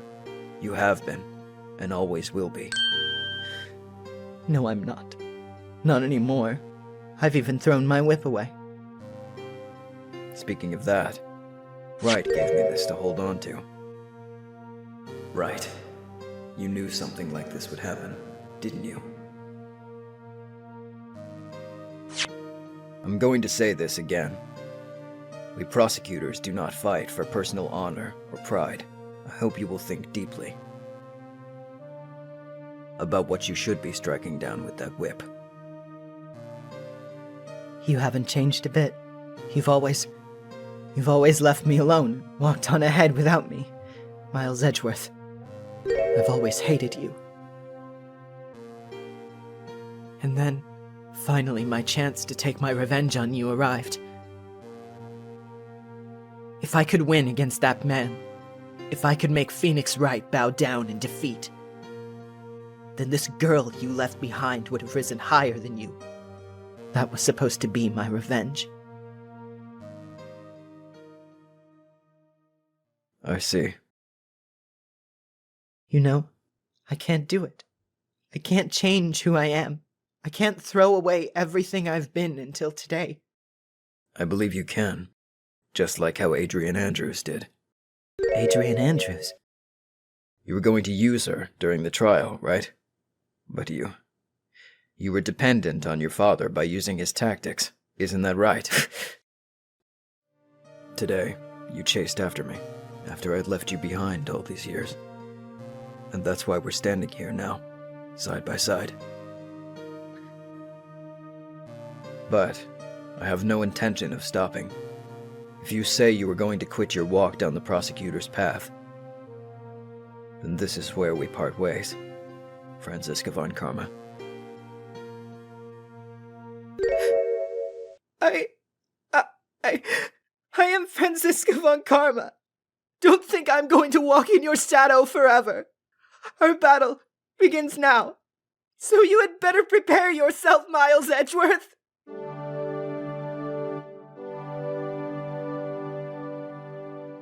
As Franziska gets on her plane, inevitably doing her own soul-searching now, she vows to one day meet again with Phoenix, and to give him this last piece of evidence when she does. What is it? Maya's drawing. A doodle of Phoenix's face over the shell card. A light in the middle of the dark. And that's the end of Phoenix Wright Ace Attorney, Justice for All.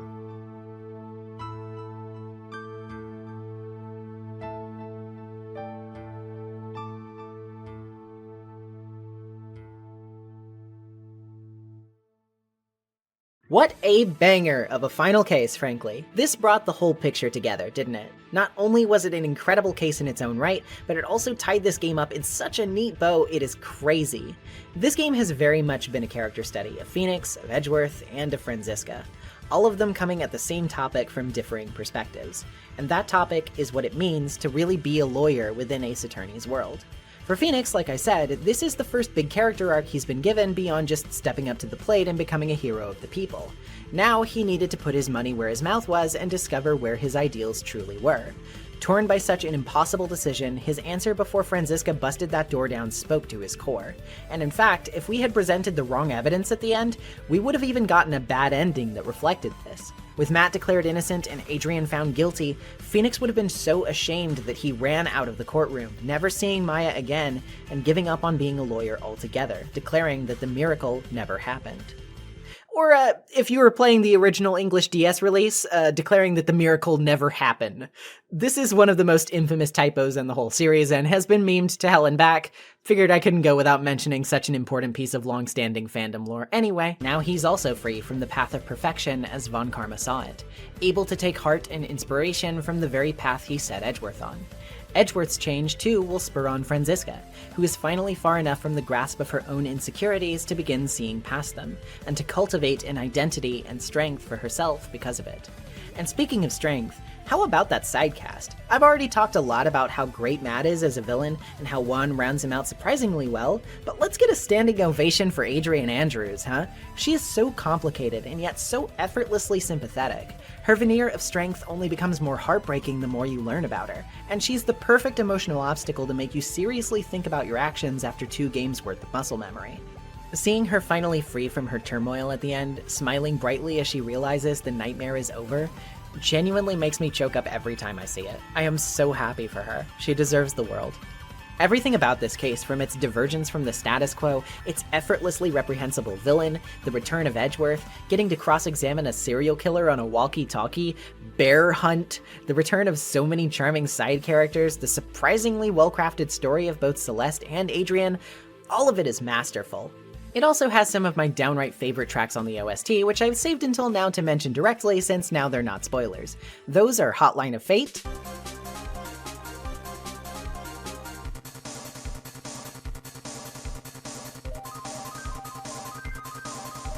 Edgeworth's theme, Great Revival, as well as its reprise for Franziska,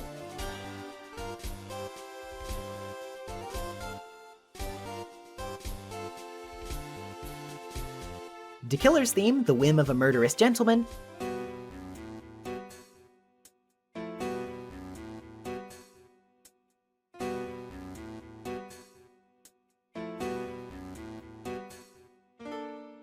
and the credits theme, which remains my favorite credits theme of the entire series.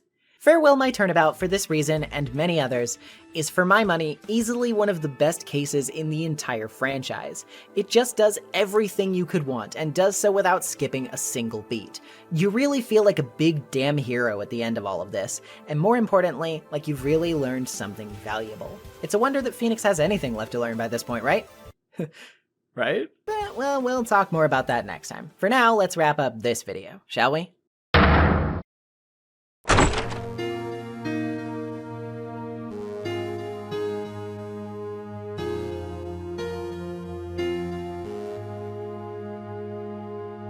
Justice for All to this day remains the most polarizing of the original Ace Attorney trilogy. And yeah, I get it. Its quality vacillates quite wildly over its runtime. It goes from being kinda mid, to pretty awesome, to kinda bad, to amazing over the course of just 4 cases. I haven't seen a game with a quality curve this disorienting since Danganronpa V3. Thankfully though, I think this game sticks its landing a bit more solidly than that one does. I think the limits of Takami's writing definitely show here, and given the constraints, I think it's understandable why those cracks started to show, even if some of them didn't really need to exist at all.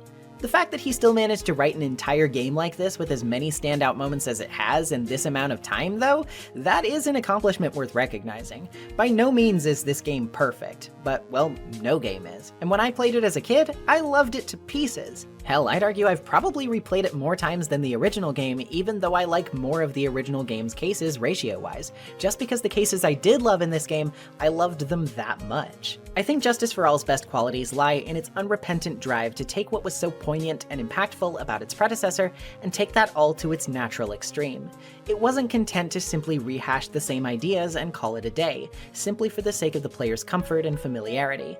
This sequel wanted to challenge what the first game laid out, and I think it did that pretty excellently, even if it has flaws that are absolutely worth criticizing, sometimes rather harshly. It doesn't invalidate what came before it, but it recognizes that there is often nuance that goes unexamined when we are too married to one notion. If we only see from one perspective, we're looking at an incomplete image. Only once we see from the eyes of another, from the eyes of the unheard, will we be able to truly form a complete vision. The truth is a fickle thing, intangible though we often reach for it because it is always shifting, changing from person to person. The truth can be uplifting, it can be cruel, and it can even be so devastating that we lose all hope. But it can also be our power, our shining light which will eventually guide us to where we need to be. The truth is neutral to our imperfection because the truth is often that we are all imperfect. We seek a truth that will validate our lives, our experiences, and our efforts, but in the end, no one can gift us that perspective but ourselves. We can run with that against the tide and become the sort of monster who casts others aside for their own gain, or we can rethink the way we allow our truths to shape the world, and we can seek a consensus in an effort to become happier, healthier, and more in tune with the people we love. We can stand in the garden of judgment and we can fold, or we can give it one more try. Because there are things more important than winning. There are things worth more than being right the first time. There are always things to learn and to teach. And one day, someday, I'm sure we'll meet again in battle.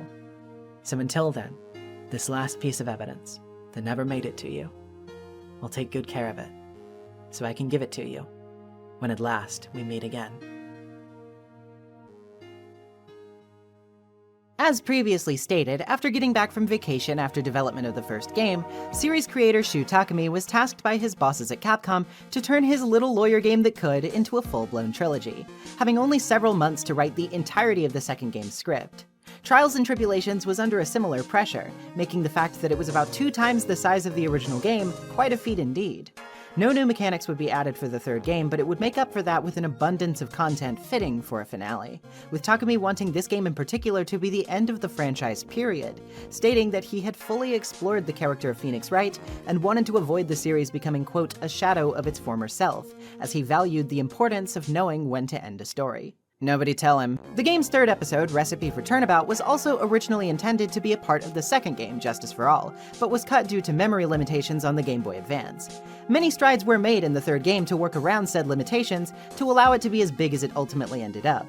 For one thing, better data structures were used to store graphic and sound assets more efficiently, which Takumi had a bit of fun with. Although funnily enough, due to a miscalculation regarding some of the game's asset sizes, the character of Sister Bikini had to be made shorter to save memory, meaning she's literally only that small canonically because she wouldn't have fit on the game's cartridge if she were taller.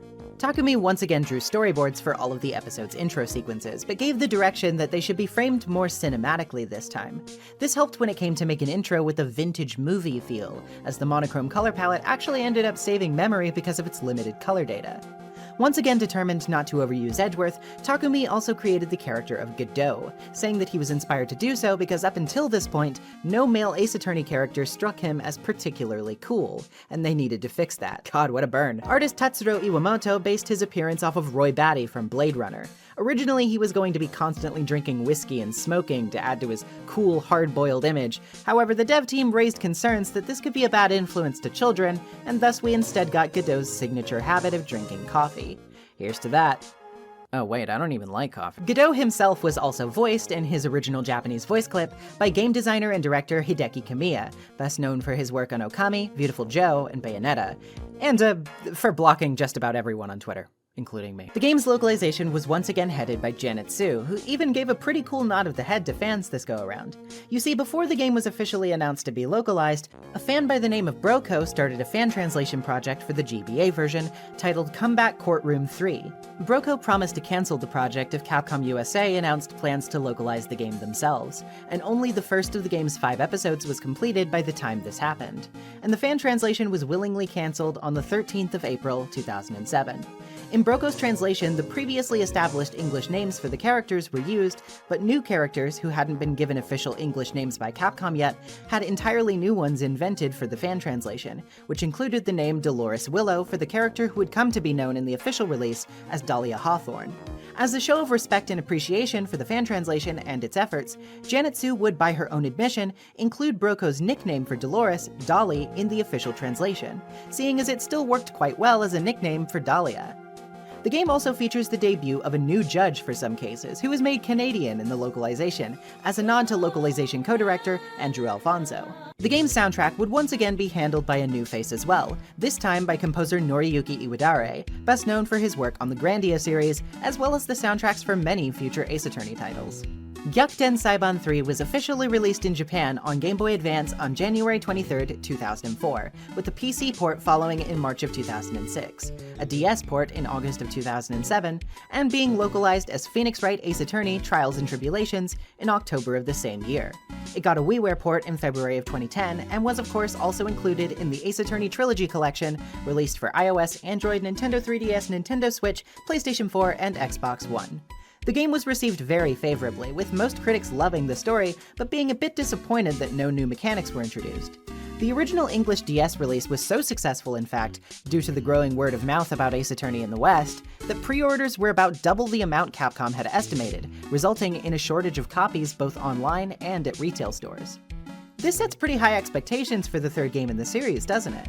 After 2 games worth of excellent cases and amazing finales which tied everything together, I had become extremely fond of Ace Attorney's captivating case dynamics and its extremely charming cast of characters, who began to feel more and more like friends to me. Even to this day, I still look at these characters the way I would view peers from school or family friends, and it takes a consistent amount of quality to be able to do that. To say I was ready for the third installment when I began to play it for the first time would be an understatement. What I didn't realize at the time was just how incredible of an experience I was about to have, and what kind of formative memories I would be creating. I have both been equally excited and somewhat nervous to revisit this game, in fact, specifically because I loved it so much as a child. A part of me was ready to relive that excitement, that boundless joy at reading through one of my favorite stories ever told in gaming. But another, equally vocal part of myself was preparing for the inevitable, the fact that I'm now much more critical and a world-weary adult, and that there would inevitably be aspects of the game that on a revisit would stick out to me as much more flawed than I originally thought. That of course did happen. This game is far from perfect, but I still love it nonetheless. The reasons for all of this are varied, and while it still remains one of my favorites, if not my favorite in the franchise itself, It has its share of trip-ups worth discussing critically. Today we're going to dig into all of that delicious minutia together. Let's do this one by the book. Let's finally get this trilogy wrapped up and filed away in our court records. Let's hop into trials and tribulations. Mr. Wright, you've been lying to me. If anyone says anything rude, you can be sure I'll cut them down to size. Humans aren't machines. They have souls, feelings. Zavari, the truth has once again been elegantly revealed to me. Come on, I'm guilty! Throw the book at me! Yes, the uniform, it's a disgrace! Don't mess with the tiger, or you're gonna get ripped to shreds! Win through compromise. Sorry, I told a little lie. Pride is simply another trap that hinders us in our lives. I lived for myself, and in the end, I died for myself. I thought that was obvious. It's time to prove that you can do this on your own. I'm going to bring your magnificent vengeance to fruition, just as you want it!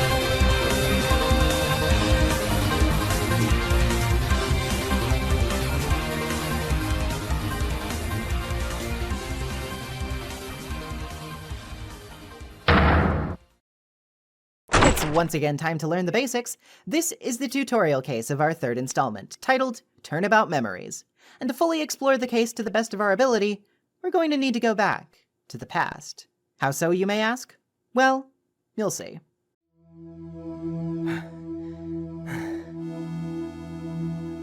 How did I get into this mess?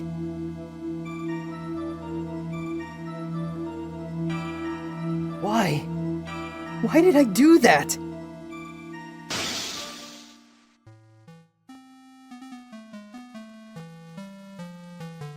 That girl, you shouldn't see her anymore. Hey! It's none of your business! I'm telling this for your sake. If you continue to see her, it's gonna be bad news. You're lying! Just listen to me. There's something you need to know about that girl. Stop it! Don't talk about her like that!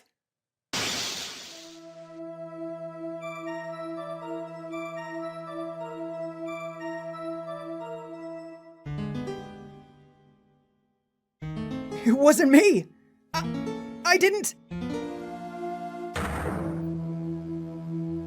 do it!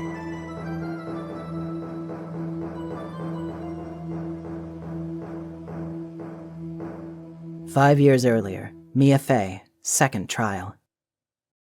Surprised? Yep, here we are, in the shoes of Phoenix Wright's mentor, Mia Fey, defending the man himself from a murder charge in a case that takes place 5 years before the current series timeline.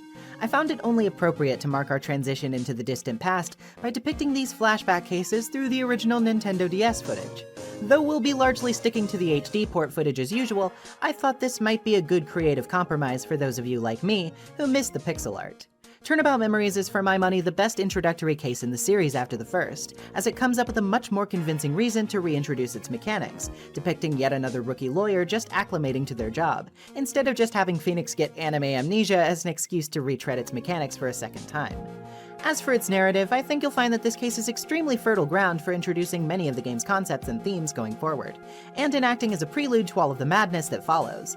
I think it's going to be proving just how careful and considerate it is with that idea in due time. We begin with a nervous Mia, much unlike her composed self in the future, stressing about her case to her mentor Marvin Grossberg. Phoenix himself is also here, in two equally unenviable positions. For one, he's being accused of the murder of his fellow college student, Doug Swallow, and second of all, he's a total dorky crybaby loser who makes his future self look cool by comparison. Oh, there's also the fact that he's got a terrible cold and that he keeps sneezing into his mask so hard that he covers his own eyes. Probably could have mentioned that too. Given that we know what lies in store for Phoenix in the future, it's easy to assume how this case will inevitably end, but it's certainly intriguing to imagine that this is how our future main character met his trusty mentor, and it's also immediately compelling to get the promise of a deeper look at Mia's exploits, considering she died so quickly in the first installment and was basically relegated to a deus ex machina plot-wise afterward. Promising to find Phoenix innocent, Mia moves into the courtroom, vowing that she will win, after her first appearance in court apparently ended so badly that it traumatized her for a long while.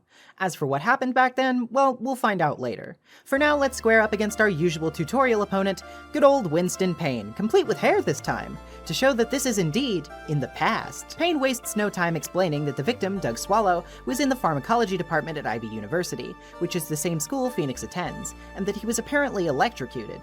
Not only that, he quickly lays the groundwork for his case by stating that there was bad blood between Mr. Swallow and Phoenix himself, which was because of Phoenix's girlfriend, Dahlia Hawthorne, who had been previously dating Swallow 8 months prior.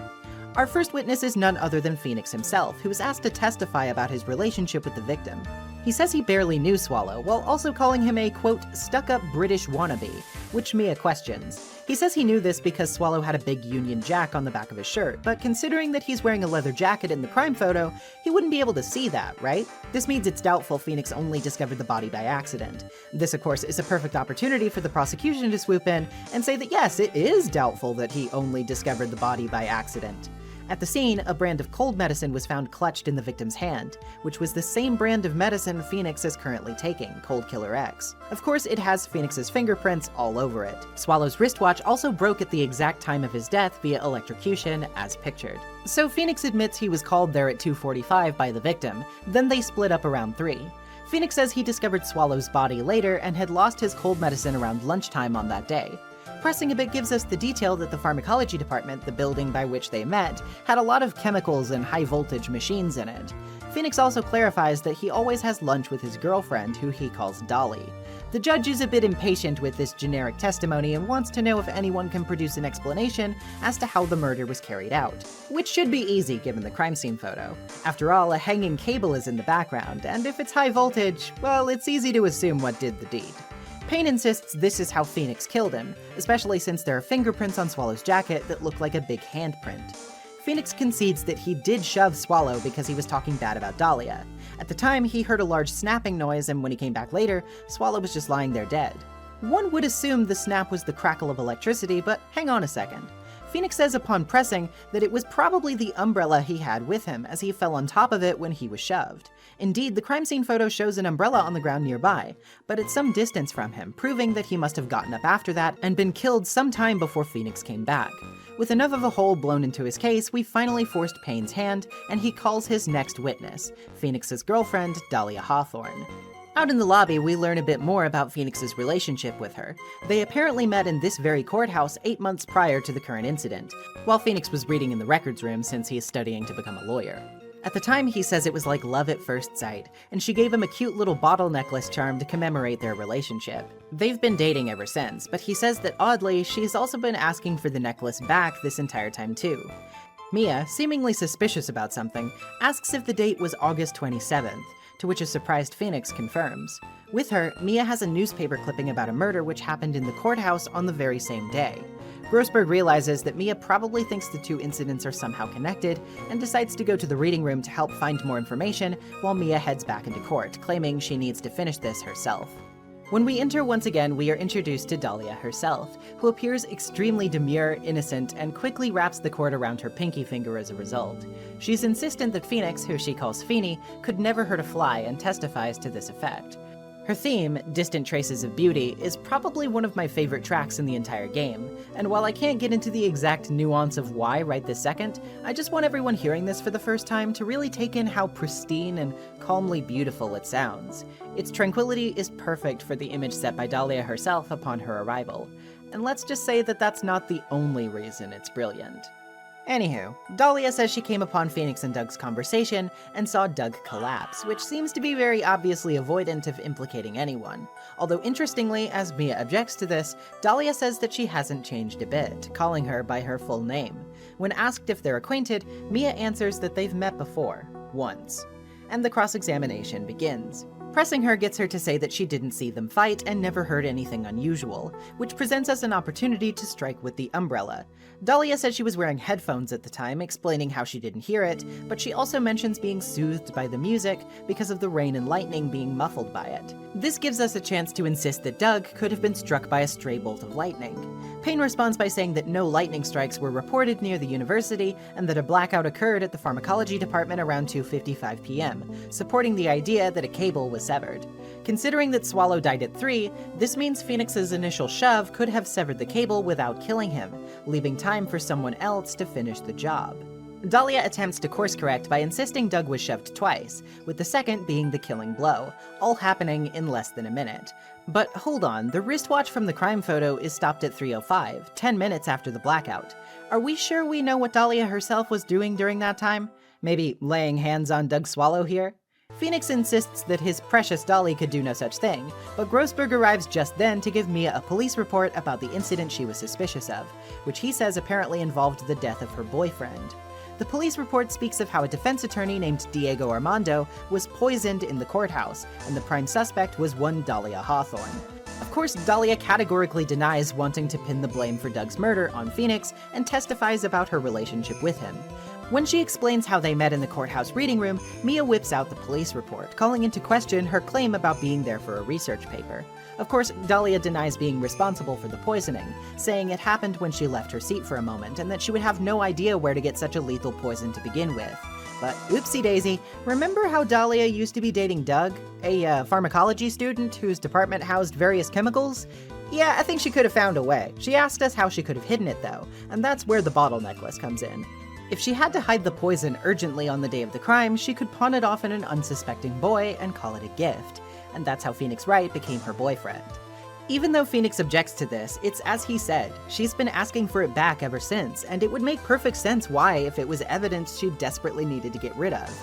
In hardcore denial mode, Phoenix tries to escape while pushing Mia aside, and when he's wrangled back to the stand, he says he ate the necklace. I'm sorry, I eated it. Mia panics because it could have traces of poison in it, but Payne replies that since Phoenix appears to be fine, Mia's accusations hold no merit. Before our goose can be cooked though, Phoenix finally reveals what Doug said about Dahlia, that being that she stole poison from his department. When he returned later after shoving Doug, he actually saw Dahlia crouching next to his body, who told him not to speak about it. Finally, Dahlia drops her act. Feeny, what a joke you are.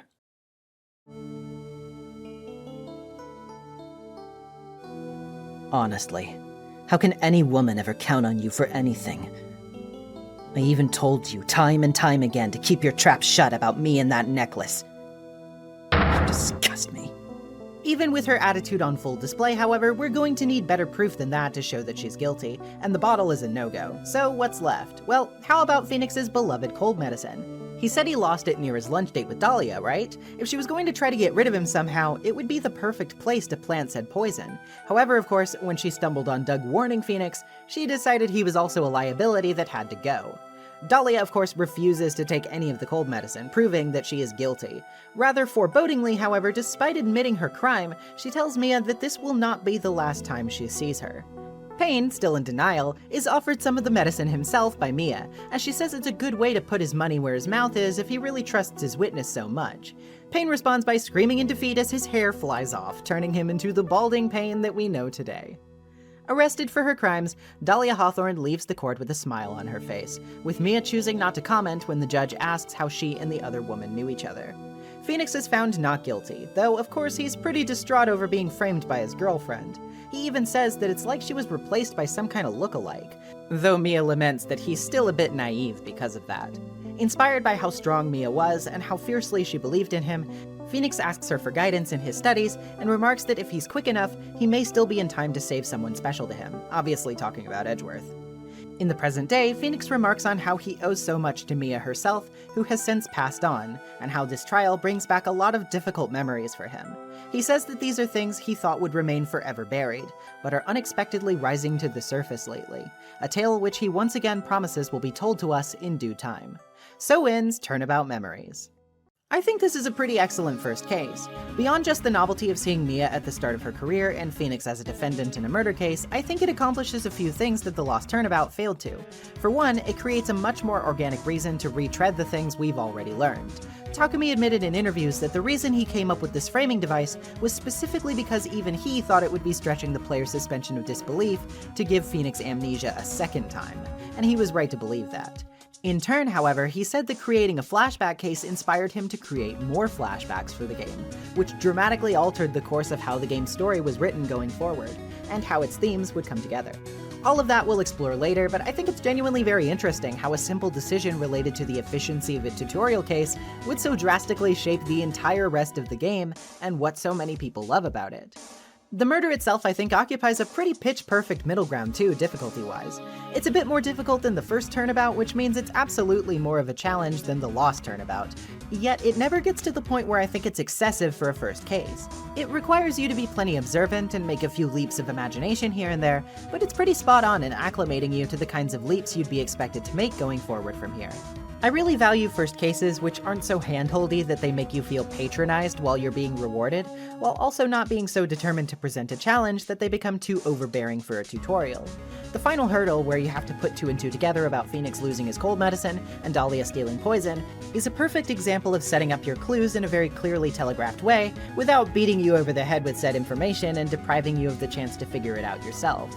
I think this case is also very strong in the character department. For starters, it's very funny to see the normally super competent Mia sweating bullets like a rookie.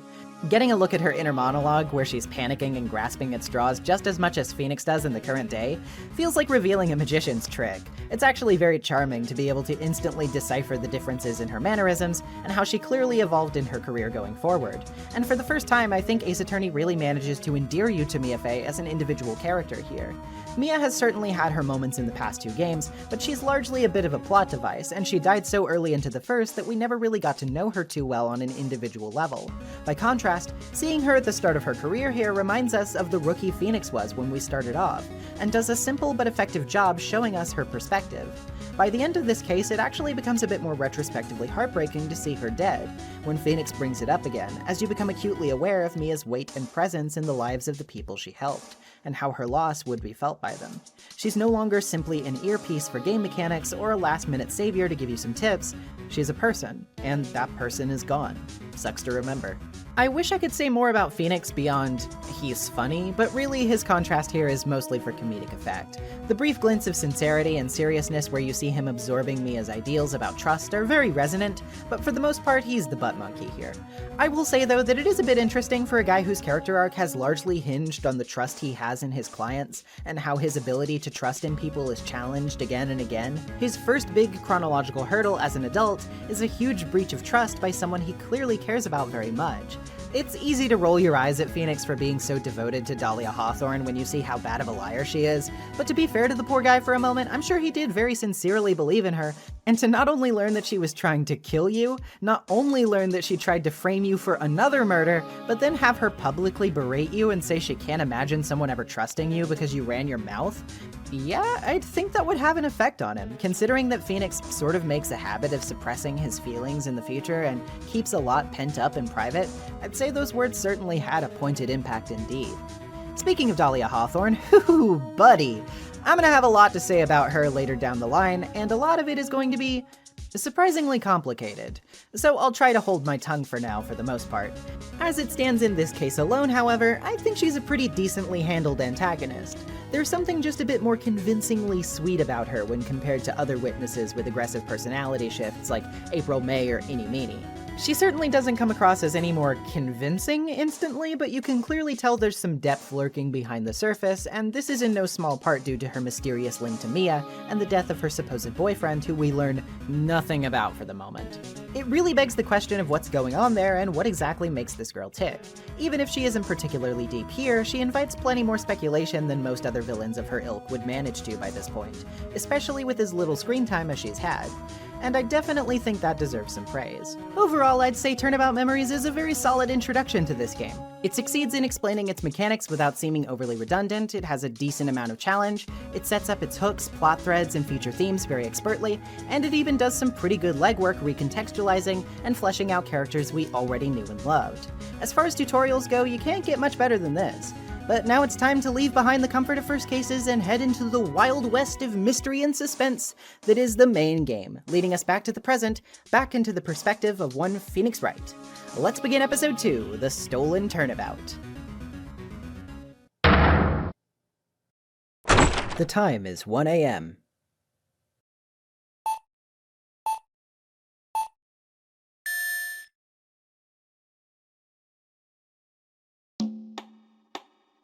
Detective, we made it. Whew, what a relief. glad the jewel's still safe.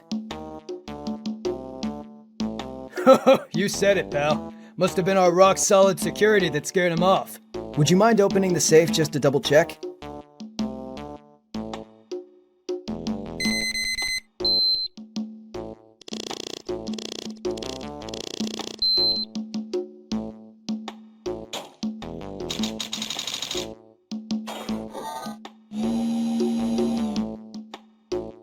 Ah!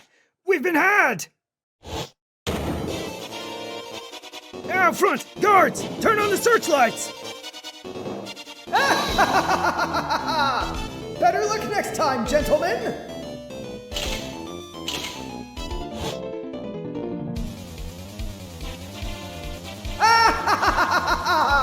Excuse me, but I'm afraid I must be leaving now. We shall meet again when the next moon is full.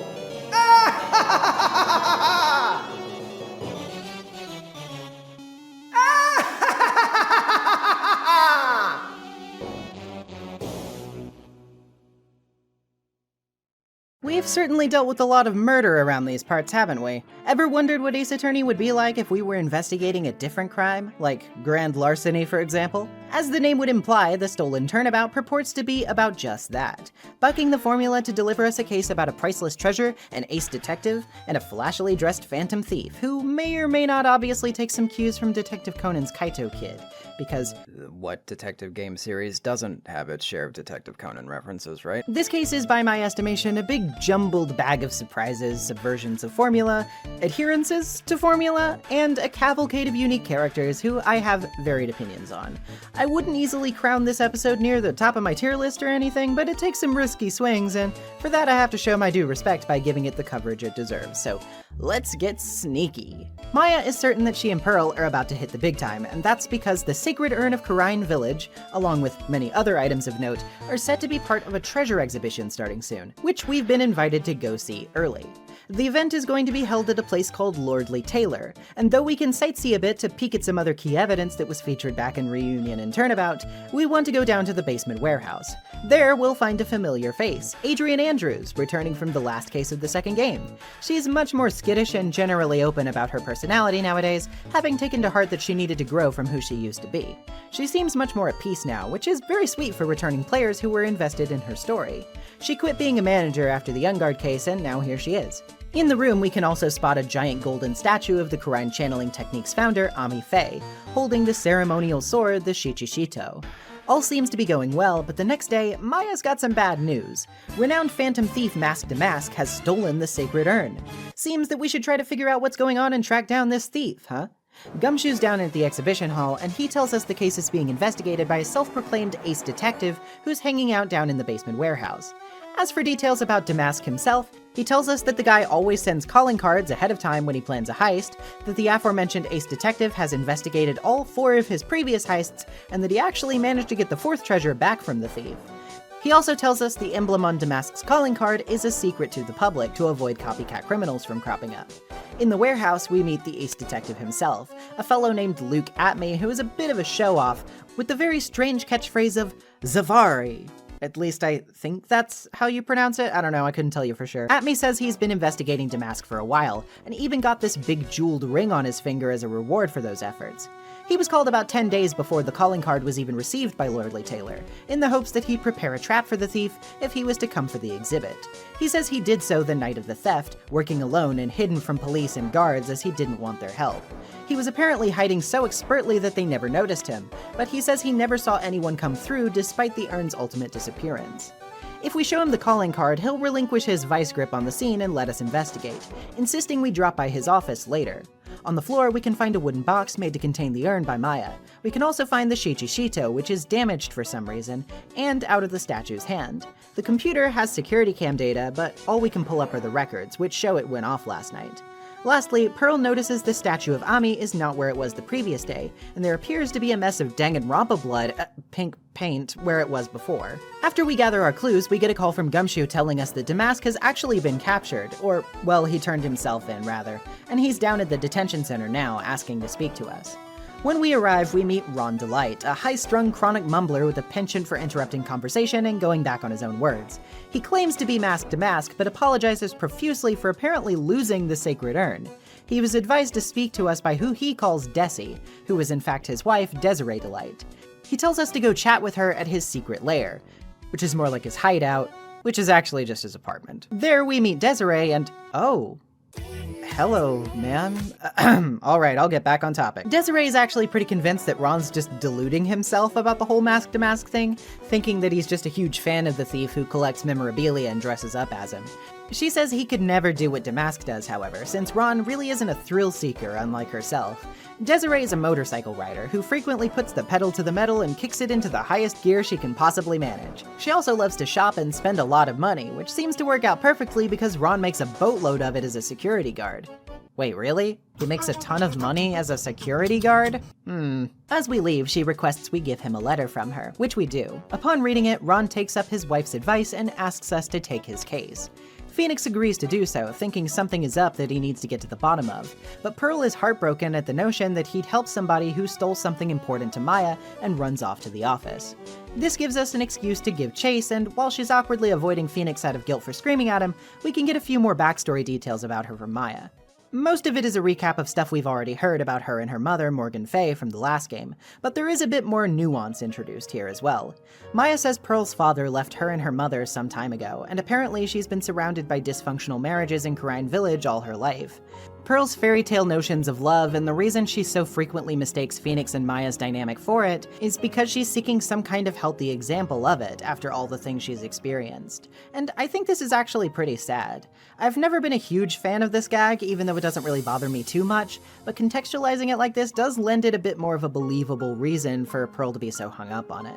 After this, Pearl apologizes to Phoenix for getting so worked up and heads out to look for evidence on her own to try to make it up to us. In the exhibition hall, we find Adrian, who is a lot more frantic and apologetic now that the urn's been stolen. She says she tried showing the calling card to the police when she got it, but was told not to by Detective Atmey. That said though, she does admit to calling for Atmey's services preemptively since she feared something like this might happen. The security at Lordly Taylor is pretty good according to her, and she left it all in Atmey's hands. She also says she polished the urn until it was sparkling beforehand, as she wasn't really sure it was actually valuable and wanted to make it look as good as possible. From there, we head to Atmey's office, where we can talk to him about more details. He says the first heist conducted by Damask was for a blue gem called the Tear of Emanon. He says he watched the crime scene alone and had placed security cameras as well. How did Damask steal the urn then? Well, asking that gives us our first psyche lock of the game.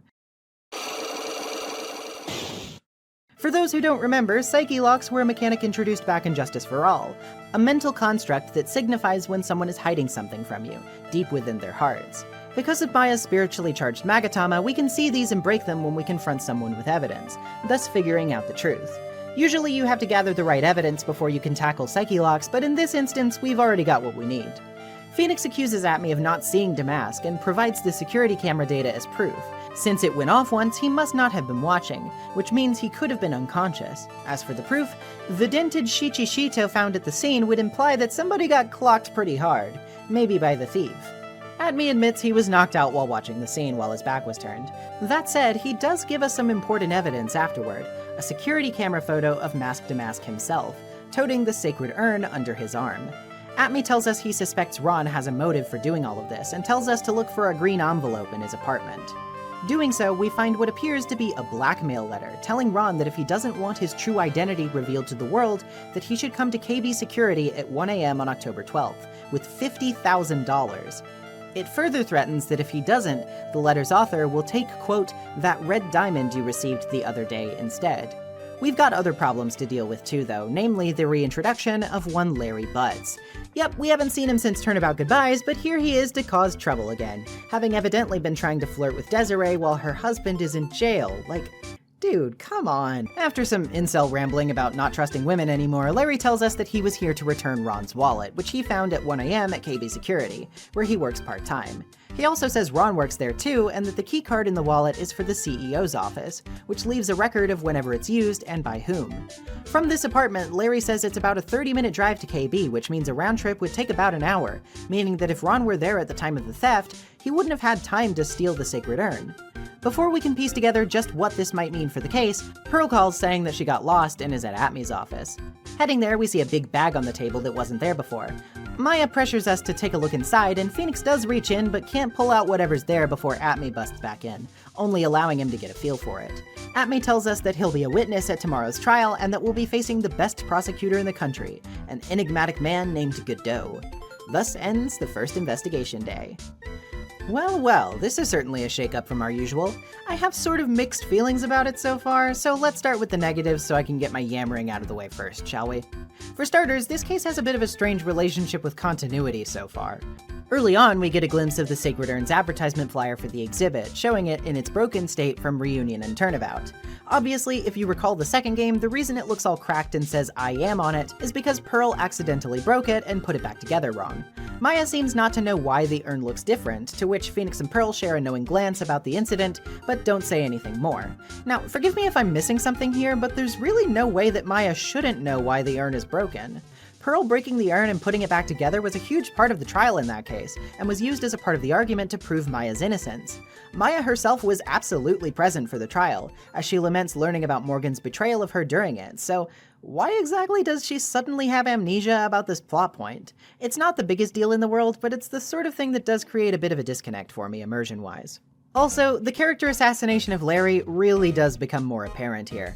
I seemed to remember it not being as bad in this game, but it actually is worse than I remember. He had a couple of questionable lines here and there in the first game, but never anything like this. Him covertly trying to hit on a married woman and congratulating Phoenix when he thinks he's having an affair with Desiree is really scummy, and his lines to Maya get even worse here too. When he hears Pearl on the phone, he even asks Phoenix who he's talking to and says she sounds cute. Like, ugh, come on, man. She's 9. I know he doesn't know who's on the other end of the line, but this is the kind of material you only give to a character who everyone is supposed to despise. Not to the guy who came in clutch for Edgeworth to get him off the hook back in the first game. They did this guy so dirty here, and it only gets worse with his subsequent appearances, so this is pretty disappointing to me. That said, there is still plenty of good here too. For one thing, the setup is great so far. Not only do we get a bit of a break from murder shenanigans, instead focusing on a heist, but there's a decent bit of tension to the mystery here. Wondering whether Ron really is mask to mask or just a fanboy becomes a bit tougher to suss out than you'd think, and though his wife's word isn't the most convincing in the world, Ron's personality does make it decently easy to assume he's just playing pretend. The conflicting information about his whereabouts in the blackmail letter also adds to this quite a bit. Ron himself is a decent character. I can see where he would get on some people's nerves, but his habit of trailing off is very funny, and I like his character design a lot. His expressions are a lot of fun. Desiree is also just sort of a perfect balance to him, and though they're both very eccentric, to put it lightly, it's easy to see just how much they love and care for one another, despite being polar opposites. It's actually very refreshing to see a couple that's so crazy about each other. They remind me a little bit of Roger and Jessica Rabbit for some reason. That said, they're both very attractive people, and if they're ever looking to make it a three-person thing, I will literally push all of you out of the way to get there first, so. Atmy is also a fun new character to add to the mix. I've heard from others that his superiority complex shtick got kind of old for them kind of quickly, but I think what endears me to him is that he's just such an obvious goofball despite his ego. He thinks he's the greatest thing in the world and deserves all the accolades, yet he's constantly obviously seeking validation from the people he claims to be above, and makes a constant ass of himself in the process. There's a really comedic, ironic edge to a lot of Atmy's material for me for this reason, and it makes any scene with him a lot of fun for me. I love laughing at this little Pinocchio-nosed clown man. But not to only focus on new characters, our familiar faces get some pretty good treatment too. I'm a little mixed on Adrian because I do like the idea that she's way different to account for her being more open, but at times I feel like they lean a bit too hard on her new klutzy side. I get that it's supposed to show that she's more vulnerable, but it does veer just a bit too close for me at times to just making her a different character. Adrian Andrews too, this time she's Maggie Bird, but less unlucky. But all the same, it's good to see a familiar face. Acknowledgement of the past games, even if in passing, helps maintain a sense of world and continuity that I sorely miss in some of the later entries in this series. Speaking of which, I'm glad for the expansion of Pearl that I talked about earlier, though I do think the setup for it, her blowing up at Phoenix and then avoiding him at the office until she forgives him a few minutes later, is a bit awkward. I like the information it gives us, but the way it's included feels a bit shoehorned and not quite as natural as you'd hope lore dumps to be included in the plot. This episode has been set up pretty solidly so far. It has a lot of weaknesses, sure, but overall I'm still curious to see where it goes, and if you got that much of a hook in me, it'll do for now. Plus, we've got a mysterious new prosecutor waiting for us. So let's get to the court and see how it all shakes out. Arriving at court, Maya has with her a publicity photo of Mask to Mask that she bought outside, because apparently they can just sell those, I guess, and we head inside. Once we do, we're introduced to the new prosecutor of this game, a chill masked man and coffeeholic known simply as Godot. This is one of very few instances until later in the series that a character would share a name with their Japanese counterpart, though the pronunciation sort of varies. Godot is obviously named after the famous play Waiting for Godot, written by Samuel Beckett. More on the relevance of that much later. Beckett would state that the proper pronunciation in his play was Godot, while most dubbed material for Ace Attorney uses a less stressed Godot when referring to him. By contrast, the Japanese opt for neither, writing out his name as Godot. So you pretty much just have to pick your poison here. I'm going to stick with how the dubs say it. I know it's not technically correct, but it sounds the best to me for some reason. Anyway, Godot tells us that he's a legendary prosecutor who's never lost a case, which is something we've kinda gotten used to at this point, until he undermines himself in the funniest way possible by saying that, oh yeah, this is also his first time prosecuting. Well, no shit, you've never lost a case, dude. You've never taken one. What a loser. He also tells Phoenix that he came back from the depths of hell to battle him specifically, seeming to harbor some kind of grudge we can't quite figure out for now, since Phoenix doesn't really recognize him. He also makes a habit of calling us trite instead of Wright, in case the chip on his shoulder wasn't clear enough. Our first witness, as usual, is Gumshoe, who tells us a bit about the Phantom Thief and his tendency to send calling cards. This was apparently his 5th heist, and the police are sure it's him because he only goes after the most valuable art pieces. As much as it might hurt to say though, the Sacred Urn isn't actually all that valuable, so maybe a copycat is responsible? It's hard to spot at first glance, but the security camera photo and publicity photo seem not to match, which might imply this. The copycat in the camera photo isn't wearing Mask to Mask's brooch after all. We're not in the clear though, as Godot presents the brooch, claiming to have found it at the scene near the statue of Ami Faye. Ron's fingerprints are of course all over said brooch. It appears to be ripped from cloth, which means it might have been removed during a struggle, leading us to our second witness, who is obviously Luke Atmey. He says that just after 1 AM, he saw Mask to Mask descending on him and was clocked over the head before he could do anything. When he awoke, the thief was gone, and he called the police 30 minutes later. It's a good story, but it doesn't account for the brooch. If Atmey was knocked out immediately, when did a struggle occur? He was the only one there for Damask to struggle with, after all. Atmey revises his statement, saying he did look away for a bit and tried to fight back when he was incapacitated with one blow from a weapon. When pressed about his so-called Atmey fighting style, he says he put his back to the wall so no one can get behind him.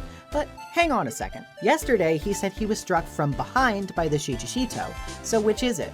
That inconsistency, combined with his insistence on working alone and hiding the calling card from police, seemed to suggest an obvious conclusion, that Atmey himself is Mask to Mask. After all, he was in charge of security, and he could have manipulated the security cameras. Godot tosses a cup of steaming hot coffee right on Phoenix's face and asks for proof, but we don't really have what he's asking for quite yet, unfortunately. But just in the nick of time, Desiree comes to the rescue, bringing with her the bag we saw in Atmey's office the prior day. Inside is the Sacred Urn, looking just a bit different than before somehow. Godot isn't satisfied with this, claiming that Desiree could have pretended to find it at Atmey's office at any time, but the fingerprints on the urn should prove that wrong, right? Well, maybe not. Atmey habitually wears gloves, so he says checking for prints would be pointless. But what if we don't need his? Yesterday, Phoenix reached into the bag and felt what was inside, remember? If Phoenix's prints are on the urn, that would prove Atmey had it at the time. When it was at the exhibit, Adrian wiped it until it was sparkling after all, so it would have had to be after the theft. Atmey, predictably, cracks. Take a good look, everyone! Unable to find a rival worthy of my genius, I was forced to create one by myself! Here I am, the tragic clown! It seems like this case is wrapped up, but not so fast. Ron interrupts, still insisting that he is Mask to Mask, and manages to get approval to testify about it. He says we can't prove he isn't because he doesn't have an alibi for the night, and that his brooch simply got torn off when it was snagged by a door handle. However, this one is pretty easy to rip apart. Ron's keycard from KB Security proves he was there at around 1 AM, and since it would have taken 30 minutes to get from there to Lordly Taylor, he couldn't have done it. Ron says the wallet could have also been planted by someone else, but the blackmail letter proves he had a reason to be there at that specific time. Godot presses us to provide a witness for this, which is of course Larry Butts, since he works at KB Security as well. After the keycard is analyzed, it is indeed determined that Ron's card was used to get into the office of the CEO, Kane Bullard, at 1 a.m., definitively proving that he was not stealing the sacred urn. Ron is declared not guilty for the theft, but despite how oddly easy this may have all seemed, we're actually not in the clear. Godot confronts us in the lobby, telling us that at the exact same time as the theft, Kane Bullard was killed in his very own office, which we've just gone to lengths to prove was where Ron was that night. Acquitted for larceny, Ron is once again arrested, this time for murder. This case is far from over. Well, what an efficiently delivered twist, which a lot of people are of two minds about, of course.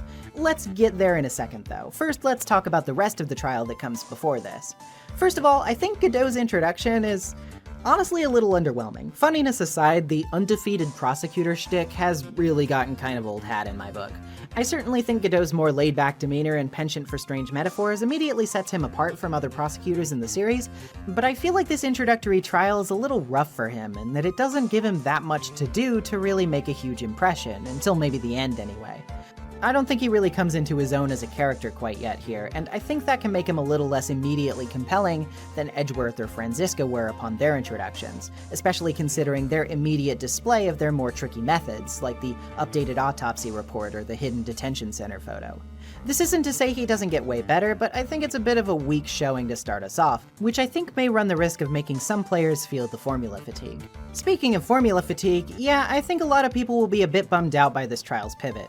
Here we have something pretty interesting in the form of a case focusing mostly on a theft rather than a murder, but hey, wait a second, seems like this is going a bit fast, doesn't it? Atmy's fun to take down, and his testimony definitely requires a bit of thought, which makes it a solid second trial so far, but after we've got him dead to rights, we find out that this is turning into yet another murder trial. I've heard some say that this disappointed them because it felt like the series was finally trying to do something different, only to step backward for fear of breaking up the established formula, and I tend to see both sides here.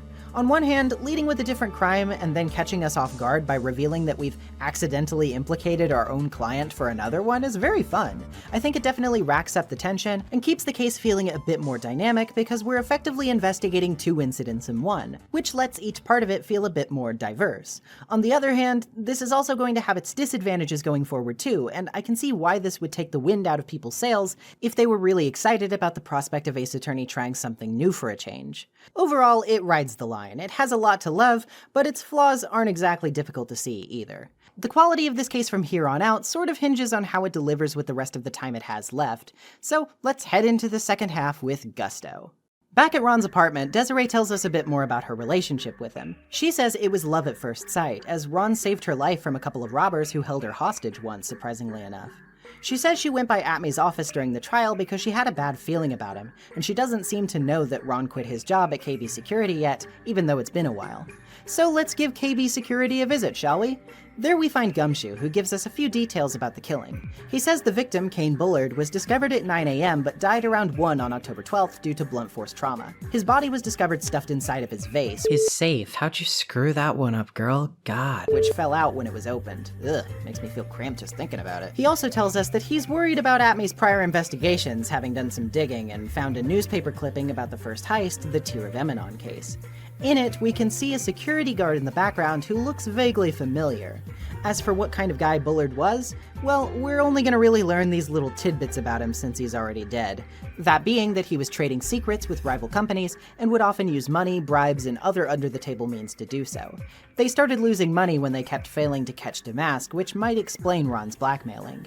In the room, we can also find a big file sitting on the table which is about Mask Damask himself, and there's an emergency buzzer on the wall which Gumshoe says never went off, according to security. Then again, let's be honest, Larry's on security, and I don't know if I fully trust his performance. Talking to him, he says that Ron was fired about a year ago, but we're hit with 2 psyche locks when asking him if he was at his station during the crime. While he claims to have been in his office the whole time, Ron's wallet should prove that that isn't the case. He says he found it when giving it to Desiree, and he said that he found it at 1 o'clock elsewhere in the building, so no, he wasn't at his station. He says the murderer could have snuck in before he got to work, but given that the card for the CEO's office shows that it was used at 1 a.m. on the record, that isn't possible either. So Larry coughs it up. He was having girl troubles at the time and was out getting clocked by some other guy. As for the emergency buzzer, he checks the records and it was in fact pressed at around 1 a.m. He also talks briefly, if we let him, about his boss, a grouchy old lady with an astronaut costume and ray gun. Wonder who that could be. She's not here right now though, because she's on vacation. Moving back to the warehouse of Lordly Taylor, we catch up with Adrian, who we ask about the differences with the Sacred Urn. Though she denies knowing anything about it, she's sporting 2 psyche locks to the contrary, but we won't be able to solve those until later. As for Ron, he's still insisting that he's the thief, though he does admit to going to KB Security. He opened up the CEO's office with his card key, but was knocked out when he walked inside. When he came to, he saw Bullard's corpse and, worrying he would be caught with it, stuffed it into the safe, though he didn't kill the guy, of course. He then left, knowing where the cameras were stationed. As for why he was fired, he doesn't want us telling Desiree about it, saying he was fired after Bullard found out he was stealing things, which he only took up because Desiree spends so much money, and he didn't want her to be disappointed by him and leave if he ran out. The blackmail letter isn't the first one he's received, apparently, with the first demanding he give himself up, leading to him giving up the jewel that he stole. In exchange, whoever sent him the letter was able to liquidate the assets somehow and gave him a lot of cash in return, after which he started receiving plans in the mail. These plans were for all of his future heists, telling him how to carry them out and paying him afterward. Very interesting. Of course, when asked if he killed Kane Bullard, he denies it outright, saying he didn't tell us about all of this before because he thought if he just gave himself up for the theft, he could face a much smaller charge than if he were to be investigated for murder instead. Just then, Pearl returns to tell us the urn has been checked and verified as legitimate at Karine Village, with the pink splotches being paint that seems to have been added very recently. I think we know who to go to if we want details on that. In the warehouse, we can give another sweep around for details pertaining to this, namely pink paint being on the bottom of the Sacred Urn's cardboard box, and the shape of the box's edge being in the midst of that paint splatter on the wall. Confronting Adrian again, it's easy to piece together what happened here. Adrian broke the urn, didn't she? The proof is the treasure exhibit photo, which shows it looking as it did before with the I am text prior to the exhibit. Adrian blames the photo shooters, but we can prove it was broken here because of the box and paint marks. So she confesses. Adrian dropped the urn and desperately tried to put it back together afterward, and the pieces fell into the spilled paint because she had tripped over the paint cans while dropping it in the first place. The Ami statue is where it was specifically to obscure the spill, but then why was it moved, and by who? This case is certainly heating up, and maybe the urn has something to do with the killing after all. We'll have to find out in court tomorrow. Alright, so this investigation segment is a bit of a mixed bag for me, honestly. There's not a ton to talk about though, so forgive me if I'm a bit brief. For starters, I just want to say, Kane Bullard really is such a nothing character. I know the victims in Ace Attorney cases aren't usually the most fleshed out anyway, but this is kind of a new standard for how devoid of character they can get. At least most of them get further extrapolation through who they knew or why they were killed, but Bullard really is just kind of a, generic douchebag CEO who was greedy and that's it. I know we're working on limited time here, but I would have maybe preferred he had something else going for him. But hey, I guess I can only ask for so much. As for what's ultimately going on, I think you can kind of see how this is all pulling together, even if the methods aren't superbly clear yet, and I'll get into what I think of that after the trial. There's still some fun character interactions here, but between Larry 2.0 being Larry 2.0 and the Psyche Locks being utilized just as underwhelmingly as they have been so far in this game, there wasn't a ton for me to latch onto here aside from the revelation that Ron was receiving his plans from someone else. I do find that concept, if nothing else, somewhat intriguing, as it's not what you would immediately suspect, but it does instantly make a certain amount of sense. What doesn't make a whole lot of sense to me, though, is Ron's entry into KB Security. You're telling me he was fired for stealing from the company a year ago, but his keycard to the CEO's office still works? Why didn't they deactivate it in their system? This is one little contrivance that sticks out super sorely to me. I just cannot imagine why they would let him tote that thing around for so long. I want to refrain from complaining too much here because that combined with my lack of big comments to make about this segment probably makes it sound like I'm really coming down hard on this case, and I don't want that to be the impression at all because I do actually like this one quite a bit, but these things definitely stick out and make it less than the sum of its parts, if that makes sense, at least to me. But how it will ultimately come together more or less depends on how it sticks the landing with the final trial, so there's still time for it to pick back up. Let's forego the stalling and see how it shakes out, shall we? Seems Atmy's trial is being held next door to Ron's right now, and Pearl went back home to continue her training. Our first witness is Ron, who tells us about his visit to KB Security. He says the blackmail letter was the first to ever give him a specific location to go to, and that despite the demand of $50,000, he wasn't worried about it. Godot says Ron's firing was a perfect motive for the crime, especially since he needed to keep making money for Desiree's sake. Further explaining that what Ron stole to get fired from the company wasn't valuables, but insider information, which he sold to other companies. This gives us an in to contradict his statement about not being worried, though, as obviously he'd be in a bit of a bind if Desiree found out about all of this.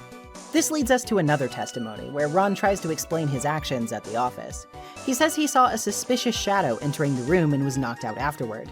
He says if he hadn't been, quote, wearing that, he would have been killed, and saw Bullard dead when he awoke. That, of course, was his mask-to-mask costume, he says, which even Godot didn't expect him to say. Why did he wear it to the office, though? He says he thought it was only fitting since it was what he was being blackmailed over. He also took about 10 minutes to hide the body as he panicked and got his cape caught in the safe. Now, that's odd, isn't it? The buzzer was sounded at 1:02 a.m., directly around the time of death. If Bullard pushed it, wouldn't Ron have recognized what it was and ran off, thinking security was coming? He did work there for a while after all, so he would know. The only explanation for why he wouldn't is because he was knocked out at the time, and only thought he had time because he woke up after the buzzer had stopped, meaning someone else was in the room. Godot tries to say that Bullard could have still lived for a few minutes and pressed the buzzer himself if Ron didn't do it, but there were no fingerprints on the buzzer and he wasn't wearing gloves, so nope, it had to be a third party. The real killer must have called for security to frame Ron, though they didn't know security was out at the time. As for who the killer is, yeah, it should be pretty obvious at this point. We call to bring Luke Atmey out of his trial next door because he's no phantom thief, he's just a murderer. He's trying to do the same thing Ron was thinking of, be convicted for the theft to avoid the charge of murder, but we can't let him do that. As Mia appears to give us a morale boost, the judge adjourns to recess, allowing us to quickly swoop in and subpoena Atmey before his verdict can be handed down. Atmey of course starts right off by insisting that he was the thief and was caught on camera at the time of the murder. He says that Lordly Taylor was in charge of the equipment, so he couldn't have altered the photo. But hold on. The pink paint is visible in it upon closer inspection. This should have been covered by the Yami Faye statue, right? If it was moved afterward, then why? Well, what if Atmey took this photo days in advance to establish his alibi later? He would need the statue to be out of the way later to match the photo, thus why he moved it again after Adrian tried to use it as a cover. As for the timestamp and the records, he was given charge of that, so he could have easily manipulated it to his benefit. Godot says it's a good theory, but we still haven't proven it, and Atmey testifies again. This time he says the urn was in the warehouse until the day of the crime, thus he wasn't able to see it before then. But hold on, the calling card sent beforehand says something about the urn being speckled, probably referring to its new paint job. If that's the case, we know the paint was put on the urn after its delivery to Lordly Taylor, meaning Atmey had to have taken it with him in the staged photo, not on the night of the crime. With his alibi crushed, now we have to prove Atmey's motive for murdering Bullard. So we get another testimony. He claims to have had no points of contact with the victim, seeing as the blackmail was purely between him and Ron and never involved Atmey himself. Didn't it though? The blackmail letter says something about taking that red diamond you received the other day, but the Tear of Emanon was blue. The only person who has a red diamond here is Atmey himself, sporting one on a ring he wears that he got as a reward for retrieving the stolen treasure from one of Damask's heists. If Atmey was the one being blackmailed though, Godot wonders what it could have been referring to by saying that Bullard knew his secret identity. The fact of the matter is that Bullard was blackmailing Atmey for being a blackmailer. Atmey is the one who's been sending heist plans to Ron, and Bullard found this out because he saw the newspaper about the first case. The security guard in the background is Ron himself, who says he put his costume in a nearby trash can to get away that night. Obviously, it's not as if the ace detective missed this and organized this whole thing to get attention and prestige. Bullard just found out about this obvious ploy and tried to take advantage of it for himself. We still need to prove one thing though, which Godot tells us is Atmey being at KB security that night. We can't prove that right this second though, which puts us in some hot water. If we let him off now and try to investigate more, we run the risk of hitting the wall of double jeopardy. If Ron is found innocent of the heist, he can't be tried for the same crime twice. And likewise, if Atmey is found guilty of the heist, he'll get away with murder. So of course, as with all tight spots, it's time for Mia to come to our rescue. She asserts that we have a right to cross-examine Atmey's offhand remarks about Ron being the true killer, and Godot, oddly quiet, seems to acquiesce to our request.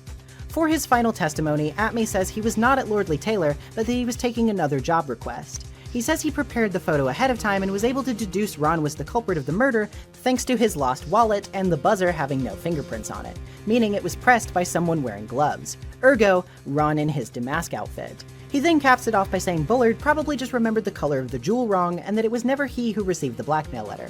Now, aside from the obviously dumb last comment, did you spot his mistake? He said that Ron was wearing his Damask costume, but he confessed to that fact while Atmey was next door in his own trial. So how did he know that? Maybe because he saw Ron while knocking him out in Kane Bullard's office? At this point, he's got nothing. He repeats his rambling about being a tragic clown and admits his guilt. This time, it really is over. As for Ron, we've just proven him innocent of the murder, and because of that double jeopardy rule, he can't ever be found guilty for his crimes as Mask to Mask. He's made the perfect getaway, and is declared not guilty. Ron is still depressed after his verdict, though, thinking his wife will hate him and want to leave him, saying that a broken bowl can't be fixed. Presented with the sacred urn, though, we tell him that that's not always the case. Desiree swoops in to back us up, saying that though she hates criminals and cowards, she thinks Ron is very brave, and that he only committed his crimes to help her while never preying on the vulnerable or the weak in the process, so she's not angry with him. As Desiree is earnestly thanking us for our help, Pearl comes back in just in time to see it and smacks Phoenix, thinking that he's trying to put the moves on her. So ends the stolen turnabout. This case is... how to describe this one? It's a lot of fun, but for as many things as I think it has going for it, it has an equal amount of weird oversights that kinda drag it down for me. I'm not going to go over them all exhaustively again because I think you get the picture by now, but while I think the end of the case wraps up well enough and the double jeopardy thing is a super cool idea, I think this definitely has the wind taken out of its sails pretty early and pretty obviously. Like, yeah, the setup stuff with who's sending Ron plans and him actually being Mask to Mask even after we prove him innocent, and the murder and all of that, it's very cool conceptually. But man, is it really obvious from even the start of the murder case that Atmey is the one who did it. I think to a point that being able to figure out the mystery beforehand is a good thing in mystery writing, because it means none of it felt left field, or like the author is just trying to subvert your expectations with no consideration for if that would make a good story. But in this case, it felt a little too obvious to be completely satisfying to me. It felt like a bit of a slog to pin down Atmey when it should have been very satisfying to unravel his plan, all because the fact that he's the killer is extremely obvious, and for that matter, he's really obvious on the first trial day too, because he's trying to be caught. That means that for a majority of this case's runtime, you already know where it's going to end, you just need to fill in the blanks, and while this concept is, I think, utilized a bit more effectively later in this game, it just didn't grab me much here on my replay. We still have a couple of little head scratchers to point out here too. If Atmey was lying about getting knocked out in the warehouse, how exactly did the Shichishito really get dented? Never explained. We don't even get told what Atmey used to kill Bullard with. The murder weapon is never a factor of discussion, and that especially seems really weird. You'd think it would kind of be important, but apparently not. That said, I still don't think it's a bad case. The power couple are a blast, Atmey is extremely entertaining, Godot has a bit of a weak start here, but he's at least entertaining to bounce off of as the episode goes on, and the aesthetics here really do it for me. I really liked a lot of these locales, owed in no small part to the extremely intricate diorama-esque areas, which may not communicate as much when seeing them in the HD version, but really stand out as immaculately pixeled when you see them in their original form. The artistic talent on display here is amazing and really goes to show just how much the Ace Attorney team had mastered the GBA by this point. As much as I complained about some of the predictability too, I still think the idea of a half-larceny case which twists back into being a murder is a lot of fun. And again, a killer trying to weasel their way out of crime via a legal loophole is actually very clever. It doesn't surprise me at all to learn that Takumi referred back to Edogawa Rampo's The Psychological Test when coming up with this case. It shows in his work. I think this case maybe just bit off a bit more than it could chew, but ultimately it still provides a somewhat unique experience in the process, and I can't really fault it for that. If I had to pick at this point in the series between safe, easy, and formulaic, and swinging for something different at the risk of being messy, I'd pick the latter every time. The Stolen Turnabout may not be my favorite, but it's certainly not a waste of time. It has its fair share of trip-ups, but it also has quite a bit to like, too. I know it may sound like I've been really harsh on this case, and I don't want it to because I do still like it. I think it's just a matter of its good qualities being much simpler to explain, and its bad qualities taking a bit more time to fully articulate. Hopefully that makes sense. To put a cap on this, I don't think this case yields too much deep thematic discussion as some others do, but I think ultimately it still has a pretty decent cut and dry heart that it's trying to get at. And that's to not be too concerned with getting attention or wrapping yourself up in spectacle. The Treasures exhibit didn't really have things people were super stoked to see, but it was all about dressing up what they had to appear valuable. Atmey concocted his whole rigmarole of schemes and even murdered somebody just to get people's attention and be seen as a star detective with the cool rival, and Ron thought he needed to become someone he was worried his wife might hate just to continue impressing her, because his regular self wouldn't be enough to get what she wanted.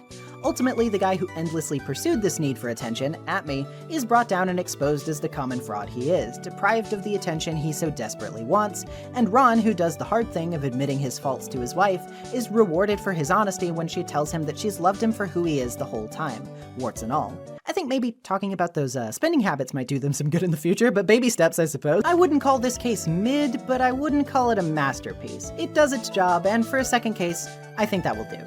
That said, it seems like it's getting pretty hot in this kitchen, huh? What with all the spicy takes? That was stupid. But we're not out of the fire. In fact, we're just entering the frying pan, because it's time to talk about this game's third episode, Recipe for Turnabout. That's enough.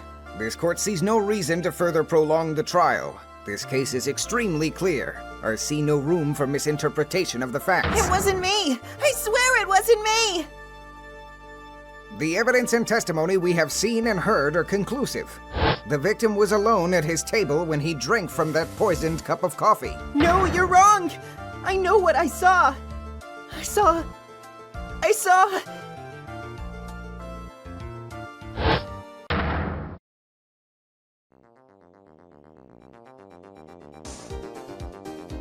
saw someone else there!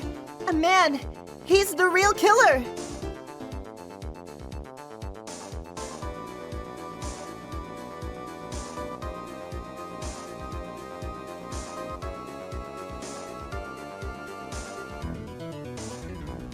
Why won't anyone believe me?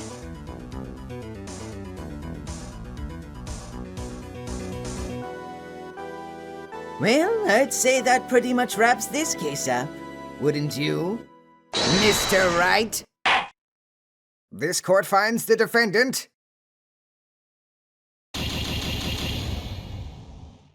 The court is adjourned.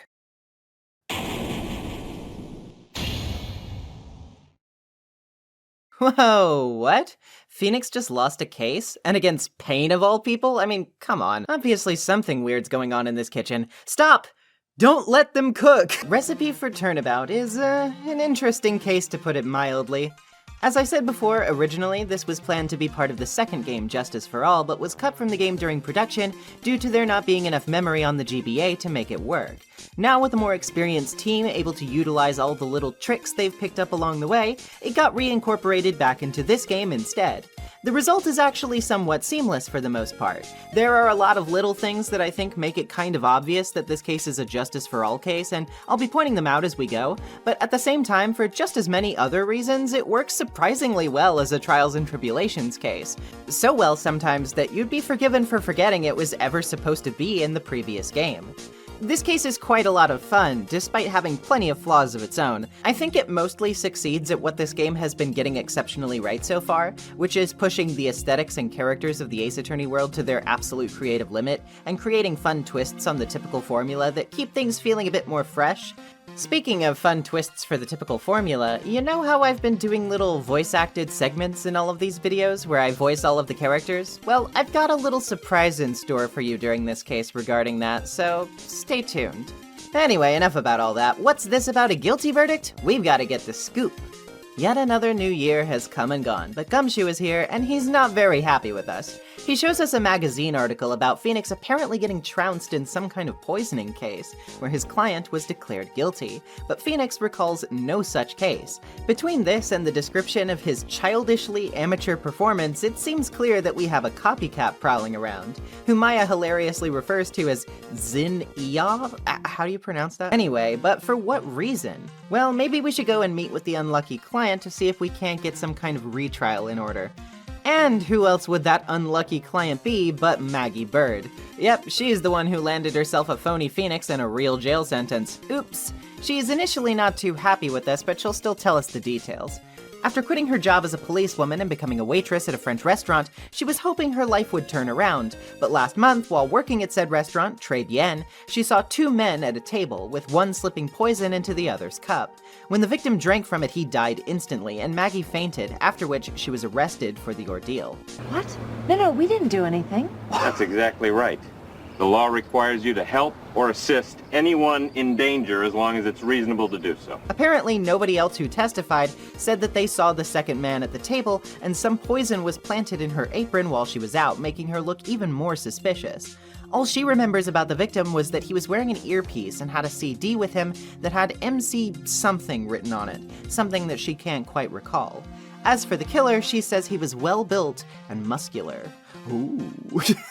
Why did I say that? After that, she says she met with us at the detention center, though she did find it a bit strange that Phoenix was taller, shady, and had a weird accent, so basically nothing like him. But neither she or anyone in the court said anything, despite everyone being suspicious. Either way, of course, we can't let this stand, so let's get to reinvestigating the crime, shall we? First place we need to go is the scene of the crime, obviously. Nobody is here at the moment, but for a crime that's a month old, the scene is oddly well preserved. Well, whatever, what's there to look at here? Well, in the magazine rack, we can find a sports paper with a doodle left on it. It says MC Bomber with the number 100,000 next to it, and is dated December 3rd, the day of the murder. Maggie recognizes the name right away, saying that's exactly what was written on the CD that she saw, which means the paper must have belonged to the victim. When we return to the restaurant, we meet the owner and chef of Très Bien, John Armstrong, who I'm going to refrain from voicing. Refrain. Do you listen to yourself when you speak? How do you do this? To save myself the embarrassment of mispronouncing literally every word of his laid-on thick French accent. He gives us some kind of essential oils or whatever his equivalent of a suburban mom's pyramid scheme is, and recognizes Phoenix as apparently the lawyer who flirted with him during the trial. Okay, understanding a little bit more about our doppelganger here. He says that he was in the kitchen during the murder and that he didn't see another man at the table with the victim. He also says a regular customer who was here at the time said the same. When asking him if he knows a motive Maggie might have had, though, 3 psyche locks appear, and also the Magatama is gone. Wait, what? Well, we'll have to keep an eye out for it, as it must be nearby, considering that we can still see the locks. In the nearby Vitamin Square, we can find an old angry man throwing birdseed at birds for some reason. A magazine full of job listings is on the bench nearby, though it seems he's angry that we're taking it. We can't get anything else out of him for now, though, unless we want to be pelted too. If we present the job listings to Armstrong, he'll interpret it as Maya wanting a job and taking her off to the kitchen, which hopefully means we'll have an excuse to poke around it for ourselves in a bit. For now, we can head down to Criminal Affairs to talk with Gumshoe. Obviously, it seems like he was particularly invested in this case because of his crush on Maggie, so he's ready to give us everything we need for the upcoming retrial, which he just got approved. We'll be going up against Godot again, though, so that's something to watch out for. He says the victim was a computer programmer named Glenn Elg who had never been to Très Bien or met Maggie before this point. The court did apparently establish a motive, but Gumshoe couldn't find that part. He does bring up the inconsistency of her testimony, though, clarifying that in addition to not seeing the second person, nobody else who testified saw the MC Bomber CD either. That said, he'll take the sports paper we found to run a handwriting analysis and tell us to keep an eye out for Armstrong, as there may be something suspicious about him. Speaking of suspicious, when we arrive back at the restaurant, we briefly see a gloomy-looking woman with a head bandage who leaves right afterward. Then we see Maya in a waitress uniform, because of course. Reluctantly, Phoenix tries out one of the fancy lunch specials despite his protests about the $45 price tag. The food is surprisingly atrocious, making it a wonder that this place is even still open. Afterward, we get a chance to finally search the kitchen. Finally, we find the Magatama here, though it definitely makes one wonder why it was here. We also find a strange green bottle with no scent in the midst of Armstrong's chest of aromatherapy stuff. Strange. Back in the park, the old man seems to have left, but in his place is a busted-up pink scooter. Before we can figure out much about it, though, its owner comes knocking, and boy, is he a character and a half. He accuses us of messing up his bike, for starters, but then, when we get him going... Yous better watch your back. This ain't over. I'm gonna round up a group of lawyers, and then you's gonna pay. Actually, I'm a lawyer myself. What'd you say? I'm Phoenix Wright, attorney at law.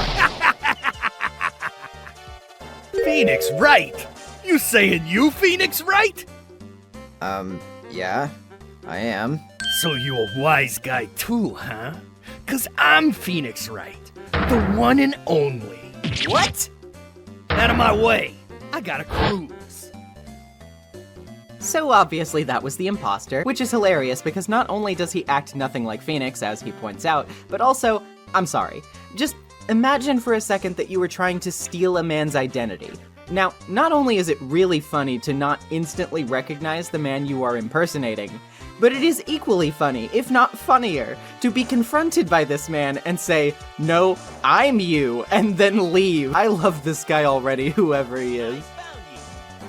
The old man doesn't seem to have felt the same though, having been hidden during the proceedings but coming back to chew us out for being a coward.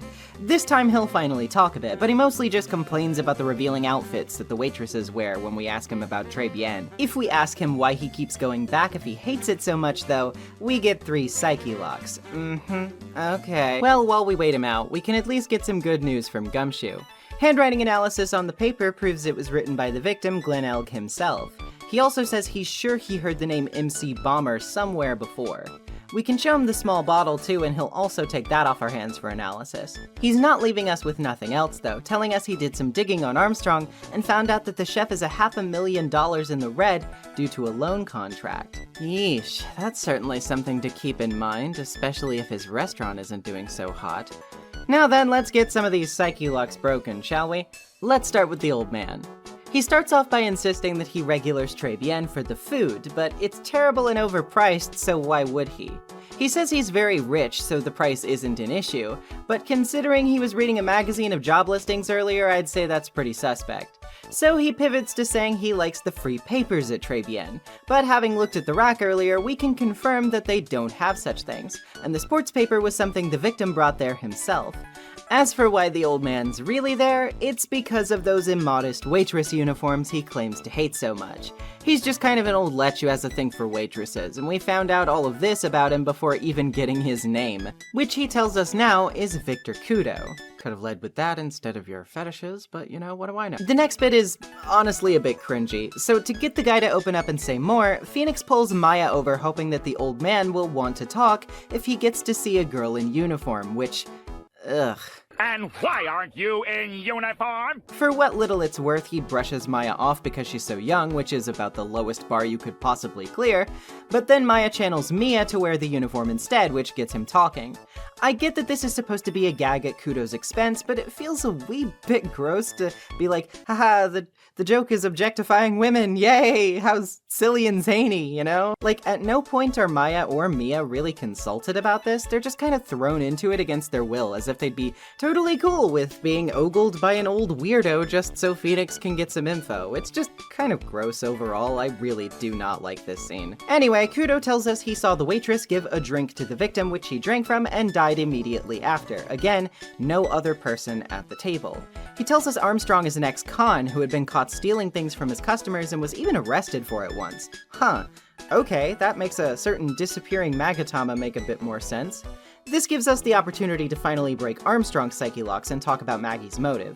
He begins by stating the victim had a winning lottery ticket for $500,000, but that it disappeared after the killing. The prosecution accused Maggie of killing Elg to get her hands on the ticket, but if we're looking for a thief, isn't there a much more likely culprit in front of us? Armstrong wants proof that he would have stolen it, of course, but this isn't hard to produce.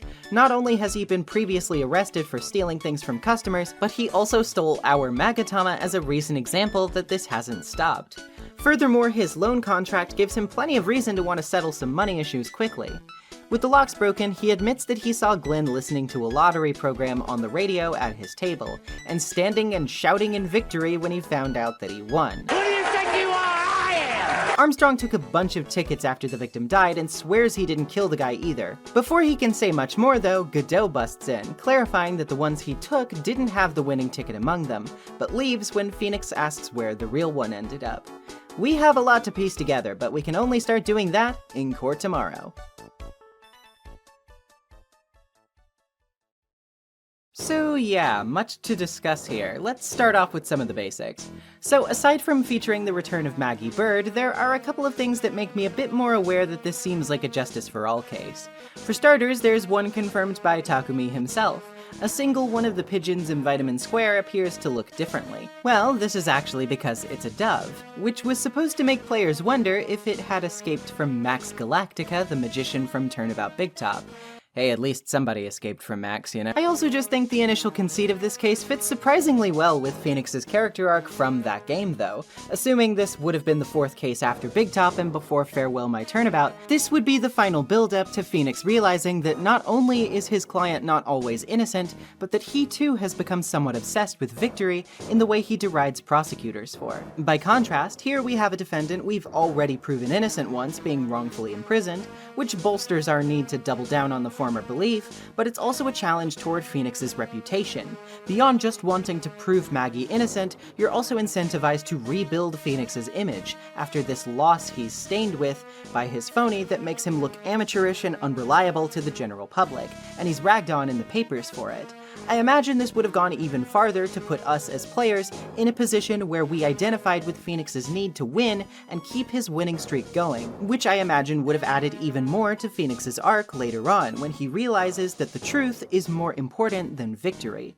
It's the little things, you know? Though considering this case is already heavy emphasis on poisoning, it's hard not to link it to trials and tribulations so far either, so that's kind of interesting. I'm sure many aspects of this case were tweaked for it to be used here, and I genuinely wonder how different it would have been with Franziska prosecuting for it, but it slots in surprisingly well nonetheless. As for the actual premise and characters so far, it's definitely interesting. It has some stinkers, Kudo and his waitress fetish are things I could definitely do without, and if you asked me whether I thought Armstrong was a gay stereotype or a French stereotype, I guess my answer would be yes? Seriously, what self-respecting native-speaking French person would choose to name their restaurant Very Good? But there's also a lot to be interested in here too. The inconsistency between the testimonies of the witnesses and Maggie's sets us up for a bit of intrigue already. And though we haven't learned his name yet, Phoenix's impersonator is a riot. More on him later. I also once again have to compliment the locales and the background art. Seriously, this stuff is so well done. Ultimately, a lot is up in the air with this one so far since we're just starting, and while it definitely has some bad signs,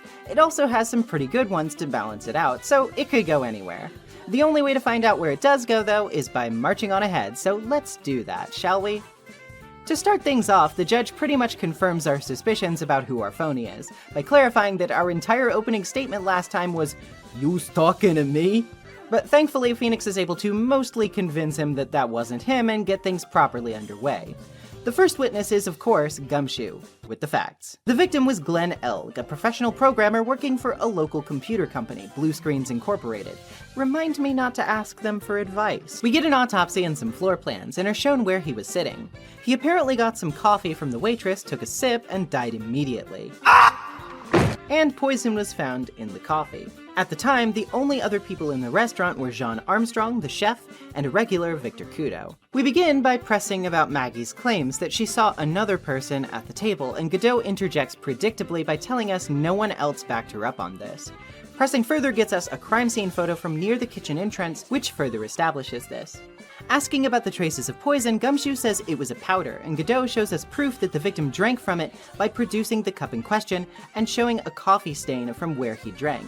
The only fingerprints on it are the victim's and Maggie's, of course. As for the motive, Gumshoe isn't too thrilled to talk about it, but he tells us about the lottery ticket and says it was found on Maggie during her body search. Lastly, we get the apron she was wearing. Wait, is that blood? Godot first draws attention to the coffee stain in a pocket which contains potassium cyanide. When asked about the blood stain, though, he says he never heard about any kind of blood stain. Dude, it's right there, it's kind of obvious. Well, as it turns out, Gumshoe just says it was ketchup anyway, but this is odd. Why wouldn't he notice something like that? Things aren't looking good regardless, and Gumshoe heads into a second testimony about the investigation. He says the crime was reported at 2:25 by Kudo, that the victim had no ID on him, and that nothing was missing from the crime scene after they found the ticket and the poison. I think it's pretty obvious what to press here. How exactly did the police find out who Glenn Elg was if he had no ID? Well, apparently there was a prescription bag with him that had his name on it, though it was empty. Well, hey now, didn't he just say nothing was missing from the scene? But if Elg's prescription wasn't there, then there was something missing. Before we can get hyped up and imagine his prescription was used to poison him, however, Godot stops us in our tracks by having us take a look at the type of clinic it was that he got it from.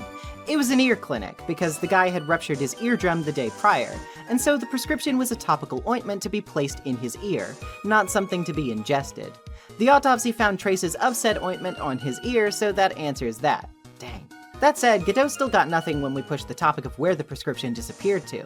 With that small crack in his armor, he decides to go ahead and call his next witness after a brief recess. We're cutting it pretty close right now.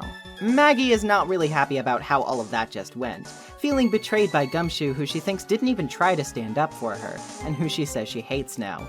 Yike, talk about insult to injury for a guy who already endures plenty of both. We're not going to fare much better with a grumpy-ass birdseed man either, though, speaking of which, but at least his first testimony is simple enough.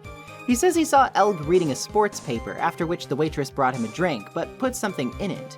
He took one sip, then collapsed, and Kudo says he recognizes Maggie as being the waitress. Yeah, well, about that. When we press him, what a shocker, he only really recognizes her by her uniform, and only really describes features about her from the back, meaning he didn't even see her face. This is proven when he says he didn't notice anything strange about her from the front, which he should have, if he saw that filthy apron. Calling Kudo's memory into question over this, he's next prompted to testify about what he remembers of the victim, to prove his word is up to snuff. He recounts Glenn's headset, his newspaper, the radio, and that he picked up the cup with his left hand. But hang on, if we look at the coffee stain left by Glenn's lips, we can see he would have had to be holding it in his right hand. Kudo is shocked, insisting it must have been his left hand, and testifies again. He says Glenn was also wearing an earpiece on the same side as his headset, but that's impossible too, remember?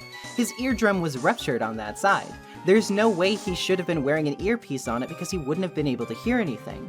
The judge is just about to call this testimony worthless and adjourn for the day, but Kudo is determined to prove his word is worth something, so he wants one last chance. He recounts how once Glenn collapsed, he knocked a vase over and it broke, soaking the table. If we take a look at the crime scene photo though, the vase is completely intact at the table. Kudo, embarrassed, recounts that it was actually his vase that got knocked over when he was startled upon seeing the guy die. That's enough to get the judge to order him out and buy us enough time to ask for another day of investigating. That said, Kudo still gives us a few little poem cards about his testimony, stubbornly wanting it to be of use, and that wraps up today's trial. Not a lot to say about this one, but we definitely did get some interesting details nonetheless. Studious viewers will have noticed that we still have a mysterious bottle whose contents have yet to be explained out there right now, and Glenn's ear medicine being brought up at this juncture definitely suggests something about what that bottle could be. But then that brings up a host of other questions, like why it disappeared from the scene, and why it was in Armstrong's kitchen. Wait, okay, well that's not exactly hard to suss out actually, but it does still beg the question of how it is all related. The incongruent testimony here really does seem somewhat sincere as well, so that combined with Maggie's claim that nobody else is backing up, is really giving off a sense of deja vu. Just what's happening here that's making everyone overlap each other and fire off conflicting details? It's like these people were seeing two different things. And considering that this case is already steeped in deception, that's worth keeping an open mind about. I'm glad Kudo's testimony wasn't swallowed up by a bunch of rambling about his waitress fixation, by the way. It did get brought up, but only as much as it needed to get past it, which is preferable for me compared to how this was handled before. I also think Godot is starting to really come into his own more here, exemplifying his tactics while also planting more seeds of intrigue about himself. Like, seriously, there must be a reason he couldn't see that obvious stain on Maggie's apron, right? The fact that he was so caught off guard by it means there must be something going on there, and one would have to assume by Chekhov's gun rules that this is going to become somewhat relevant in the future. This isn't the most substantive trial day ever, but it's got enough little bits and pieces to keep the breadcrumb trail building, which is about all I can really ask for at a minimum.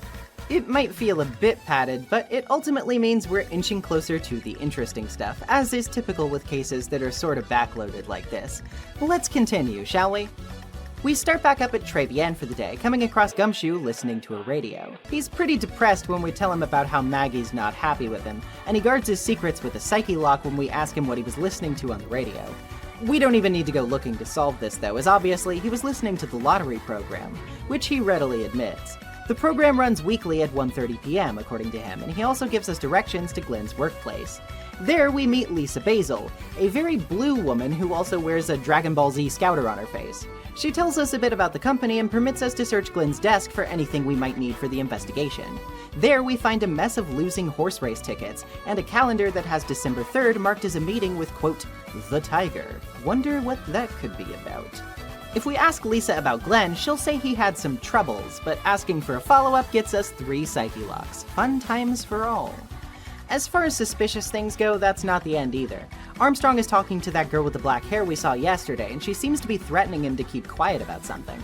When asking him about if it was related to his loan contract, he cracks, admitting that it's the only reason he helped them with something. As for who they are, he says that the woman works for a loan bank called Tender Lender, which is where he borrowed $500,000 to start his restaurant. The owner, he says, is a man known as the Tiger, and that he has spiky hair just like Phoenix's. Yeah, this is all coming together all right. Before we can head out, though, Gumshoe stops to ask us if we can deliver a lunchbox full of rice and weenies for Maggie, hoping that might smooth things over. Our next stop is, of course, Tender Lender, where we find the mystery girl and start looking around. We find a few things of note. First is a bookshelf with a repair bill on it showing that Mr. Tiger had to drop a pretty $15K on a car belonging to the Cadaverini family. On the desk is a CD, and what do you know? It says MC Bomber on it. There's an ashtray on the floor with a box of Trade Yen branded matches next to it, and most glaringly of all, there's a coat in the back with a fake attorney's badge made of cardboard on it. All the while, the girl tries to offer us suspicious drinks and giggles to herself as she comes in and out of the room, which is totally not creepy at all. But Jenna Ortega's Wednesday isn't the only one hanging around over here either. The tiger has come roaring back to his den and accuses us of knocking over the ashtray. When the girl takes responsibility for it, though, he seems weirdly cool with it, almost like he's scared of her. He calls her Violetta and leaves us to talk to her instead. This is actually notable, as, fun fact, he's one of the only characters in the entire trilogy like this that we never get an opportunity to chat with directly using the talk prompt.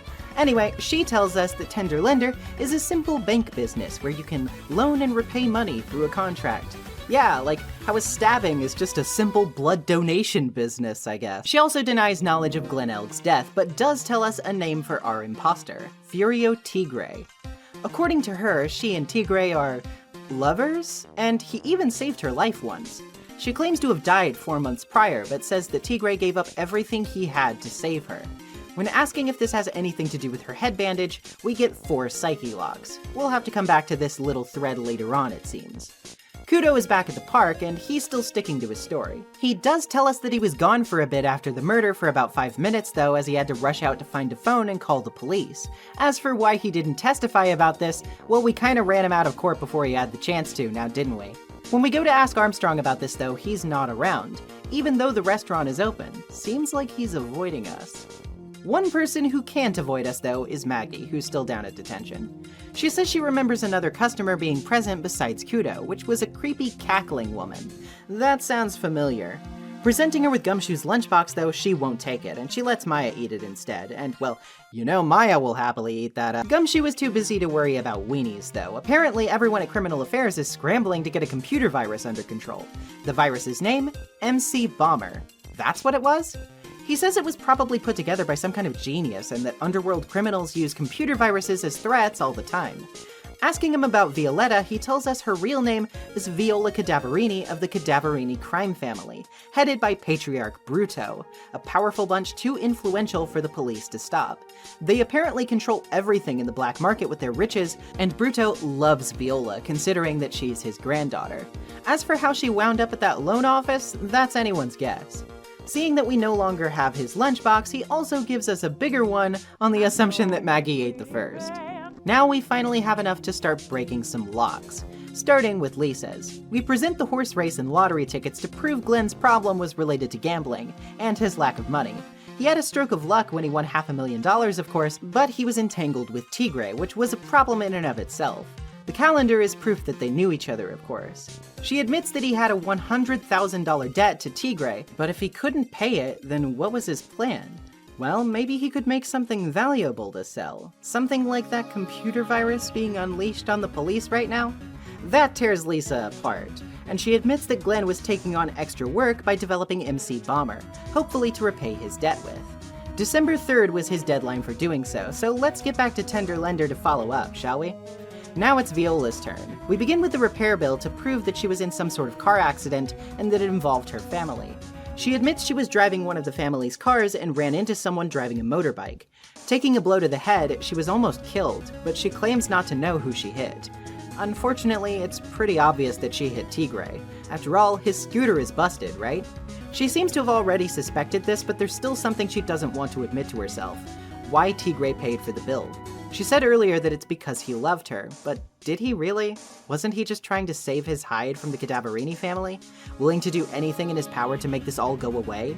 Well, considering that she admits her surgery cost $1 million, the answer seems obvious. Bruto wanted compensation that Tigre didn't have, and he had his methods in mind for how he'd solve this. I wanted to believe him. I wanted to trust what Don Tigre said. He said it had nothing to do with my grandfather being Bruto Cadaverini. I wanted to believe he helped me because he cared about me. and about my grandfather. But I knew that wasn't really true. Wow, I'm so sorry. What he did to get the money, it was evil. He said it was all for me, so I helped him. There are two things I consider inexcusable: poisoning and betrayal. Only a coward would hurt people using either of these tactics. Left with this knowledge, and our unexpected newfound sympathy for Viola, we head to Trebienne to talk to Armstrong, and wouldn't you know who he's here with?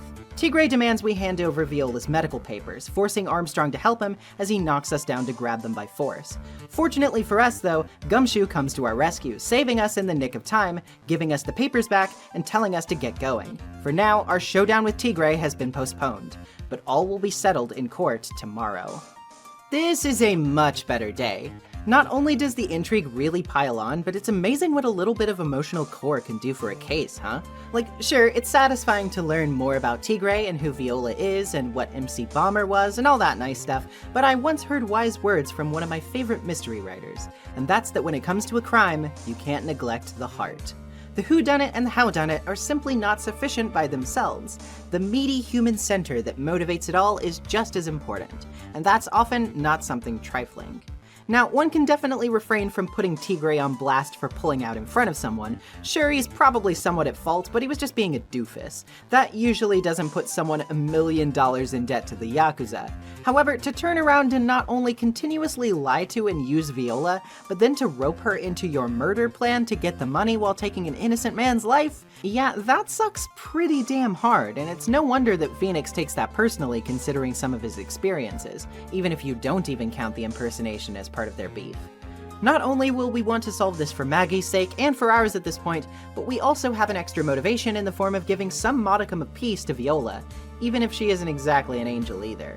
What I find especially refreshing about the end of this investigation day, though, is that it's also just not super obvious what happened, like in a lot of cases. Sure, we can be reasonably sure that Tigre is the one who killed Elg, of course, but how exactly he went about it, his methods and plan, those are still somewhat up in the air right now, and that's an exciting prospect for someone like me. By now, I've usually pieced these things almost completely together, especially with clues as telegraphed as Ace Attorneys can get sometimes. So the slight ambiguity is really helping me still feel like I'm not quite out of the thick of it yet.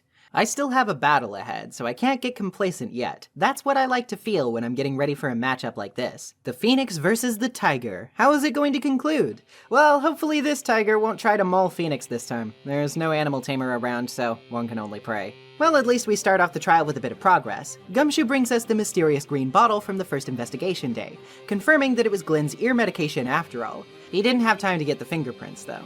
That said, I'm sure it's only a matter of time until we prove who took this, considering that Armstrong is next up to testify. He starts things off by saying only 2 customers were in his restaurant at the time, and that Kudo's misunderstanding of the scene was probably due to a large mirror he put between the tables, as he was apparently experimenting with decorations at the time. Proving that this is a load of crap is pretty easy, though. Remember that Kudo was pretty particular about that vase being knocked over at his table. If he saw the crime in the mirror, he could have only been sitting in the booth next to Elg's, but in the crime scene photo, that vase is perfectly intact. As for how we explain this contradiction, well, it's a bit of a crazy turn, but the correct answer here is that the victim was a fake. Think about it. This could definitely account for how sure Kudo was of seeing the headset on the wrong ear, right? It was a reenactment meant to create a witness. Said actor could have fudged details to make Maggie look guilty, and could have got certain details wrong.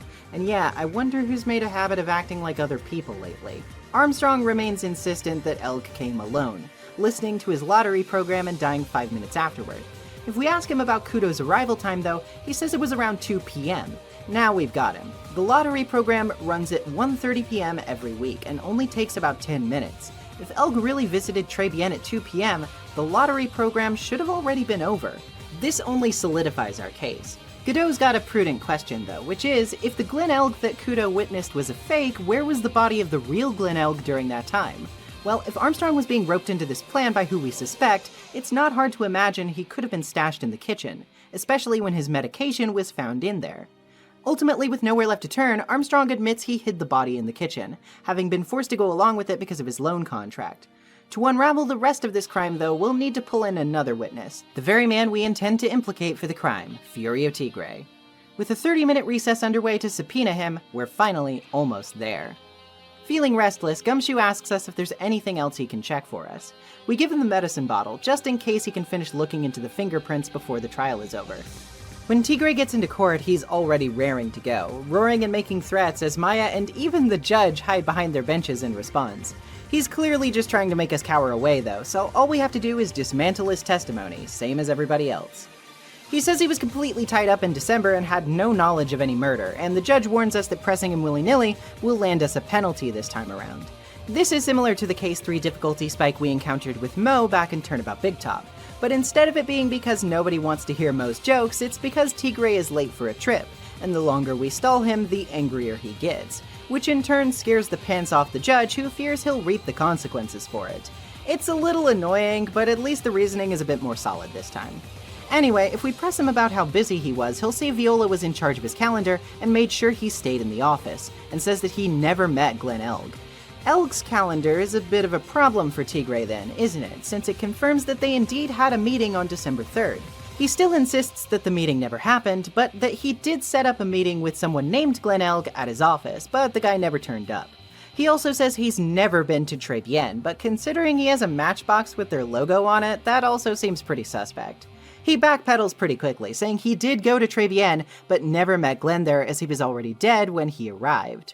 This one is a bit trickier to spot, but Tigray seems to imply he saw Elg's body as soon as he opened the door. But if you look at the floor plans of the restaurant, the large partition in the front of the restaurant would have prevented him from seeing the crime scene if he had actually just stopped there, meaning he was closer to the scene than he wants to admit. This is obviously where we implicate Tigray himself for being the phony who set up the fake murder scene for Kudo to witness. Godot argues that Kudo saw a waitress sprinkle poison into the cup and asks if she was in on it too, to which we obviously implicate Viola for impersonating Maggie as well, as per Maggie's recollection of her being there. Tigray coughs up the fact that he loaned Elg about $100,000 and that they were due to chat about it that day. Apparently, Glenn told Tigray that he had no way to pay him back, but won the lottery program at that exact moment. He argues that because of this, he'd have no reason to kill Elg, and that the waitress was behind everything. But we know he wasn't really just after the money. He wanted the virus that Glenn made. MC Bomber would have been worth a lot of money on the black market, and if Glenn hadn't won the lottery, he would have offered it to Tigray to make bank on. Tigray was counting on that larger payout because of his own outstanding expenses, the cost of Viola's surgery being held over his head by the Cadaverini family. With Elg about to get off the hook and pay him a paltry portion of what Tigray actually owed, Tigray had no choice but to kill him and draw up an elaborate ruse to frame Maggie afterward, so he could get his hands on the virus and the money that would entail. On top of that, he made doubly sure he wouldn't be caught by impersonating Phoenix so he could do her defense job shoddily and ensure her imprisonment for the crime. Unfortunately for us, as compelling as this theory is, we don't really have the proof to back it up. Or do we? Just in the nick of time, Gumshoe arrives with the evidence we've been waiting for, and confirms that the fingerprints on the bottle were Tigray's. Unfortunately, this doesn't really prove much, but it's not as if we can't use it for something. Phoenix has a hunch, and if he can pull it off, we may be able to sink Tigray regardless. Back in the courtroom, Phoenix presents the medicine, but lies and states that it contains the potassium cyanide used for the poisoning. Tigray, overeager to prove us wrong, makes a fatal mistake. Don't mess with the tiger, or you're gonna get ripped to shreds! The cyanide bottle was brown, and it was made of glass! That cheap piece of trash don't look nothing like it! Got it, at last! What? Why has everyone gone quiet? I said that bottle! You still haven't figured it out? Don't you realize what you just said? What I said? What did I just say? You were summoned to this court for the first time earlier today. If you really had nothing to do with the murder, you shouldn't have known all the little details. For instance, you shouldn't have known what kind of bottle the potassium cyanide was in. But just now, you slipped up in front of every single person in this courtroom. You described the exact bottle used by the killer to hide the poison! Yous don't know who you're messing with! I'm the tiger! I control millions of dollars on the black market! Sure, the last piece of evidence was phony. But that's just what you deserve! The phony trial with a phony lawyer! It was all played out by you! The biggest phony of all!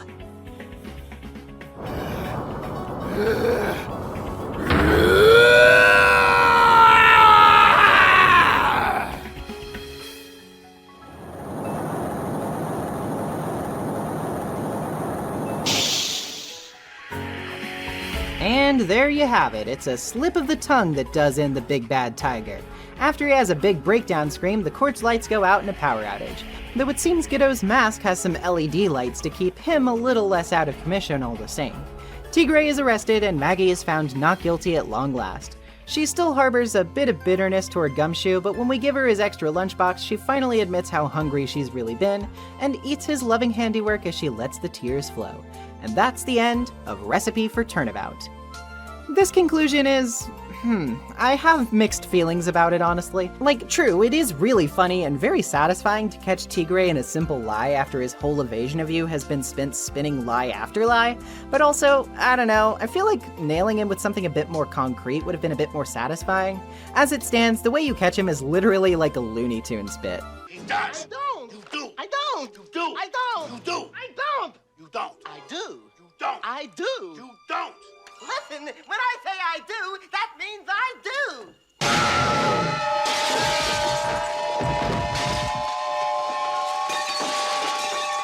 That said, I think the case itself has a lot of interesting twists and turns. The setup was solid and the motivations were pretty well thought out. I would have liked to see a little more closure for Viola here at the end, but we do always get a glimpse of everyone in the credits, so I'm sure she'll show up at least once before this is all over. A lot of the characters here were in general a bit of a mixed bag, honestly. Like, Viola and Tigre both are great. I love that Viola is a bit more morally ambiguous while still managing to remain mostly sympathetic, and Tigre is just such a fun inversion of Phoenix in many respects, with the comedy centering around how much he freaks out everyone around him in court being especially hilarious. On the other end of the spectrum, though, you have characters like Kudo, who does nothing for me, Glenn Elg, who is pretty boring, Lisa Basel, who suffers an extreme degree of background character syndrome, which makes it even funnier that she gets a dedicated Psyche Lock section, and Armstrong, who... well, I guess he could be a worse stereotype. And Janetsu confirming he's canonically just a very effeminate gay man who does drag is somewhat encouraging in the sense that I don't think anything malicious was being intentionally done with his character, but ultimately he's still just mostly kind of annoying to me. Even Maggie herself doesn't really get a lot of opportunity to shine here outside of her continued interactions with Gumshoe, and that's a little bit disappointing to me. Overall, much like the last case, I think this one is mostly pretty good, and has a lot of fun ideas, but definitely suffers from a lack of fleshing out in some areas, and from some bloat in others. I personally found the twists and turns a bit more exciting in this one than in the Stolen Turnabout, mostly owing to the fact that I just enjoy Tigre as an antagonist more, but if I were to put them side by side in terms of quality, they'd be pretty close. So close that I'd probably feel comfortable swapping them out on the tier list on any given day. That said, I want to finally address the elephant in the room and give a big shout out and thank you to my friend Jeremy, aka Game Buddy, for being the only voice performance in the Ace Attorney retrospective thus far that wasn't just done by me. Yeah, maybe some of you had suspected it, but though I've been doing all of the voices myself up until this point, I made a specific exception for this case, and for good reason. You see, in the Ace Attorney anime's dub, Phoenix was voiced by Eric Vale, but had previously been voiced by Sam Riegel in the game's dubs before this point. Or, well, at least the games that had more voice acting than just small objection clips, that is. When it came time to dub Recipe for Turnabout, though, they brought Sam Riegel on to voice Tigre as a gag and nod towards Sam's contributions to the game side of things. I thought this was such a clever, cute little Easter egg, and kind of felt like doing something similar myself. Jeremy and I have both made a hobby in the past of voicing a certain character for some parody animations, and since we met through that, I thought that if anyone were fitting to take up the Tigre to my Phoenix, I'd have to ask Jeremy to do it. He did a great job, and I think the result was really fun. Check out his work sometime, and hire him for your projects. He's a super talented guy. So far, for those of you who are simply along for the Ace Attorney ride through these videos, you may be wondering to yourself, is this really the installment that everyone thinks is the best? You seem to like it, but, like, not that much more than the others. And while I'm going to have some things to say about this next case, we're finally in the stretch of this game that gained it so much of its long-standing love. That isn't to say that the first three cases don't have their strengths, especially the first, but when the overarching plot kicks in, yeah, you'll see what I mean. If you'll recall, back in case 1, didn't Mia say that she once stood in court before and had a terribly traumatic experience which kept her out of it for a while afterward? Well, why don't we dial further back into the past to get a glimpse of that case? Let's uncover an even deeper truth, and in the process learn that maybe sometimes the truth isn't something we'll really want to hear. Let's talk about Turnabout Beginnings. The girl. Let her go!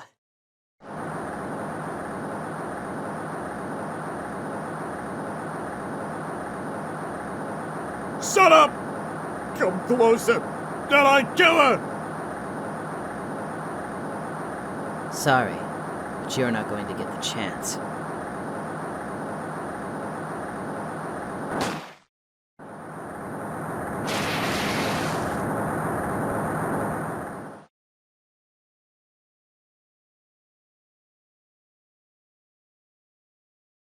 I'm reading through the file of an old court case.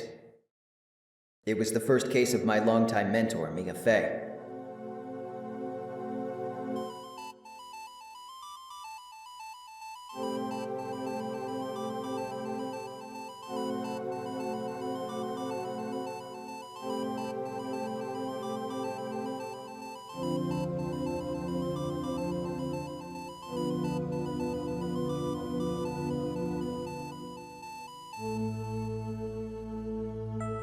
Her very first client was a death row inmate who had recently broken out of prison.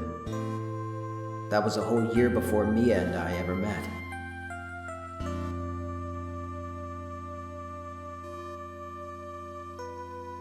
"6 years earlier, Mia Fey, first trial." Turnabout Beginnings is a case that, from its very inception, you know is not going to end well. For starters, we have reason to believe going into it that it won't end pretty for Mia, but we are also about to realize that we're up against a certain prosecutor in this case. With two notable figures locked in battle, both of whom are never supposed to have lost, the potential outcome seems anything but desirable. This, from its outset, appears to be an unavoidable tragedy. It's like being stuck on a train you know is poised to crash, just waiting for the flaming wreckage to arrive as you're powerless to change fate. Sometimes the truth can be pretty harsh indeed, so let's buckle up and swallow some bitter pills. Maybe with the help of some coffee? Oh boy, wait a second, is that? Yeah, we meet our client first, but he can wait a second. This appears to be our legal partner, and his name is Diego Armando. If you recall from Turnabout Memories, Diego Armando was the name of a defense attorney who was poisoned by Dahlia Hawthorne and supposedly Mia Fey's boyfriend. Here, he acts as Mia's sweet-talking bench partner, and he is very clearly supposed to resemble somebody we've met. Not to spoil what's already obvious, but this guy looks a whole lot like a doe, which only invites us to wonder even more about who he is now, and why he's got such a bone to pick with Phoenix. His Japanese name is Soryu Kaminogi, which has quite a bit of fun stuff to dissect. Kaminogi means Tree of God, which ties both into the name Godot, as well as the Waiting for Godot play itself, seeing as it takes place at the foot of a tree. Again, we'll get more into that play later. In addition to this, his given name, Soryu, contains the kanji for Ryu, meaning dragon, which is part of Phoenix's Japanese name, Ryuichi. Our client is one Terry Falls, a prison escapee who was already on death row. Doesn't seem like good odds, but what do I know? To make a bad situation worse, the victim in this case is the woman who previously got him sent there, which is establishing a pretty clear motive right off the bat, even if Falls is portrayed as pretty innocently natured. Our coffee freak assistant is here because Grossberg's having a nap and makes a habit of calling Mia kitten. Alright, slow your roll, Casanova. In court, we are confronted by two surprises. The first is rookie prosecutor Miles Edgeworth, who is also having his first court day today. In addition to his loud outfit, he's even more of a junior Von Karma here in disposition and particularly his body language. We also run into a different judge who is Canadian, because Canadian accents are funny. From there, we get right into proceedings. Our client, Terry Falls, is accused of killing Police Sergeant Valerie Hawthorne. Wait, Hawthorne? Oh boy. Apparently what she witnessed to get Falls convicted the first time was the murder of a 14-year-old girl, and the fact that she got him sentenced is being established as his motive for killing her after breaking free from a broken-down police vehicle during a transferal. Our first witness is still Gumshoe, though he's wearing a different color coat for what it's worth. After awkwardly telling Mia that she's beautiful, because I guess he can never really keep his mouth shut, Gumshoe gives us the usual deets. Valerie died from blood loss after being stabbed in the neck, according to the autopsy, which also lists her death as having occurred between 4 and 5 p.m. She and Falls apparently met on a rickety old bridge over the Eagle River called Dusky Bridge, and Falls allegedly killed her there, then stuffed her body into the trunk of a car that he had stolen beforehand. Shortly after, he was recaptured by the police, though no traces of blood were found on the bridge, presumably due to Valerie's thick coat. On the day of the incident, an unknown person had phoned Valerie asking for a meeting, and when she went, Terry was waiting for her. Pressing yields us a note Valerie had written and left on her desk, which reads, February 14th, 1:21 p.m. Falls, 4:30 p.m. at that bridge. Wear white scarf for identification. Talk to Dahlia. Tell her this time the whole truth must come out. Pressing about the car gets us a photo of Valerie's body stuffed inside of it as well. Apparently a knife was stuck in her back, but something beyond that sticks out here. Valerie's note mentions wearing a scarf to identify herself to Falls, who hadn't seen her in some time, but she's wearing no scarf in the photo. Edgeworth interrupts, though, up to his usual tricks, or at least starting them, by saying that he has the scarf and had taken it for further investigation. It seems to be caked in mud, though. Next, the testimony pivots towards proving that the meeting took place. Gumshoe says there was an eyewitness, and there was an additional photo showing Valerie in the scarf, which was taken by said witness. It's a bit unclear due to the weather, but the scarf can be seen. Gumshoe simply chalks it up to it falling off when Falls shoved her down from behind and stabbed her. From behind, though? Is he sure? Her coat is totally clean in the trunk photo, yet the scarf definitely shows signs of the grime. What's with the inconsistency? Maybe this supposed eyewitness can clear things up for us. Edgeworth accepts our request and calls the witness, and this time, we already know what's up.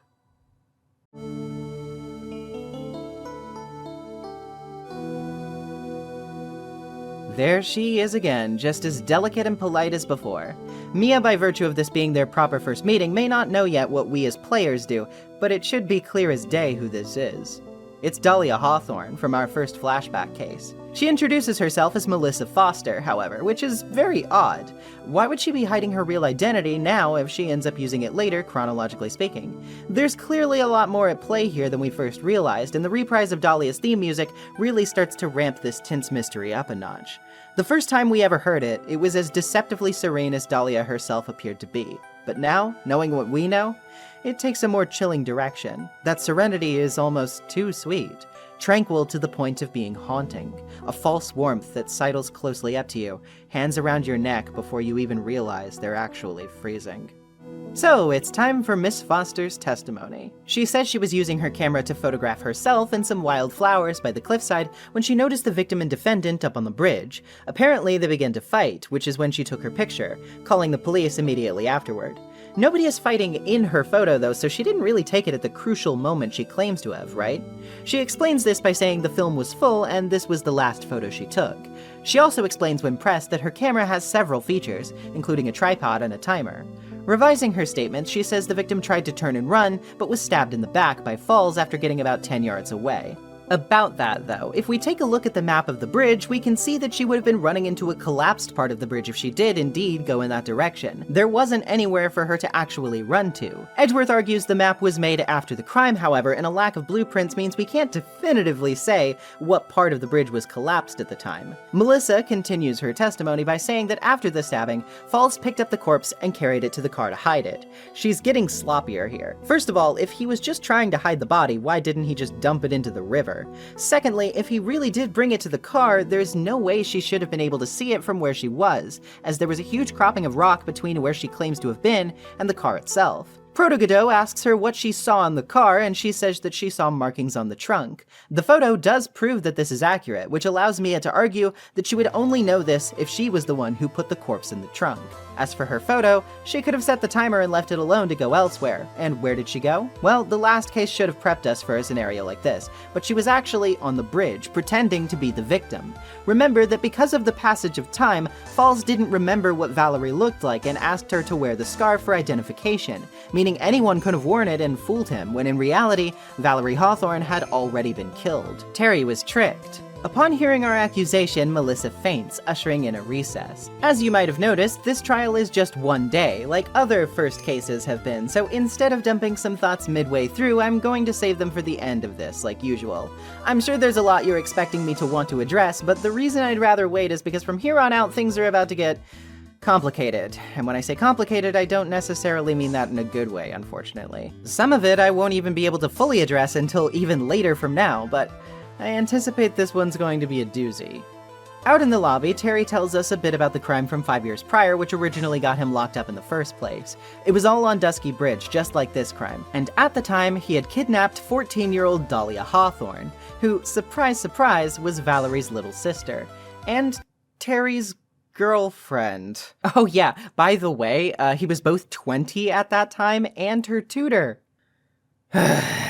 Okay, clearly we didn't learn anything from Turnabout Big Top. Alright, I'll save this for later, put a pin in that. Anyway, Terry felt betrayed by Valerie at the time, when she drew her gun on him and testified against him, because it turns out she and Dahlia were actually cooperating with Terry to stage this kidnapping. Now, why would they do that? Well, apparently the father of the Hawthorne household was a wealthy jeweler, and the proposed ransom for their ploy was a gem worth a big $2 million. Essentially, they were just out to scam Daddy Dearest. Valerie headed to the bridge with the jewel as initially promised, but opened fire on Terry for real when she got there. He was promptly shot in the arm, and Dahlia apparently fell into the river below. When the police arrived, he was arrested for Dahlia's apparent murder and given the death sentence, but obviously we know that Dahlia is actually alive. Considering that he says the jewel went missing at the same time, it's easy to see how Melissa Foster has been hiding out all this time. Speaking of Miss Foster, she's apparently regained consciousness, so we can go back into court and resume her testimony now. Diego urges Mia to smile no matter how bad things get, a callback to the lesson Mia instilled into Phoenix so long ago. Seems things have a way of coming back around, and Melissa begins to testify.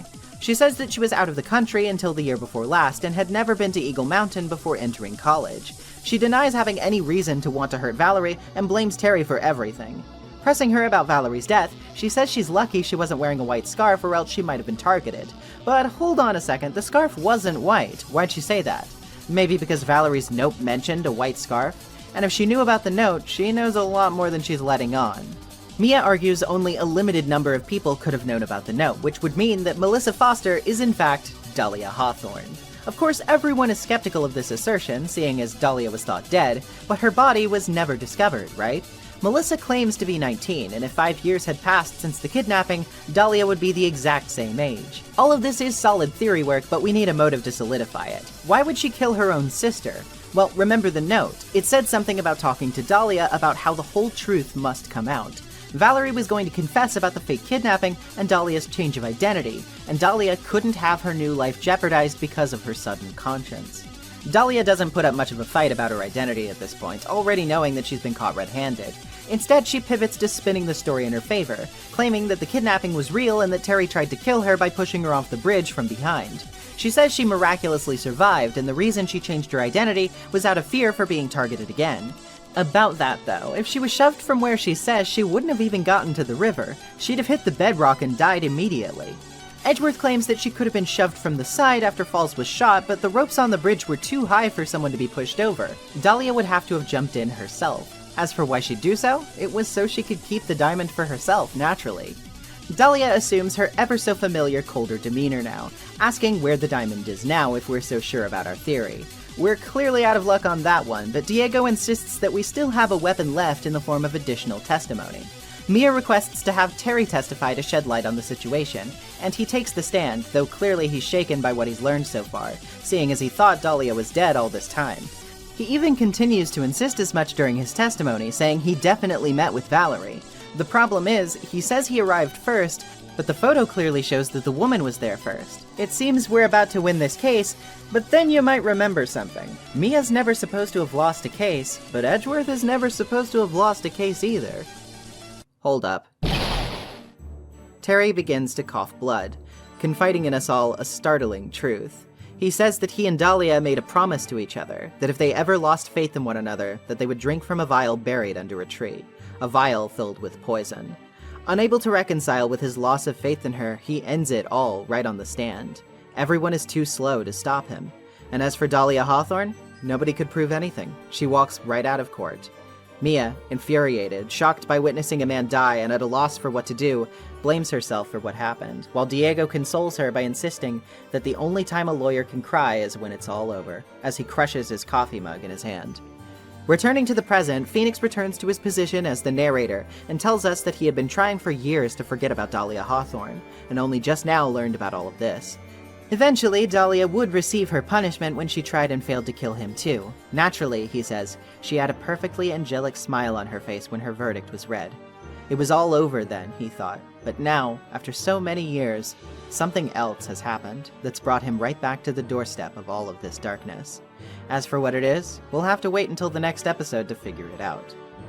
And that's Turnabout Beginnings. And boy, what a complicated one. If I didn't think too hard about it, this would be one of the best self-contained cases in the entire series. Like I said, the feeling of imminent disaster is palpable. Your victory doesn't even get to feel like a victory. And Terry's death is legitimately haunting. His collapsed sprite on the stand is a striking visual that imprints itself on your brain. And when I played this as a child, you can bet that this absolutely devastated me. But I am an adult now, and with that, I obviously have become a bit more jaded and critical.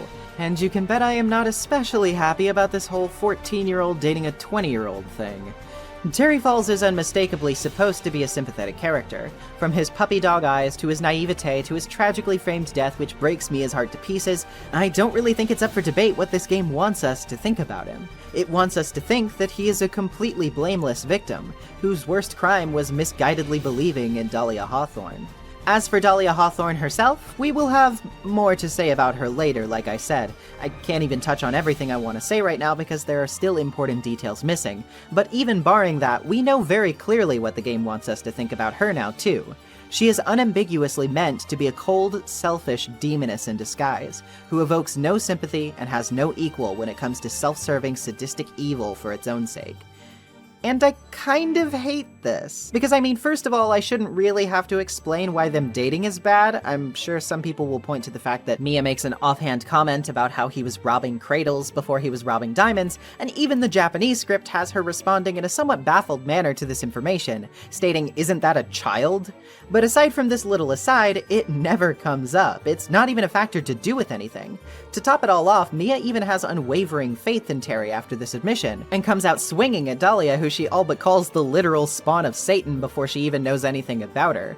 Keep in mind, this isn't a Mia who's wise to Dahlia's tricks yet. She literally just met the girl and doesn't even have any proof that she did anything. And even right off the bat, she's gunning for her like she's a dishonest, evil manipulator.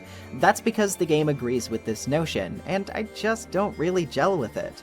To be very clear, I am not saying that Dahlia is an innocent person. I'm not saying, hell yeah, queen, do all the murder and stealing you want. What I am saying is that it's kinda gross how readily it tosses aside all skepticism about this relationship, and not only ignores the sketchiness on Terry's side, but makes it out like he was seduced for her nefarious purposes, as if a 14-year-old should be held to account for seducing a grown man in the first place.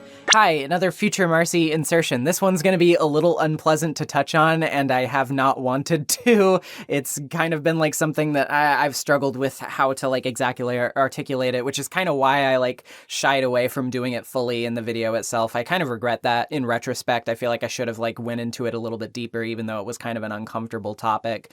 But, you know, obviously people have brought it up since then, so okay.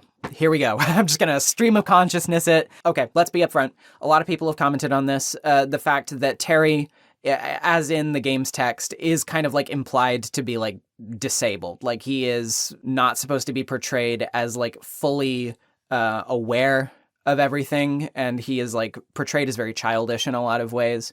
So a lot of people kind of view this in a way of like, well, you know, he's not like mentally an adult, quote unquote. I actually think this comment that was left by Hi, I am Atan, I'm going to screen cap it and put it on the screen, was actually very on point with how I felt about it, and like worded it in a way that I didn't really know how to get across before. But they said, like, something that kept me from being, like, too bothered by it was that he reads like Lenny from Of Mice and Men, quote, which is to say, it reads to me as a dated way to establish him being too mentally incapable and infantile to understand the problem with dating a minor. In another reply below, they also said, it's the sort of thing that can make a fair bit of sense with the very specific scenario the story depicts. It's just that the specific scenario involves middle school girl that is literally Satan seducing a majorly stereotype of mental disability so that she can cheat him and her sister out of a big gem. While you're caught in the game's flow, it's something that's easy to overlook, but yeah, it is kind of ridiculous and contrived beyond even Ace Attorney's usual exaggerated hijinks, and there is a lot of room to read into some very unfortunate perspectives in forming the whole ordeal, which yes, I would pretty much 100% agree with that. It's not that I don't understand that that's part of the text, and I get where people are coming from when they're like, hey, well, you should bring this into it. And like, yes, that is part of the story. My problem with it is that, like, it doesn't make it that much better for me because it still feels like it's feeding into, like, some really gross stereotypes about these sorts of things. And, like, in general, like I said before, I think the story would have worked just fine if you had just upped the ages or, like, you know, like, made them closer in age or, like, done something else. Like, it didn't need to specifically be that way, which I will, past me, will get into in a second. But, like, again, I just wanted to acknowledge that, so there you go. It's just a major yikes. I'm sure I'll get tons of people upset with me for this one, or at the very least trying to justify it with some in-story logic, but what you have to remember is this. First of all, this is just my opinion of the writing. It's not a personal judgment call. If you don't see things the way I do, I'm not calling you a bad person by extension or whatever, I'm just presenting my thoughts on the narrative as it's being given to me. Second of all, regardless of the in-story logic, I think it's incumbent on the writers to take these kinds of things into consideration. They're the writers. They can literally make any decision they want with their story. And this is one of those cases where the ages being changed literally wouldn't have done anything but improve and strengthen the intended narrative they were going for. I just don't see how you can not only fumble the bag like this twice, but get it even worse the second time. And I really hate that I have to say that, because every other detail about this case is almost spot on. Like I said, I'm a little iffy about Mia's instantly jumping down Dahlia's throat before she knows anything about her, and we'll be touching on that again in the future too. But aside from those two details, everything else clicks. The flashback aesthetic is immaculate. The reveal of Diego Armando is subtle in its restraint and beautiful in how it gets your brain turning. Seeing Baby Edgeworth is both super cool and deeply hilarious with how corny he can be sometimes, and some issues aside, I think this reintroduction of Dahlia done via even further flashback and narrative irony is such a cool way to tell us more about her. It's actually super chilling how Mia doesn't know what we know, but because of how the story is being told, we learn so much with so little. From the moment she comes out using a different name, to the conclusion where we see just why she and Mia hold such contempt for one another. And this still sets up interesting questions as well. In particular, I really zeroed in on the fact that when Mia introduces herself by her full name, Dahlia has a tiny blink and you'll miss it reaction where she seems to recognize something about that name. And this is even further emphasized by the anime where she has a visible reaction to it. It makes you wonder just what's left to dig into about these two, and that's an immaculate setup for what will almost certainly be a crazy payoff. I hope it's clear how much work I'm doing to give this case its dues, because in the aspects it does shine in, I think it comes so close to taking the cake. It's just too bad that this particularly huge issue really drags the whole thing down for me and puts such a sour taste in my mouth. I'm not going to make any broad assumptions about the writers or what they believe because of the tidbits of a story from a GBA game in 2004. I don't really think that'd be very appropriate of me, but what I will say is that this is just very disappointing for me, because I want to like this case more than I do, and I can't. And even though I think the next case will almost certainly put a band-aid over some of these things for me, I won't be able to forget that. Also, can I just say real quick, I didn't really know any better place to put this, but wow, that's 2 poisonings and another attempted poisoning from just one character so far. No wonder Mia was so on top of that bottle necklace back in case 1. In retrospect, it seems a little hilarious that she had a boyfriend named Doug Swallow. Like, oh yeah, Terry Falls got him to swallow poison, Diego Armando got him to swallow poison, Phoenix Wright almost got him to swallow poison, and Doug Swallow, let me guess, he swallowed poison. I electrocuted him to death. Oh. Huh. Yeah, I figured I'd just throw him off a little bit. Anyway, all of this stuff was bound to come to a head eventually, and I think many of you have probably been waiting with bated breath for this moment. This coming case definitely has its share of problems that we'll be addressing, but problems or not, you'd probably be happy to know that it still remains one of my favorite Ace Attorney cases of all time. Let's talk about the long-awaited, the fittingly climactic, and the widely beloved finale to this game, and to this original trilogy. Bridge to the Turnabout.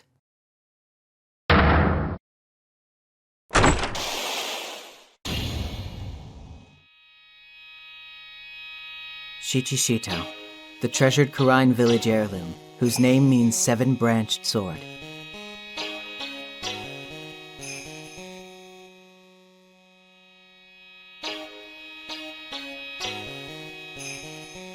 It is said that this sacred sword represents life itself.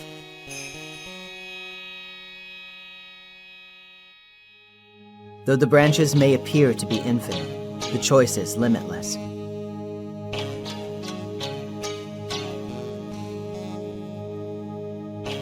Like our destinies, the sword comes to but one end, one merciless point.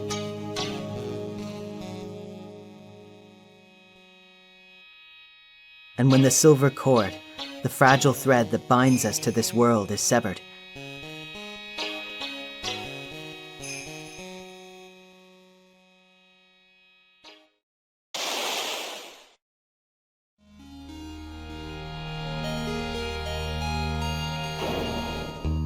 the illusion is revealed, and the implacability of fate is finally laid bare.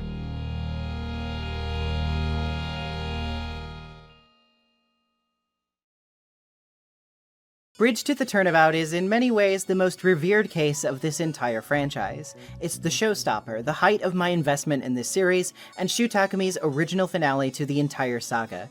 Indeed, past this point, plans for further games were only on the minds of the marketers. For the creative minds behind the Phoenix Wright series, this is where it was all supposed to come to an end.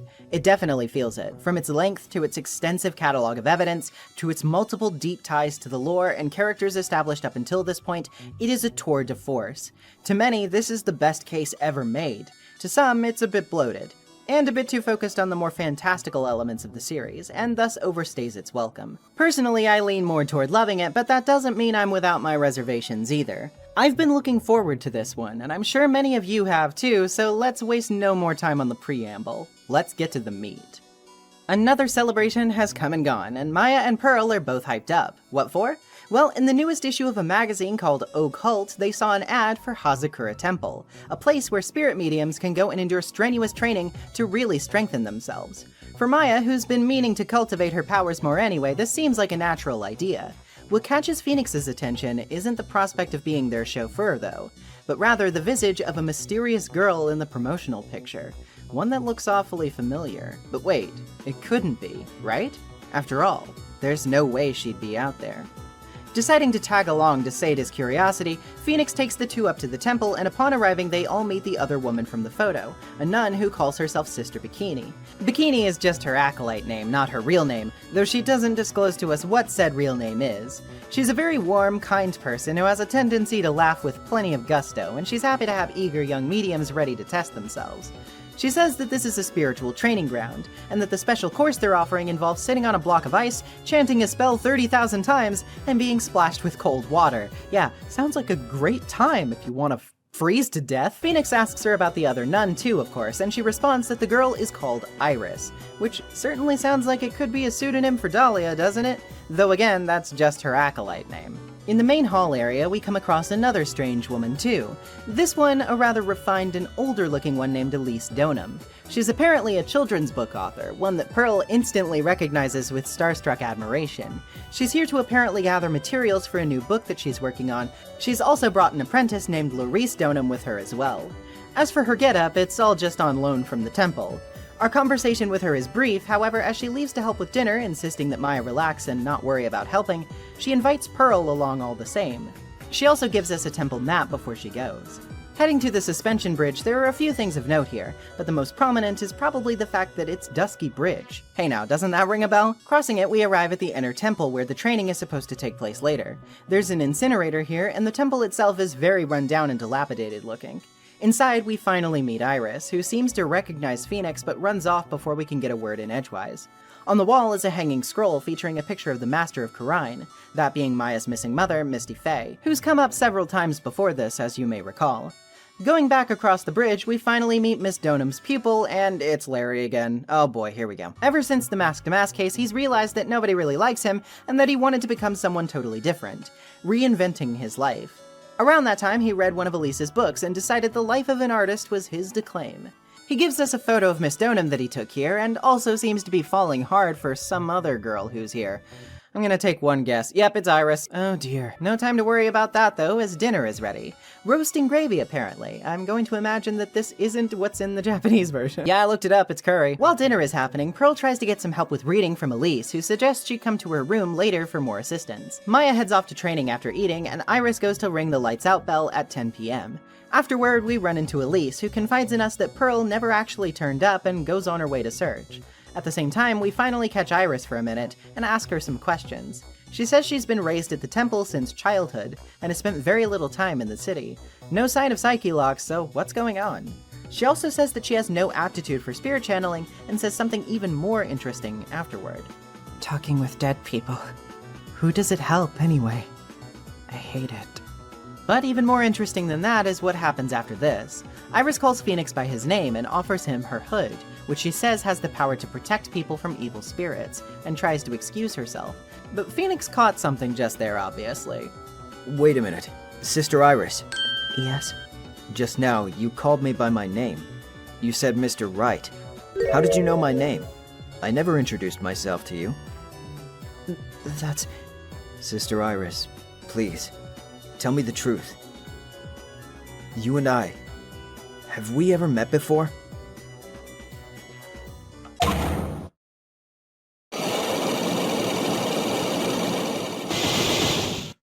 Iris. Oh, it's almost 10 o'clock. Perhaps we can speak again tomorrow. There it is. But obviously the twists and turns haven't stopped yet, not by a long shot. Phoenix tries to go to bed, but 1 hour later, lightning strikes, and a tragedy isn't far behind. A person screams bone-chillingly, and Phoenix rushes out to check on what's happening. We are struck by a terrifying visual, one we've already caught a glimpse of in the intro. In the snowy courtyard, lying on the ground and impaled by the Shichishito, held by a statue of Ami Faye, is Elise Donham, dead. Sister Bikini is melting down, shaking uncontrollably as she pleads with us to stop wasting time and call the police. Phoenix runs to access the payphone next to Dusky Bridge and sees yet another shocking sight. The bridge is up in flames, engulfed in an inferno as it burns to a crisp right in front of his eyes. Larry is there too, and he's obviously not handling it very well. The bridge must have been struck by the lightning, but doesn't that mean that Maya will be trapped at the inner temple? Phoenix tells Larry to call the police, and despite his terror of heights, guns it across the bridge, insistent on not leaving Maya in potential danger. Unfortunately for him, he's about to take an impromptu swim, as the bridge collapses beneath his feet, sending him hurtling into the rushing river below. This looks neat. I wonder... It seems that we have a pretty good idea of why Phoenix was in the hospital and doing research on Dahlia Hawthorne in the last episode. But if that's the case, then who's going to take things over while he rests up? We only have so much time after all. Well, how about a punctual prosecutor who has a knack for holding his own just as well as Phoenix in court? That's right, Larry calls up Miles Edgeworth to book an emergency flight back home and start this relay race of a case. He briefly stops by the hospital to check on Phoenix and get the relevant details, and Edgeworth is confronted by both he and Larry with a rather strange request: to watch over Iris, who has apparently been implicated as the lead suspect in Elise's murder. But Edgeworth isn't a defense attorney, he's a prosecutor, right? Well, I mean, if a paper badge will fool him, I honestly think nothing's off the table at this point. Oh, this poor legal system. Armed with Phoenix's Magatama, which he has absolutely no familiarity with, and a very vague notion of what to do, Edgeworth gets to work, and we as players get to temporarily fill his shoes well before his solo spin-off games. We start off at the detention center, talking to Iris, of course, and Phoenix isn't the only one who finds her oddly familiar. Of course, Iris denies meeting Edgeworth in the past and elaborates that she has no spiritual powers and has been living at Hazakura Temple due to her past sins. The night of the crime, she says that she went to ring the bell at 10, but went to her room because she was frightened. If we ask her why, though, that yields 2 psyche locks. Edgeworth is very startled by them, of course, but he apparently heard about them from Phoenix, so he's at least a little bit prepared, even if he calls them psycho locks, which is deeply funny. As for what this all came about from, Iris thinks it has something to do with spiritual power, but has little else to offer other than an insistence that, of course, she didn't kill Elise. Wondering if he's got competition, curious about Iris, Edgeworth asks how she knows Phoenix, and she actually admits that she does this time. She says that 5 years ago she deceived him somehow, and has avoided meeting with him again because she didn't want him to suffer any further. Edgeworth says he's decided to defend her on the condition that she tells him the whole truth when they next meet. Heading to Hazakura Temple, we meet up with Gumshoe, who's wondering how Godot hasn't shown up yet, and we get a little peek at the working relationship between him and Edgeworth, which is definitely a lot of fun.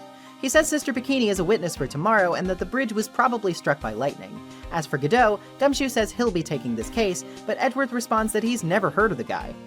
Didn't Atme say in the Stolen Turnabout that Edgeworth acknowledged Godot as a pro or something? Did Takumi forget, or was Atme just lying about that for no real reason?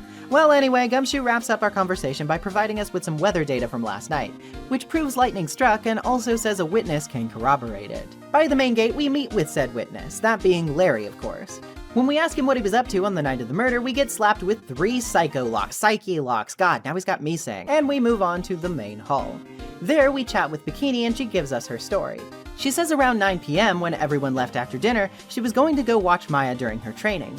She came back at 11 and witnessed the crime, that being Elise lying on the ground and Iris stabbing her in the back. She says she's sure it was Iris, but can't imagine why she would ever do such a thing. As for why she came back, she laments that because of her bad back, she went to take a hot bath to ease some of her physical pain, and told Iris to watch Maya while she was gone. Apparently, Iris didn't show up to the Inner Temple, though. As for Maya herself, Bikini isn't really sure whether she'd still be in the Inner Temple, and also says Pearl has been missing since last night. Uh-oh, that's definitely not good. The biggest note of intrigue here, obviously, is Bikini saying she saw Iris near the Inner Temple at 10 p.m., since this doesn't match Iris's story, Iris having claimed to have never gone there. But there are no psyche locks in sight, so she must be telling the truth, right? On top of that, we also find a piece of paper discarded near one of the cushions, which reads, "To Iris of Hazakura Temple. Salutation here. There is something I must talk to you about. I'll be waiting for you tonight at 10 at Heavenly Hall. Make sure you come unless you want your secret to be exposed." This is some pretty obvious blackmail, right? Well, we can worry about that later. For now, let's go examine the crime scene in the courtyard, shall we? First off, the autopsy report. Elise Donham died between 10 and 11 p.m., caused by blood loss from a stab wound in her back. The body has many bruises, as if she fell from about 2 stories, and this was apparently post-mortem too. Gumshoe also has some troubling news, that being that apparently nobody can get in contact with Godot. He figures it's because he lost interest when he found out that he couldn't challenge Phoenix, but is that all there is to it? That does solve one issue though, because Godot would obviously recognize Edgeworth as a prosecutor. It's a big risk to be posing as a defense attorney, but Edgeworth says he'll arrange to get a different judge than usual, and perhaps a prosecutor he knows. Oh, are we about? Before we get ahead of ourselves though, Gumshoe also lets us know that efforts are being arranged to reach the Inner Temple, but that because it's sort of like a small island, there's no way off of it for now with the bridge being out. With all that said, we can take a look around, first at the statue of Ami Faye. There we find the Shichishito, which Gumshoe confirms is the murder weapon, and, say it with me, has Iris's fingerprints all over it. Edgeworth has a pretty funny moment of realization here of what it must be like to be in Phoenix's shoes all the time, and remarks that it's definitely not an enviable position. Aside from that though, there's also a large wooden staff in the snow, which we may recognize as belonging to Elise, which her fingerprints further confirm. The crystal ball on the staff appears to be gone for some reason, though. Now it's time to bring our findings back to Iris. She again denies going to the Inner Temple despite Bikini's testimony, and we confront her about the psyche logs. Edgeworth has a pretty good idea of what Iris was frightened about, that being the blackmail letter addressed to her. She doesn't yield so easily though, saying the letter was likely just a prank and nothing to be concerned over, since she had nothing to hide. But doesn't she? Didn't she want to hide something from Phoenix? That breaks the locks. She confirms that she was indeed worried that a blackmailer might be hiding out at Heavenly Hall, hence her hesitation to go past it to get to the Inner Temple. Maybe we should pay it a visit ourselves. Well, the only person hiding out there is Larry, who says he discovered this place yesterday. Maybe it's time to break his locks too, eh? When we ask him where he was at the time of the murder, he says he witnessed the bridge burning from his room in the main hall. He couldn't have seen it from there though. Obviously, he'd have to have been closer. Maybe at Heavenly Hall? Maybe waiting for Iris? Our proof is the blackmail letter, further proven by the salutation here, which was just Larry being dumb and copying what was on a letter writing guide instead of literally writing his salutation here. Geez, what a goober. Anyway, he admits it, and as for the secret he's threatened to reveal of Iris, it was that he thought she was in love with him, and it would be scandalous to Bikini or something. Yeah, okay, anyway. Both Edgeworth and Gumshoe rightly think he's a total moron for this, but what's important right now is what he potentially saw. Because hey, he claims to have seen something incredible while he was sleeping at Heavenly Hall. What is that something? Bam, another 5 psyche locks. Again, Edgeworth is rightly pissed, but he doesn't have the patience for this right now, deciding that instead of whittling Larry down here and now, he'll wait to pry his mouth open in court tomorrow. Thus ends day 1. And what a packed day 1 this was, huh? A pretty strong one too, I have to say. There's a lot to touch on here, so let's start with the setup. I know some people don't really care for the harder swerve into the world of spirit mediums, but I actually heavily disagree with this. The drama surrounding the Fae family and Khura'in as a whole are some of the most intriguing aspects of the lore for me both in the first and second games, tastefully sparse as they may have been, and I think it's only natural that any finale worth its salt would want to explore that more deeply. In the first game, it largely plays second fiddle to the DL6 incident, but still serves as a vital portion of its backdrop. In Justice for All, we get a bit more of a fleshed out perspective of the family's inner politics and some of the larger issues Khura'in faces due to the way its hierarchies are structured, and that provided some of the most compellingly human drama in that game for the bit it got to be relevant. though it still definitely seemed like a middle step in the equation. With all of this coming back now and stronger than ever, both in its characters and in its setting, I think it makes it pretty obvious from the start that these threads are actually going to lead somewhere significant. And for me, that's a good feeling, because it feels like you as a player are being rewarded for investing yourself in the long-term narrative of this trilogy. And speaking of narrative threads, this case is already picking up quite a few from this installment's narrative as well, and I think it does so pretty tantalizingly. Hot off the heels of Turnabout Beginnings, it's no wonder why we as an audience would be especially touchy on the subject of Dahlia, so having her look-alike thrusted in our faces right away is bound to raise some immediate eyebrows. I was never actually convinced that Iris herself was Dahlia while playing, because that just seemed way too obvious and also illogical given what we'd been told up until this point, but whether she actually is the woman herself doesn't really matter. Her heavy resemblance to her and the way Phoenix in particular reacts to her presence are intriguing enough hooks to make you really want to know more about her, which is brilliantly contrasted by just how rarely you get the chance to speak to her. She's always ducking just out of sight or remaining scarce when she can be spoken to, always leaving you wanting for just a bit more clarity. I think that above all else, that really establishes Iris as a compelling character, and thus a compelling defendant right off the bat, especially because we still don't really know how she fits into all of this. The setting is also obviously a big question mark hanging over this case so far. Ace Attorney loves its thematic parallels and things from the past that come back around, so deciding to set this case right near Dusky Bridge when we just saw it in the last one is certainly a choice. My misgivings about Beginnings aside, it definitely grabs your attention if nothing else. It makes you wonder how exactly this is all going to tie into itself.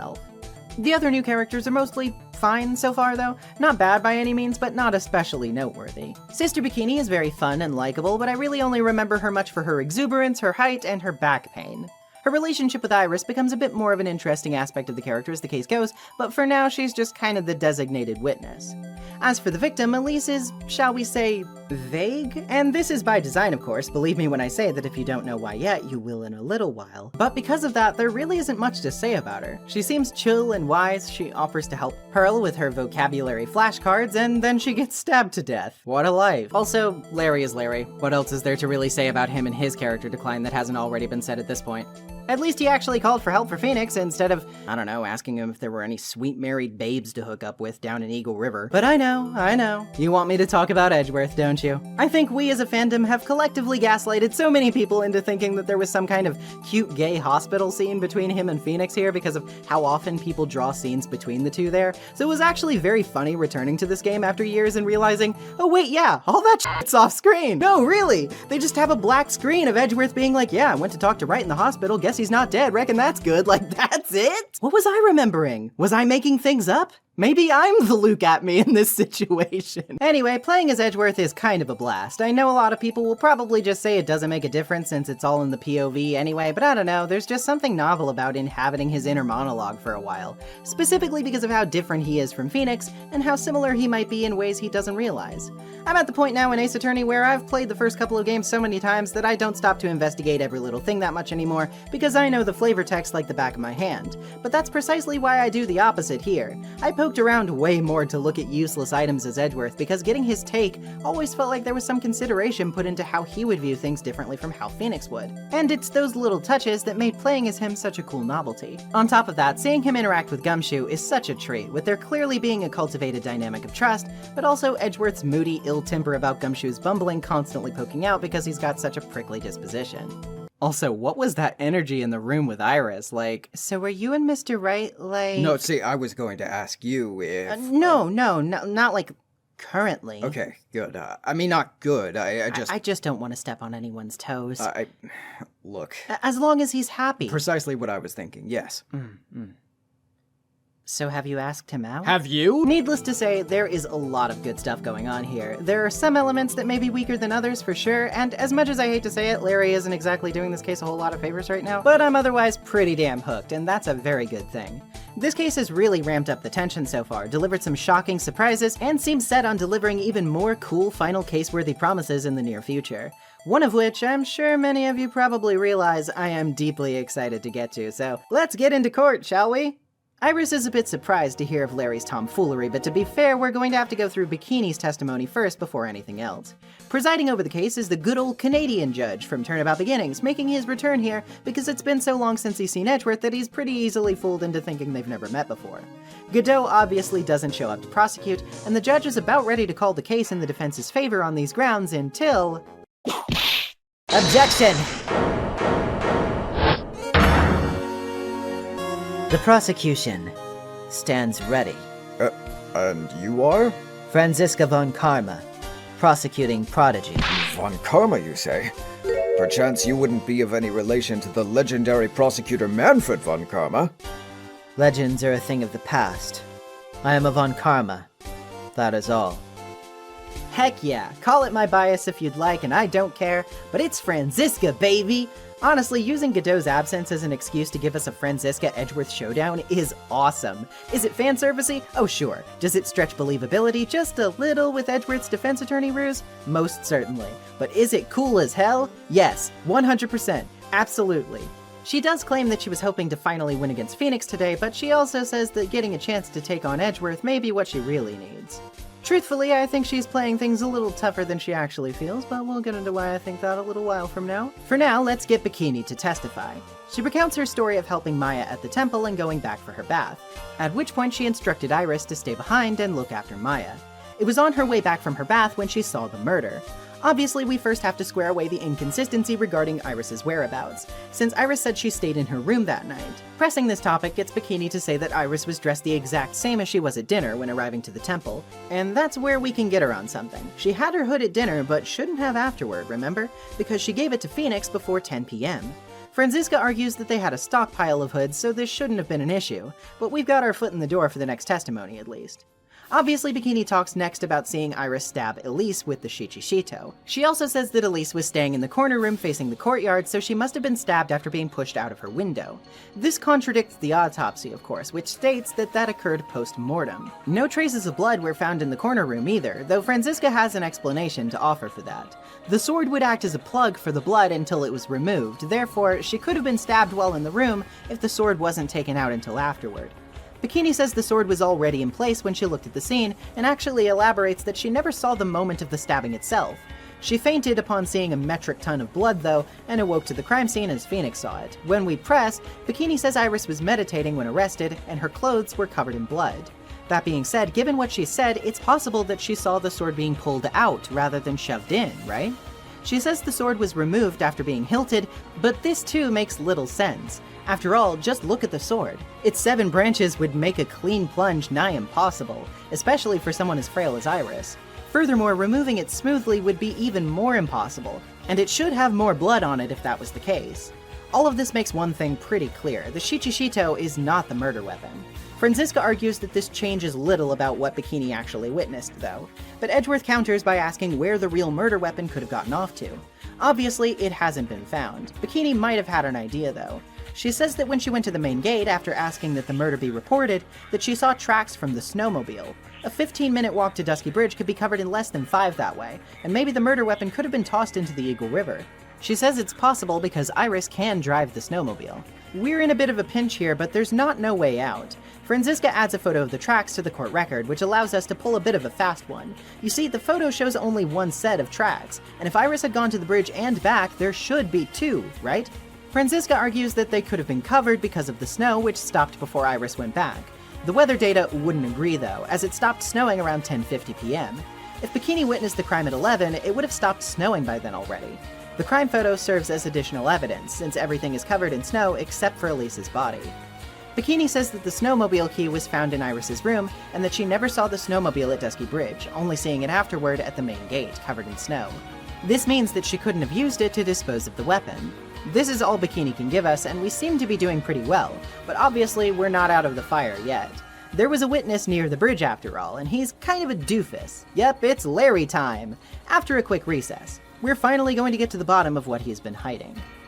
During the recess, though, Edgeworth has to ask Iris if she really did use the snowmobile. She did, but when asked why, yeah, psyche locks again, 5 of them. She says she can't reveal the reason until she's sure Maya is safe, but still once again denies killing Elise, which yields no psyche locks.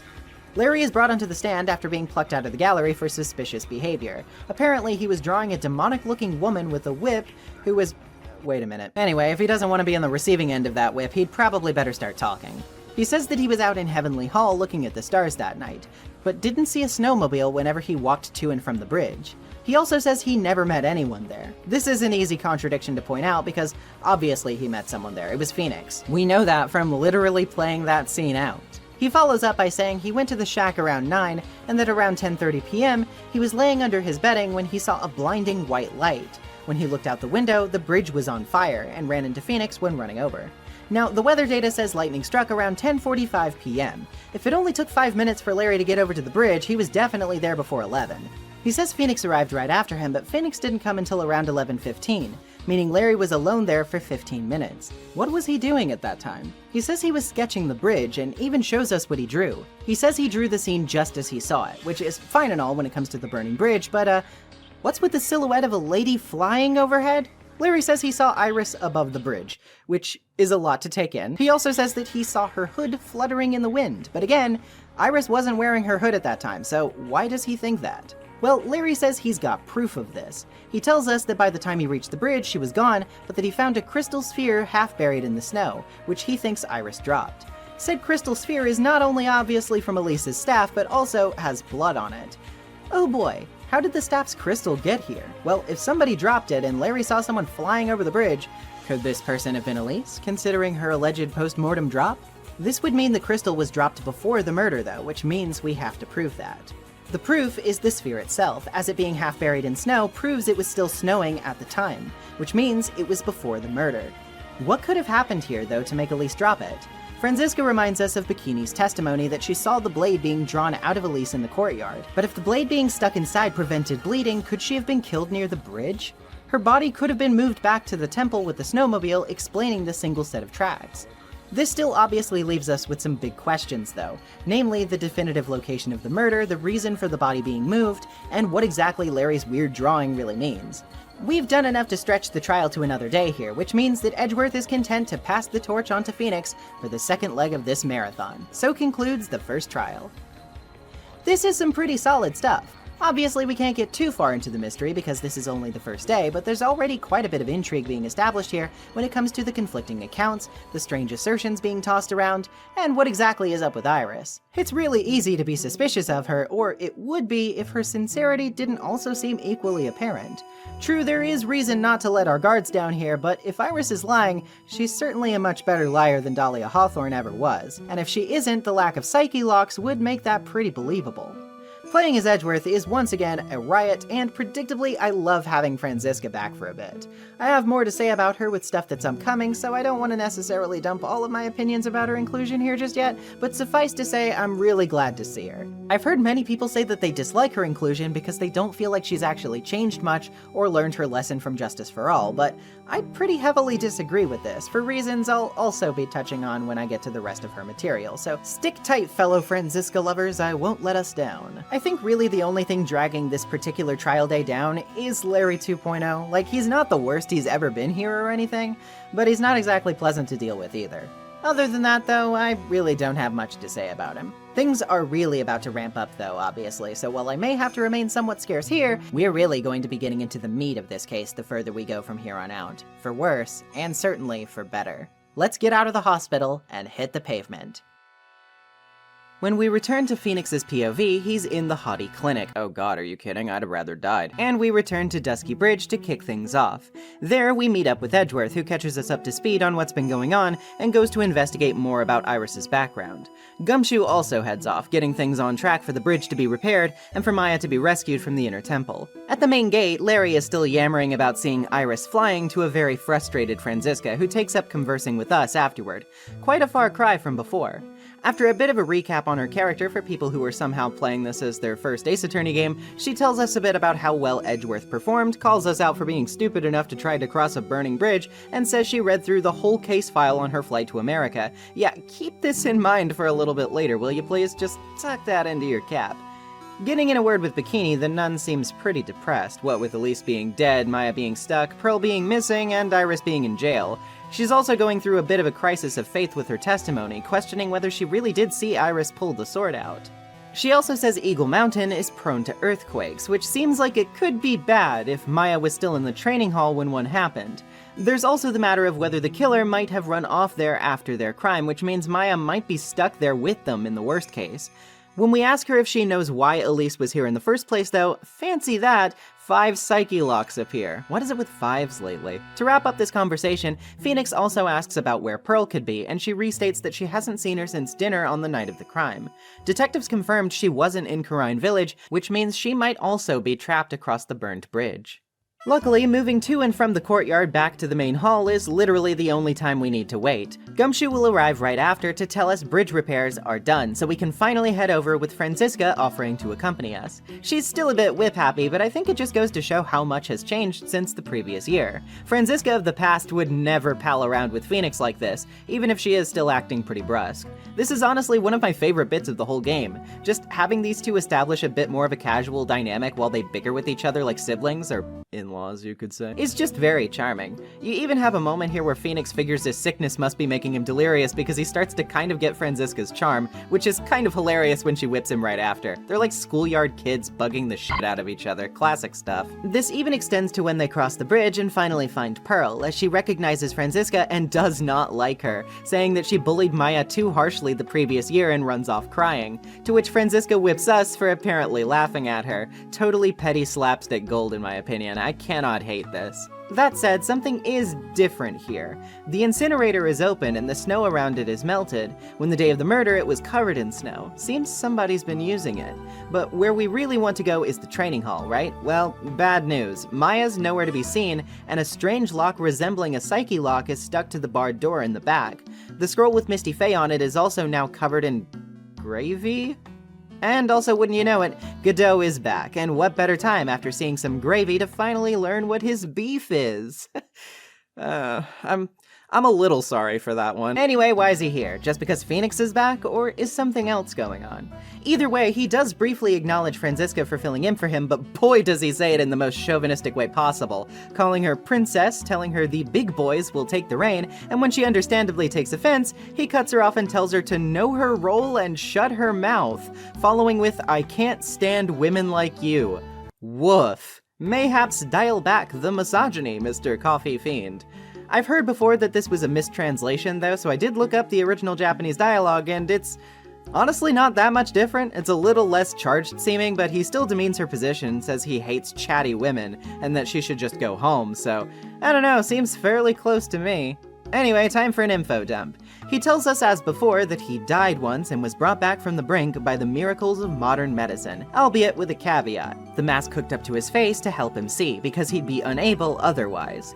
Even then, he says it's not perfect and some of his vision is screwed up.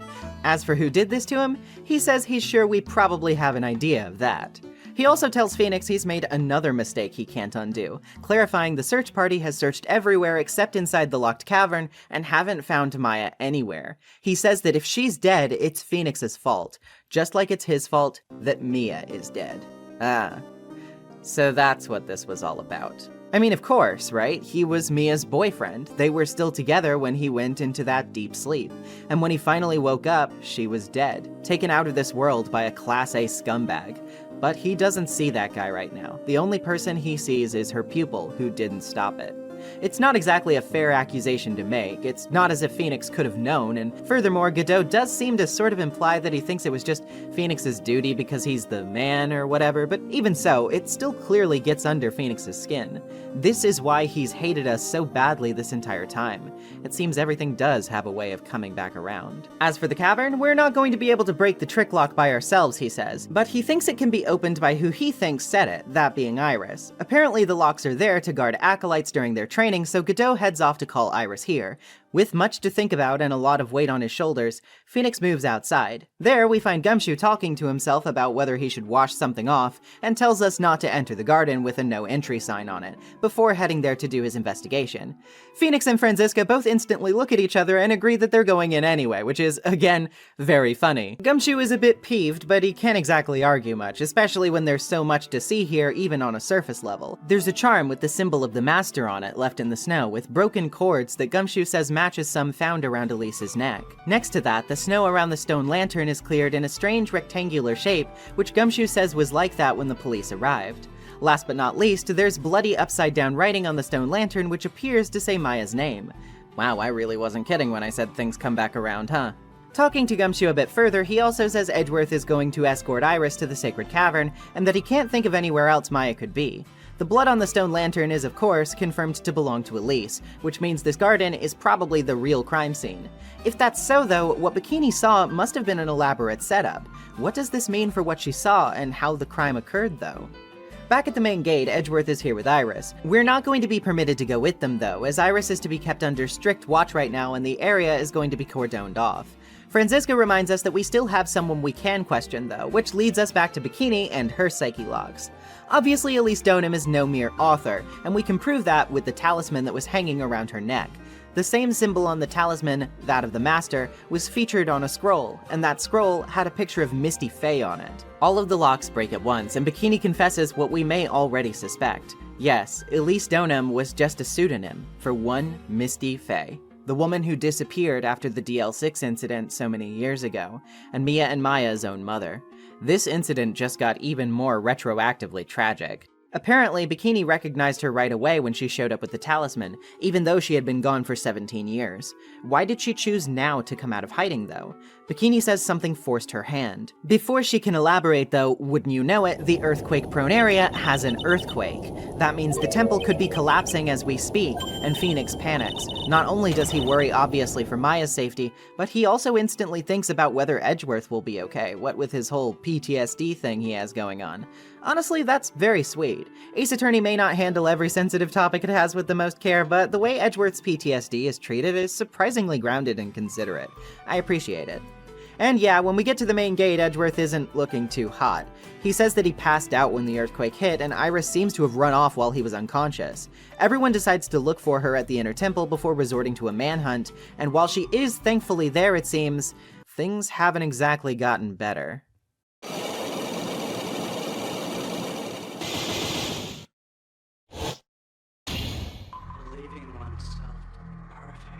How can there be even more locks? What is the meaning of this? Iris! Iris, please tell me. What the hell is going on? This marks the intermission of this investigation. Stick tight, we've got half of this day left to go. Of course, as soon as we're back in, Phoenix asks Iris to unlock all of the trick locks, but she says she can't. They'll have to be brute forced, but that could take a long while. While that's happening, Edgeworth will go investigate in the garden, and Franziska will learn from Iris how to attempt combinations to try to speed up the process somewhat. As for us, we can talk to her now. She says the reason she ran off was because she was worried about the inner temple potentially collapsing, and came upon the locks already put in place when she did so. Phoenix also decides to ask Iris about the discrepancy in her testimony regarding where she was on the night of the crime, and this time it yields 3 psyche logs. Interesting. It didn't before when Edgeworth talked to her. What's going on? Well, maybe we should start by trying to get new information from someone we haven't had the opportunity to talk to in a while. Who's that? Why, Pearl, of course. She's hanging out with Larry down at Heavenly Hall, or as he now calls it, the Loser's Shack. Larry, don't call Pearl a loser. She's too small to know you've got no idea what you're talking about. At the very least, her naivete doesn't stretch to believing what Larry's drawing depicts. Even she doesn't think Iris can fly. Phoenix asks her about where she was on the night of the crime since she disappeared after dinner. 5 psyche logs. Oof. She also says she thinks she's losing touch with her powers, which is odd. Why does she think that? She makes it sound as if she tried and failed to channel someone, but she's the strongest medium we know in terms of raw potential. That doesn't seem right. Reporting back to the inner temple to Bikini in the main hall, we resume our conversation about what exactly Misty came knocking at Hazakura about. She says that Misty came to warn them of an impending threat meant to destroy the family line. Very interesting. Again, she reminds us of the details, for those who haven't played games 1 and 2, of the Korine channeling technique, its inception by Ami Faye, and how it brought shame to Misty after the DL6 incident.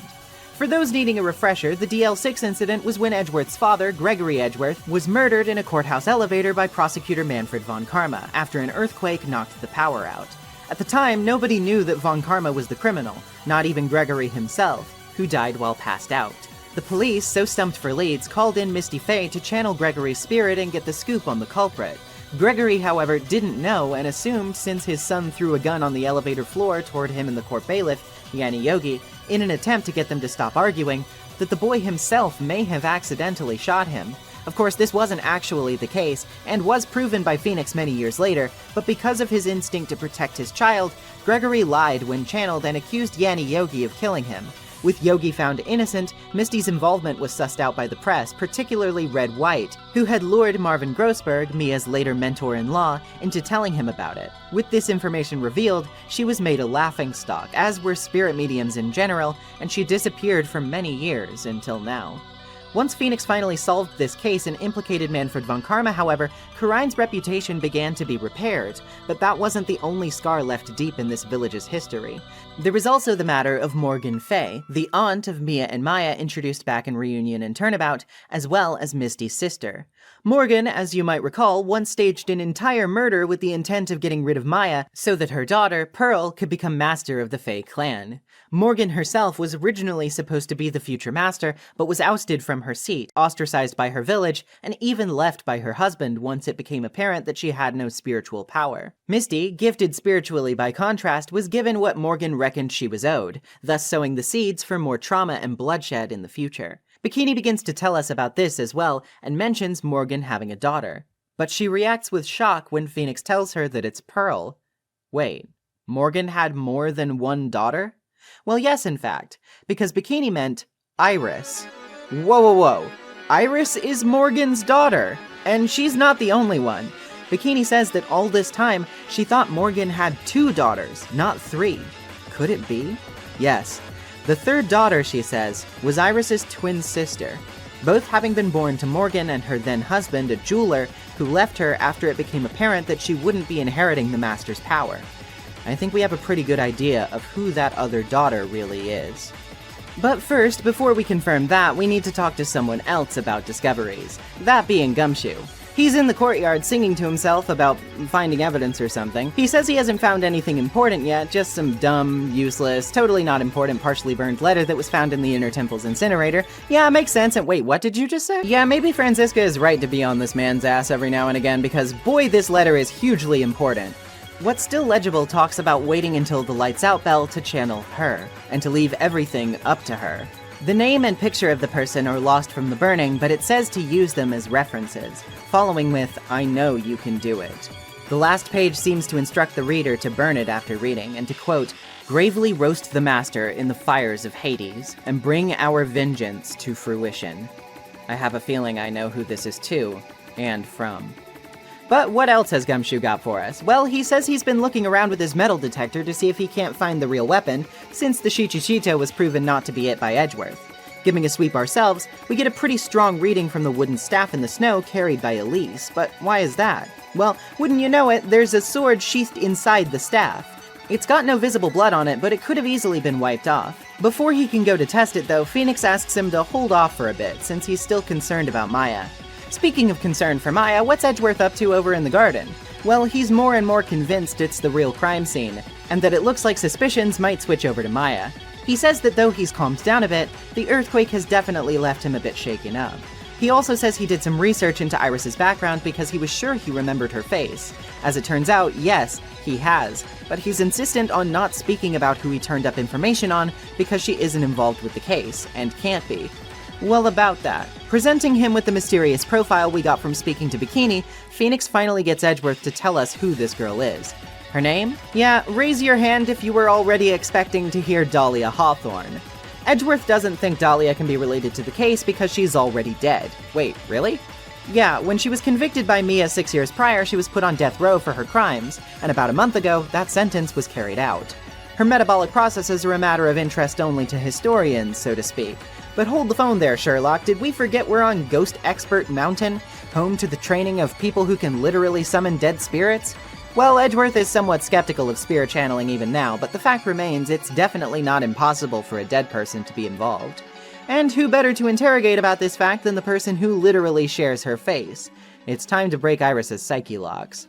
So what's the deal? Iris says she was in her room on the night of the murder, but Bikini says she saw her at the Inner Temple. Iris finally cracks and tells us she went there around 9:40 p.m. Now, walking to the Inner Temple from the main temple takes about 20 minutes, so that sounds fishy. Remember, Iris gave us her hood that night, but all of a sudden she doesn't seem to remember all of that. Now we have to take our big leap and prove what could resolve this discrepancy. That Iris was in two places at once. How could she be? Well, she could appear to be, if a spirit medium happened to be channeling Dahlia Hawthorne at the time. All of the locks are broken. It's time for Iris to fess up. Iris says that she knew from the start that Dahlia was at the Inner Temple, but had apparently betrayed her once before, and so she didn't have the heart to do so again. What does she mean by this? Well, apparently, 11 years prior, she was meant to help Dahlia with the fake kidnapping plan somehow. At the last second, though, she got cold feet and abandoned the plan, and thus blames herself for how Dahlia turned out. Phoenix asks how they could have planned something like the fake kidnapping in the first place, and what Iris tells us is oddly humanizing. She says Dahlia wanted revenge against their father, a selfish and petty man who cast aside their mother because she couldn't inherit the power he wanted from her. Apparently, the only reason he even married her was because of her future position. When he left, he took Iris and Dahlia with him, and married another woman who already had a daughter, that being Valerie.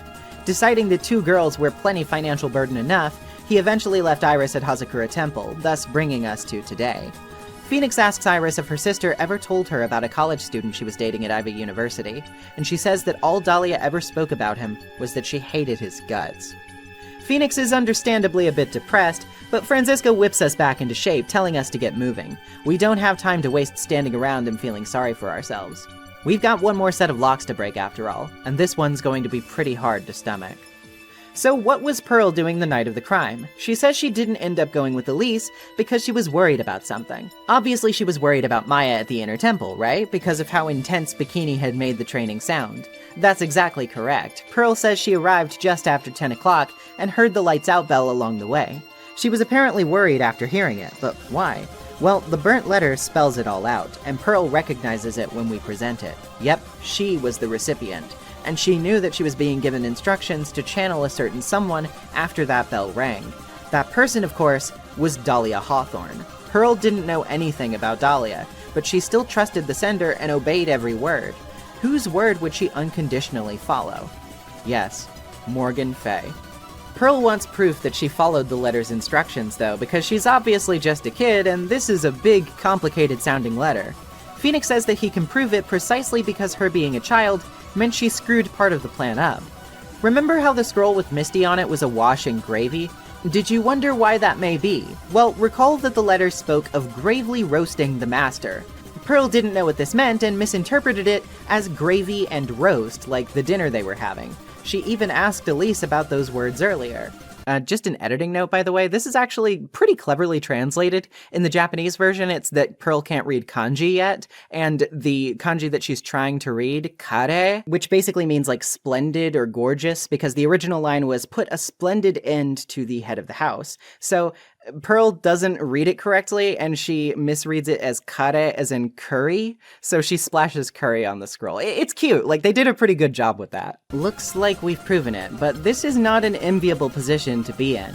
Pearl clearly has no idea what transpired because of all of this. She says she went to the Inner Temple with a pot of gravy and waited so as not to interrupt the training. She fell asleep, though, and awoke to the bridge burning. She burned the letter and splashed the scroll with gravy, but afterward, no matter how hard she tried, she couldn't channel Dahlia Hawthorne. She thought she might have lost her powers, but she also admits that if someone more powerful than even her were to have channeled Dahlia first, that could explain it. Someone more powerful than her, huh? She also says that this was all Morgan's final wish, and that it was relayed to her when she visited her at the detention center last. Apparently, Morgan told her to find these instructions hidden in the Fey Manor. She says that when she found it, though, it looked as though someone else had already opened it. Before we can really process that, Godot swings by to breathe down our necks again about not protecting Maya, but we'll just have to see how our final day in court goes before we can say that for sure. To close us out for the day, we do get a brief glimpse at Morgan in jail, who seems to be eagerly awaiting the culmination of her plan. She made good on her words from the end of Reunion and Turnabout. In her eyes, Pearl's time has finally come. Okay, a lot of ground to cover here, and again, I hate to be such a tease, but there's obviously some of it I can't touch on yet. I know, Dahlia fans, stick with me. I promise you'll be getting that nitty-gritty breakdown soon enough. I won't make you wait until the end of the last trial, pinky swear. You see what I mean, though, when I said that everything really is so interconnected here. The investigation really just hits you with the full weight of the franchise at this point in time, and it does so masterfully. It may have seemed a bit non sequitur for Morgan to swear revenge back in Justice for All and then never show back up, but if you're playing these games in order and then get here, man does this reveal hit like a truck. In retrospect, it just really emphasizes how sinister of a person Morgan really is, and as horrible as her actions are, she doesn't come without her own complications. It was already bad enough to learn that her entire village turned their backs on her when she was born without spiritual aptitude, something she literally had no control over. But for her own husband to leave and take their kids on top of all of that? Yeah, no wonder she's filled with bitterness. Doesn't excuse her pulling all of this, of course, but it's hard not to start thinking about how Khura'in has only continued to facilitate its own tragedies. It's also just kind of crazy how interconnected everything is to the DL6 incident. Like, Misty's disappearance, Edgeworth's career change, Mia's entry into law, her meeting with Phoenix, Phoenix's entry into law, his meeting with Maya, everything ties back to this one case. Manfred von Karma certainly made an irreversible splash in this story's greater narrative. Personally, I'm glad Franziska's the only Von Karma we have to deal with around here anymore. And honestly, what a hoot she is to have around for this investigation when she is. I already talked about why I love these bits, but they really are so good and pretty underrated in my book. Didn't seem like Godot was happy to have her around though, Jesus Christ, am I right?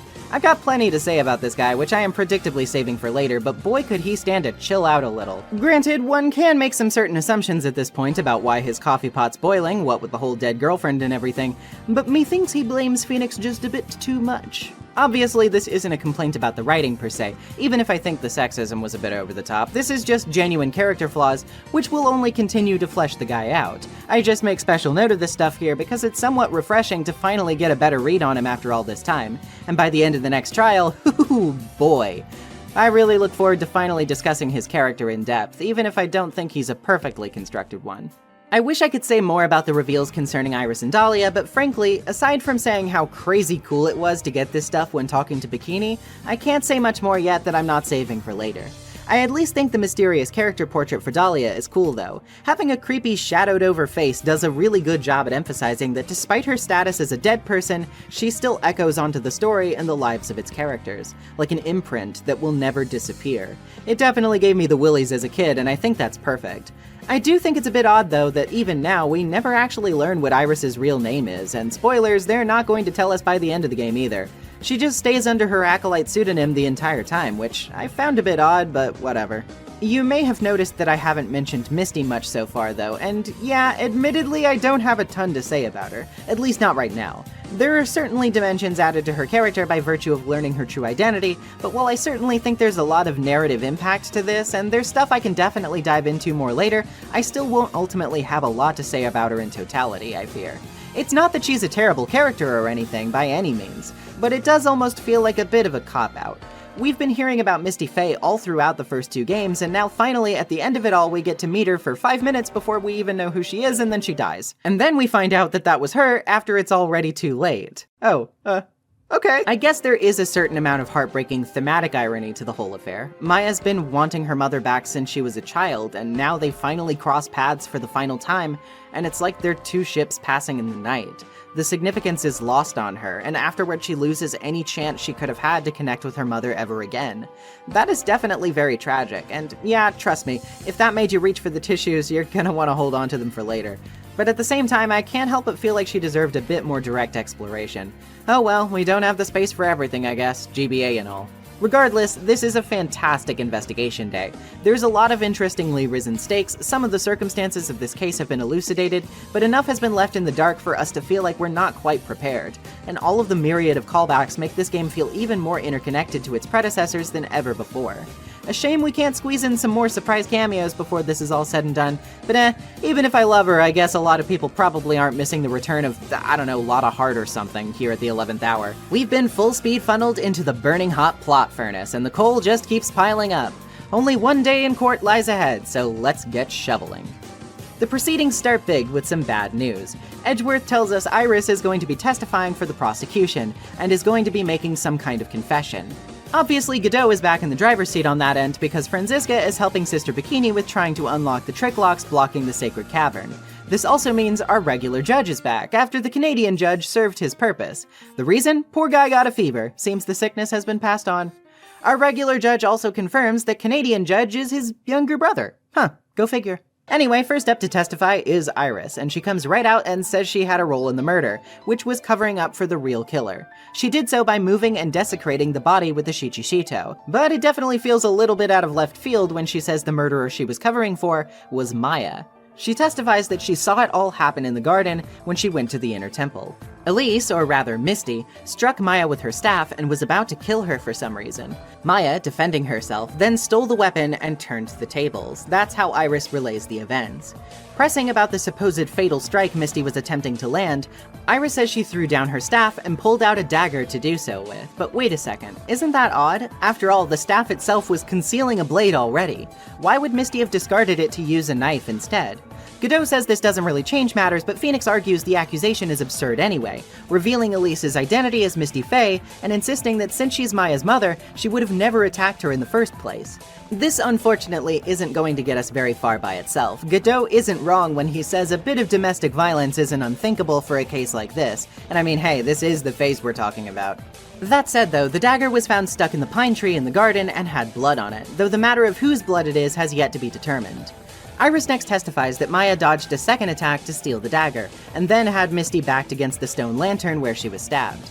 She says Misty flung the knife away but collapsed shortly after.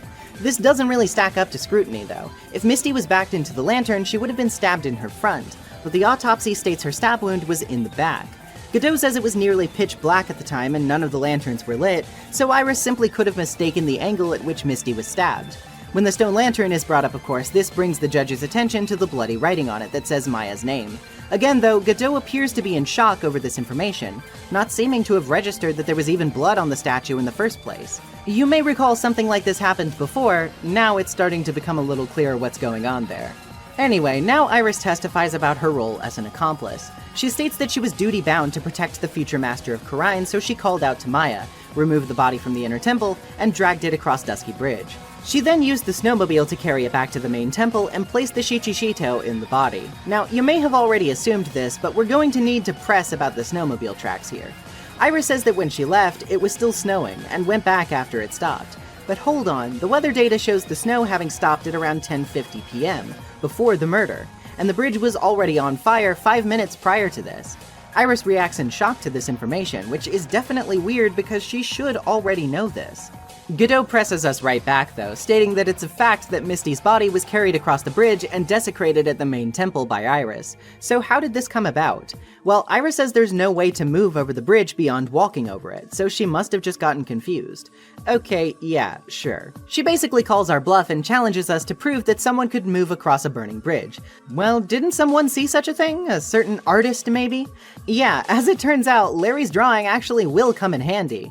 Phoenix argues that Larry drew exactly what he saw, and the proof lies in the photo of Dusky Bridge. The wires shown in the drawing are above the bridge, but in reality, they're below it. This means Larry drew this scene while upside down because he was lying on his back in Heavenly Hall at the time. He didn't see someone flying, he saw someone swinging under the bridge, perhaps with a rope? Godot, of course, wants proof of this claim, and Phoenix points out the bridge's ropes, one of which probably became loose during the fire. Someone could have tied it around Misty's body and swung it over the river for someone else to receive. As for the proof of this happening, it's twofold. Firstly, there's the crystal sphere found in the snow from Misty's staff, and then there's the post-mortem drop that she took, as outlined in her autopsy, which would be neatly explained by this theory. Iris is, of course, the one who received the body, but if that was Iris on the main temple side of the bridge, then who exactly is the Iris on the stand who's talking about having delivered said body? Well, I think you already know the answer to that. Take that! I never thought I'd have to utter your name again, let alone see you. It's been a long time, Dahlia Hawthorne. Of course, we're going to need to explain ourselves. How could Dahlia Hawthorne be here before us if she's already dead? Well, she's obviously being channeled by someone with spiritual aptitude right now, and this was all planned by Morgan Fay. The Iris who gave us the hood was real, but this one, it isn't her. Godot reminds us that the real Iris was found in her room and was arrested, while the Iris trapped at the inner temple, Dahlia, was unable to cross. So when was there a chance for them to switch places? Well, recall when the earthquake struck. Edgeworth had brought Iris from detention to help with the trick locks, but passed out when the earthquake hit. During that time, Iris was briefly unaccounted for, and when she was discovered again at the training hall, more trick locks had been added, and this is about when she started acting a bit strangely. Obviously, despite the skepticism of the gallery, there's no need for her to hide anymore. That's quite enough already, Mr. Wright. Now see here, no judge in his right mind would consider the idea of spirit channeling and— Be quiet. It's been a long time, Mr. Judge. That voice. Guess I'll have to ask again. Upon meeting a beautiful lady, always ask for her name and profession. That's one of my rules. Dahlia Hawthorne. And my current profession? Permanently retired. Ha! So, you're not going to bother hiding your identity anymore, huh? Why should I?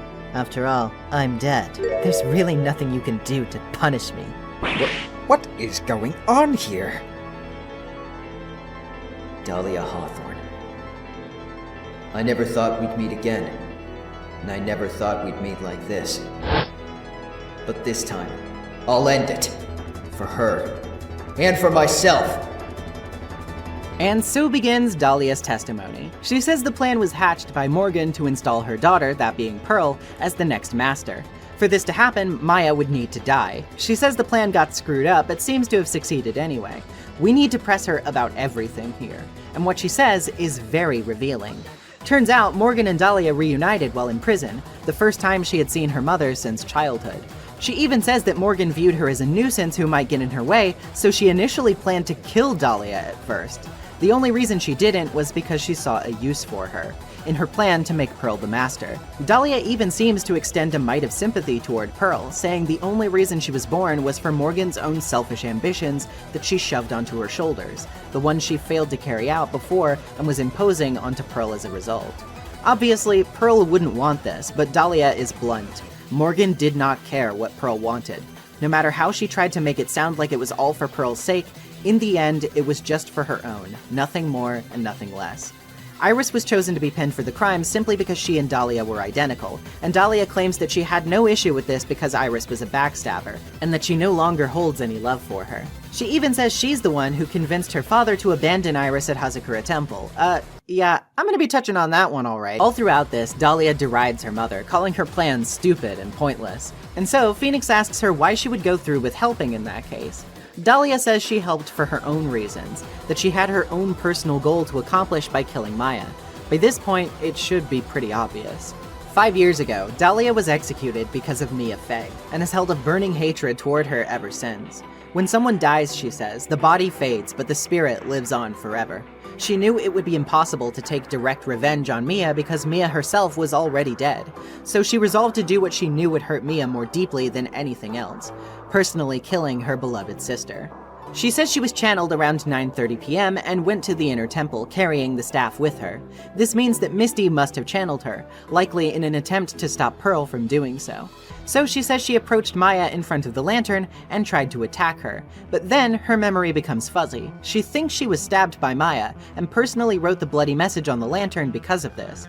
The details aren't quite clear to her though. When she came to again, she was stuck in the sacred cavern because of the single trick lock.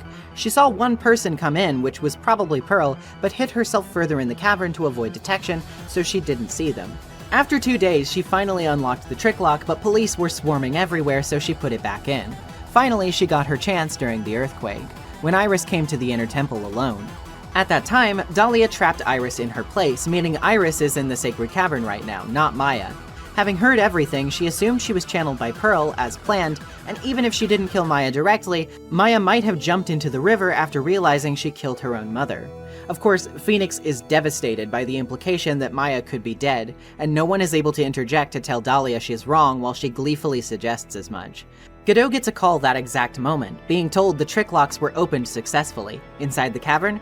Yeah, they only found Iris. That's it. Before we give up, though, Godot suggests that he thinks it's unlikely that Maya would have been able to throw herself into the Eagle River. And hey, he makes a pretty good point. This is just like the mistake Dahlia made in her testimony back in Turnabout Beginnings. Recall that the bridge was gone at this time. If Maya had jumped from the edge of the cliffside, she would have hit the rock shelf, not the water. Her body would have been found by now if that was the case. But then, if that's not the case, where is Maya now? Maybe in this courtroom? But how? Well, someone has to be channeling Dahlia Hawthorne right now, right? Remember that Pearl said she tried to channel Dahlia but was unable, meaning that someone was channeling her already. Obviously, we know that was Misty Faye at first, and later, in the Inner Temple, it was Maya herself. After she was attacked, she ran off, but the bridge was burning, she had nowhere to hide, so what better way to hide from her attacker than literally becoming her attacker? She locked herself in the cavern and went to channel Dahlia because she knew Dahlia would have no hope of finding her that way. I don't believe you! A stupid little girl like that who has never been out in the real world! She could have never come up with a plan like that! Who could have ever given her such a brilliant idea? Well, me, of course. Mia! Mia Faye? It's been a long time, Dahlia Hawthorne. So, it's true. It was you. Yes. You're something else.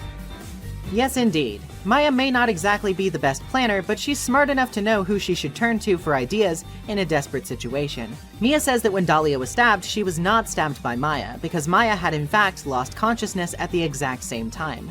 She was in fear, and when she awoke, she was in the training hall. Knowing she needed help, she channeled Mia, explaining everything that had happened in a memo. Mia didn't know the details, but knew Dahlia could not be left unaccounted for, so her instructions were as follows. Maya had to lock herself in the sacred cavern until help arrived, and then channel Dahlia Hawthorne to keep her imprisoned. If she hadn't, Pearl would have channeled Dahlia, and the worst case scenario would have played out. Dahlia would have used Pearl's body to kill Maya no matter what.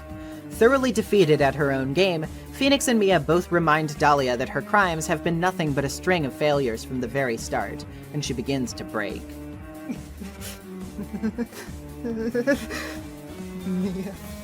Mia Faye, Mia Faye, Mia Faye, Mia Faye! You spinster! I was supposed to kill Maya Faye like I swore I would! And if you had only gotten this spiky-haired jerk the guilty verdict, I wouldn't have been hanged to death! True. But I think you finally understand, Dahlia Hawthorne. You will never defeat me. What? What did you just say? Whether you're alive, dead, or somewhere in between, you will never defeat me. As long as I'm around, you're destined to lose. For all of eternity. I remember what you said earlier in the trial. You said that there was no way we could punish you, because you were already dead. What about it? Then you said, even when the body dies, the spirit, the ego, it lives on, forever. That's very true, Dahlia. And that's exactly the punishment you'll never be able to escape from. For all of eternity, you'll have to remain as Dahlia Hawthorne. A miserable, pathetic, weak creature who can never win at anything. And for you, there is no escape from that.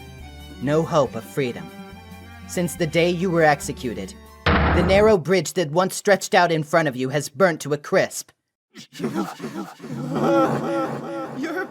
wrong. It can't be. Could I lose to the likes of you? It no longer matters. I don't care whether you win or lose anymore. The only thing I want is for you to come out of Maya's body right now!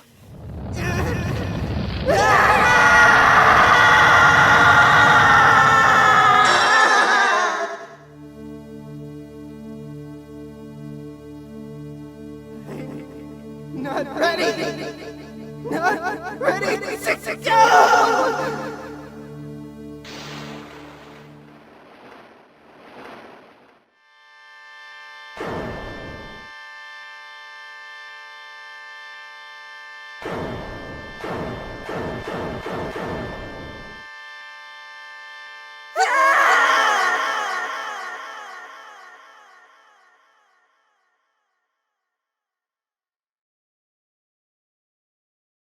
sick. Sis.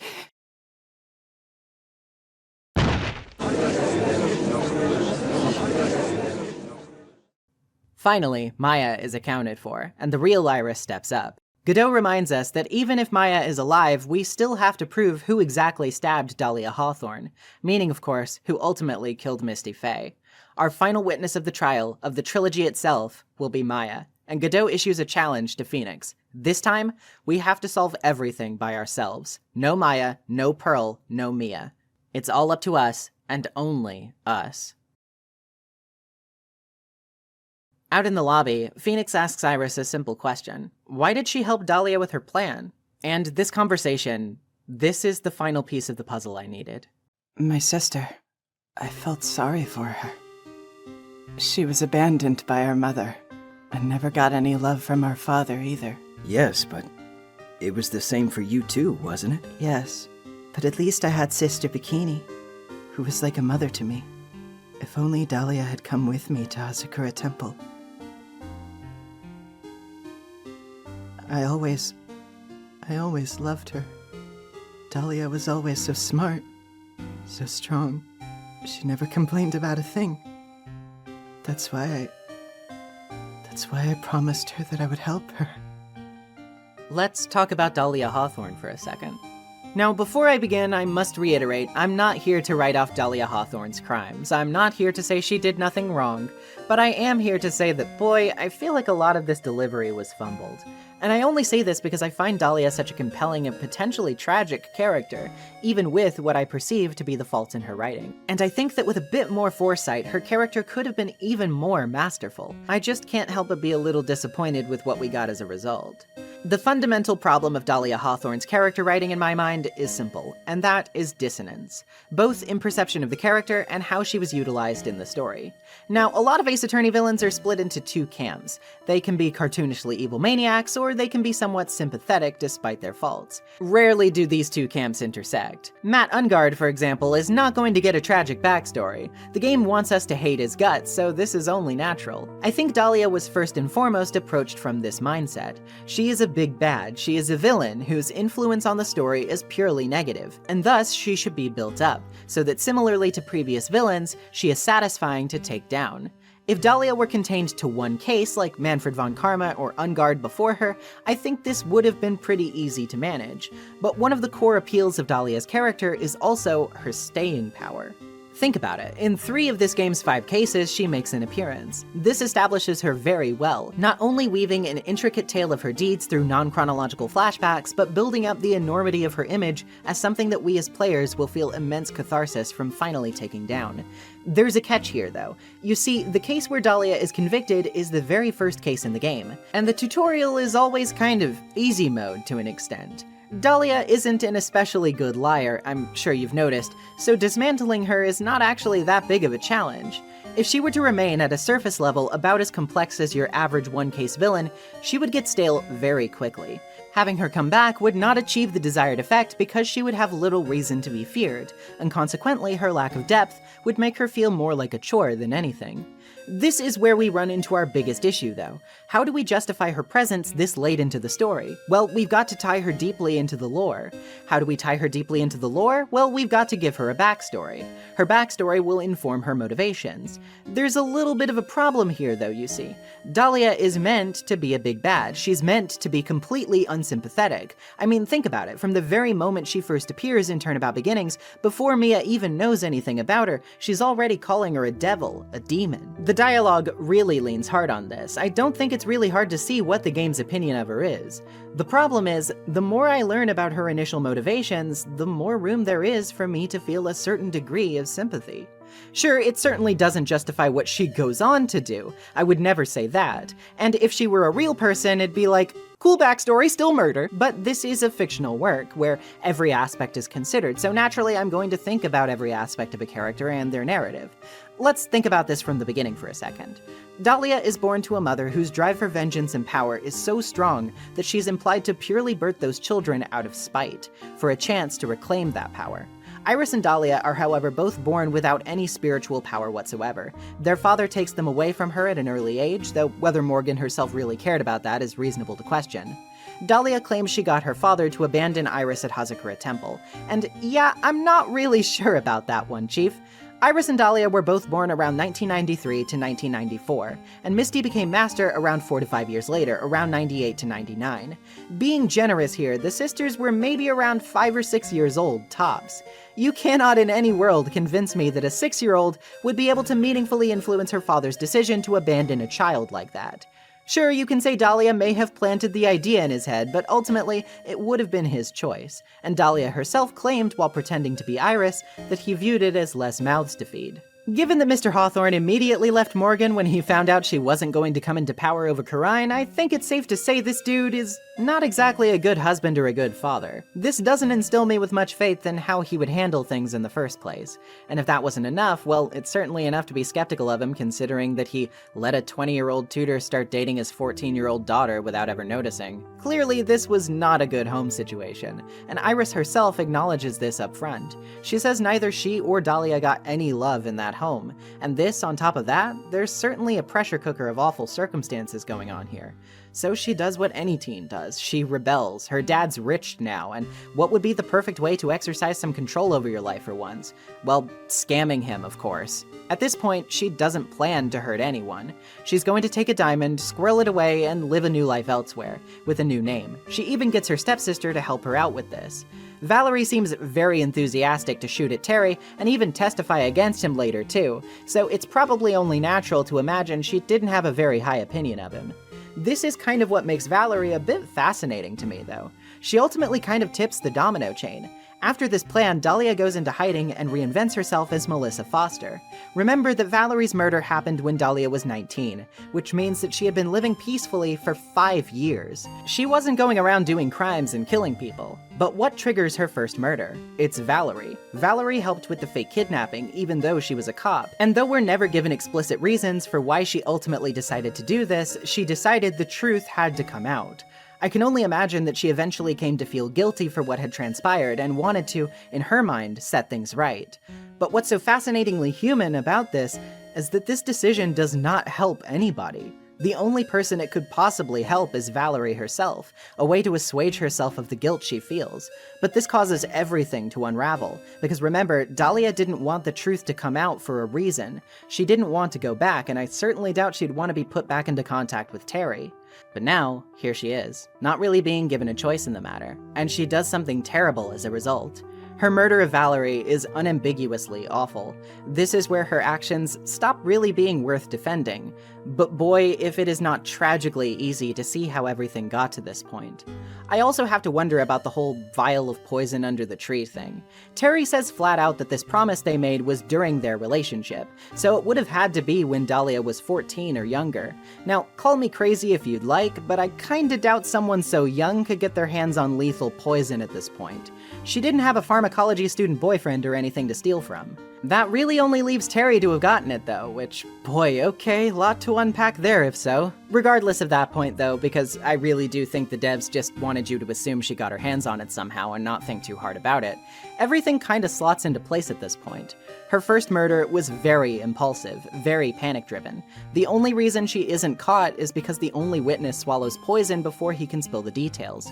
From there, though, it's only a matter of time, really. She was both in the crosshairs of Mia and Diego, who were very good at their jobs, and had a boss who was even better. When Diego confronted her in the courthouse, no doubt he had some pretty compelling stuff to put her away with.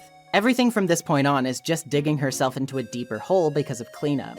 Diego was onto her, so he has to die. She has to hide the poison, so she impulsively gives it to Phoenix. He won't give the bottle back, so he has to die. But uh-oh, Doug found out she stole the poison to kill Diego, so now he has to die. Like, see how this just gets completely out of hand immediately?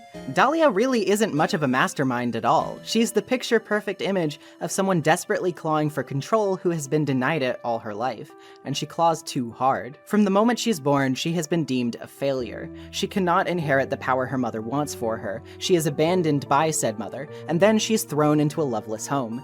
If anything, I think she takes credit for getting rid of Iris because it's a way to feel like she had any say in something. She and Iris both seem naturally to have black hair, so she has red hair now. It's small, but it's something she can control. She becomes obsessed with manipulation because at her core, she feels powerless. Hell, even in this situation, she finally reunites with her mother who left her behind, and what does she do? Does she apologize? Does she comfort her daughter when she hears she's to be executed? No, she plans to kill her, with no remorse. And the only reason she doesn't is because she can still use her. And Dahlia accepts, not because she actually cares about what Morgan wants, but because she's about to die. And the only chance she has to leave a mark on the world one more time is this. And thus, once again, she gives it her own spin. She says it's for the sake of herself, for revenge on Mia Fey, because it's preferable to being used. It's preferable to giving up the illusion of control. And this is why I think it's a bit of a mistake to frame things so black and white. I don't think every villain needs to be nuanced. Purely evil, cartoonish bad guys are a lot of fun, but you can't expect me to uncritically accept that someone is the latter when you've given me a lot of reason to see that they're the former. From the very beginning of this episode, the idea of predestination is played around with a lot. The idea that things are destined to happen, and that certain circumstances will inevitably lead to certain outcomes. For Dahlia, this is stressed as an inevitability of her character, an innate evil which, even if it arose from her circumstances, was unavoidable. But I just don't agree with this assessment. I don't think someone in this situation was necessarily destined to be pure evil, because, well, call me an optimist if you'd like, but I don't think pure evil exists. I think if you're going to expound on a character this much, you should at least put a little bit of effort into acknowledging that. And that's why I have admittedly mixed feelings about this whole thing, and also why this last scene puts a bit of a band-aid on it, even though I think it's a bit too little a bit too late. Because even after all of this, Iris is blunt and heartbreakingly honest. She felt sorry for Dahlia when no one else would. Throughout everything, she still loved her. Dahlia claimed on the stand that she had no more regard for Iris at all, but when she's pretending to be Iris back at Hazakura Temple, she calls her other half. I think what's really tragic about all of this is that maybe Iris does have a point. Maybe if somebody had just intervened for Dahlia before things got to that point, she never would have been in a position where she could have made that first mistake. Maybe none of this would have ever happened in the first place. And in defiance of even the narrative itself, Iris won't excuse her sister's crimes, but she will see her as something nobody else will. Human. So yeah, I guess what I'm saying for the few people listening who will know what I mean is that Iris and Dahlia should have been written more like the Sonozaki twins, I guess. Anyway, let's move along, shall we? Headed back into court, the judge announces the results of the blood test on the dagger. While the blood has been determined not to be Misty's, there wasn't enough time to determine for certain whose it was. Maya is called to the stand, and this moment is quite significant for a few reasons. First of all, she's completely haggard and shaken, so racked with pain and distress that she shakily declares that she wants nothing to do with the Fae clan anymore, and Phoenix sympathizes completely. Second of all, and I really do think this is interesting, of all the side characters in this series, Maya is one of the very few who has never testified until now, and she's our trusty assistant, our sidekick. For the final testimony of the entire trilogy to focus on prying the truth from her, someone we care about deeply, when we've never had to do so before, it really just emphasizes the finality of this moment even more. She says that she was passing through the garden when she was struck over the head. She stumbled up against a stone lantern, calling for help, and felt a warm splash over her. Then she lost consciousness. Pressing about her call for help, she says she thinks it might have been her last hope, because she could see a man behind her attacker by the light of the stone lantern. But hold on, we already established the lights were out, so how did she see that in the dark?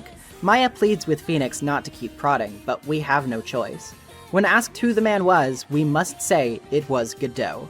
To prove our point, Phoenix asks that all of the lights in the courtroom be shut off, and we are reminded of Godot's blaring red visor, which illuminates the dark. Maya denies seeing this red light and continues to testify. She says she came to afterward in the floor of the training hall, and that when she got back, the garden was totally different. The torches were lit, the body was gone, and all of the snow around the lantern was cleaned up. She says she assumed that the person must have been a man because they did all of this physical labor alone. Pressing again, Phoenix asks why the killer just lit the torches to move the body, and why he would clear away the snow around the lantern in a big rectangular shape. Sure, it could have been to hide the blood, but you wouldn't need to clear away that much snow, right? Maya says maybe all that effort was to protect her from suspicion, but if that's the case, why did the killer not get rid of the bloody writing on the lantern? It says Maya's name after all. How could the killer not have noticed such a thing? Well, remember, Godot himself didn't even notice it when presenting the lantern, and he didn't see the ketchup on Maggie's apron back in Recipe for Turnabout either. Godot admits that through his visor, he cannot see the color red, especially not on a white backdrop. With this being the case, it only strengthens the notion that Godot is the true killer. This would also explain why he cleared away so much snow, as he must have known there was some there but would have no way of telling where specifically it was. Maya then argues that Pearl was also stuck on the inner temple side but never saw Godot. She also says that when the bridge was finally fixed, that's when Godot arrived and found Pearl. Phoenix asks Godot what he was doing, and he says he was investigating, having seen a poster at the inner temple of Misty Faye. He claims that in it, she was, quote, clad in her stunning Japanese garb surrounded by the hue and aroma of Western tastes. Hold the phone there, buddy.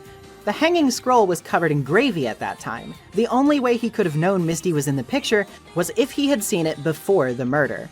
He would have to know about the plan, though, to anticipate it and come to Hazakura. When'd he get a chance to do that? Well, recall, if you will, the letter Pearl found with Morgan's instructions appeared to have already been opened when she first found it. Godot found it. He was eavesdropping on their conversation at the detention center and read it first, before anyone else. Godot asks why he would go to all this trouble to protect someone he doesn't even know. But doesn't he? After all, she's the beloved little sister of Mia Fey, someone who is very important to Godot. No, Diego Armando. He deigns to tell us a bit about himself at this point, that 6 months after the Terry Falls case, Dahlia poisoned him in the courthouse.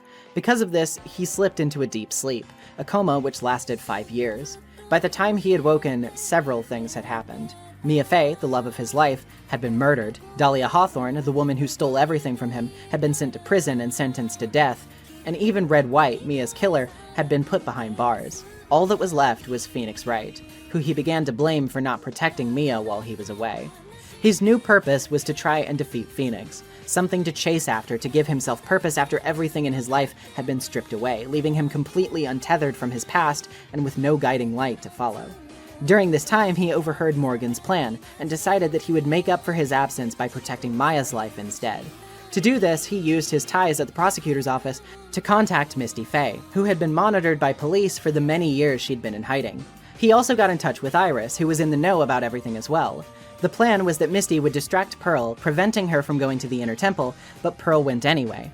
Panicked about what might happen, Misty channeled Dahlia in an attempt to throw off Morgan's plan, but Dahlia obviously took the initiative to attack Maya while she was able, due to her own need to get revenge on Mia.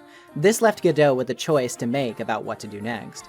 But he refuses to tell us himself. We're going to have to prove we can do this on our own, and pry the truth out by force. It's time for Maya's final testimony. She says she saw 3 lights in the darkness behind Dahlia, and was splattered with blood when she was about to call for help.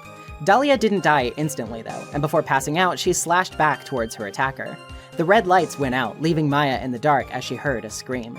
Then, Dahlia collapsed, leaving Maya to do the same shortly after. Obviously, that scream coinciding with the lights going out probably means the killer was attacked.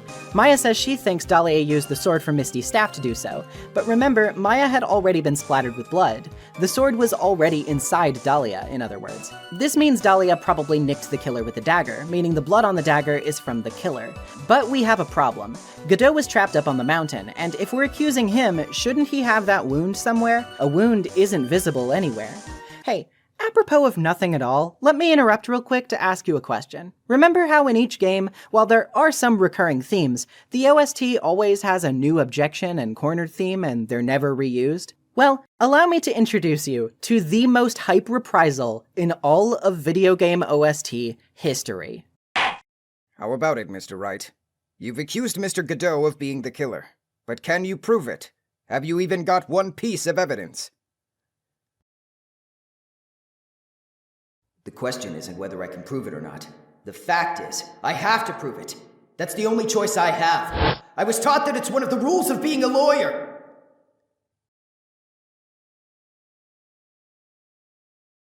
I can prove it. I'm going to bring your magnificent vengeance to fruition, just as you want it! Ha! That's good. A fighter till the bitter end, Trite. Since there's just one piece of evidence that can prove your point, why don't we go for the unlimited penalty? Are you trying to pressure me, Mr. Godot?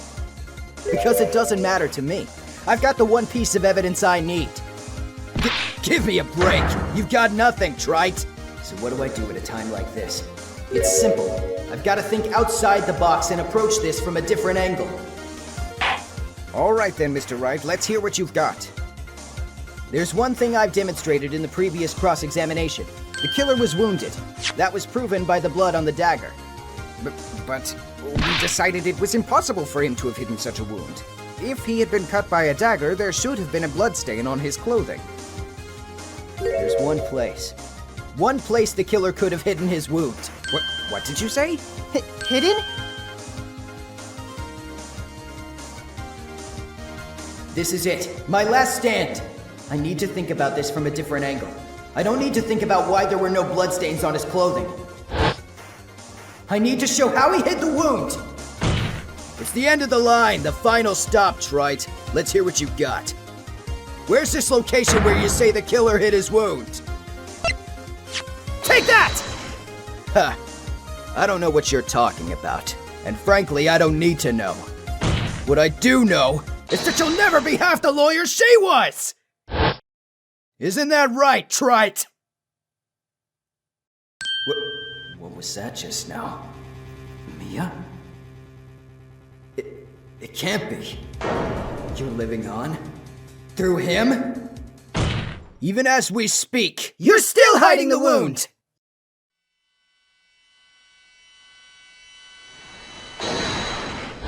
It's beneath your mask!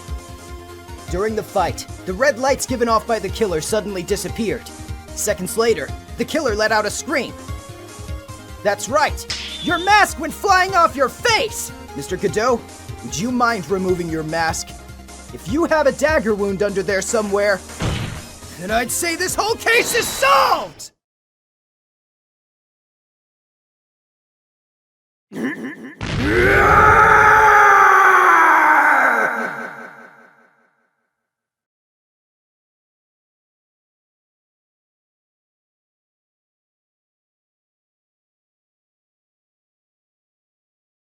Finally, it's time to talk about him.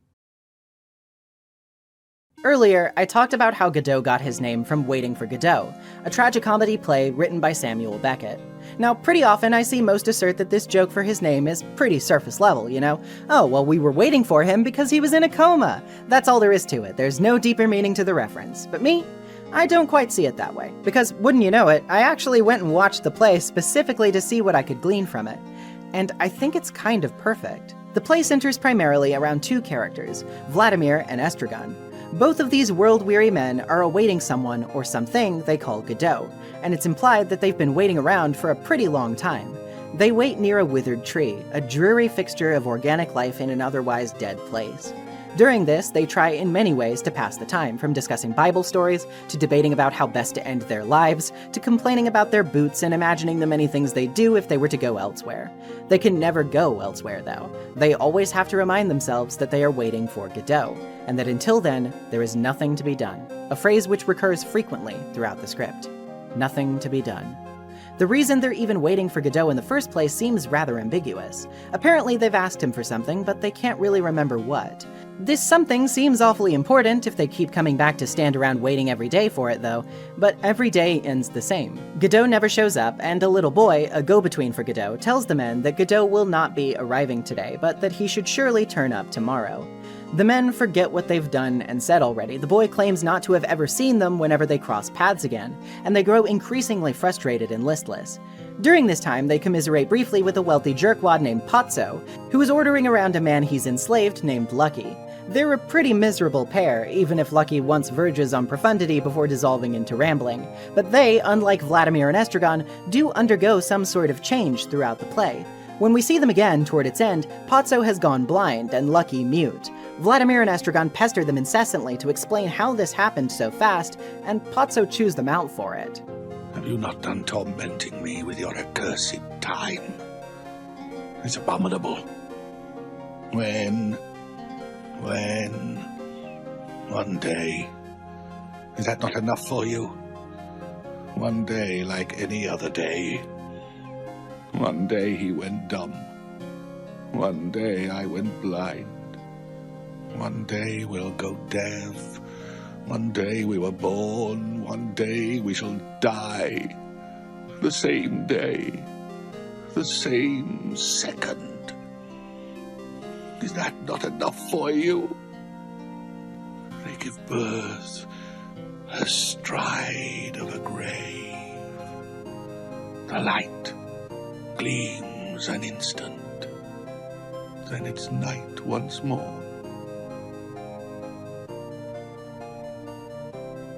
By the end, the two men have once again repeated this unending cycle, this repetition of waiting around for something that never arrives, not managing to change all the while.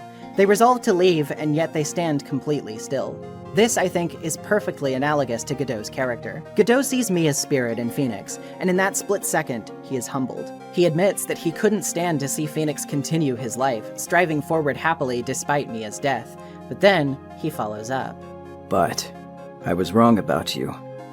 I knew it from the very beginning. The truth is, the only person I could never find it in my heart to forgive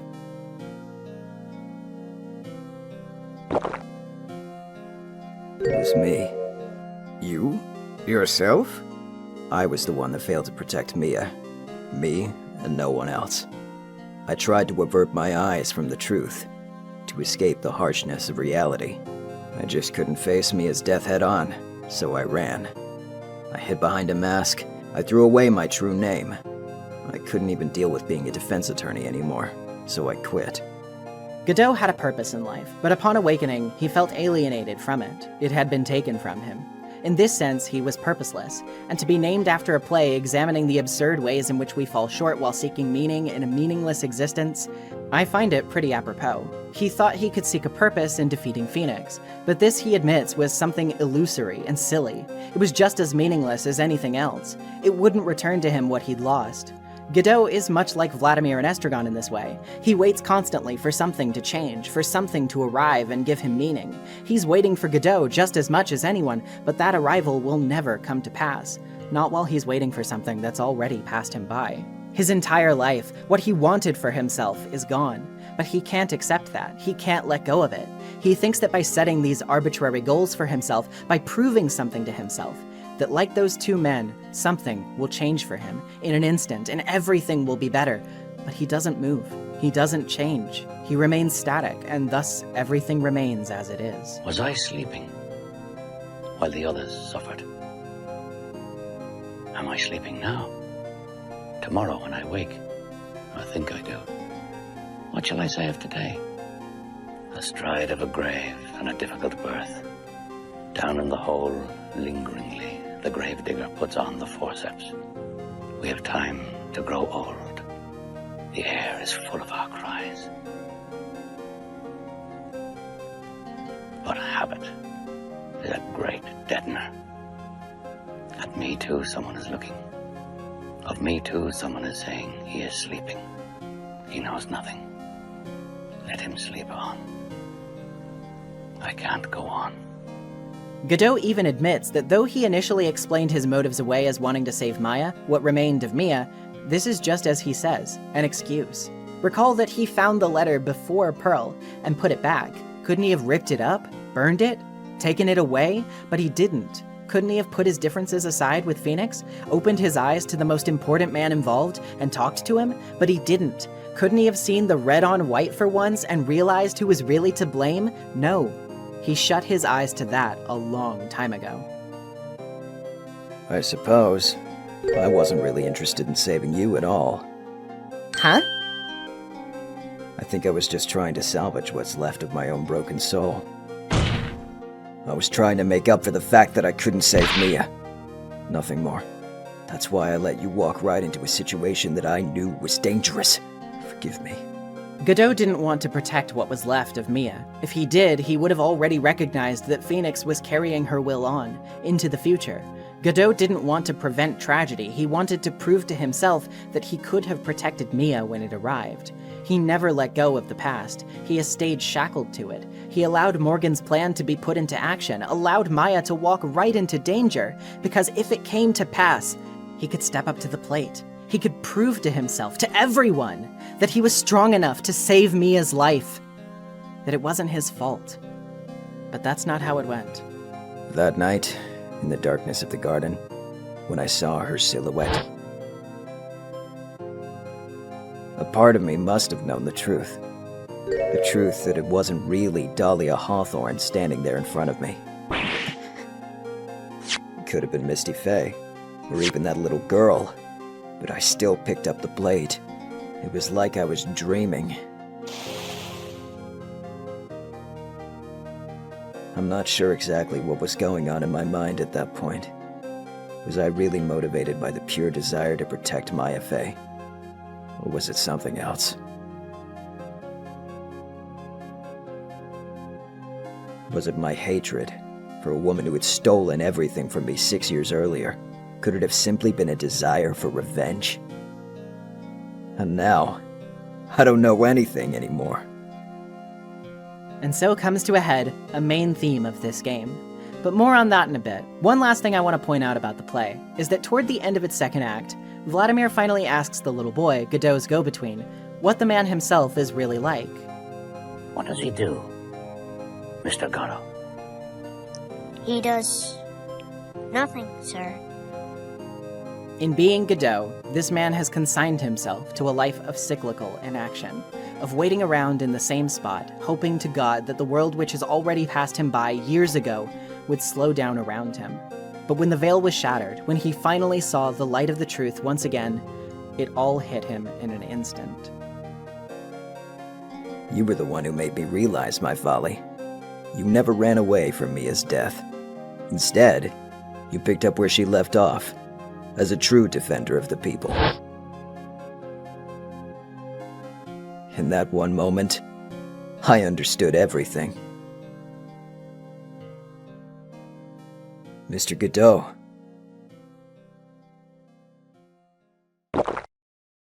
I think you already know this, but if you don't, my name is Diego Armando. Once again, for the first time since he had woken, he changes. Finally, if only a little, he can begin to move forward again. Mr. Armando, I believe in you. I know you were trying to save me.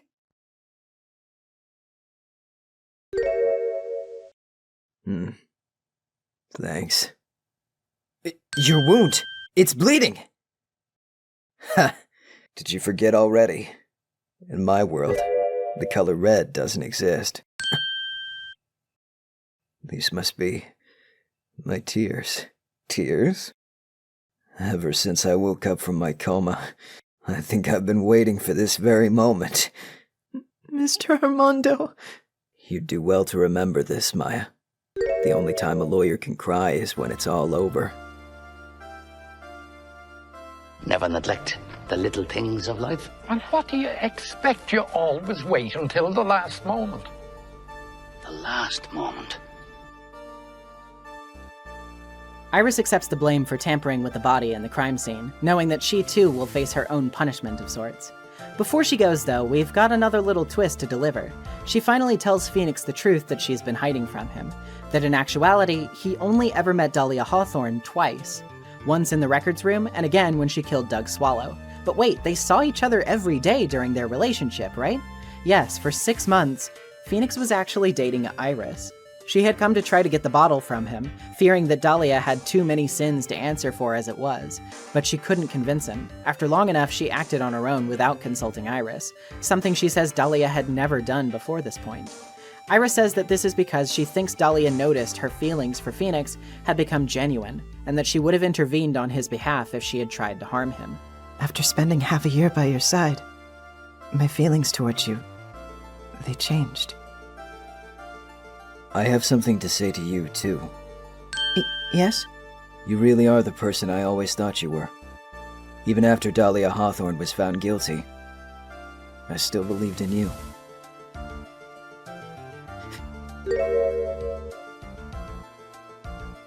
Thank you. Oh, so she did ask him out. Phoenix and Diego share some liquid justice for a spell, with Phoenix even getting a unique coffee sprite, which I swear to this day kinda looks off. And Iris is declared, at least when it concerns the murder of Misty Faye, not guilty. Phoenix can't help but wonder if he did the right thing, telling Mia that he couldn't save Diego. She responds to the contrary, though, saying he saved him in the only way possible. She also says that there's nothing more he can learn from her, and that they'll surely meet again someday. Maya puts on her best smile, saying that when Mia had written her advice, she said not to worry, because Phoenix would save everyone in the end. The Rogues Gallery all return to congratulate Phoenix, including Franziska, but nobody has seen Pearl. Maya, of course, goes to look for her, but both Phoenix and Franziska are troubled, wondering how she can remain so happy. Okay, so sorry, I have to cut in now. I gotta do it because there's nowhere else to do this. What do people mean when they say Franziska hasn't changed at all between games, huh?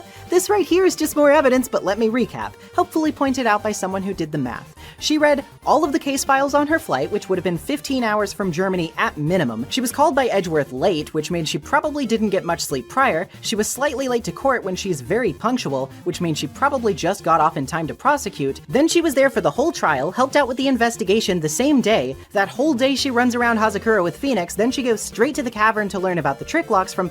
well, it was actually Dahlia, so she was probably screwing with her. Anyway, she was out there all night, according to Edgeworth, which means even up until now, she has not slept for like 40 plus hours. No matter what her excuses are, she's put in so much work to help out, and a lot of that effort was for Maya specifically, someone who she's even now displaying concern for. I'm sorry, but like, read between the lines, please. She runs herself ragged for the people she's chosen to care for. She's a part of the team now. She's just brusque and bad at showing her feelings outwardly.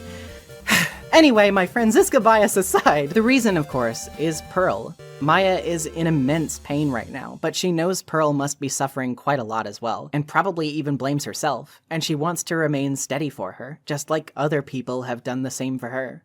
Gumshoe invites everyone to dinner, but Maya comes back in saying she can't find Pearl anywhere. Phoenix has a pretty good idea of where to look though, telling everyone to go ahead and that they'll catch up.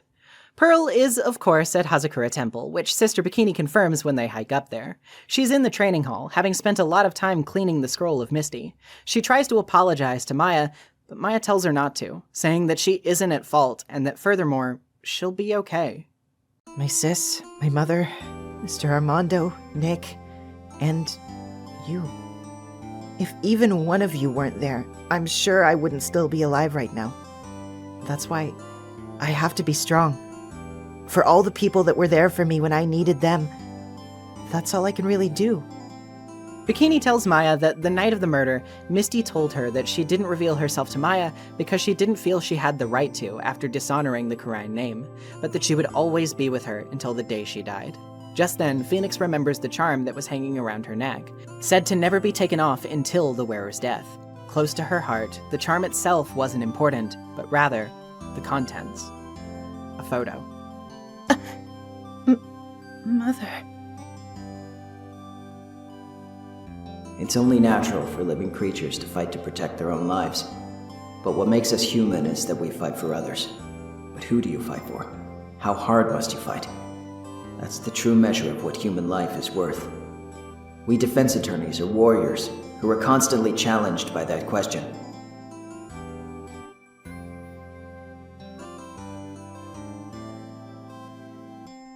Even when the battle is over, and the bonds that connect us are severed, we always return, time and time again. Mia, Maya, Pearls, Mr. Armando, and Maya's mother too. I learned that from all of them. And with that, they're off, but not before Bikini says she'll prepare training reservations for 3 when they eventually come back. Phoenix asks why for 3, and everyone needles him about how he's obviously going to join in the grueling process himself. With one last objection for the road, we go to the credits.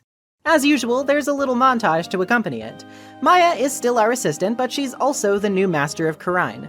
Pearl is pondering making secret reservations for an even more intense training course. Gumshoe has a new coat and a new girlfriend. Adrian got to reunite with Franziska, who gave her whip lessons. Ron and Desiree have started a consulting agency where they stop criminals, but also sell the criminals' plans.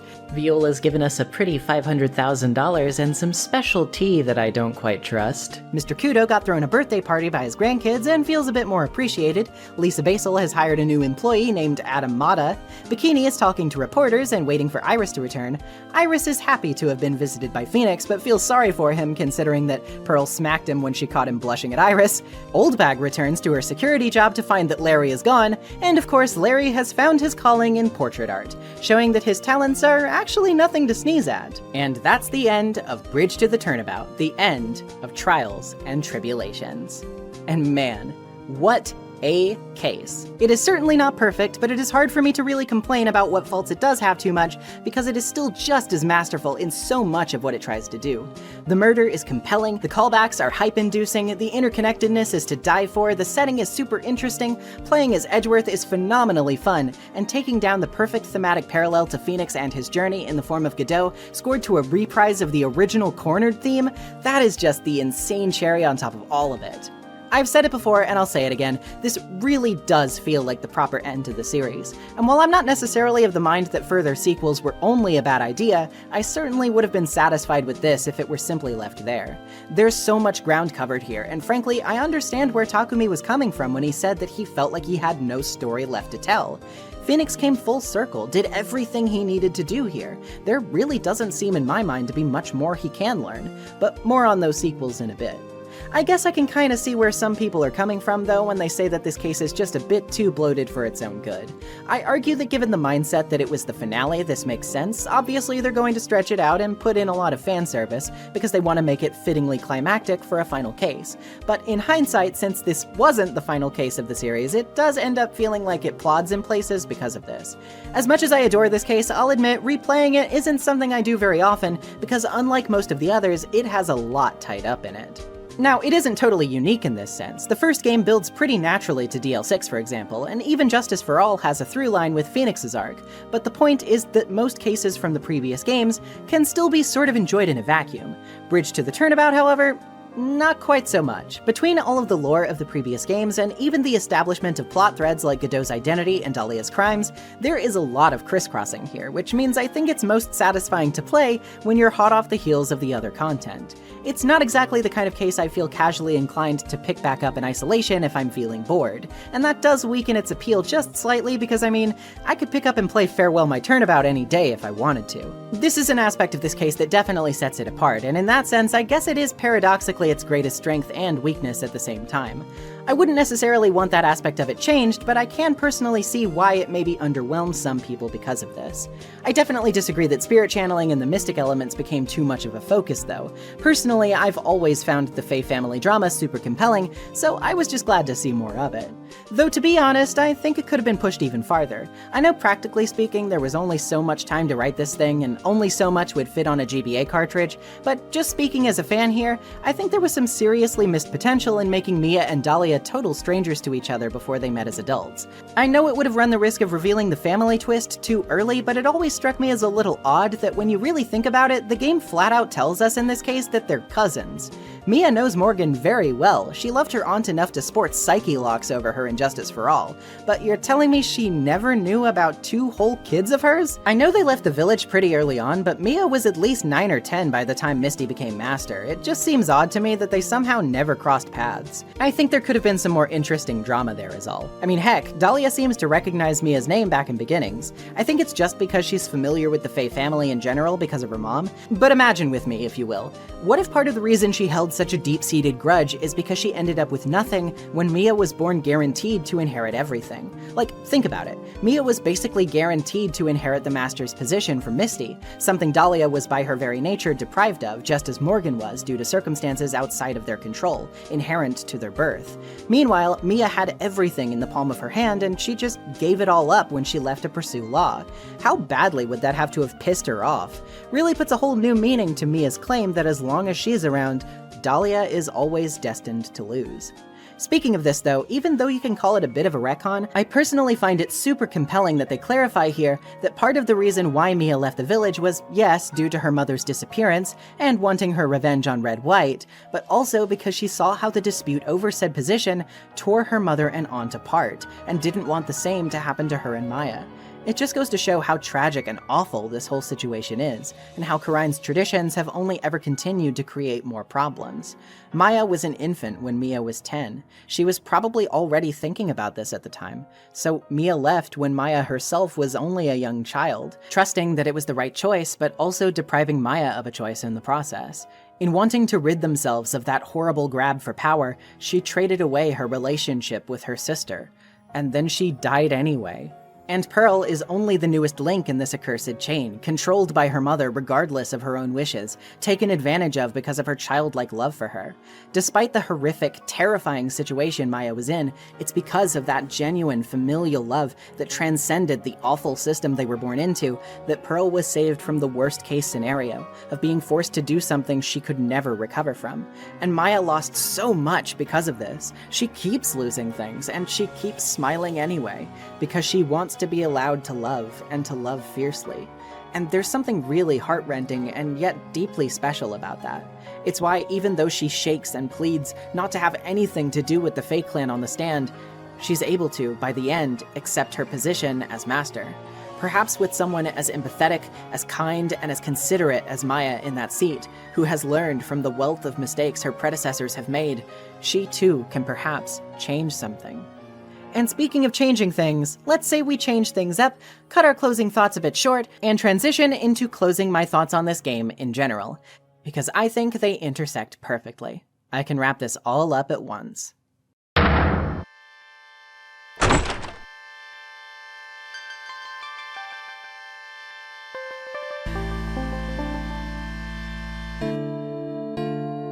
What I just got done talking about also speaks to one of the larger themes of the last case, and the game in general, which I briefly mentioned before, and that of course is the cycle of abuse and of revenge. The birthright of a master, of spiritual power, is what caused the village to alienate and scorn Morgan Fay.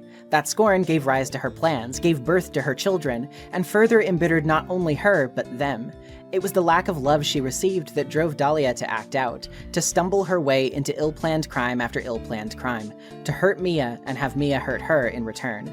It was this anger that drove her to accept Morgan's awful plans, the lack of control she always struggled with, spurring her to view this not as yet another manipulation from Morgan, but something she was doing of her own volition to harm Mia. It was Godot's grudge against Phoenix that drove him not to do the right thing, and his grudge against Dahlia which clouded his judgment further, when all of this could have been prevented before it ever went into motion. But it's people like Phoenix, like Maya, who understand that the right way to end all of this suffering is to cut it off at the root. Maya can forge a new path for her family, and Phoenix can lay to rest the demons of others. It's like he says to Dahlia, I don't care whether you win or lose anymore. That isn't the point. Squabbling over petty victories, scrambling to hurt one another to rise above our pain, it will never work. Because to truly rise to the challenge, we must be human. We must love. If anything is to be worth something, we have to understand that. And that's why, even with its flaws, I love Bridge to the Turnabout, and why I love this game. It is much more of a mixed bag than I think I frankly wanted to admit going back to it as an adult, because boy did I have some rose-tinted glasses for this one. But I think they were so rose-tinted for a reason. There wasn't a lack of precedent for it. No game is perfect, of course, and this one's far from it, but I still see the beating heart within it. I still see the difference it wanted to make, and whether it landed that completely is a matter of opinion, and frankly I'm of the mind that it didn't, but it got pretty damn close. All art is in some respect emblematic of its creators. Creators are just people, and we are often limited in our scope and our understanding. But we strive to understand. We live to share that understanding with each other. And though the conversation of art can sometimes become heated, it is always a discussion worth having. For Ace Attorney's part, it's made me ponder a lot of things. What does it mean to defend someone? What is the value of the truth? What even is the truth? I don't think it can provide definitive answers, but it can provide its own. And I'm satisfied with those answers, not necessarily because I 100% agree with them, but because it was earnest, because it cared, because it extended a bridge for me to walk across and hear it out. And I left the mountain enriched. I didn't regret my decision to come back. I love this game, and I love this story, and while that love isn't unconditional, or without its occasional lapses, it is still strong nevertheless. You won't be hearing any more objections from me.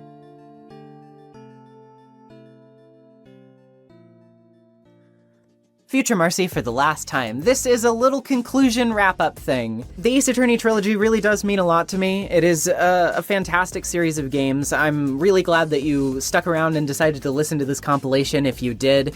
Like, it's nearly 12 hours of me talking about this, I can't imagine.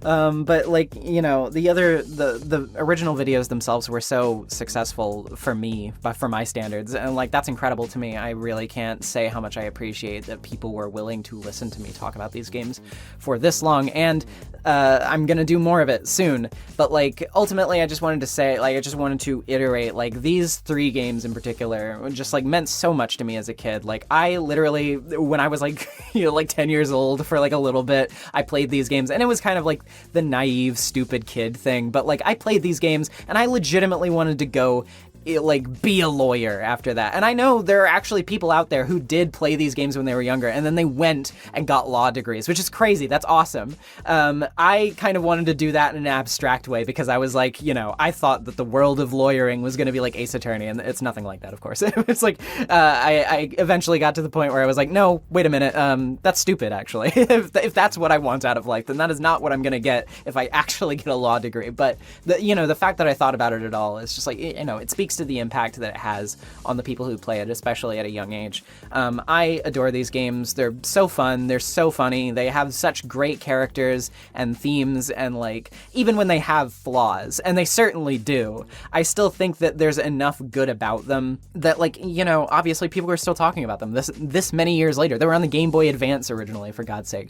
I actually read something the other day about a visual novel that I was reading, not Ace Attorney, but it was basically talking about like all of these like weird like flaws and like narrative issues that this game has, and I agree with those things. But it was saying like, despite the fact that I have like read this and it has like some content in it that I find legitimately objectionable, I am still reading it despite that this far into the experience. And I think like that is just a really genuinely good way to put it. It's like, if you find issue with something that you love, but you love it enough that you can still keep going through it despite those issues, and like you still find things that are compelling enough about it that you want to keep going back to it and keep reading through it and like keep rereading through it after the fact too, then I think that like there's something in it that has definitely struck a chord with you. There is something about it that is inherently like interesting or good or compelling, and I just think that's really neat. I know that you can probably tell I have not scripted this at all.